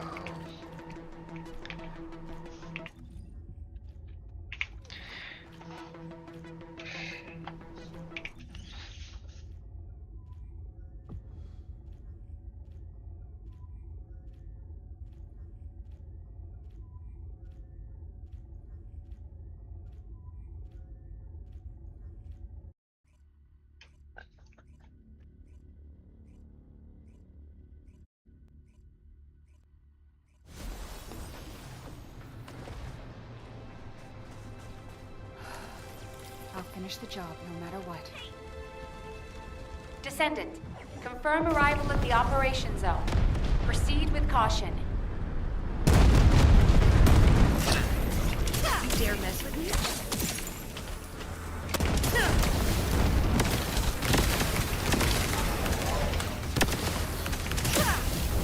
How was that? You can't touch me.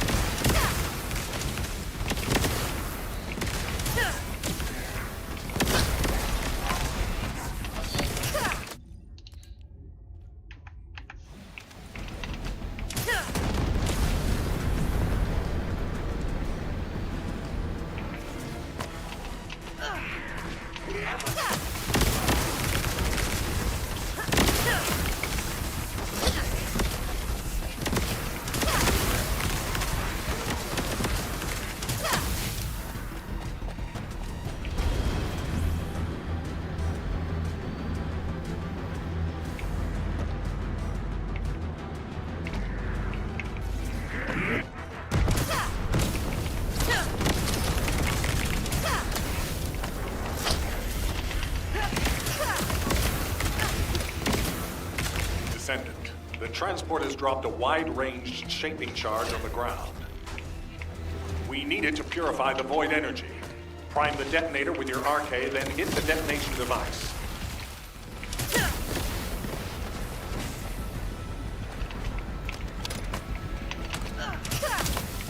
Watch your feet. Burn. This is your grave. You dare mess with me? How was that?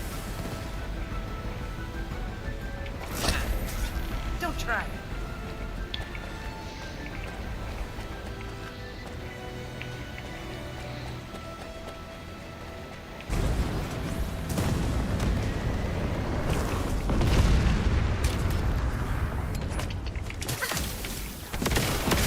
Captain Elias, deploying arcade.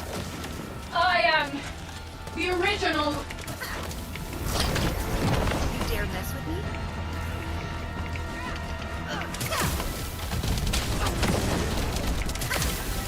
Burn.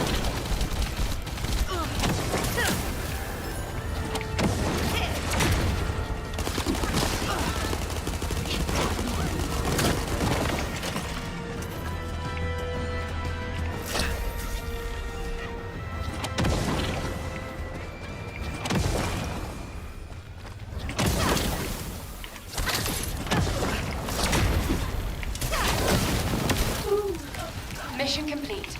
All units proceed to transport location. Great work out there.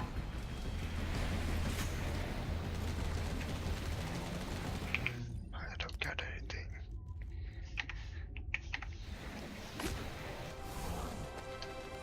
Hold on in here.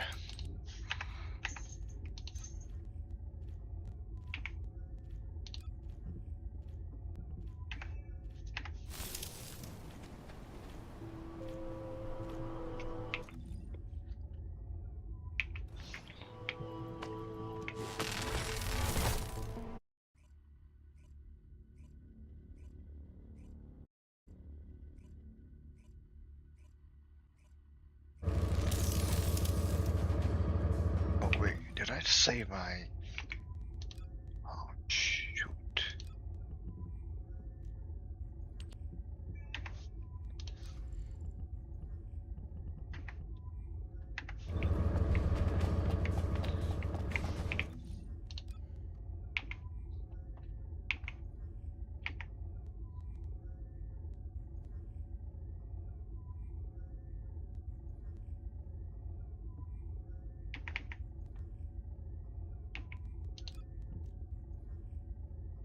I've not played her in a long time.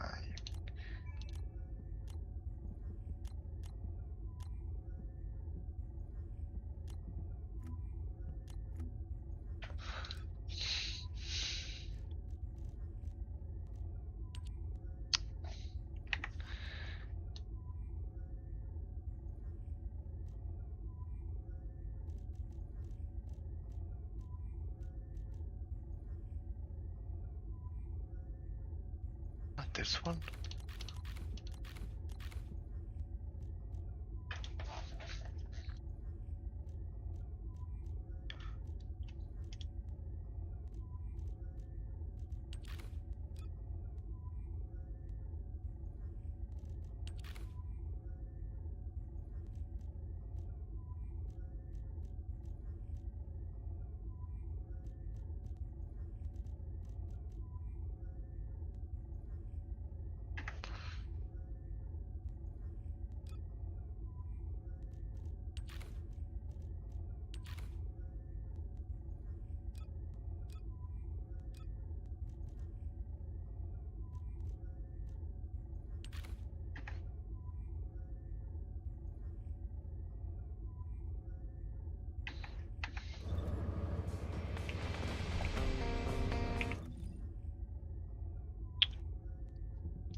Who do I play?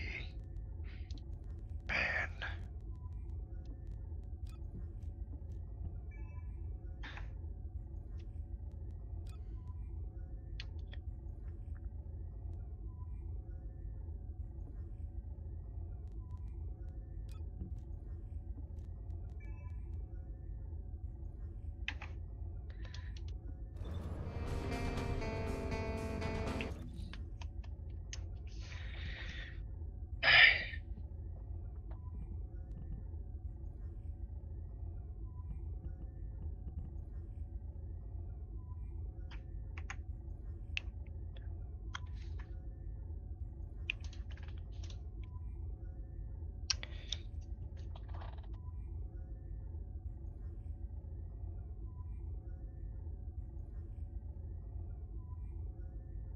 Oh, look at I did a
This is Hound Actual to all personnel. Void storm is intensifying. Conditions are unfavorable. Proceed with caution. Over. Large-scale Vulgus transfer confirmed. Descendant, stop the enemy troop deployment.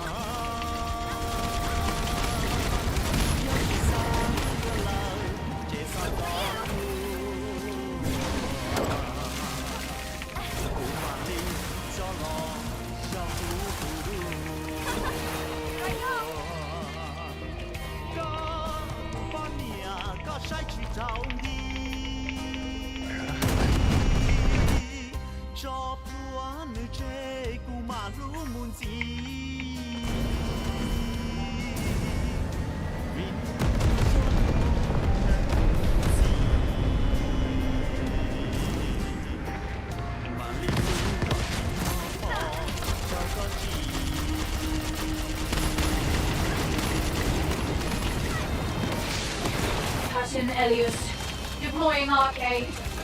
I am the original.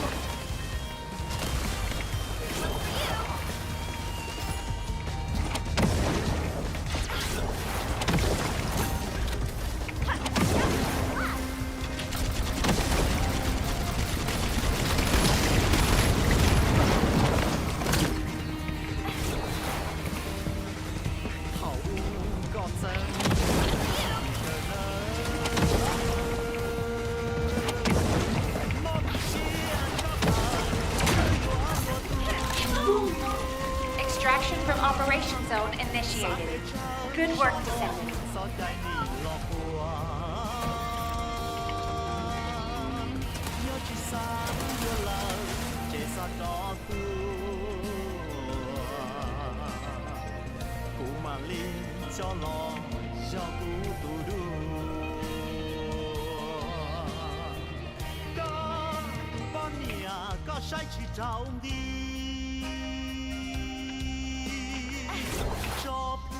nữ chế cụ mà đủ muốn gì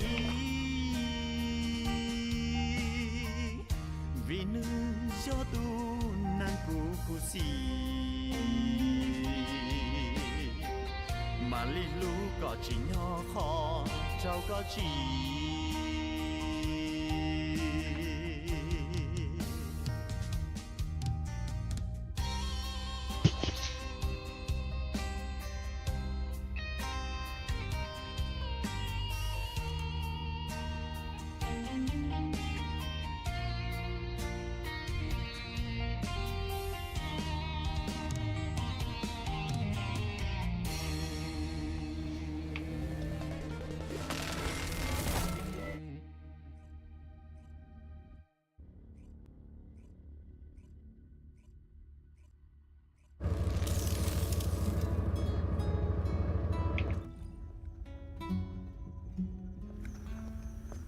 Sai, nó để nhắn đến xin đâu nó lo. Do mà. Ê yo, con đâu nhắn là nhắn đâu con à? Chị tàu xe chị nhà mua nhà xưa à? Chưa à. Con nè, nếu mà hồi đi học chợ thế, chỉ lần đó nhá cười, thế chỉ không nhá thì một con đâu á. Thế có chị kiểu. Nè chỗ này chỉ nên có chị, ní chỉ kêu, chứ yon lì chỉ sao lú con nè món đâu tả trong cái củ tu ra mà. Chỗ lú tôm bảo lên nó thế mà, nhớ chưa với trong bảo lên cho nè, ít tu gì nên nè. Nè chỗ này có chị, nè nếu muốn lấy tàu đi có chị, cho tù rồi nhớ tàu liền. Chị đầu tư có luôn nên bẻ ta, có mà li tôi dọn đâu của thả chứ, thì anh xuyên cả chưa? Nếu mà mua xuống bên trong này có xin đâu tan cho sao mà một bộ còn đó. Ủa chà anh chỉ chơi rồi, vẫn không chơi rồi chứ, bố chạy nè. Chị nên đỡ mà, tụi bao.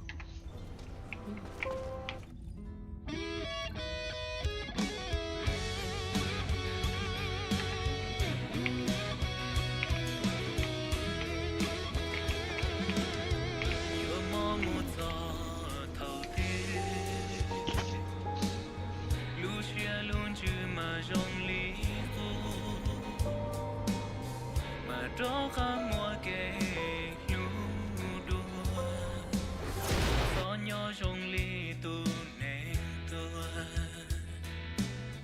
đã khi luôn đu qua cha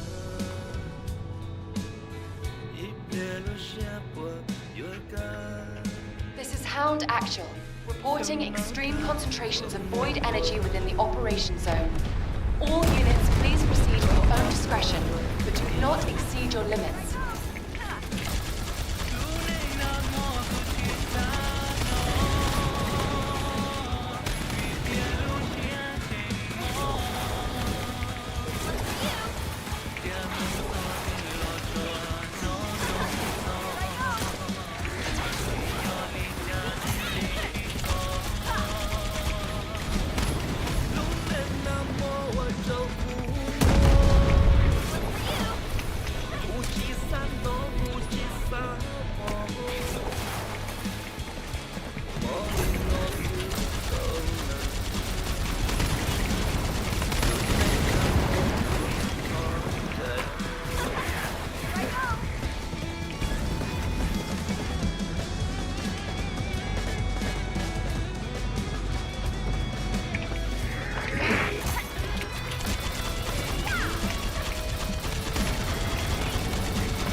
Wide-ranged shaping charge drop complete. Begin the void energy purification operation. Descendant, prime the detonator with your arcade. Then activate the remote detonation device.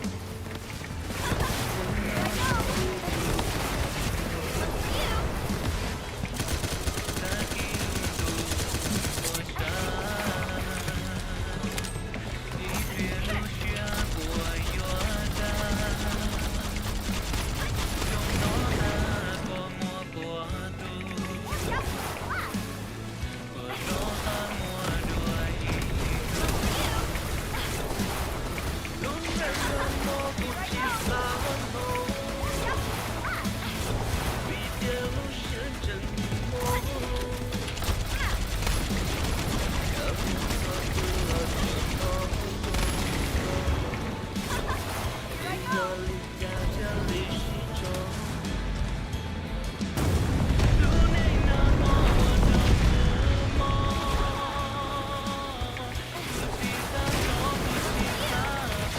Captain Elias, deploying arcade.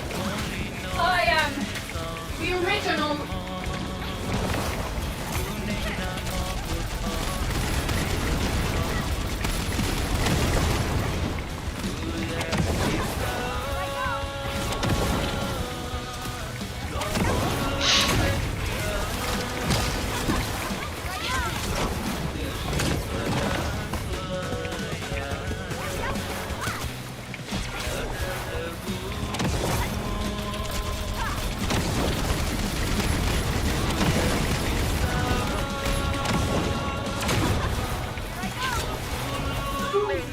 Mission complete. Transport inbound. See you soon.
chạy ba dễ đua thơ lòng trong lòng bóng chùa xề ba màผ่านđông thơ bố trong hà cho cây ứ thơ nè nhớ bó số This is Hound Action, reporting extreme concentrations of void energy within the operation zone. All units, please proceed at your own discretion, but do not exceed your limits.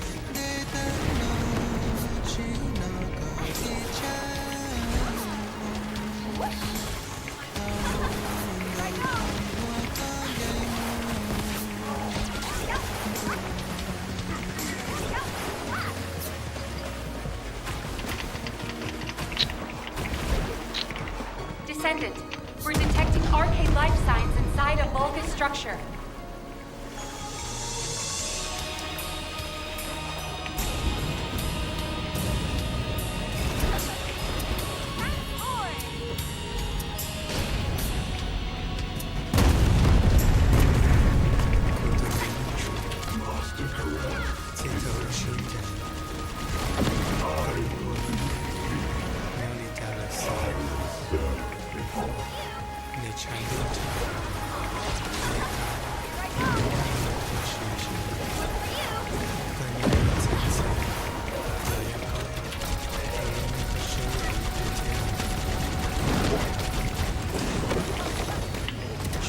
Mission complete. All units proceed to transport location. Great work out there.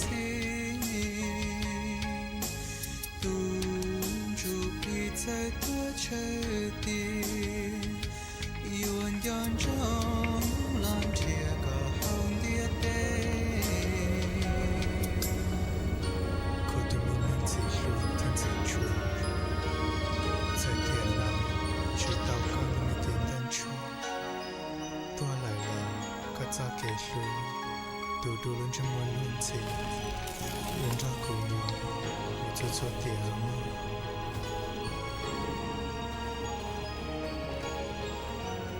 This is Hound Actual, reporting extreme concentrations of void energy within the operation zone.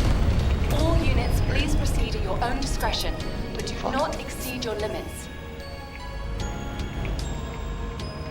Bro, what the?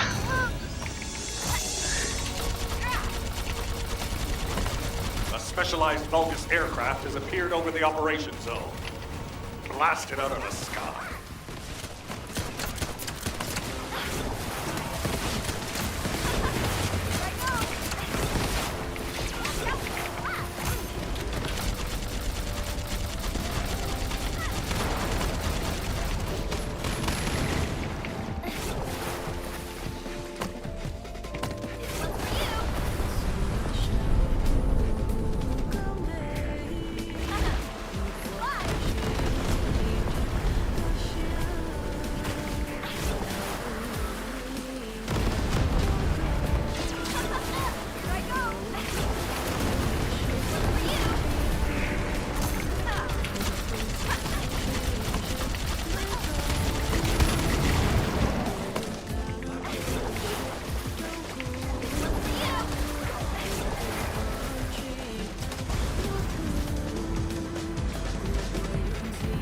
Descendant, air support is standing by.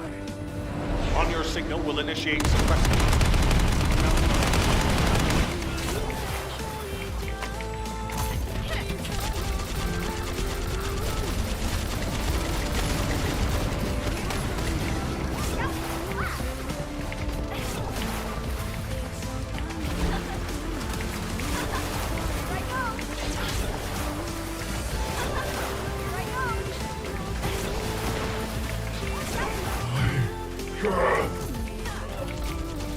Okay.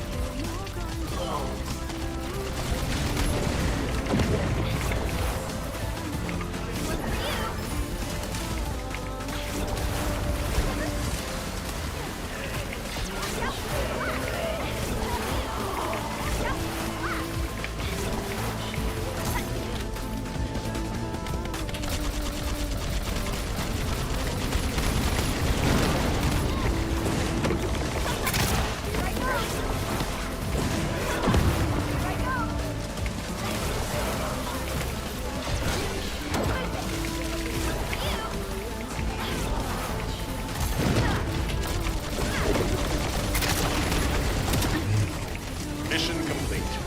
Transport inbound. See you soon.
Descendant, environmental data collection at the Axiom deposit has been completed.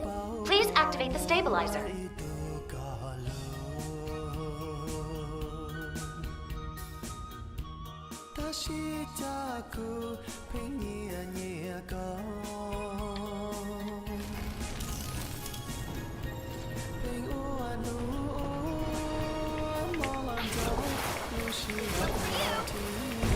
This is HQ. Troops are on the ground. Transport is en route to standby position. Best of luck, Descendants.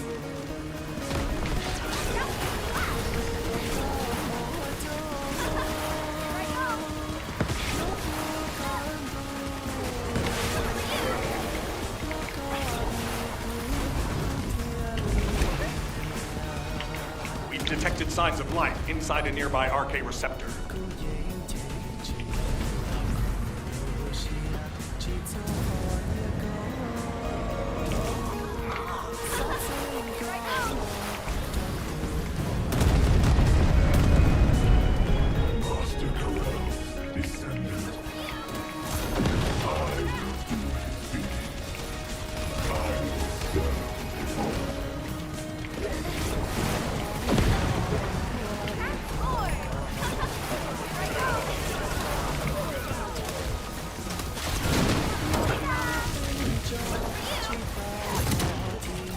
Mission complete.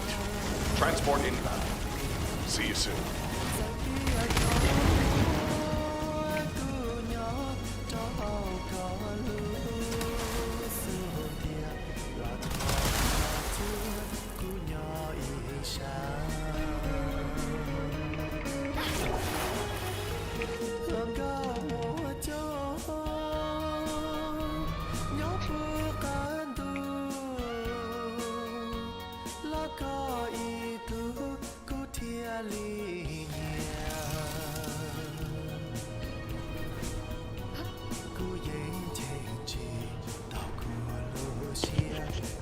This is HQ. Troops are on the ground. Transport is en route to standby position. Best of luck, descendants.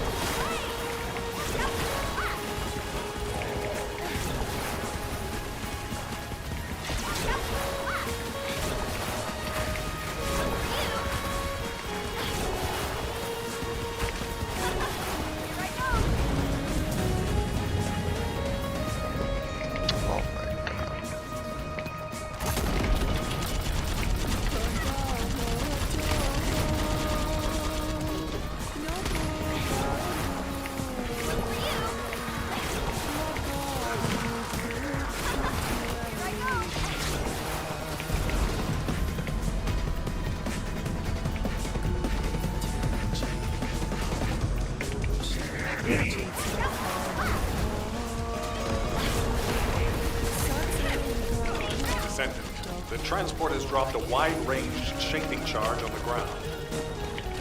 We need it to purify the void energy. Prime the detonator with your RK, then hit the detonation device.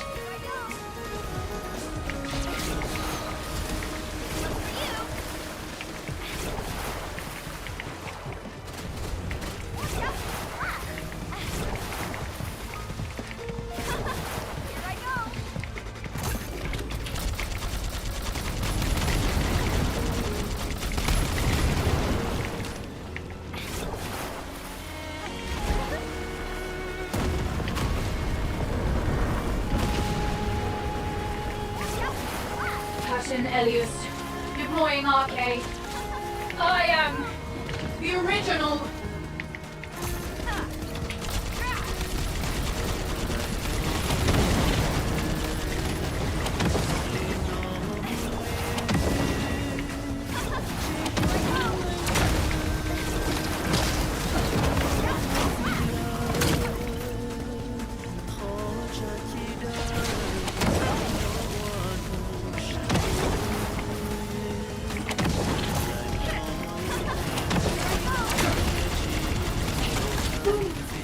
Extraction from operation zone initiated.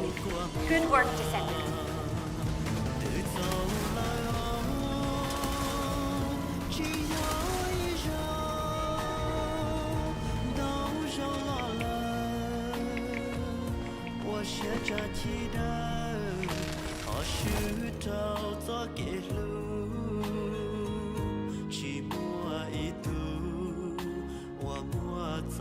Get